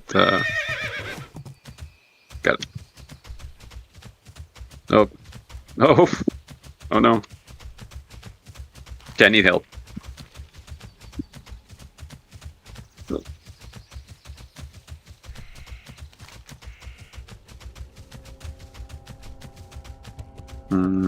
Shit.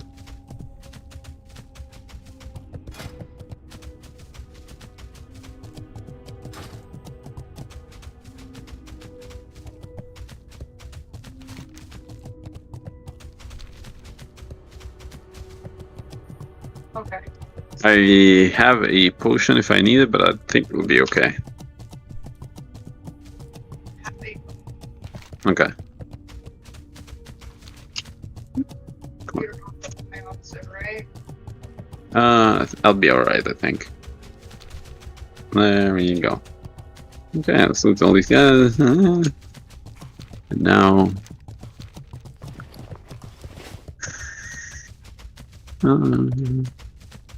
What is it to get the epic riding? How much is it? It's like 800 and something. Oh my god. Yeah, it's a lot, dude. Was it that much in vanilla? Yeah, dude, and you got it. I don't remember. Yeah, dude, no, you got it. Because you got it through the PvP ranks, remember? Oh, that's right. Yeah. That's how you got the mounts, yeah. Right. Because it saves you a ton. Oh, yeah, it was only... The mount was 100 gold, and you just got to use it because you had the rank. Yeah. Yeah, and for the first, like, 3 weeks, they were like, if you D-rank, you can't use the gear. They fixed that shit pretty quick. That was so... Dude, like, you know what that was? That was fucking idiots, like... Like, unrealistic expectations from idiots that, you know, that kind of were so disconnected from normal people. That's just... Oh, yeah, dude, we can totally do this, you know? This makes sense. Like, people can just not go to work for like 2 weeks, you know? They're gonna make it to cap, they'll be fine. Like, dude, I forget what it was, but oh yeah, there's a guild in fucking... man, all my drama comes out of Darkspear, actually. Now that I think about it. That doesn't surprise me. Do we need any more signets from these guys? Darkspear was unique. No? Okay. We can leave then, right?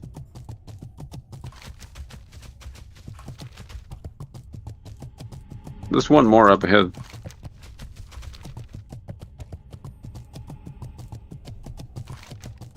Okay, yeah.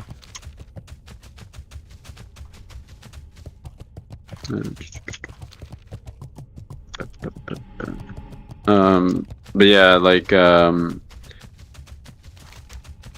for whatever reason, I had joined this guild. Oh yeah, because my brother wanted to raid, and I joined this guild to raid specifically, and some instance comes out, right? Yeah.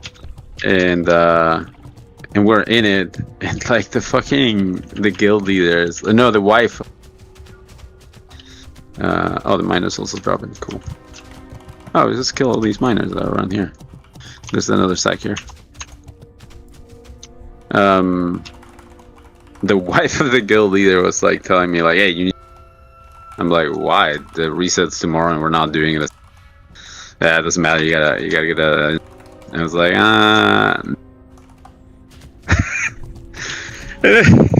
like, some people had these power trips, right? And it's like the weirdest thing. It was like, it's just a fucking game.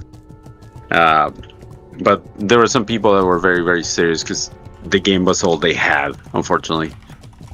A lot of people like that, actually, in Darkspear. Where is it that you can...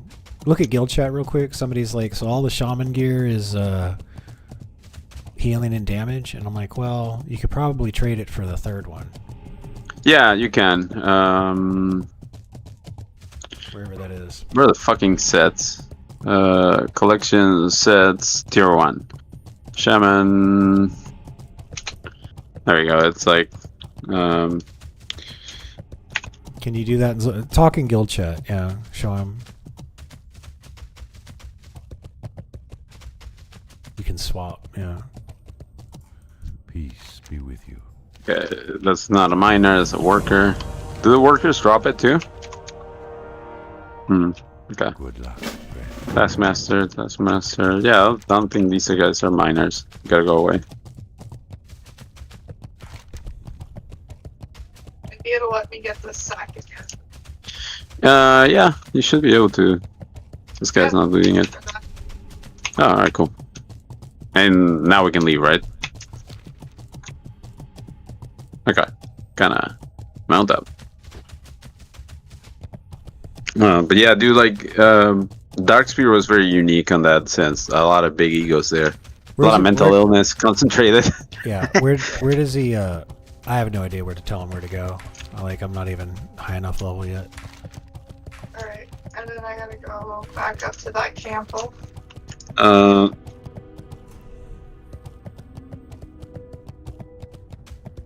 It's inside the mountain. BRD? Yeah, it's the key to BRD. Do you know where the dead dwarf? You gotta be dead to pick up the quest and all that shit. I thought that was kind of unique. You know, like RP-ish. Yeah, do something with the spirit world. That makes sense.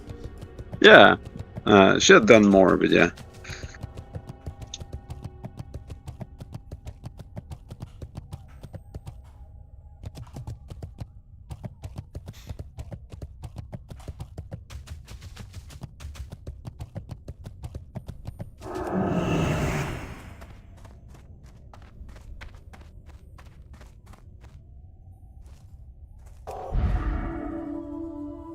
Oh, are you fighting again? No, I'm explaining to that dude how you saw here said, so. Homeboy. Like, wait, are you done with those quests? Okay. Do you have any other quests? It's still digging in blood file. Where are those from? Dark Spear, but I've got a. Oh. Not Dark Spear. Hinterlands? Ravenshire area, like above that. Oh, from okay. The other keep. Yeah, okay. So turn these in. Yeah, turn these in. Go ahead, and I'll wait around here. A little north, actually. Yeah.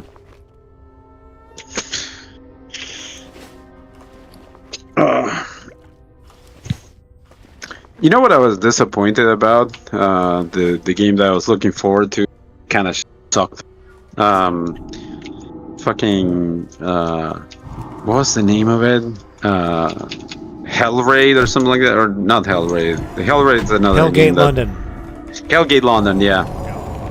Man, they tried to monetize, like nickel and dime you. Otherwise, it was a great game. Like, and more people would have played it if they had not done that. That man just called me cattle. What? That's why you dead.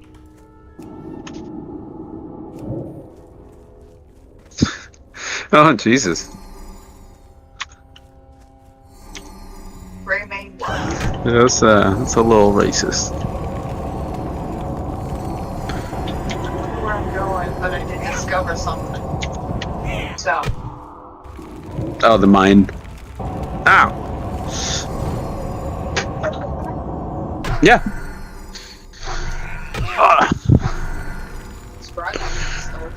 No, I'm getting out of my chair and like stretching and whatnot. So like, I have to stretch my legs, right? Well, yeah, but like I do these stretches, right? So like my lower back nerve, which is kind of like it's hard. The sciatica nerve, yeah, which is in your butt, basically. Right. If they you get have to inflamed, your lower back hurts. Believe it or not. Yeah, and you're like, fuck, you know. If only I had done the thing that prevents it. So I'm doing it now.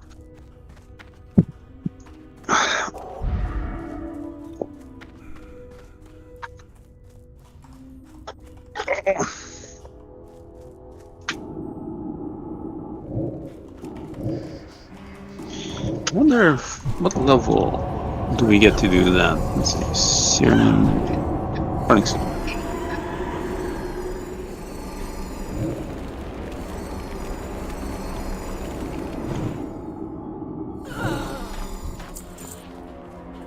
Oh yeah, okay.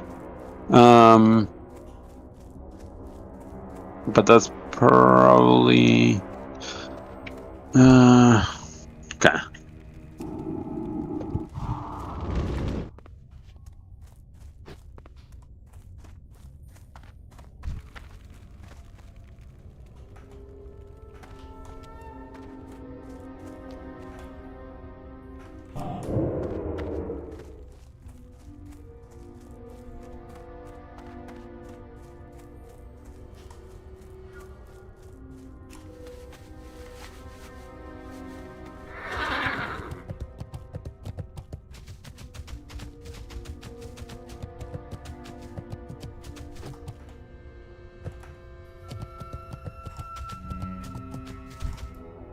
Why is that one gray?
Oh, that's interesting.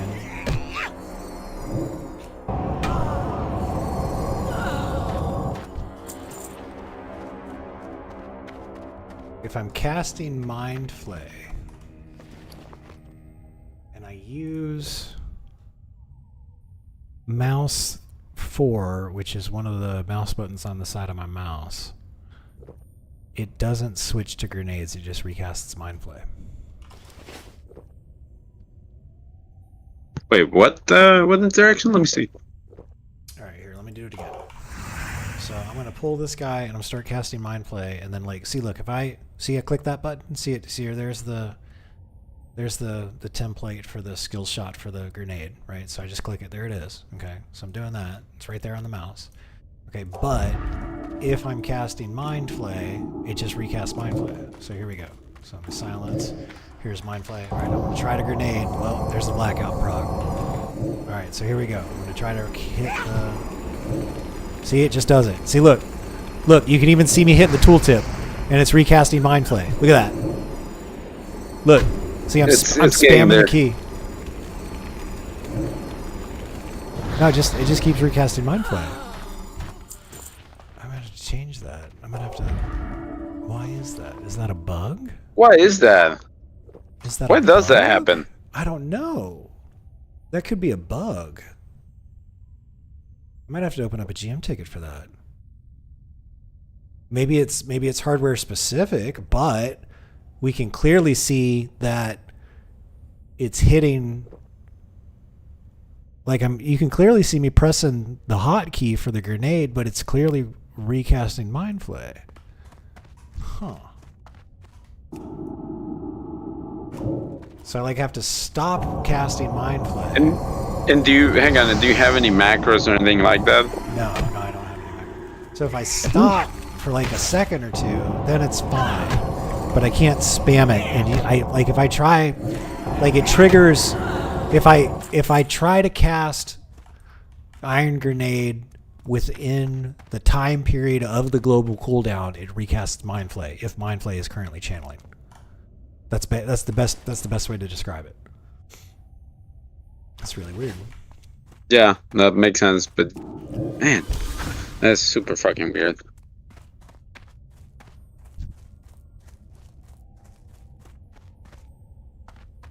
Those are all linked together.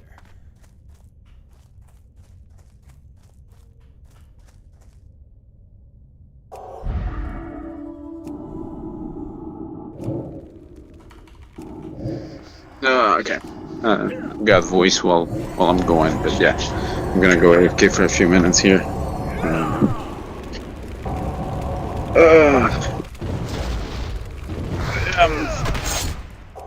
I am not even close to tired, but I feel like tired. It's weird.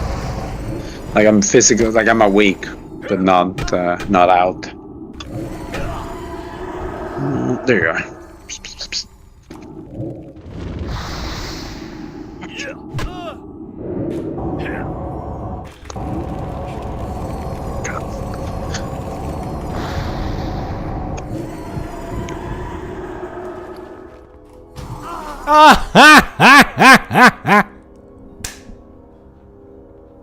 What you gotta do? Oh, I took a chance. I took a chance. I tried to use the demonic rune to get some mana back. Do you die? You gain 100. You gain 1,130 mana from demonic rune.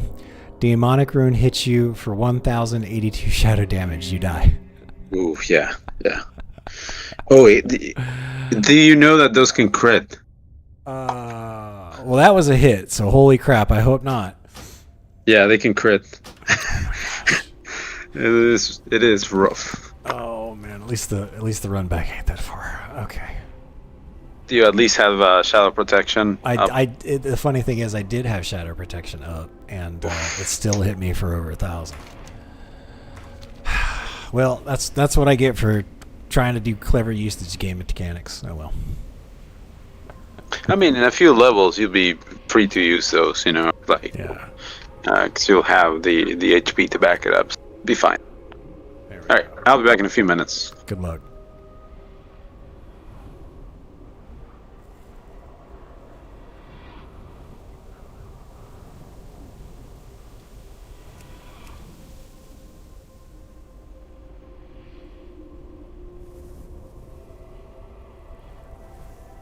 Okay, what's the timestamp on that? It's 8 hours 55 minutes.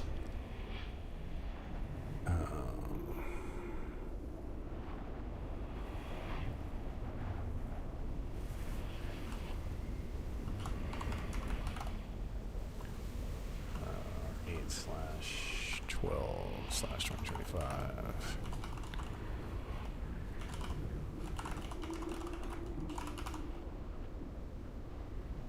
Okay. Well, you live to die another day, Mr. Bond.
I think I might have just solved the issue of the headphones. Yeah.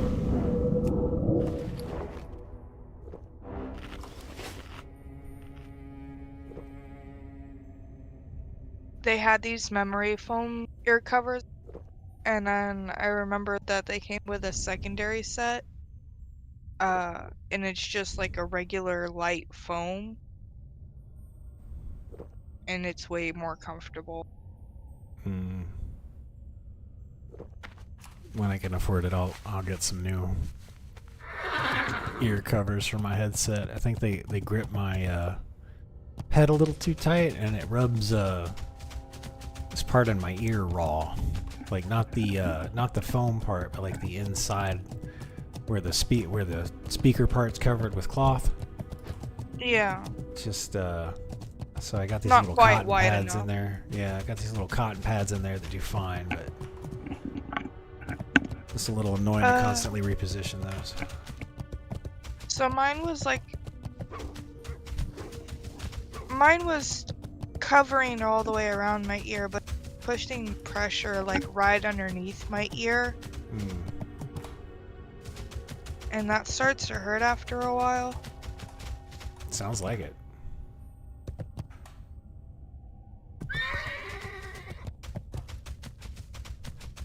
I gotta fix the cord on this. I'll be right back.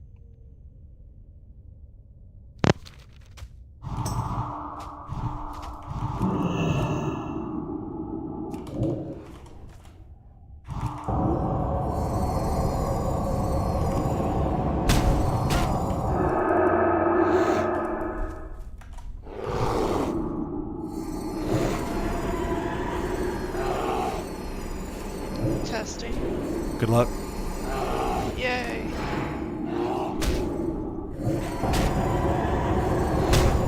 Actually mount that higher up so maybe it'll stop getting caught on the fucking arm of the chair. Because I have to mount it, otherwise we found out that the headphones just don't work. If I remember correctly. But now I won't trip on it. Is the hope.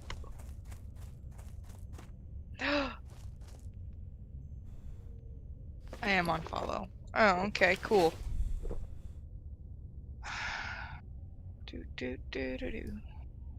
This one time, Blizzard had like a little Easter egg hunt thing on their website, and I won a Diablo 3 SteelSeries headset. Yeah, how'd it do? And I had to. Yeah, it was Do you have to pay for shipping? No, I don't think so. But I had to RMA it twice. Oh, good lord. Yeah, I feel like some companies just use like the thinnest possible wires. And so it's like, because it's like if I dropped it or slammed it or something, I'd understand like if it broke later. But right. I would like baby those things. But they did replace it, so can't complain too much. I have good intentions with my items, but I can't say that I baby them. I'm too much of a klutz. Accidents. Listen, alright, so I was handed this really nice drawing style tablet, right? Both tablet and a computer kind of thing.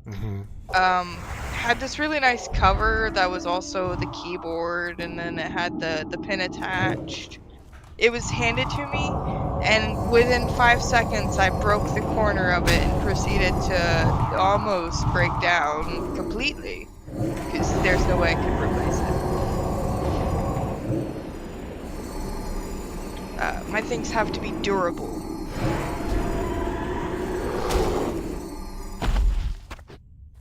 Because if I don't break it on accident, my cat will. Oh shit!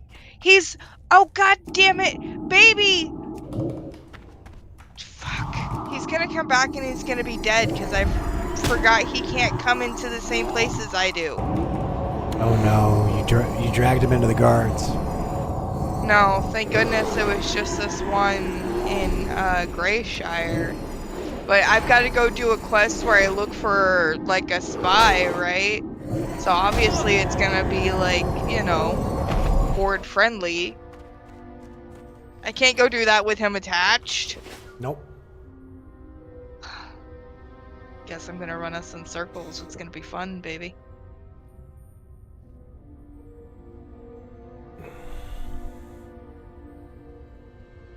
Actually, I have to find this person.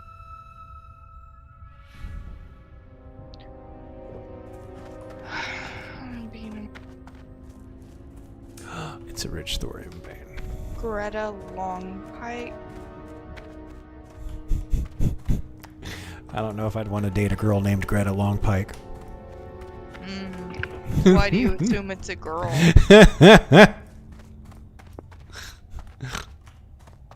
I don't know now that I think about it. Must be the beard.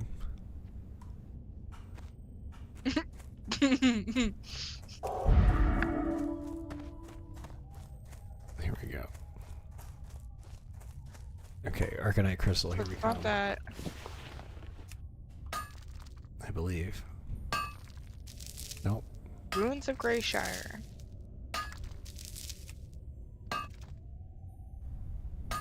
That NPC, that Greta NPC, that's the one I had to use the PF database thing to mark on the map because it seems like it didn't automatically kind of show me through the quest like it usually does. Okay, so I'm not crazy. Thank you so much. Yeah, I spent like 10 minutes looking around on the net, like, where's this NPC at, man?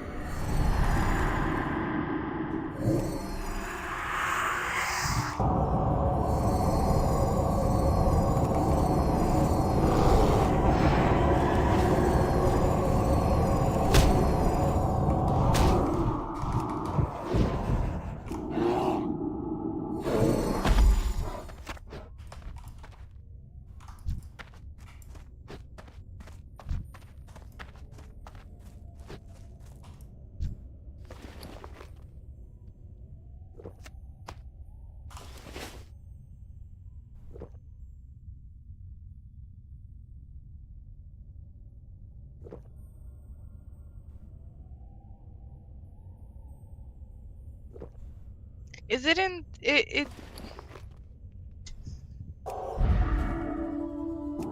Travel to the ruins of Greyshire. I'm here. Oh, locate is part of the quest.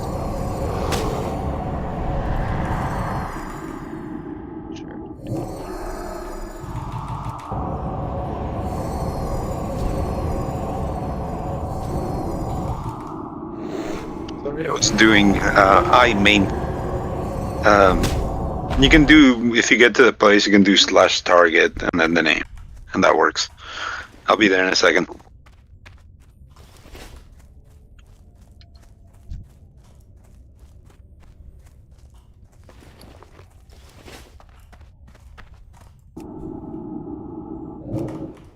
Okay.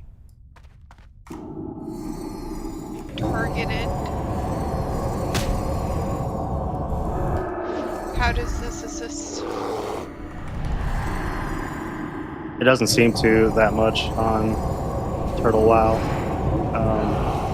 At least like when I'm solo, in retail I would raid mark something. I'd just put a skull on it and I'd see the floating skull and it won't I'm let me not raid the mark leader, solo. so I can't put the skull on. Yeah, that's what I'll be right there. Oh, okay. What's her name? Greta? Long bite. Okay, marked there. Where do you see it? Over there. Yay! Oh yeah, careful. There is a guard close on the front of that building. Yeah. Oh, it's in the place I was told not to go. That makes sense. I forgot that's most part of the ruins. Yeah, I feel like on retail it'll show what you're targeting on the mini map too. Maybe not, but yeah, like it won't let me raid mark solo. And I find that After rat, it will let you. Like it will show you what you were targeting on the minimap. Yeah, I missed that. Like, cause like there's the jewel craft or like the little laser pointer things. Yeah, like, that's all I can think of to actually find my target. So because I can't raid mark it. I've found it slightly. If you get lazy pick, you can solo raid mark. I mean, I have lazy pick. I have to check the settings. Are you following? Yeah, I'm behind you. Okay. Well, I need to know if you're following, or if you're just behind me, so that I know if I need to stop whenever I get towards the. Yeah, that may not I hear you. be I'm gonna wait here. life. Yeah, I'm gonna wait here. I can't go in there, so. Just trying to make sure.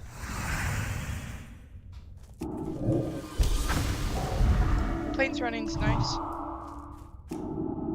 No, yeah, it's honestly it is kind of better than a mount, just because of like the places where you can use it.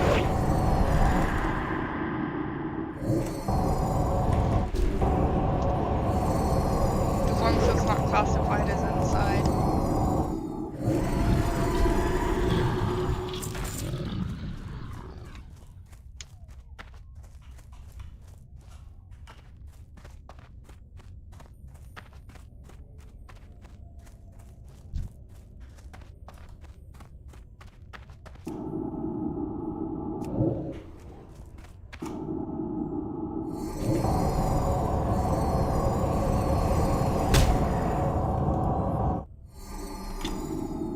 It does not play the knockdown animation when I'm in shadow form.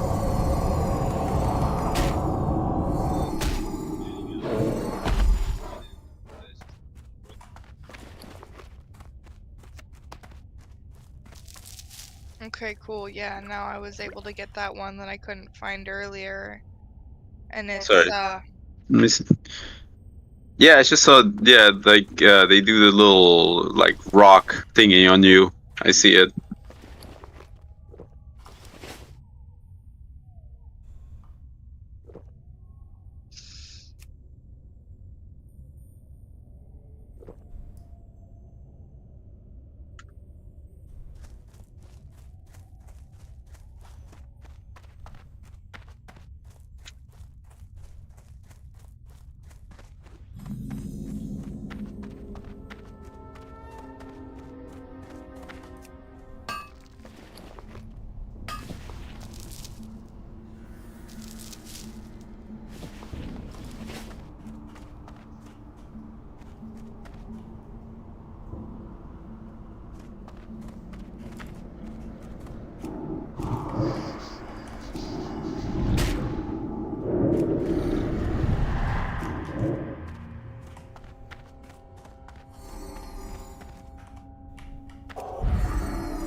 Ready. But where are we going?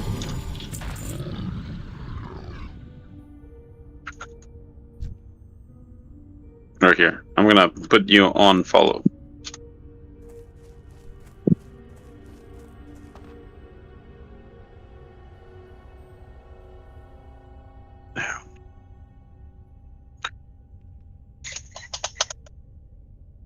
Mm.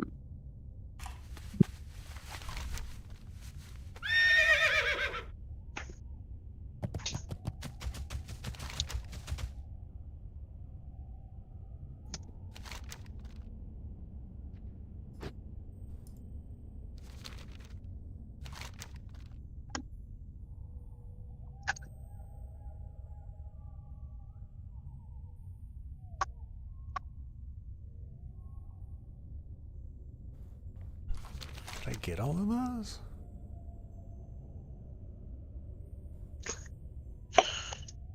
No.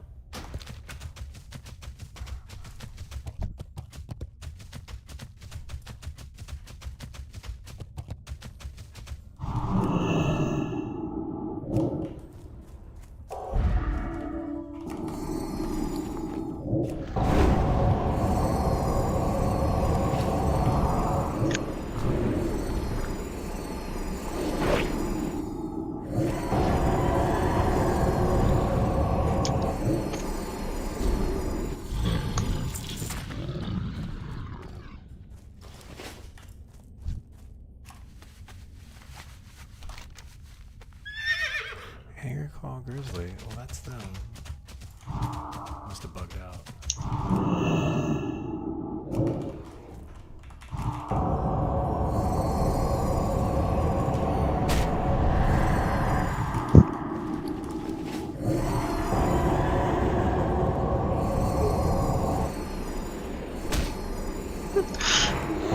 I had to check the radio for a second. Don't do it next, but I had to.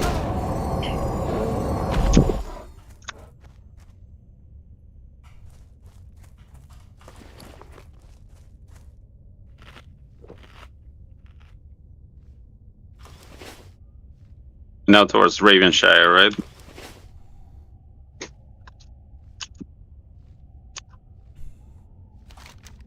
Ow. Kind of, but I need that island that didn't. Okay. I'm gonna follow you, so you leave.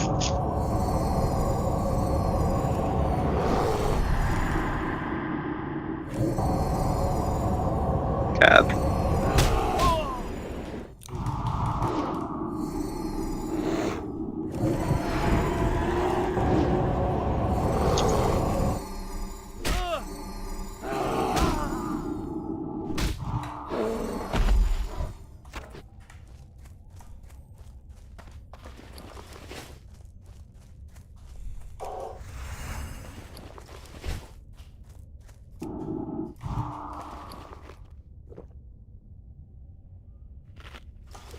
So do they take off planes running completely when they hit you, or a stack at a time? I've got 3 stacks. That's all. Ah, okay.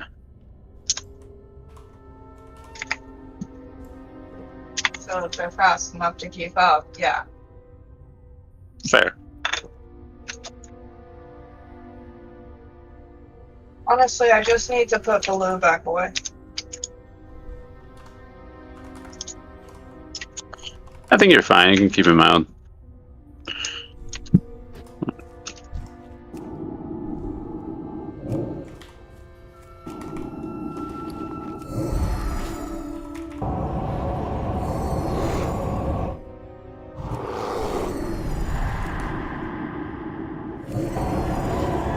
These guys? No, this is the quickest lane.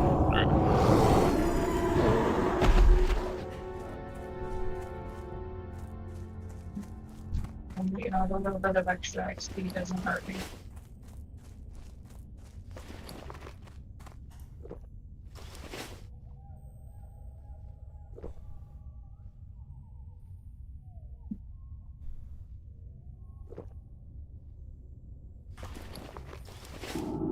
Yeah, but you pick up speed really fast now. Like on when you activate it, right? It's super fast. It's less than the cast of this mount. It's really nice. Yeah.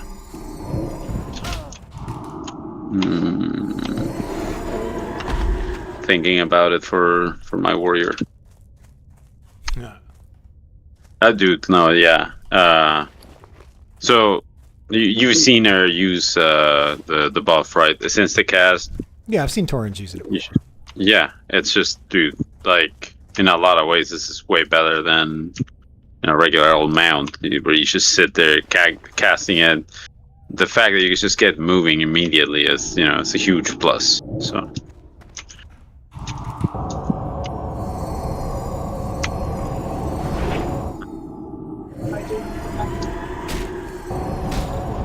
Shit to hear. Okay, that's fair. They're all dead now, but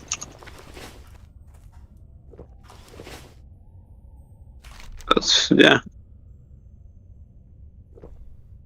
Alright, come on.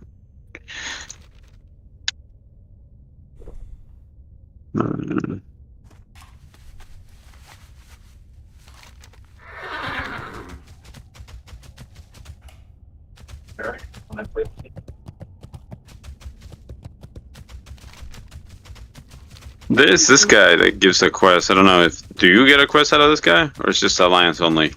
Oh, Alliance only. Never mind.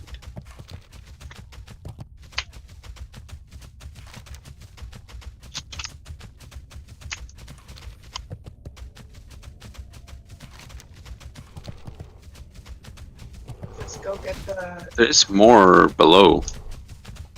let's just go get the necklace, and we can worry about collecting it on the way out. Yeah, the necklace is inside the cave, right? Well, there's guys down here. Where's the necklace? In the keep? Okay. So it's in the keep.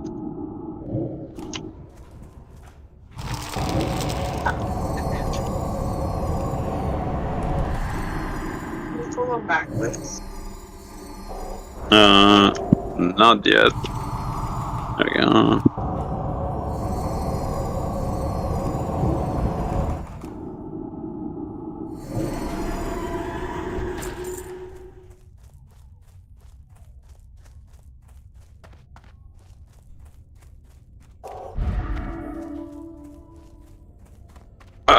Christ.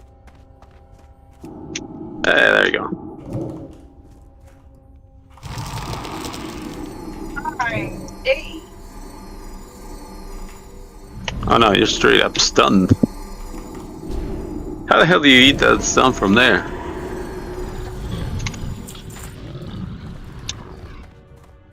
I think the NPC, like, Hammer of Justice stun has more range. Yep, and the NPC kick has no cooldown. Glorious.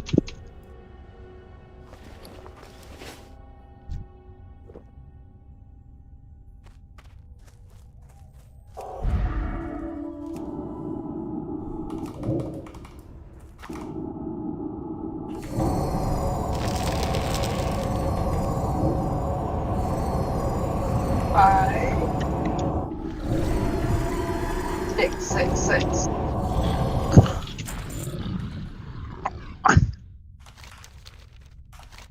Such a long stone too. I need 4 more of those bears.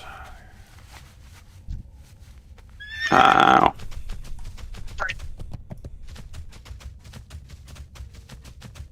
Worker, preserver.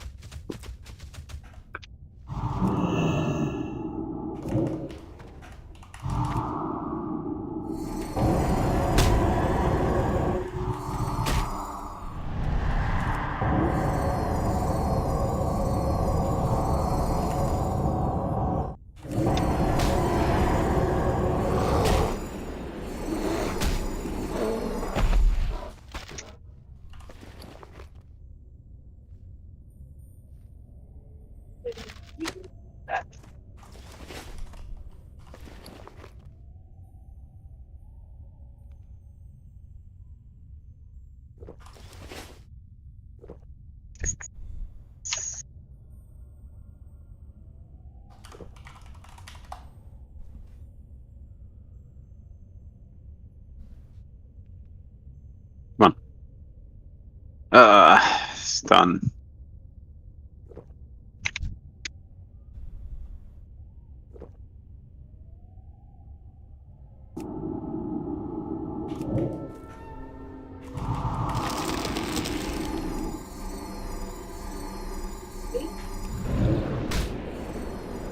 I need a little bit of mana.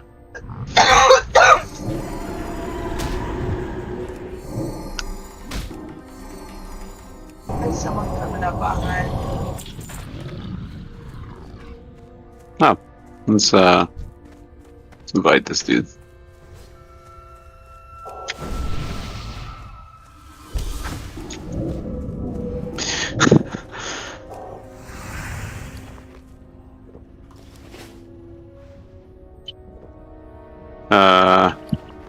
Hell Squeam. Level 46 orc warrior with a two-hander axe. Just showed up.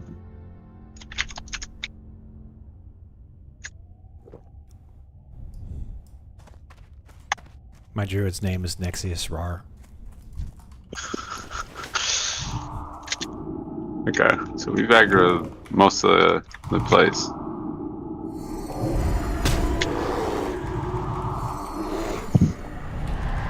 This is interesting because, like, I will live.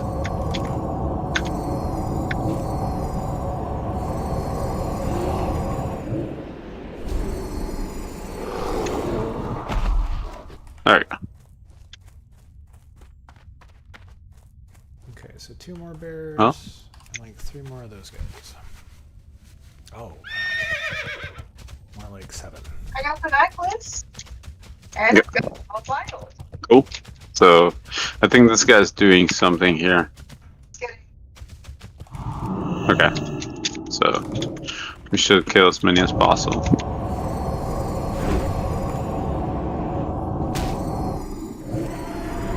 Oh, the cannon is up there, right. Forgot about that.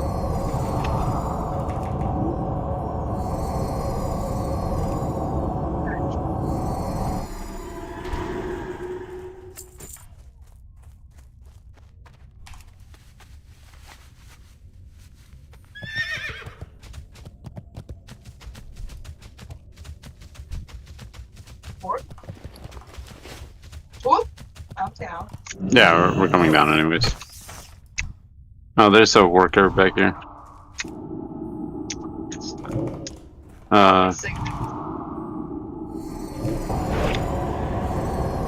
Wait, don't they drop signets?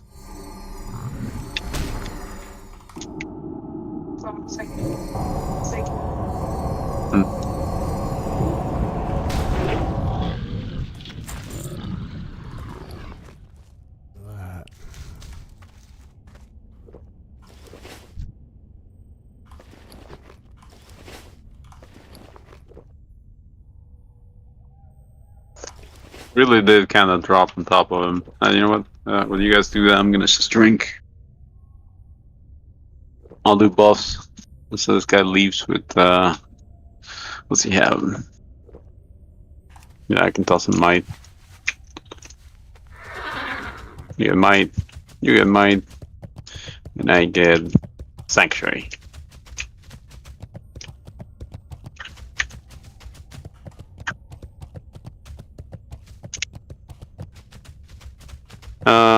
Do you need anything else out here? Discover why I don't have this island. Discovered.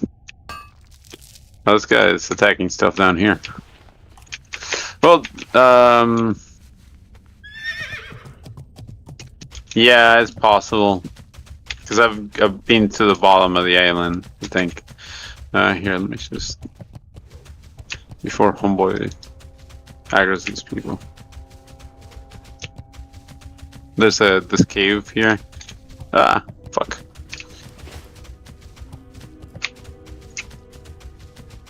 Is this not enough of the cave discovered?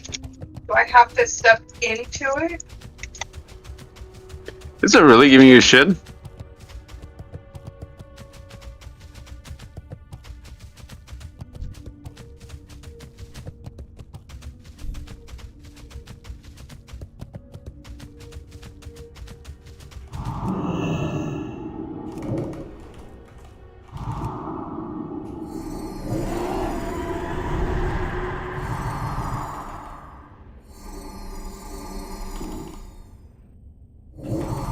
Yeah, so it's not this cave. It doesn't give a shit about this cave.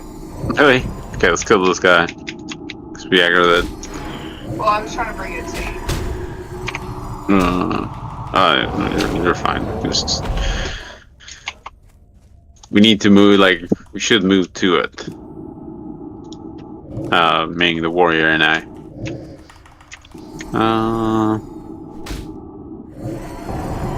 Well, only other thing would be the light tower, but we're almost there. Here, do your, what's it called? The thing. Mounting. Yeah. Asking that what? You gotta call it mounting? Because I'm a cow? No, because like everyone has mounts and same. Because you're picking up speed. Up here. Come around this corner. Place I can't go because it'll kill.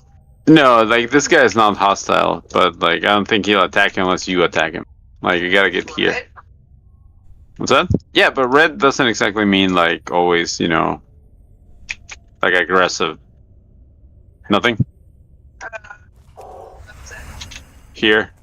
Because there's these. Oh, or that did it? Oh shit, okay, cool. Okay, so that did it. Let's get out of here. Yeah, let's not drop this way. It could kill us. I'm gonna go around.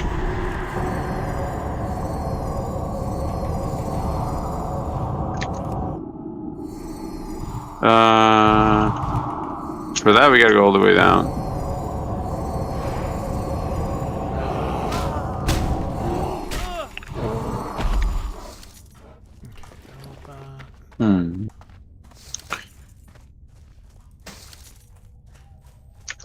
Can we go through the coast? No, it'll be a pain in the ass to get back up. Never mind. We gotta go around. What's this guy doing?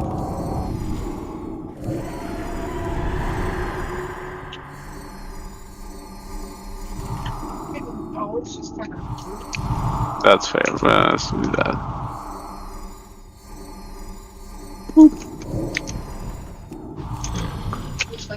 You did say thank you. Yeah. I was like, you know, I don't know if they wanted to come with us to the other questing area, because, but I guess. Oh, hey. You just cross through these. There's like, yeah, there's this section that goes down. 3 more.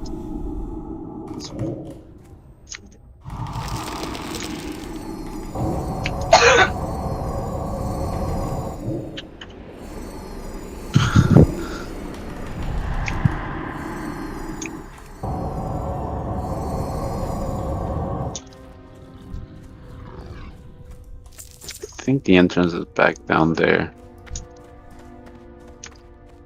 Oh, hold on. So, here's the question. Mhm.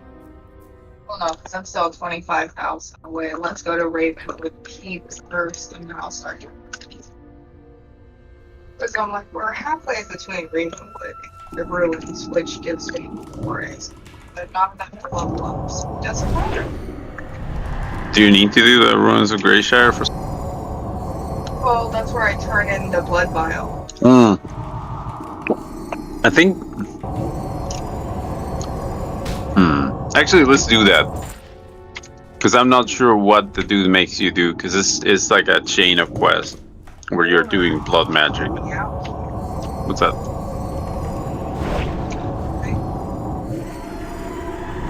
Oh yeah, look up the quest name. That's true. Ow.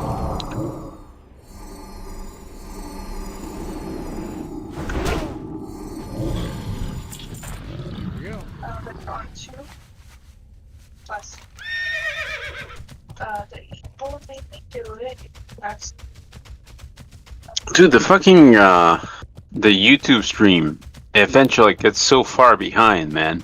Yeah, I gotta... it smears out like it smears out stuff every. It smears out like a couple of milliseconds for buffering, and like you just don't notice it as a human. But if you keep watching it for like hours on end, yeah, you'll eventually be like 5-10 minutes behind. God damn. That's fun. But that actually works in my favor sometimes because like if the power goes, if there's a brownout or something, and then like I can quickly reconnect and resume streaming, then there's no interruption to people. It just kind of like jump cuts over. Really? Yeah. Yeah. Wow, okay. Because it like knows that it's still processing, that it's got like a backlog. And if I can reconnect in time and resume the stream, there's even an interface for it in the web UI. It says like processing data or something like that.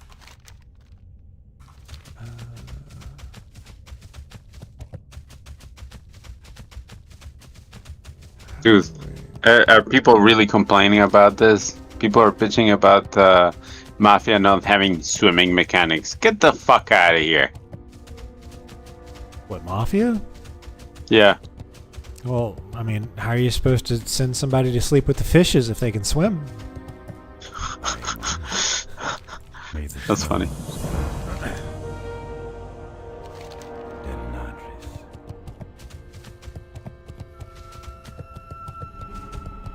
What brings you here? Farewell. Okay, well, that's not bad. I went through 11 bubbles of rested XP in about an hour and 20 minutes in Fellwood. Not bad. That's killing a lot of things back to back.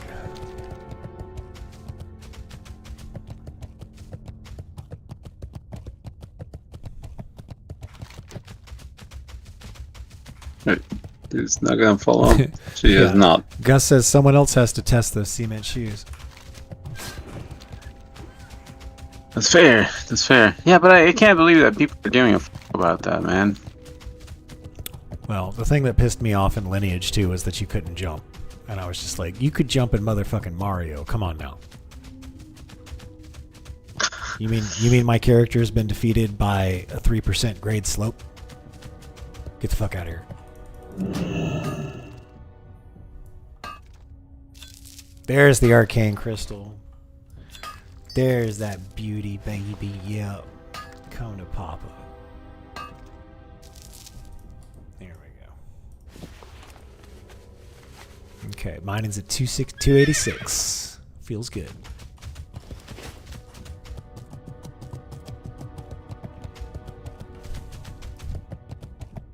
Damn, dude. So I keep watching this, like, this dude make lobster Wellington, I guess. Okay. Like, I've been watching it for like a while, dude. Like, a couple hours ago is the first time I watched it, and now, you know, I brought it back up. I'm watching it now. Well, he, like, dude, this dude is like making the pastry, right? like the covers, right, for Wellington. It's like that type of Phyllo dough. yeah. And oh my god, you guys want to see it? I'll fucking hang on.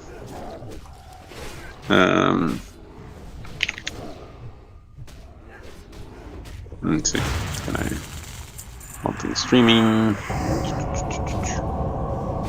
File. Yeah. I hope this works. Ah, no, it's surprise. Oh, you know what? I can do this. Yes, I can do that. Okay. So you can just watch it. It's sped up too. The part where he's like doing the buttery like cover on it just fucking kills me, dude.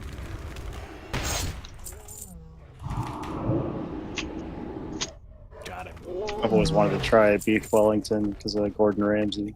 They look amazing. Yeah, dude, like, no, like, when you do it right, it's just so good. But, like, dude, like, a lot of fucking, so, alright, so British cuisine is not known for being, like, super good, right? But No. there are some things that are really good. Bangers and mash beef. and a leek pie. Man. I'm joking.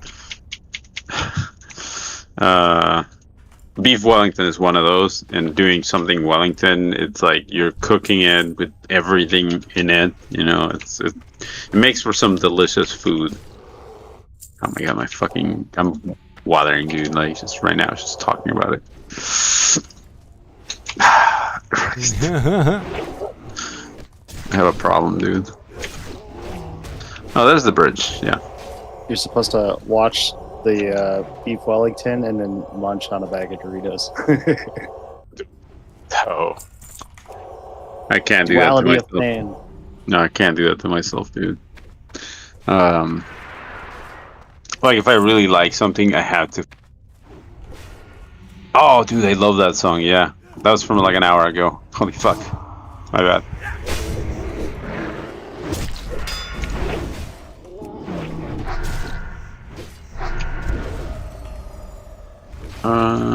So we're here. This Allucia person. Oh, there's a couple people.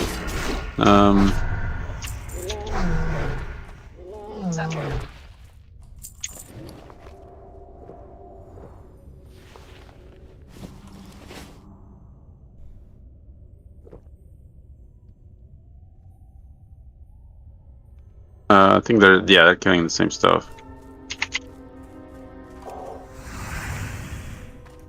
Hang on, let's see if we can get an invite.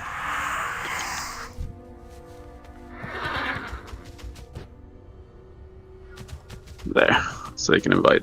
Ah.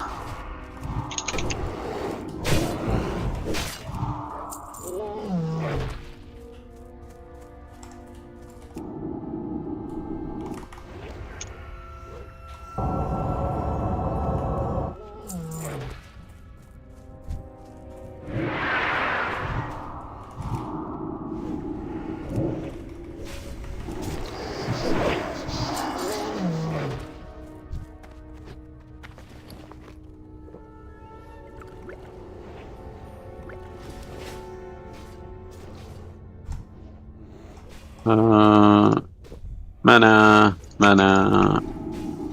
Attack power.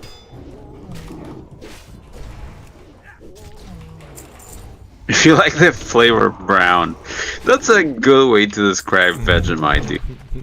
Like, if you like the flavor brown, because it's a very earthy flavor. It's so good, right? Like, I know a lot of people talk shit about it because it's super salty, but like, dude, if you like any, like, all right, you know, if you're a military bro, like, You know about that shit. canned good, yeah, like all that good shit that's a little salty. To kill this thing. Okay, cool. It's just there.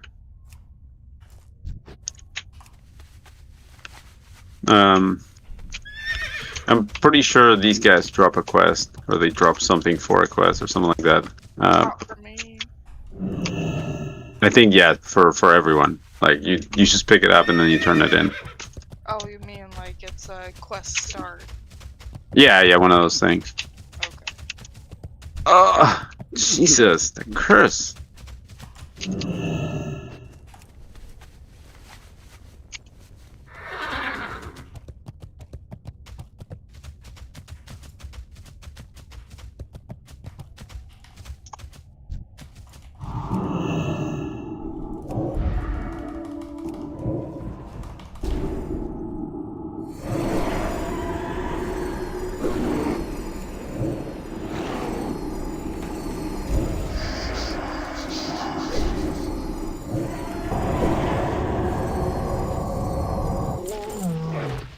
I need some manners. Take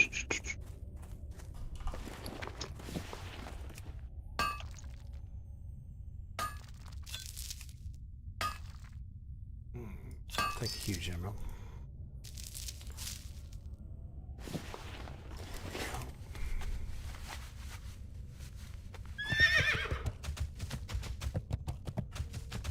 I just saw the message deletion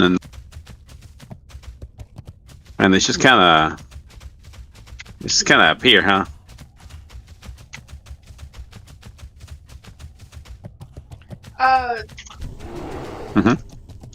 So am I. I took the word view or viewers. I made that one of the mod words.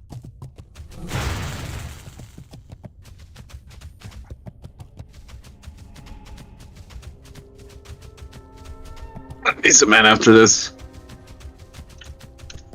I think the dude's at the very top.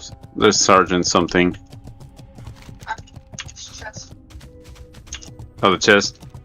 Yeah, I think they're doing the other thing. You know, they helped us get here. I just don't know what you're talking about. Where I'm at. Oh, it's that guy, the undead guy up there. The skeleton here is an elite. Careful. Pull him into me. There we go. Yeah, fucking immediately stunned me. I didn't realize that I've had aspect of beast on this time from traveling. Oh, it's okay.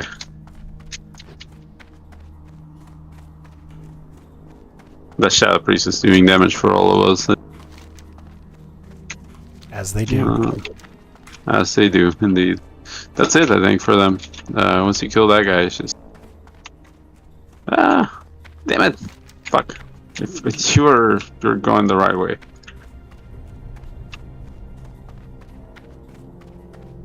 No, you were.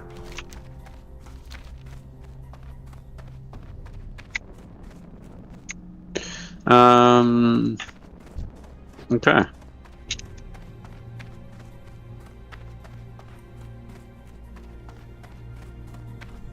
Oh, wait. This person may need... Oh, the Custodian is here. The other elite.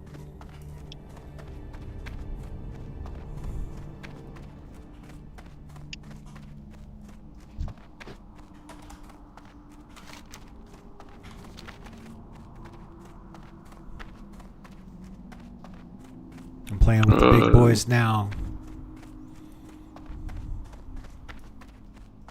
Here we go. Discovered Winter Spring. Suck it. Oh, nice.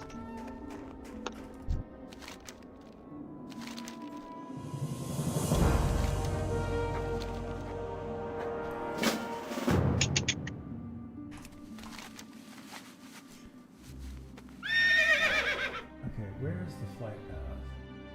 Right over here. Let's go. Let's go. We're gonna get the flight path.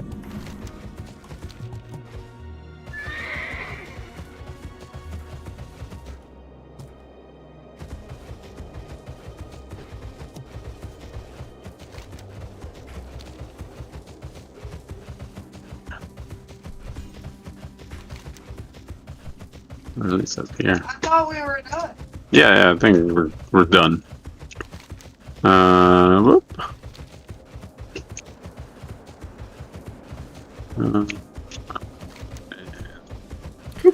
Damn, I forgot how big Winter Spring was. Yeah, it was pretty large.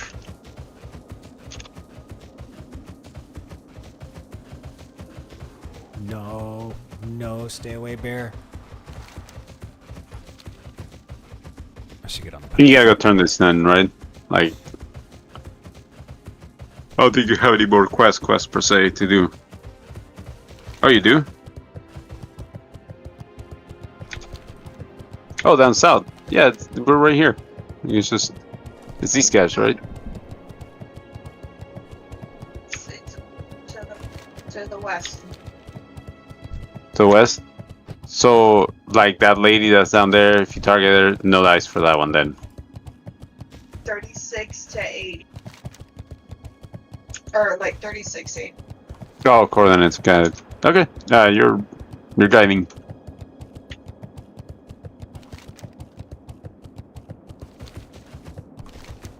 Oh, there is a lot of rich thorium here, though. In Winter Spring? Yep. Yeah. That's one of those like good places for that. Well, it's that or deal with the dinosaurs in Ungaro. I mean, you know, Oh my poison. god, Angoro. Yeah. Like, I don't know. You know what I need? And this is like an asshole thing that I can do as a tank. Where you go to Dire Mall East, and at the very end, when you kill the last boss, it opens up these veins. Nope. Yeah. Sorry, I was serving myself some delicious tea. Mm.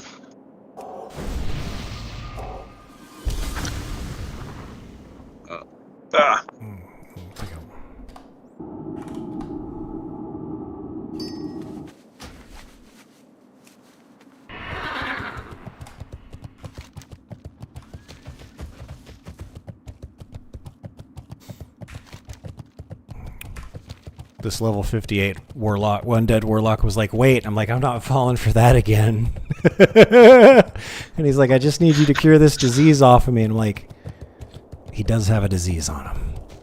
I could do Oh, this. it's one of those like horrible Right. diseases. Yeah, that's he just had like a kinda 30-minute they- disease on him. Yeah, and I was just like, okay, let me invite him to party. And I was like, oh shit, I can't cast it. Oh, I'm in shadow. Let me get out of shadow for him.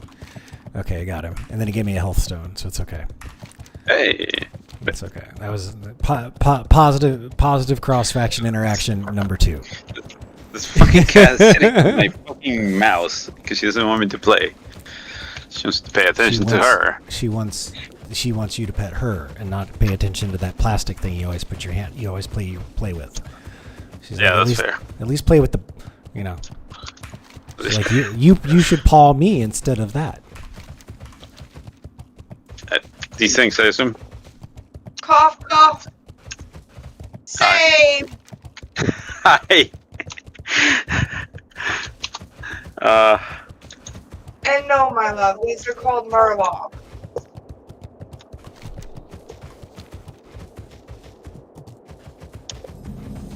There we go. There's Everlook. Okay, we're here finally.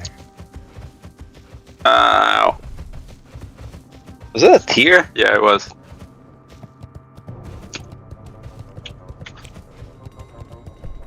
No, wait, you're killing him. Okay.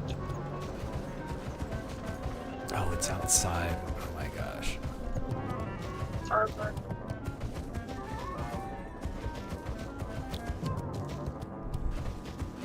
Make sure you get the teleport out of the trainer there.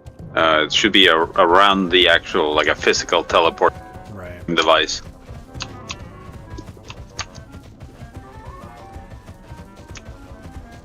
There it is. There she blows. There's the flight path. Hello. How may I help? Okay, that's not bad. I still need to figure out why I can't fly from Ratchet to fucking Ashenvale. What am I missing? Do you have the Theramore flight pad? Yes. Ratchet's actually north of Theramore, so it's like, why? Yeah, but World of Warcraft. You see, you forgot. You were trying to make sense.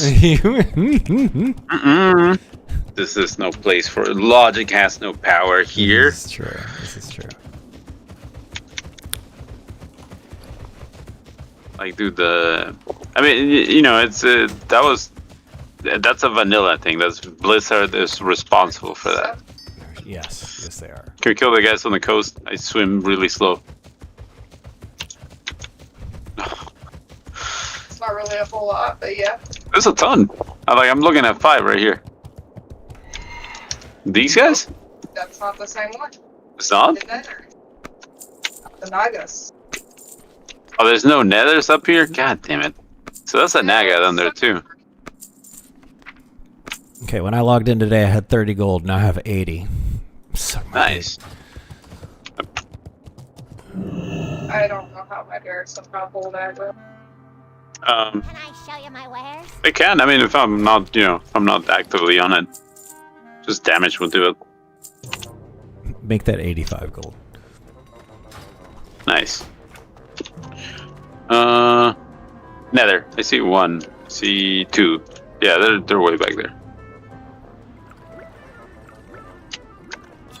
Yeah, you need those guys?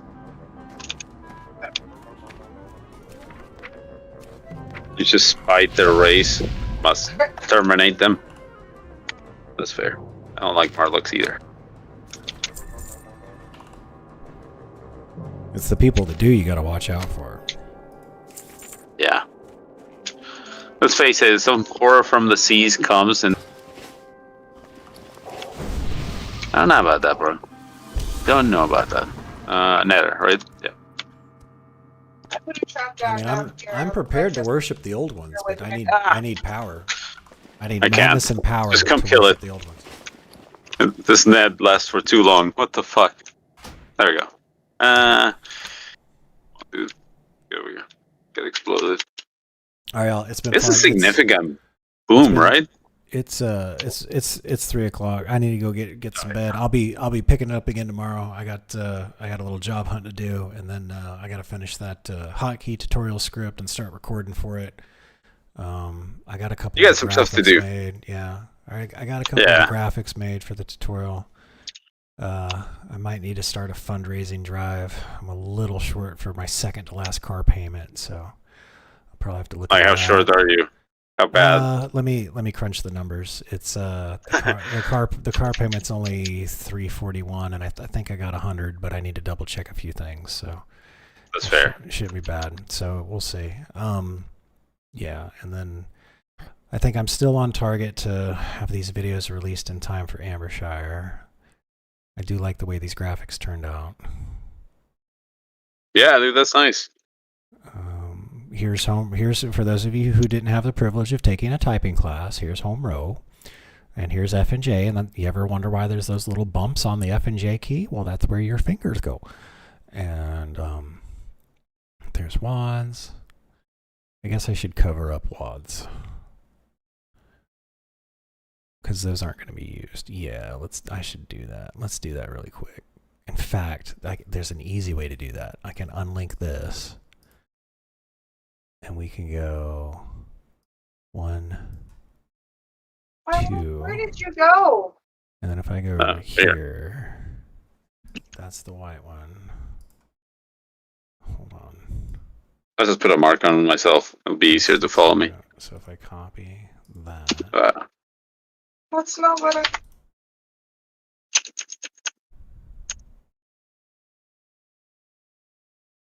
Don't you do this to me. I see one more, but I think you... Hold on. Wait, how many do you need of these guys? Okay, hang on for a second though. I need to... Oh, 2 more? That's, okay, so there's one there, but I don't see another. So we'll probably have to dig it out of the sea. There's more on the way up. We can Just fetch one. Okay. let one respawn for the way back. Ugh. Okay, that's better. And I think for that, you'll have to come back for this the named NPC on the cave. See if she drops the thing. Yeah, why not? Right here.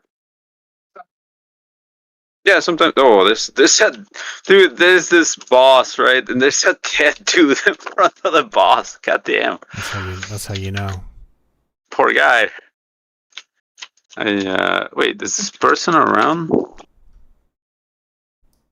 No, they're not logged in.